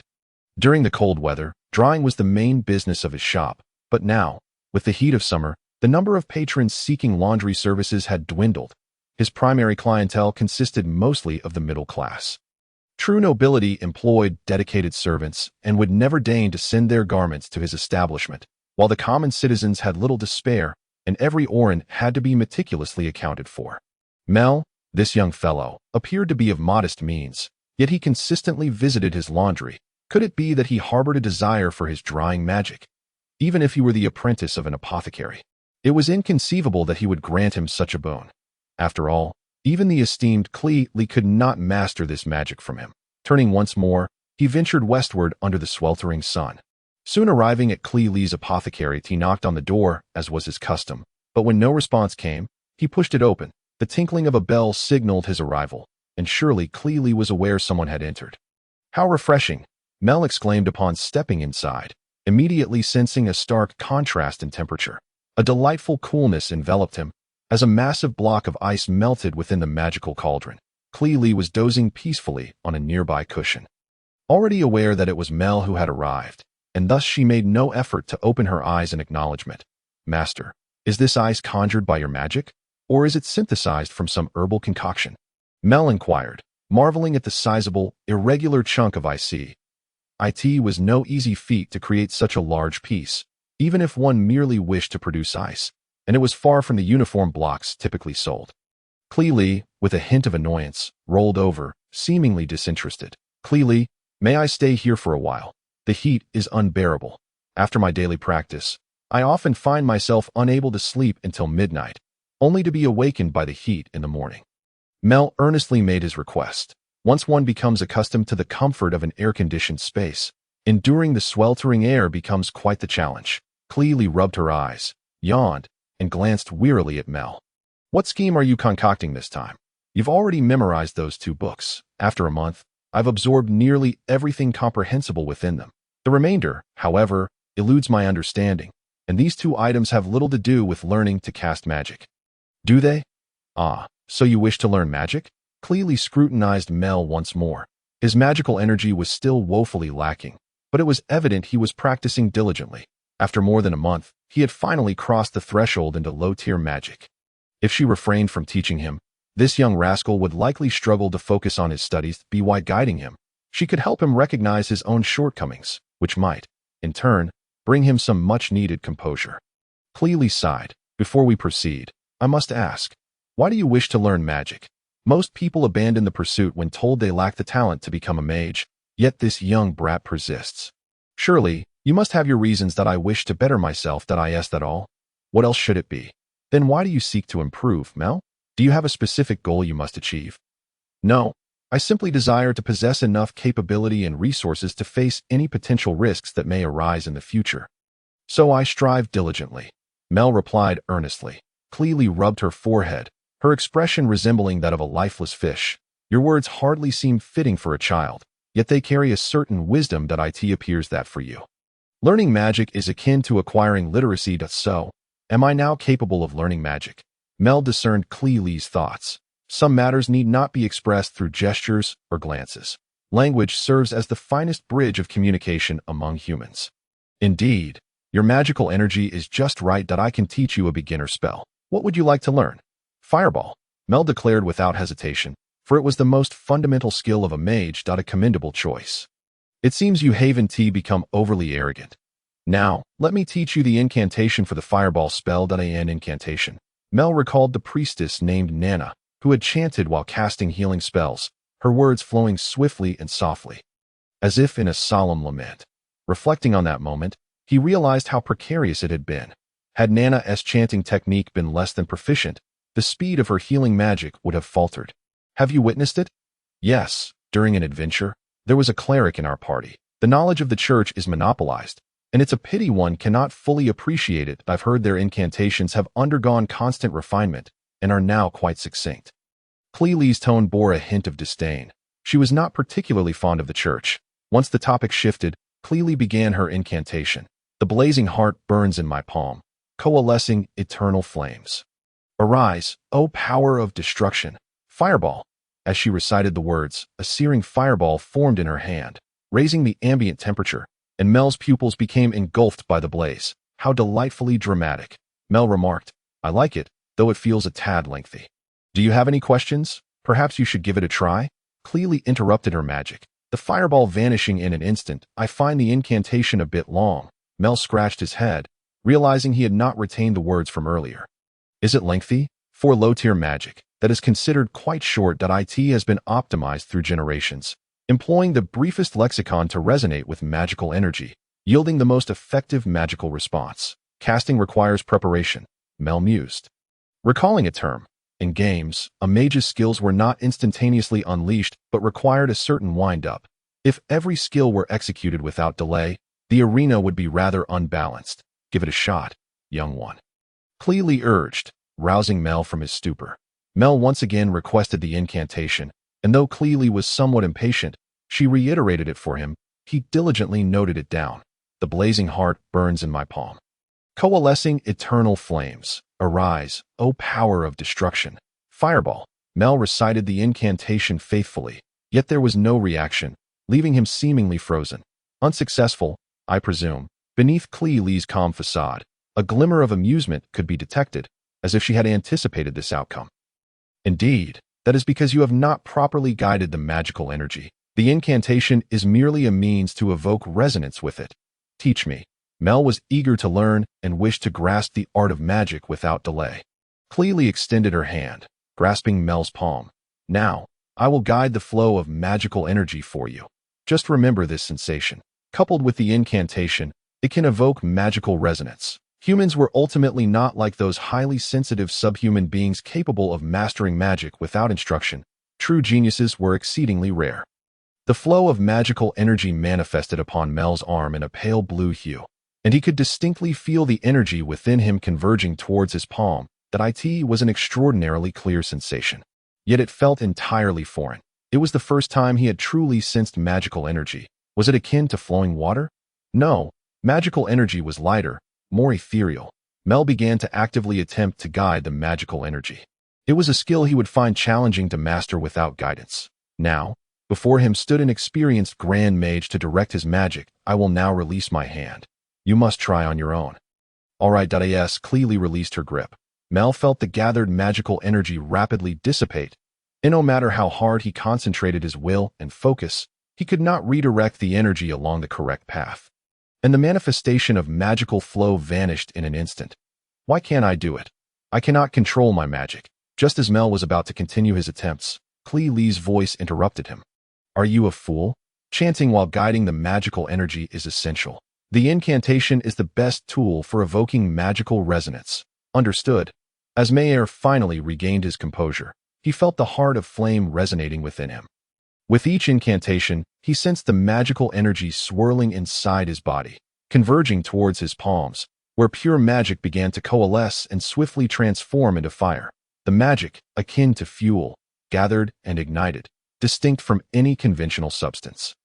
Rotate towards the center, he urged, attempting to condense the energy further. The fireball in his hand seemed poised to escape at any moment, voraciously devouring his magical essence, spinning uncontrollably like a wild sphere in his palm. I can't control it. This is disastrous.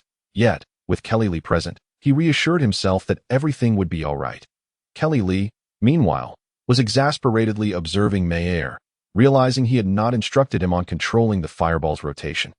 Yet he had impulsively incorporated it. If she were to forcibly interrupt his spellcasting, it could severely damage the boy's magical circuits. However, allowing this to continue would surely lead to chaos, and if launched in this direction, it would obliterate the door of the apothecary.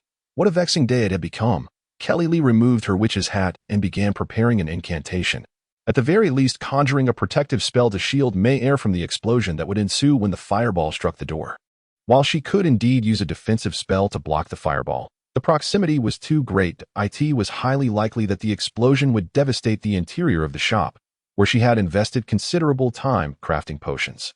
Sacrifice the door, she mused internally. In the next moment, the fireball slipped from Mayer's grasp. Kelly Lee, who had been ready with her defensive magic, instantly shielded both herself and Mayer. The fireball collided with the door, not resulting in a cataclysmic explosion, but instead penetrating straight through it, subsequently detonating upon impact with the street outside. Did it penetrate? I hope no pedestrians were harmed. The explosion will likely attract the guards, and we will have to pay for damages, Kelly Lee thought, feeling a wave of anxiety wash over her. Meanwhile, Mayer lay sprawled on the ground like a defeated dog, his magical reserves utterly depleted. He barely had enough power left to conjure a single fireball. He gasped for breath. He braced himself for Kelly Lee's admonishments. Who told you to add rotation? Did I ask you to do that? Did I teach you to do so? I'm sorry. I just thought it would help control the magic better, Mayer replied, lying on the ground, his limbs rendered powerless, while he still managed to speak. Despite his magical energy being drained by the fireball, the moment the magic began to swirl, the kinetic energy generated had far exceeded his control. That if you continue to act on your own whims, perhaps you should seek someone else for guidance. After all, you're bound to meet your end sooner or later. I'm sorry. It was my first time using magic, and I got a bit too excited. Mayer sincerely apologized. After a brief respite, he regained some magical energy and strength, prompting him to inquire about the cause of the uncontrolled magic. Kelly Lee, exhibiting patience, explained, "This is magical expansion. External magic resonates with your own through a rebound, conserving energy while disrupting the internal simulated environment. Adding rotation undoubtedly opens the floodgates of your magical energy, causing the fireball to incessantly siphon energy and rapidly expand.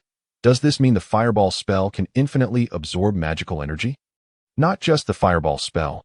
Theoretically, all forms of magic could achieve this. However, the prerequisite is that your control must be sufficiently strong to at the very least, you must not perish before the magic takes effect. The external magic could indeed influence the internal workings of the body, and introducing rotation was akin to swirling calm waters. In nature, When a vortex appears on the water's surface, it typically indicates a breach at the bottom, which draws everything nearby into its whirlpool. Magic operates similarly. Kelly Lee, I have another question. Are there spells that can be cast without incantation? Spells without incantation are indeed possible, but the key lies in acute sensitivity to magical energy and formidable control. Humans inherently lack the sensitivity to magic, which is why the technique of chanting was developed. Most demi-humans are also deficient in this sensitivity, with only a select few purebloods possessing extreme magical sensitivity. Although some geniuses exist, they are exceedingly rare. Kelly Lee elucidated to Mayer, recognizing that while this knowledge was commonplace for her, it was entirely new to him. Teaching a disciple is truly arduous. No, it must be that this little imp is simply too dim-witted, which is why I am enduring such hardship. One must possess confidence, avoid internal strife, and learn to identify the shortcomings of others to deflect blame. Now be off. You have much to learn regarding magical knowledge. These 2 books pertain to the techniques of chanting.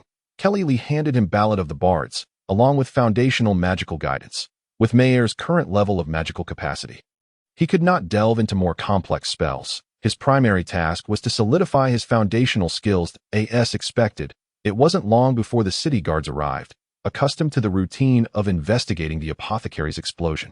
Finding it to be a non-threatening incident, Pandellum Mage, please exercise caution. You may arrange for the street repairs yourself. That we won't linger further, but you must still settle the fine at the municipal hall. My apologies, Kelly Lee replied, accepting the fine with a hint of irritation as she dismissed the guards. Her gaze fell upon the now rejuvenated Mayer, and with a swift incantation of wind magic, she sent him flying once more. I'm sorry, Master. Do I need to pay for the door and the road repairs? I have enough money for that. Get lost. Kelly Lee shot him an incredulous look, akin to one reserved for a fool. Mayer scrambled to his feet, bent down to gather his books, and fled the scene as if escaping a tempest. Kelly Lee's temperament was indeed peculiar, yet endearingly so. It seemed she held a certain status, as the guards had not troubled her. Pandellum, he noted, recalling her surname. Upon returning to the inn's courtyard, Mayer realized he could not engage in further practice for the time being. There was little to rehearse anyway. Instead, he began to strategize the skills he would learn at level 5. After all, he had nearly exhausted the level 1 skills available to him. The skills at level 5 included the warrior's falling blade, lunge, and block, as well as the mage's magic shield and whirlwind magic, which he would temporarily set aside due to his insufficient magical capacity and control, the rogue's rising dragon slash and stealth. Along with the priest's skills, which were exclusive to clerics, were also factors to consider. Since he was not affiliated with the church, learning them was a challenge. The knight's taunt might be something he could seek guidance on from Luke. Yet he was far from being a frontline combatant at this stage due to his low health and physical defense. The gunner's counter sweep, the archer's breath adjustment, and the fighter's knee strike, sand throw, and body slam were all options. The least costly and most effective practice in the short term would likely be sand throw. He had yet to learn level 1 skills due to their effects not being particularly pronounced on him.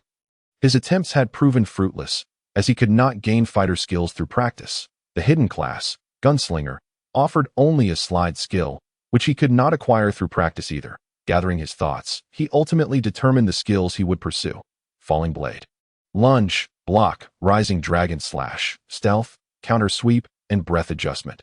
Prioritizing these skills, it was clear that mastering stealth first would yield significant advantages, granting him the benefits of the assassin's breathing technique and facilitating easier assassinations and critical strikes.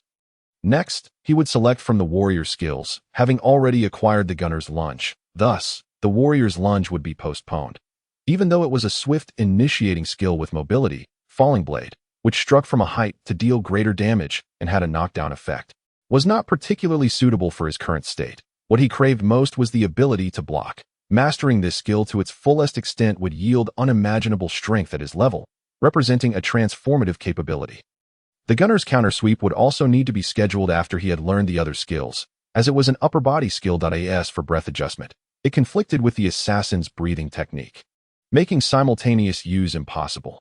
However, the distinction lay in that breath adjustment was a skill for rapidly focusing one's mental state, whereas the assassin's breathing technique was a continuous process. Thus, he resolved to focus on upper body skills with block, lower body skills with stealth, and breath adjustment. Although he had yet to master archery, he had already achieved proficiency with daggers. After practicing the fireball spell 10 times, he would shift to practicing theft. Mayer had firmly established his training agenda moving forward. Once he completes these exercises, he will prepare to practice others, for as one progresses further, the skills become increasingly intricate. Clearly, today is not conducive to further practice. Perhaps he should pay a visit to the guild, as it has been quite some time since he last set foot there. After his brief respite, Mel strides across the street towards the Adventurers Guild. Being summer, the guild's grand doors are wide open, allowing him to enter directly. Miss Aner, another glass of chilled honey mead. Please, certainly. It will be ready shortly, but do consider moderating your intake, that if you continue to indulge daily, your health will surely suffer. How could that be? If I cannot savor my drink, what kind of adventurer am I? The essence of adventure lies in the enjoyment of fine spirits. Cheers. A man beside him raises his glass to clink with Mel S. Upon entering the guild, he is immediately enveloped by a robust aroma of alcohol. Not the foul stench one might expect, but rather a fragrant bouquet of spirits. Additionally, the place is refreshingly cool. Many adventurers without active quests have turned this haven into a free retreat from the summer heat. Oh, look who has graced us with his presence. The fourth calamity. A man spots Mel and greets him with a hearty laugh. Mel merely responds with a nod, then begins scanning the hall for the familiar figures of Ravi and the others, whom he has not seen in nearly a month. If he does not make an effort to show his face, they might assume he has departed from the city altogether. Mel, are you here looking for Ravi? Aner approaches him after serving the drinks. She has a vivid impression of this young lad. There are few adventurers in Oak City as youthful as he. Not long ago, he was in pursuit of a golden slime, reputed to have slain 1,000 slimes, earning him the nickname Slime Slayer. However, it seems he has indeed found the golden slime recently. Initially, she thought he would not return, yet here he is, still in the city. No, I merely felt it had been too long since I last made an appearance that I wanted to see if there have been any changes. Have Ravi and the others taken on any quests? Mel had already surveyed the room, but found no sign of them. Given the time that has elapsed, even without the use of healing spells, they should have fully recovered from any injuries, not as if one had been shot in the knee. Indeed, there is a significant quest at hand, but the funding is still under negotiation. What quest? Rumor has it a goblin horde has emerged, numbering at least 100, though the exact count has yet to be confirmed. Should the goblin army decide to attack a village, the consequences would be catastrophic. Surely that would require multiple adventurers to engage. That is there an issue? Well, the village simply cannot offer such a reward. They are currently appealing to the Lord, the very Lord of Oak City. That village and its inhabitants are his property, and thus, it is his responsibility to provide the compensation, Aner explains. Then the problem lies solely in the fact that the Lord has yet to dispense any funds, leading the adventurers to hesitate in risking their lives. Moreover, with the lack of precise numbers regarding the goblins, whether it is a matter of 100, 300, or even 500, the necessary manpower remains uncertain. Are they to preemptively assault the goblin nest or to prepare defensively for an impending attack? The absence of such critical information is dire. Hence, many adventurers prefer idleness to undertaking such perilous tasks. As Mel converses with Aner, a furious roar erupts from a corner of the tavern.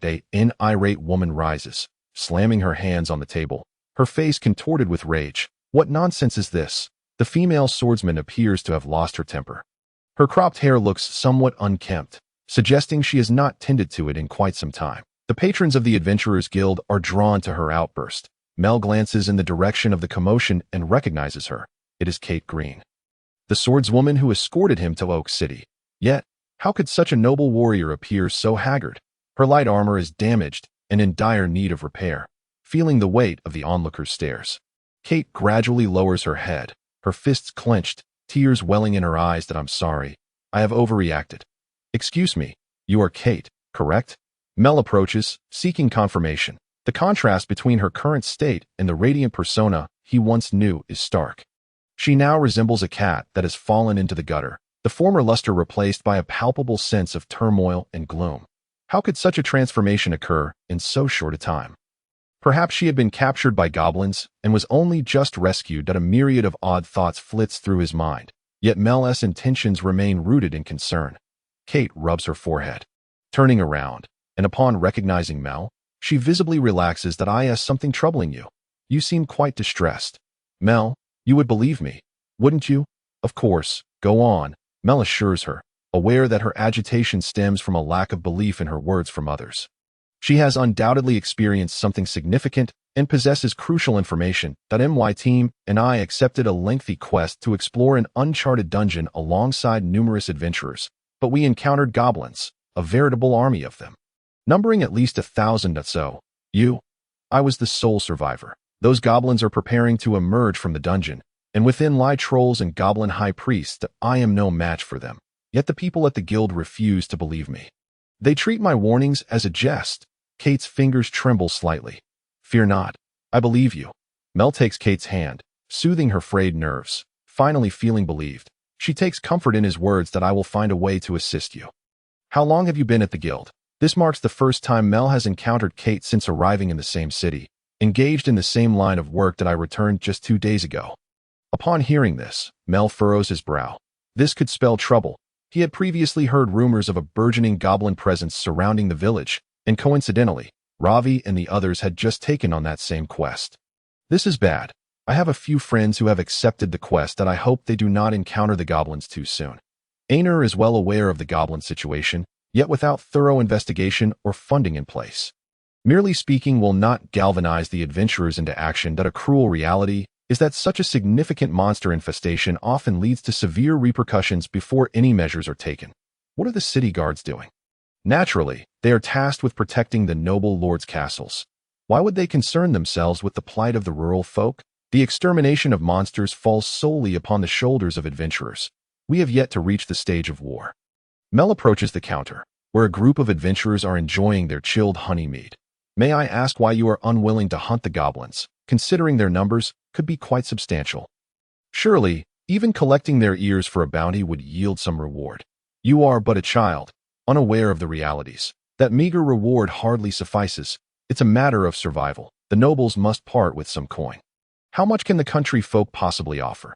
Most present are adventurers who make their living by slaying monsters, trading their lives for coin. Rest assured, young Mel, once the bounty arrives, we will undoubtedly set off.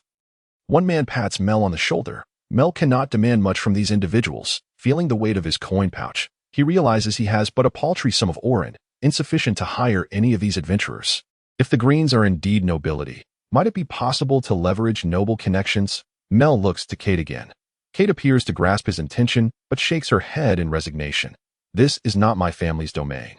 And I did not bring much wealth with me when I left. Surely there must be some familiarity among the nobility. Only the heirs are worth cultivating relationships with. The rest are primarily for the sake of marriage alliances. Well, I suppose I have oversimplified the matter. Mel became increasingly anxious. The safest course of action now was to remain within the city walls and wait, while the most prudent decision would be to venture outside the city to summon Lavi and the others back. In light of the overwhelming number of monsters, a mere handful of adventurers would be utterly ineffective. Calming himself, he turned to Miss Einar and inquired, "Might I ask where Lavi and the others are tasked to go? Are there any other adventurers accompanying them? And if so, how many? Is it a considerable distance? If we set out now, even with a carriage, we may not arrive until evening, which would require us to spend the entire afternoon on the road." Einar scratched her head, admitting her inability to make any decisions. After all, her role was merely to manage the Adventurers Guild Hall. The only one with the authority to decide would be the guild master, who was likely also waiting for funds. Even a bare-handed troll possessed a level of 20, not to mention the hammer-wielding trolls, armored trolls, and rampaging trolls. Goblin shamans also reached level 20, while goblin high shamans boasted levels as high as 30. Typically, a goblin group would have only one shaman leader. However, the presence of multiple shamans suggested that the high shaman had unified all the nearby goblin tribes. There was an especially troublesome issue. Goblin shamans wielded magic. Without a mage among the adventurers, they would easily find themselves at a disadvantage. While the guild did have some low-level mages, the highest among them was only level 20, and higher-level ones were likely but unseen. Mobilizing a sufficient team to counter the threat would be exceedingly difficult. It was a deadlock. The only issue was money. If he had the funds, he could easily recruit numerous adventurers with a wave of his hand. "I will ask my master," Mel resolved, preparing to head westward through the city once more, fully aware that he might face reprimand. Yet he deemed it inconsequential. "Your master?" "Indeed, for I am currently studying magic." Truth be told, I find myself rather powerless to assist at this moment.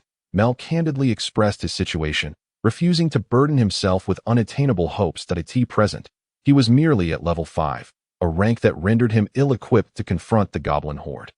Previously, he had only dealt with 36 goblins, and even that had nearly cost him his life, as it required a coordinated team effort. Your master isn't Kariri, is she? How do you know her? Mel's curiosity was piqued. Recalling that Kariri had once claimed he lacked the talent for magic, that I once wished to learn magic from Kariri, but she declared I lacked magical aptitude. And then, Mel felt a spark of intrigue. After all, Kariri had stated such previously, yet he had still managed to learn a spell, needing only to practice further to transform Fireball into his own inherent skill. Has it not turned out this way? I may indeed lack the talent to become a mage, yet I possess some aptitude for swordsmanship. Kate adjusted the hilt of her sword, continuing alongside Mel. Just recently, Kariri conveyed similar sentiments to me. However, I did not give up. She insisted I capture a golden slime before she would teach me, and I succeeded in bringing one to her. Oh, you are genuinely studying magic, Kate exclaimed, her expression shifting from sorrow to surprise. Indeed. Would you think I jest? And would you care to witness my powerful slash? Lend me your sword. Mel stepped into an empty alley, extending his hand, eager to demonstrate his max-level powerful slash. Yes, there's still time for this. Your urgency is futile. I can think of no solutions and likely cannot achieve anything that if we set out now, it would be even more perilous after dark if we fail to save anyone. We may find ourselves in peril as well. Mel continued to beckon. Reluctantly, Kate handed her sword to Mel, unconvinced that his slash could surpass her years of dedicated practice.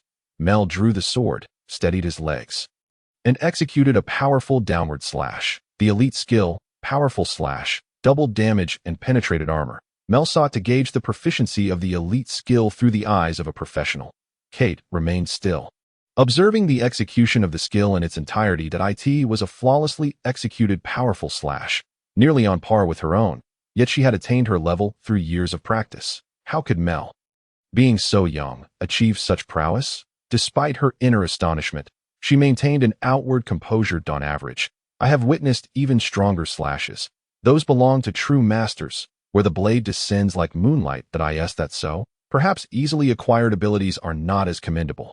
Mel took Kate's words to heart, acknowledging that despite his elite skill, he had yet to attain the legendary level, with the latter still eluding him as they approached the Dawn's potion shop. Mel pushed open the door, as usual. The pair of lifeless eyes immediately fixated on him. What brings you here again? Then, noticing Kate trailing behind him, the voice continued, the Green family girl, have you not long since abandoned your aspirations to study magic? What is your purpose here? Of course, I have come to see you, Master Pendram. You must have been in this city for quite some time. Why have you only come now? You should return home at once. Your family is quite worried about you. I received a letter from them. Yes, I truly appreciate your concern and the time you've taken to seek me out, Kate replied respectfully, placing her hands before her and bowing her head.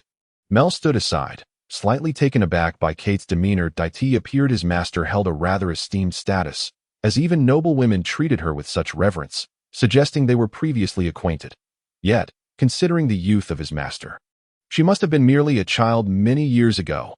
No, at that time, she must have been an infant, while Kate appeared significantly older. Is your mind wandering? Master Pendram's voice broke through, prompting Kate to ask, is Mel also an immortal being? She sought clarity on her lingering curiosity. If he were not immortal, it is hard to fathom how he could possess such mature sword skills at such a tender age. She has encountered swordsmanship prodigies, including the kingdom's venerable sword sage. Not at all. He is merely human, albeit likely a blessed one. Could it be that the master is of elven descent? Mel could only speculate, considering the possibility of being a forest spirit, goblin, or a hybrid of long-eared lineage. However, it was evident that his master did not possess pointed ears. Not at all. Enough questions. Ask again, and you shall leave immediately.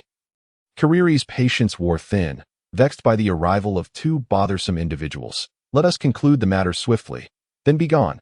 Why linger and dither? The irritation brewing within her could not be masked. Mel fell silent as Kate explained the goblin situation, hoping Kariri would take direct action against them. Unsurprisingly, her request was met with a flat refusal. Should the Demon King's army ever approach this place, I might intervene. But Mel still harbored concerns for his newly formed friends in the city. Just as he was about to voice his worries, a gust of wind magic struck, sending both him and Kate tumbling into the street, rolling twice before finally rising to their feet. That it seemed they would have to devise their own solutions. Is Master Pendrum's temper still as foul as ever? Has she always been this way? Why? Mel struggled to understand, despite having become her apprentice. Who knows? Kate stretched lazily, ruffling her disheveled hair. That I should probably take a bath. Seeing Kate's spirits lift, Mel decided it was time to take his leave, feeling fatigued and in need of rest. Just as Kate began to step away, she quickly turned back towards the shop. Since the Grand Mage refuses to assist, perhaps she could provide us with some potions. Unyielding, Kate attempted to push the door open once more, but as her hand grazed the door, it swung back, sending her sprawling onto the street. This time, she seemed to relent. There is no hope. Are you seeking revenge for your companions? Mel could not help but inquire, as Kate did not strike him as someone prone to losing her composure easily. No, it is because there may still be survivors among my comrades. One of my female teammates is a mage. Kate shook her head. Despite their brief acquaintance, she felt compelled to rescue the other party. You are aware of goblins, right? Those malevolent creatures that slay men while capturing women to serve as breeding machines until their demise. Yes, I am familiar. I previously dismantled a goblin den, although I have never witnessed such a scene. Those cunning fiends are indeed troublesome. What shall we do? You ponder that for yourself. I shall return to the inn, and in the short term, I doubt I can be of any assistance. Mel had already prepared to depart. Initially filled with anxiety, however, upon grasping the reality of the situation, he found a sense of calm. He had a clear understanding of his current capabilities, even if he assisted against goblins of that scale. He could not alter the outcome. That if a situation is insurmountable, it is best to await the results. Mel, thank you. I feel much better now. Perhaps those individuals do not disbelieve my words. They are merely awaiting their payment. Each adventurer has their own reasons for embarking on this path. Yet money is something no one despises. Seeing Kate's spirits lift slightly reassured Mel. When he first encountered her, she appeared as a different person, restless, anxious, irritable, and disheveled. This was the Kate Mel had seen upon their reunion. Wanting something and knowing it are two distinct matters. Moreover, through their conversation, it became evident that Kate merely felt some of her party members might not have been slain by goblins and would likely reach out to her family. However, by the time her family received the news, it would probably be too late. Meanwhile, on another front, the Lavi team had arrived within the village. That a small stream flowed through the settlement, and the perimeter was guarded by low wooden fences. While a section of stone wall near the forest had suffered considerable damage, Luke, the knight of the group, was tending to his armor and shield, while the archer Milka rested in the shade of a large tree. And Lavi, under the sweltering sun, leaped into the stream to frolic with the children. Nana, could you remind that fool Lavi not to tire himself out too much? Otherwise, it will be challenging to deal with the goblins tonight. Milka opened her eyes. Nana placed her staff beside the tree and walked to the edge of the stream. Lavi, come up and take a break. If you expend all your energy, it will be difficult for us to confront the goblins. Reluctantly, Lavi climbed ashore, clad only in shorts, and picked up his clothes as he made his way back to the bank, lamenting the sweltering heat. Returning to the shade of the tree, Lavi glanced at Luke. You can really sit still, can't you? On such a hot day, I thought you would join me in the water if I wouldn't want to. I'm just afraid my armor would be stolen. I have saved for ages to acquire it, and the last time I had to repair the damage with a dwarf craftsman in the city, it nearly broke my heart. Luke, of course, felt the heat more than anyone else. Yet he dared not fully remove his armor. That if goblins were to ambush him, it would take too long to don it again. However, having a good suit of armor can indeed save one's life in critical moments. It seems another group of adventurers has arrived. Nana glanced towards the village entrance, where yet another party had come for a quest. Lavi grumbled slightly.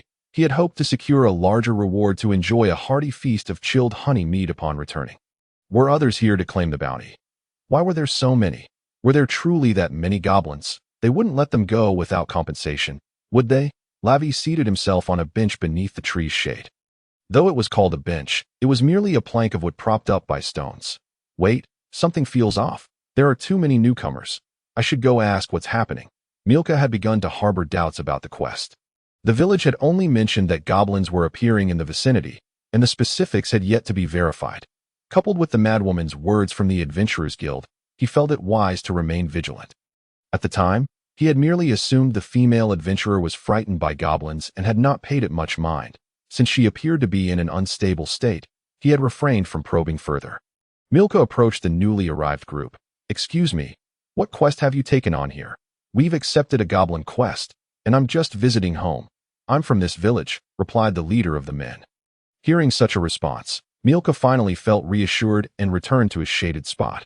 Goblins rarely attacked during the day unless they were part of a large horde. Another group of adventurers continued deeper into the village until they encountered familiar faces. An elder from the village called out to the male adventurer, "What brings you back? Aren't you out adventuring?" "Elder, have there been any signs of an increase in goblins outside the village? I've heard rumors of a goblin army in this area." The elder scratched his head, pondering for a moment before quickly responding, "It's just like before. Occasionally, one or two may appear, but not in significant numbers. They are likely nesting deep in the forest.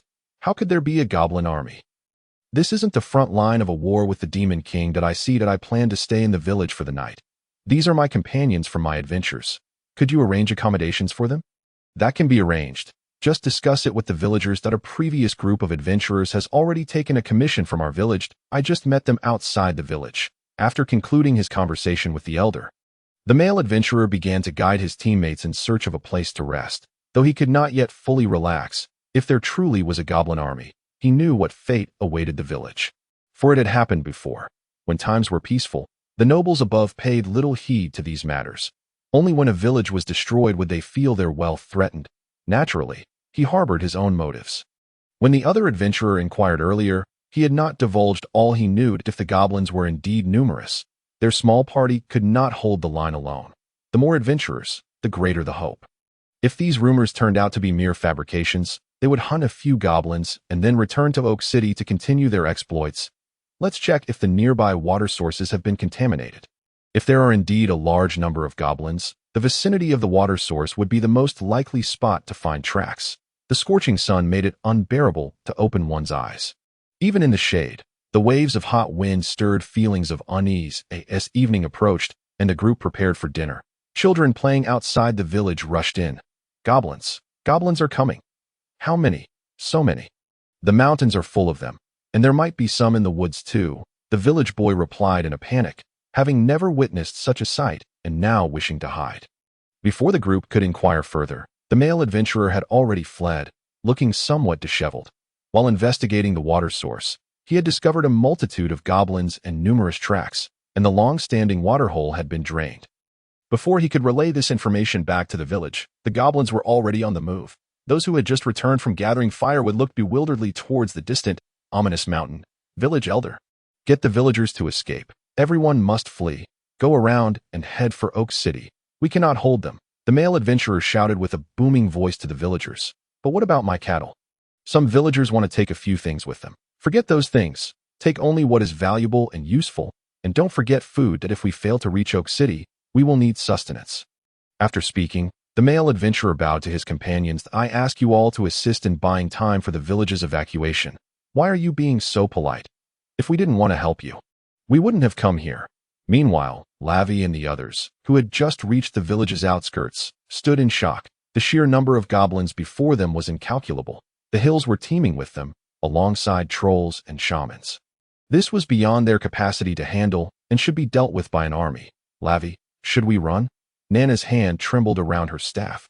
Even Luke, the knight, quickly made a decision. They had to retreat. If they chose to remain in the village under these circumstances, it would be akin to awaiting death. While the village's exit was still not completely blocked, they needed to escape swiftly. Retreat, without a moment's hesitation. Milka turned back, quickly followed by the others. The two groups collided at the village entrance, and they could only apologize to the cluster of adventurers, saying, "We truly cannot assist you. It's nothing. Could we trouble you to escort the villagers to Oak City? We simply cannot spare anyone." "Very well, we shall take care of this matter," Milka agreed, acknowledging that retreat was paramount. Taking a few people along to flee was hardly an issue, provided these villagers did not hinder their escape.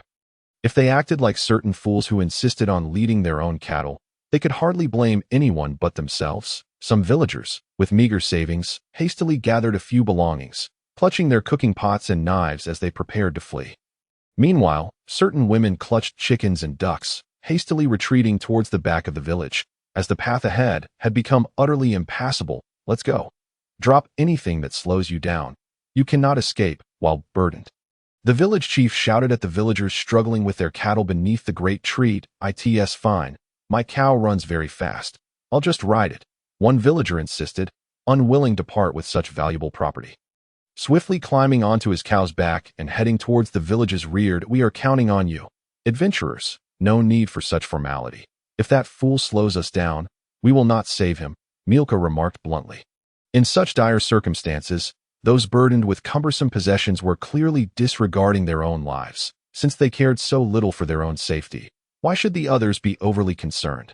The men, shouldering sacks of grain, continued to retreat with the group. The battle ahead had already commenced. As another team of adventurers encountered the goblin vanguard, they chose to strike a blow and then retreat, setting fire to obstruct the path. Although the season was not the driest, the scorching sun rendered the surroundings far from damp. The flames quickly illuminated the village. This was their only means to delay the goblin assault. The village was destined to fall. But time must be bought for the villagers. Their individual escape was entirely different from a collective retreat. No, we must fall back again. The trolls are closing in, and we cannot engage them directly. Or we will not escape, a male adventurer commanded swiftly. Set fire to the houses, he ordered. This village had nurtured him, and despite years of adventuring, he would occasionally return here. Yet now, he was compelled to burn it down. Allowing the goblins to charge through unimpeded would spell disaster. Goblins, like humans, required food to survive. Burning everything edible would effectively weaken their strength. Upon returning to the guild, we must spread this news. The goblins will find no food in this village and will undoubtedly target the next one.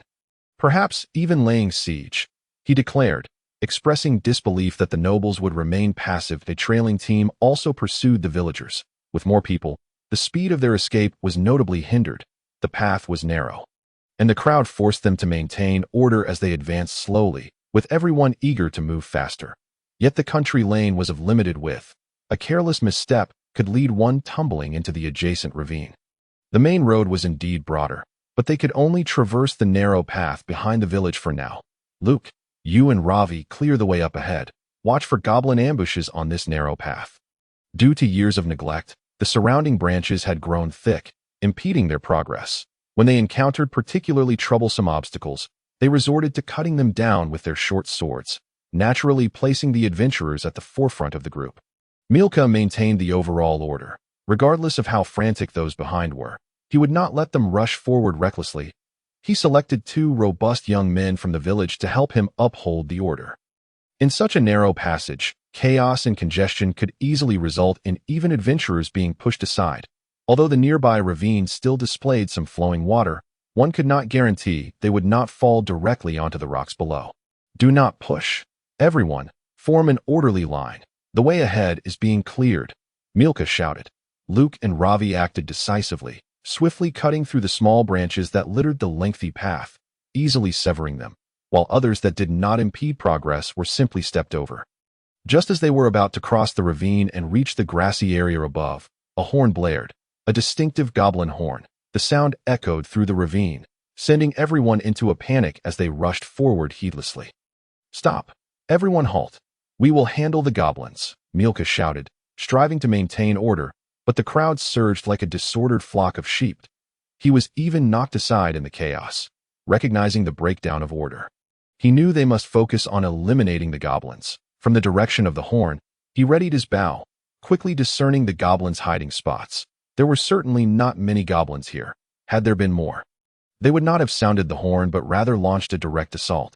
Yet, amidst the confusion, several villagers had already been pushed down the mountainside, and it was uncertain whether some had done so intentionally. We must retreat. The villagers can only fend for themselves. They lack any combat capability, and we need to deal with the goblins blocking the path. Milka informed the remaining 3. They all agreed. The villagers posed no fighting strength, which was precisely the issue. They were not born leaders. Their only trust lay with their teammates. Drawing back their bows, they aimed at the goblin blowing the horn not far away on the grassy expanse. The arrows flew forth, striking the goblin squarely in the pupil, causing its bone horn to roll upon the grass. As the other goblins charged toward the fort, startled by the arrows raining down from above. A villager holding a cow plunged down into the abyss alongside his animal. The goblins were evidently well prepared, with frontal assaults and ambushes along the narrow path behind the village. These cunning greenskin brutes were proving far more formidable than anticipated. Luke, hold the front. I will clear the goblins on the cliff, allowing the villagers to retreat to the grass. Many have already fallen. Understood, Luke replied, brandishing his shield and charging forward. Ravi, uncertain of what else he could do, chose to join Luke in confronting the goblins, knowing the villagers would be utterly terrified.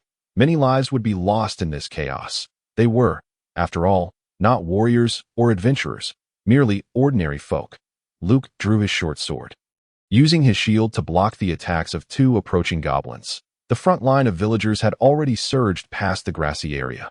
Even though they wielded farming tools, they lacked the courage to face the monsters. Nana, prepare your healing spell. There are too many goblins, Ravi shouted over his shoulder while using his dagger to fend off the advancing goblins. Nana began her incantation, which required time to cast, serving as the prelude to her spell. The two fought fiercely against the goblins that charged at them, leading the group onward. Milka had already dispatched the goblin archers on the cliff, and they now needed to press forward as long as they did not confront the goblin horde. They could retreat with the villagers, needing only to eliminate the few goblins along the way. They continued along the grassy expanse, climbing the high mountains and descending the rocky paths until they reached another main road, allowing them to circumvent the goblin forces near the village. Just as the four were about to rush towards the mountains, Milka suddenly halted. Wait, something seems amiss. In that fleeting moment, he confirmed he had seen a bone-like object behind a stone at the grassy edge, appearing momentarily before disappearing again. This situation was dire, entirely unknown. According to the Adventurers Guild's information, those adorned with bone helmets were typically goblin shamans, at least level 20, but should they encounter one, it could easily mean death. Tension filled the air. The villagers continued to rush forward, believing that once they crossed the mountains, safety awaited them.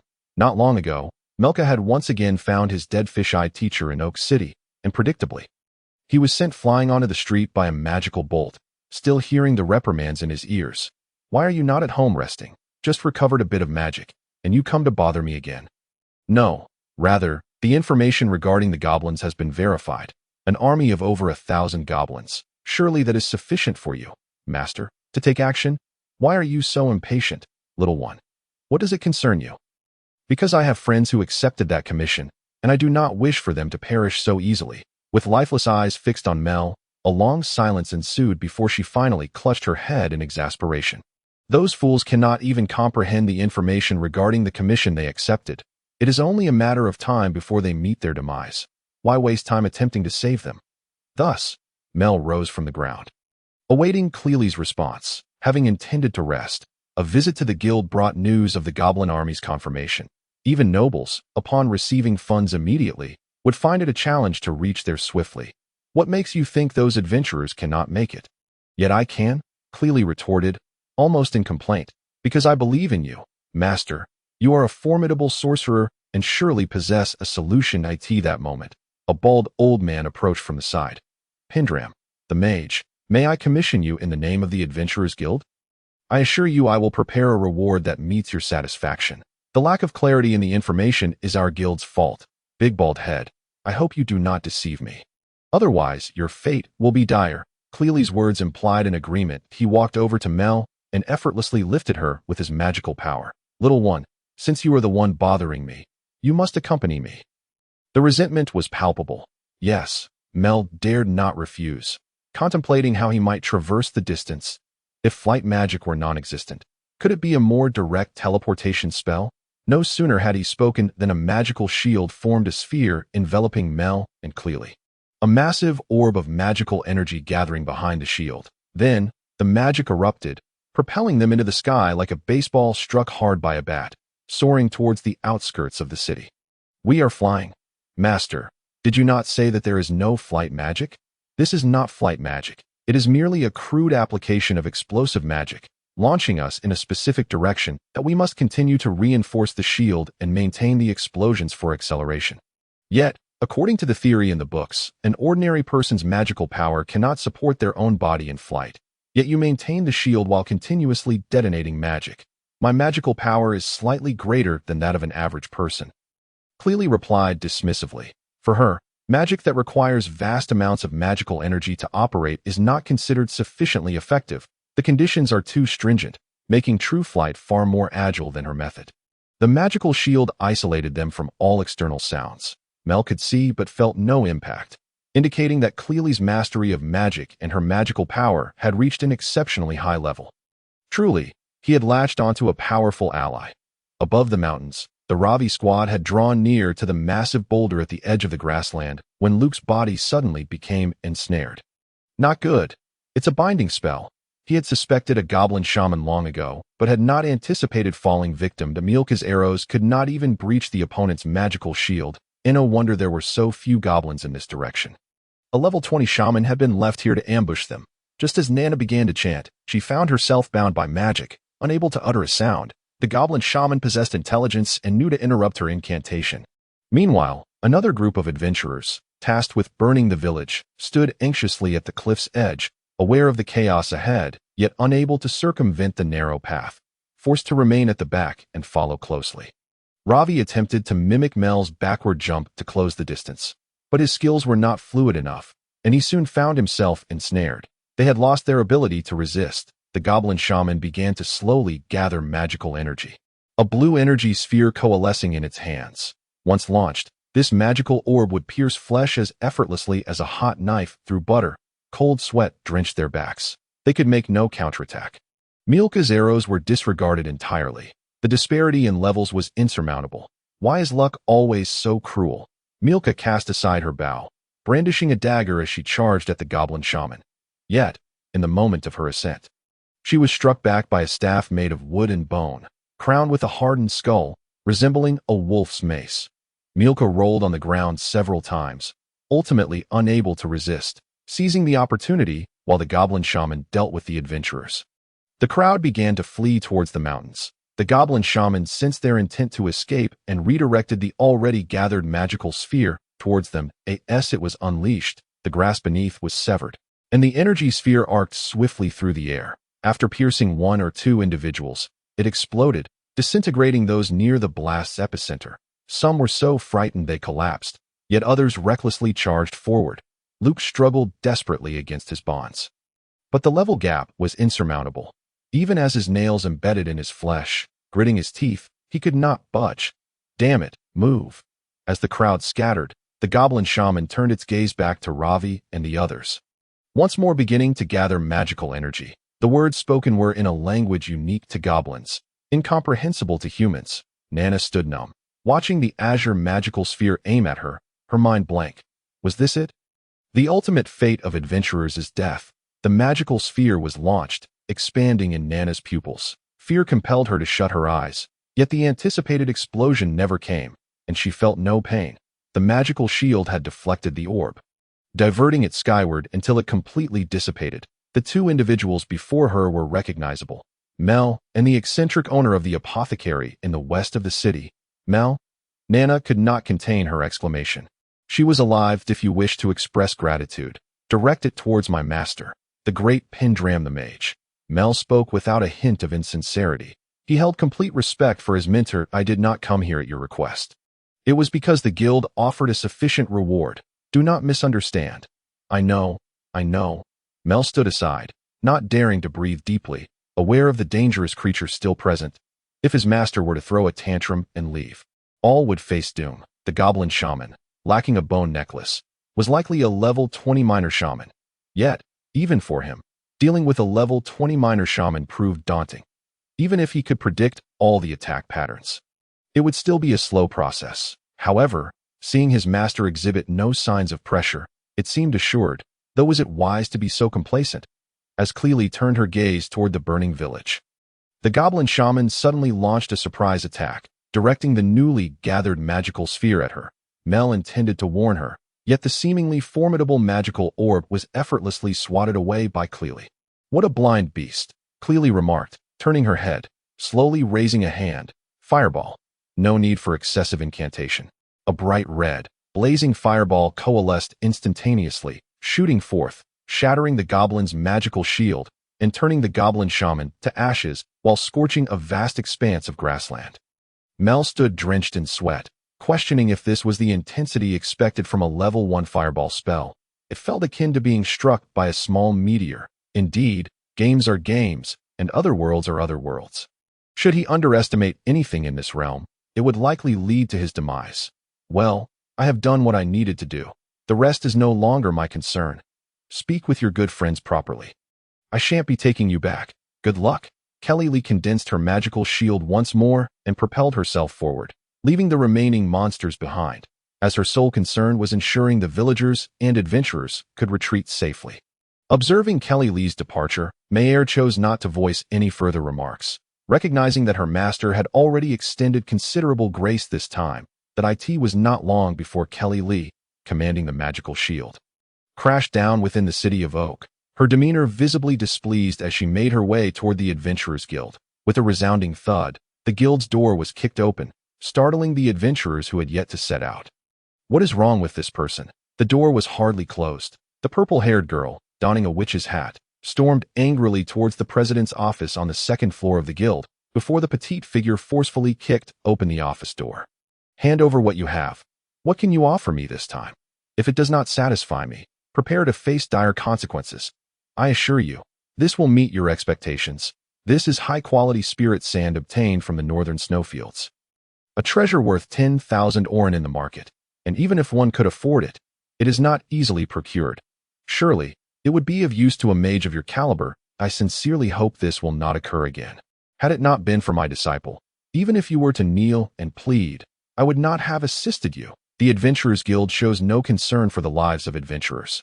Kelly Lee accepted the spirit sand and turned to leave the guild office. The spirit sand from the snowfields is a rare item obtained from hunting the 60-level monster, the snowfield spirit. Thus it is indeed a precious commodity, which calmed Kelly Lee's temper. But I see. The bald old man dared not retort, merely watching as Kelly Lee departed.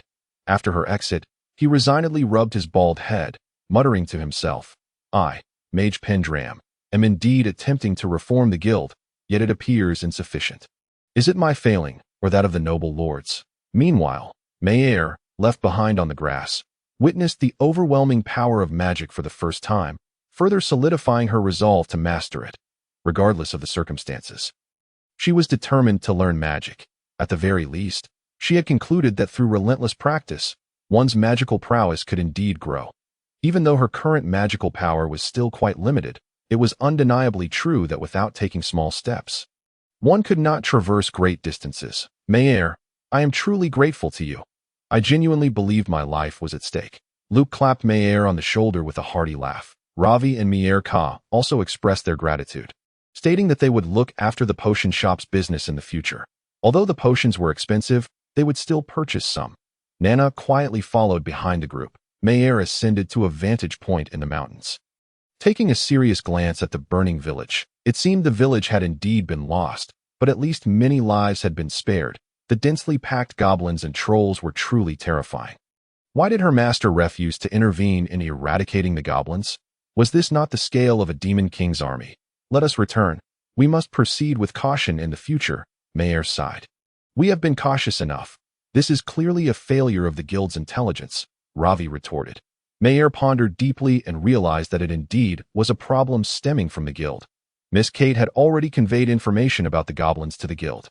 Yet most members remained skeptical, and even the guild's management was still waiting. Despite the knowledge that there might be surviving adventurers, no rescue team was dispatched. The guild resembled more of a task brokerage than a protector of lives. If no one was willing to pay, no action would be taken. Even in the face of an emergency, they could only wait. Ravi, what distinguishes adventurers from mercenaries? Mayer suddenly inquired as she walked ahead. There is, of course, a distinction. We are not obligated to face the battlefield, and we have the freedom to choose which tasks to undertake, while mercenaries have no such luxury once they are on the front lines. Mercenaries earn money swiftly, but the casualty rate is alarmingly high. Once they step onto the battlefield, it is indeed a gamble with their lives. Adventurers, when confronted with insurmountable foes, at least have the option to retreat. The journey back did not present any further dangers. As the village lay in ruins, Mayer and the crowd returned to Oak City. The nobles within did not allow the villagers immediate entry, opting instead to settle them outside the city for the time being. With such a sudden influx of people, chaos could easily ensue. Mayer and her companions found themselves barred from entering, as no one had the time or inclination to verify their identities. What is going on? I still wish to return and take a bath, Luke grumbled, fatigued and overheated. He had not removed his armor all day in anticipation of goblin attacks, and was now drenched in sweat as they stood there outside the city. Mayer felt a growing sense of unease. If the goblin army were to approach Oak City now, those within might not allow them entry, and could very well abandon them to their fate. In the darkness, only the faint glow of torches illuminated the scene. The fleeing crowd appeared utterly exhausted, resting on the ground at the bridge's edge. As adventurers, their expectations were not particularly high. Some found a patch of earth and simply lay down to rest. Mier Ka, are you not going to rest? Nana turned to the archer in their group. Since earlier, Mier Ka had refrained from sitting down for a proper rest, opting instead to perch on a tree branch. From this vantage point, he could maintain a better lookout. Goblins, unlike humans, possessed some degree of night vision. Even with the moon obscured by clouds, goblins could navigate without torches, having faced such setbacks while hunting goblins in underground labyrinths before. They had learned the hard way. Because goblins could also use torches, they initially assumed the creatures lacked any night vision, much like other reckless adventurers who disregarded the wisdom of their predecessors. Nana, you all should rest first. I must keep watch. If we have to wait until the next day to enter the city, we must be wary of the goblins. Mier Ka had no intention of resting. As a trained archer, his stamina was remarkably resilient, and he could forego rest until he felt completely secure. Mayer approached Luke, who had finally removed his armor. It was clear he yearned to wash in the river, and Mayer had a favor to ask of him. As her first training objective, she sought to practice her upper body blocking skills. A level 5 warrior skill. Mayer deemed it quite useful. Luke, could you assist me in practicing my blocking skill? Mayer inquired. Luke turned back in surprise. Mayer, are you not a rogue? Why do you wish to learn warrior skills, with so much to learn?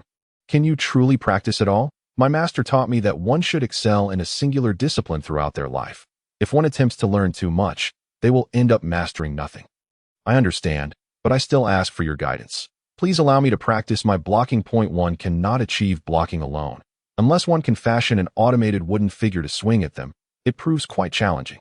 This world does not delineate detailed class distinctions, and there are no restrictions on skill acquisition. Knights, in a sense, can be viewed as a branch of warriors. In games, they often possess their unique skills, such as taunt. It seems that in this world, class transitions do not exist.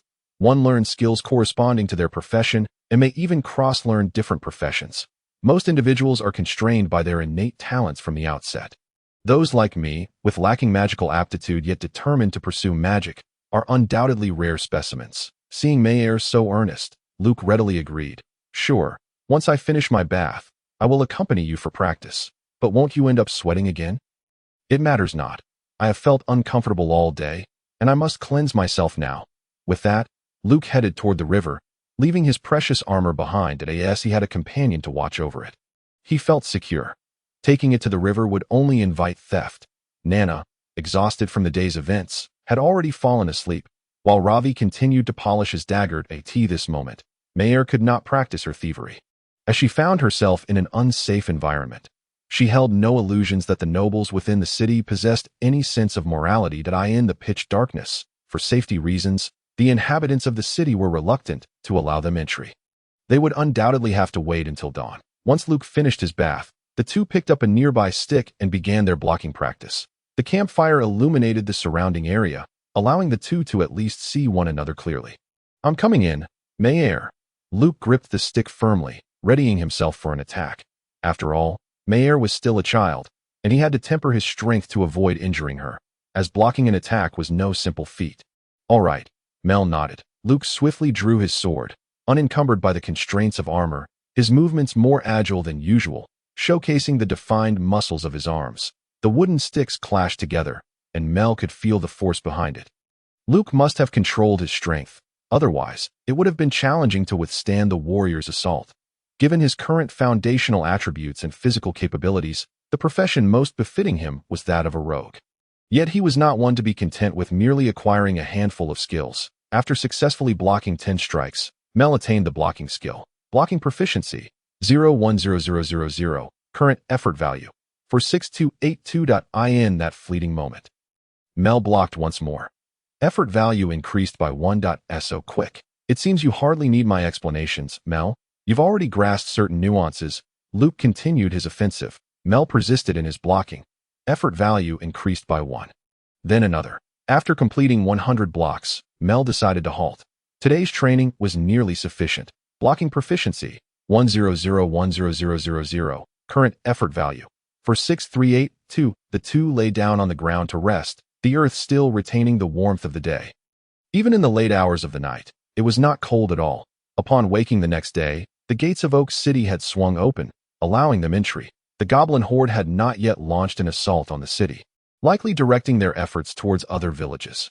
Autumn marked the harvest season for humanity, but it also heralded the hunting season for goblins.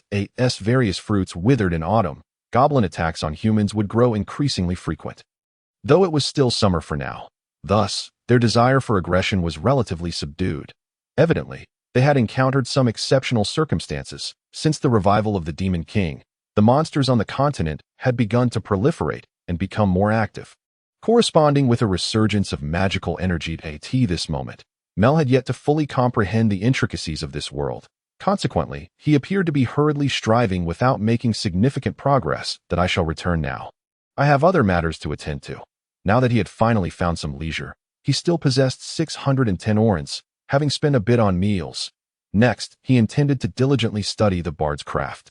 Delving into the 3 volumes on balladry, singing, and the fundamentals of magical energy guidance, he recognized his deficiencies in magical control, magical storage, and knowledge of magic theory, having only recently begun to understand the magic of this world. The unique magical system did not allow for the simple casting of spells as one might see in games. Even reading would not yield any effort value. However, if he were to truly master a magical skill, could he not cast it directly? This would eliminate the need for incantations, requiring only 10 repetitions of Fireball to attain mastery, and after practicing 1,000 times, proficiency would be maximized. This would demand 10 days of his time, as each casting of Fireball would nearly deplete his magical energy, far more than practicing other skills. Upon returning to the inn, Mel first took a bath, then had a meal before retreating to his room. After enjoying a meat dish, he spent another 10 orens, leaving him with 600. This amount would sustain him for a while. He needed to refine his existing skills to increase his survival rate in adventures. He flipped through all the books. The volume on bardic arts primarily discussed various forms of poetry and their relation to the languages of this other world, instructing how to compose verses that flowed smoothly. The book on balladry and singing outlined the commonalities and similarities between the two, suggesting simplifications of identical syllables to facilitate quicker incantations. Mastery of this would enable him to release magic at a swifter pace. The fundamentals of magical energy guidance covered the most basic aspects, teaching how to construct magical circuits within oneself. With a fixed magical circuit, the resonance of magical energy could become akin to muscle memory. For Mel at this moment, these were immensely valuable texts. Cleary had chosen his books with remarkable precision. Despite appearing somewhat lackadaisical, it seemed that his master Cleary truly cared for his apprentice. Perhaps when he eventually took 10 or 8 wives, he would appoint Cleary as the foremost among them. After an extended period of reading, he occasionally allowed his mind to wander and relaxed. It seemed Nana had undergone related training, as her singing speed had been notably swift. Yet as long as the incantation process existed, instantaneous casting of magic remained unfeasible. He was somewhat curious about the sensitivity and control over magical energy exhibited by different demon races and subhuman species. Perhaps he should inquire with Master Cleary? No, it was best not to invite reprimand. He had already troubled Cleary too many times in the short term. On this day, Mel engaged in no other activities, opting instead for a well-deserved rest. His practice of thievery could proceed normally, executing it 10 times a day, resting afterward to recover his magical energy, as the inn's backyard offered no space for him to practice Fireball.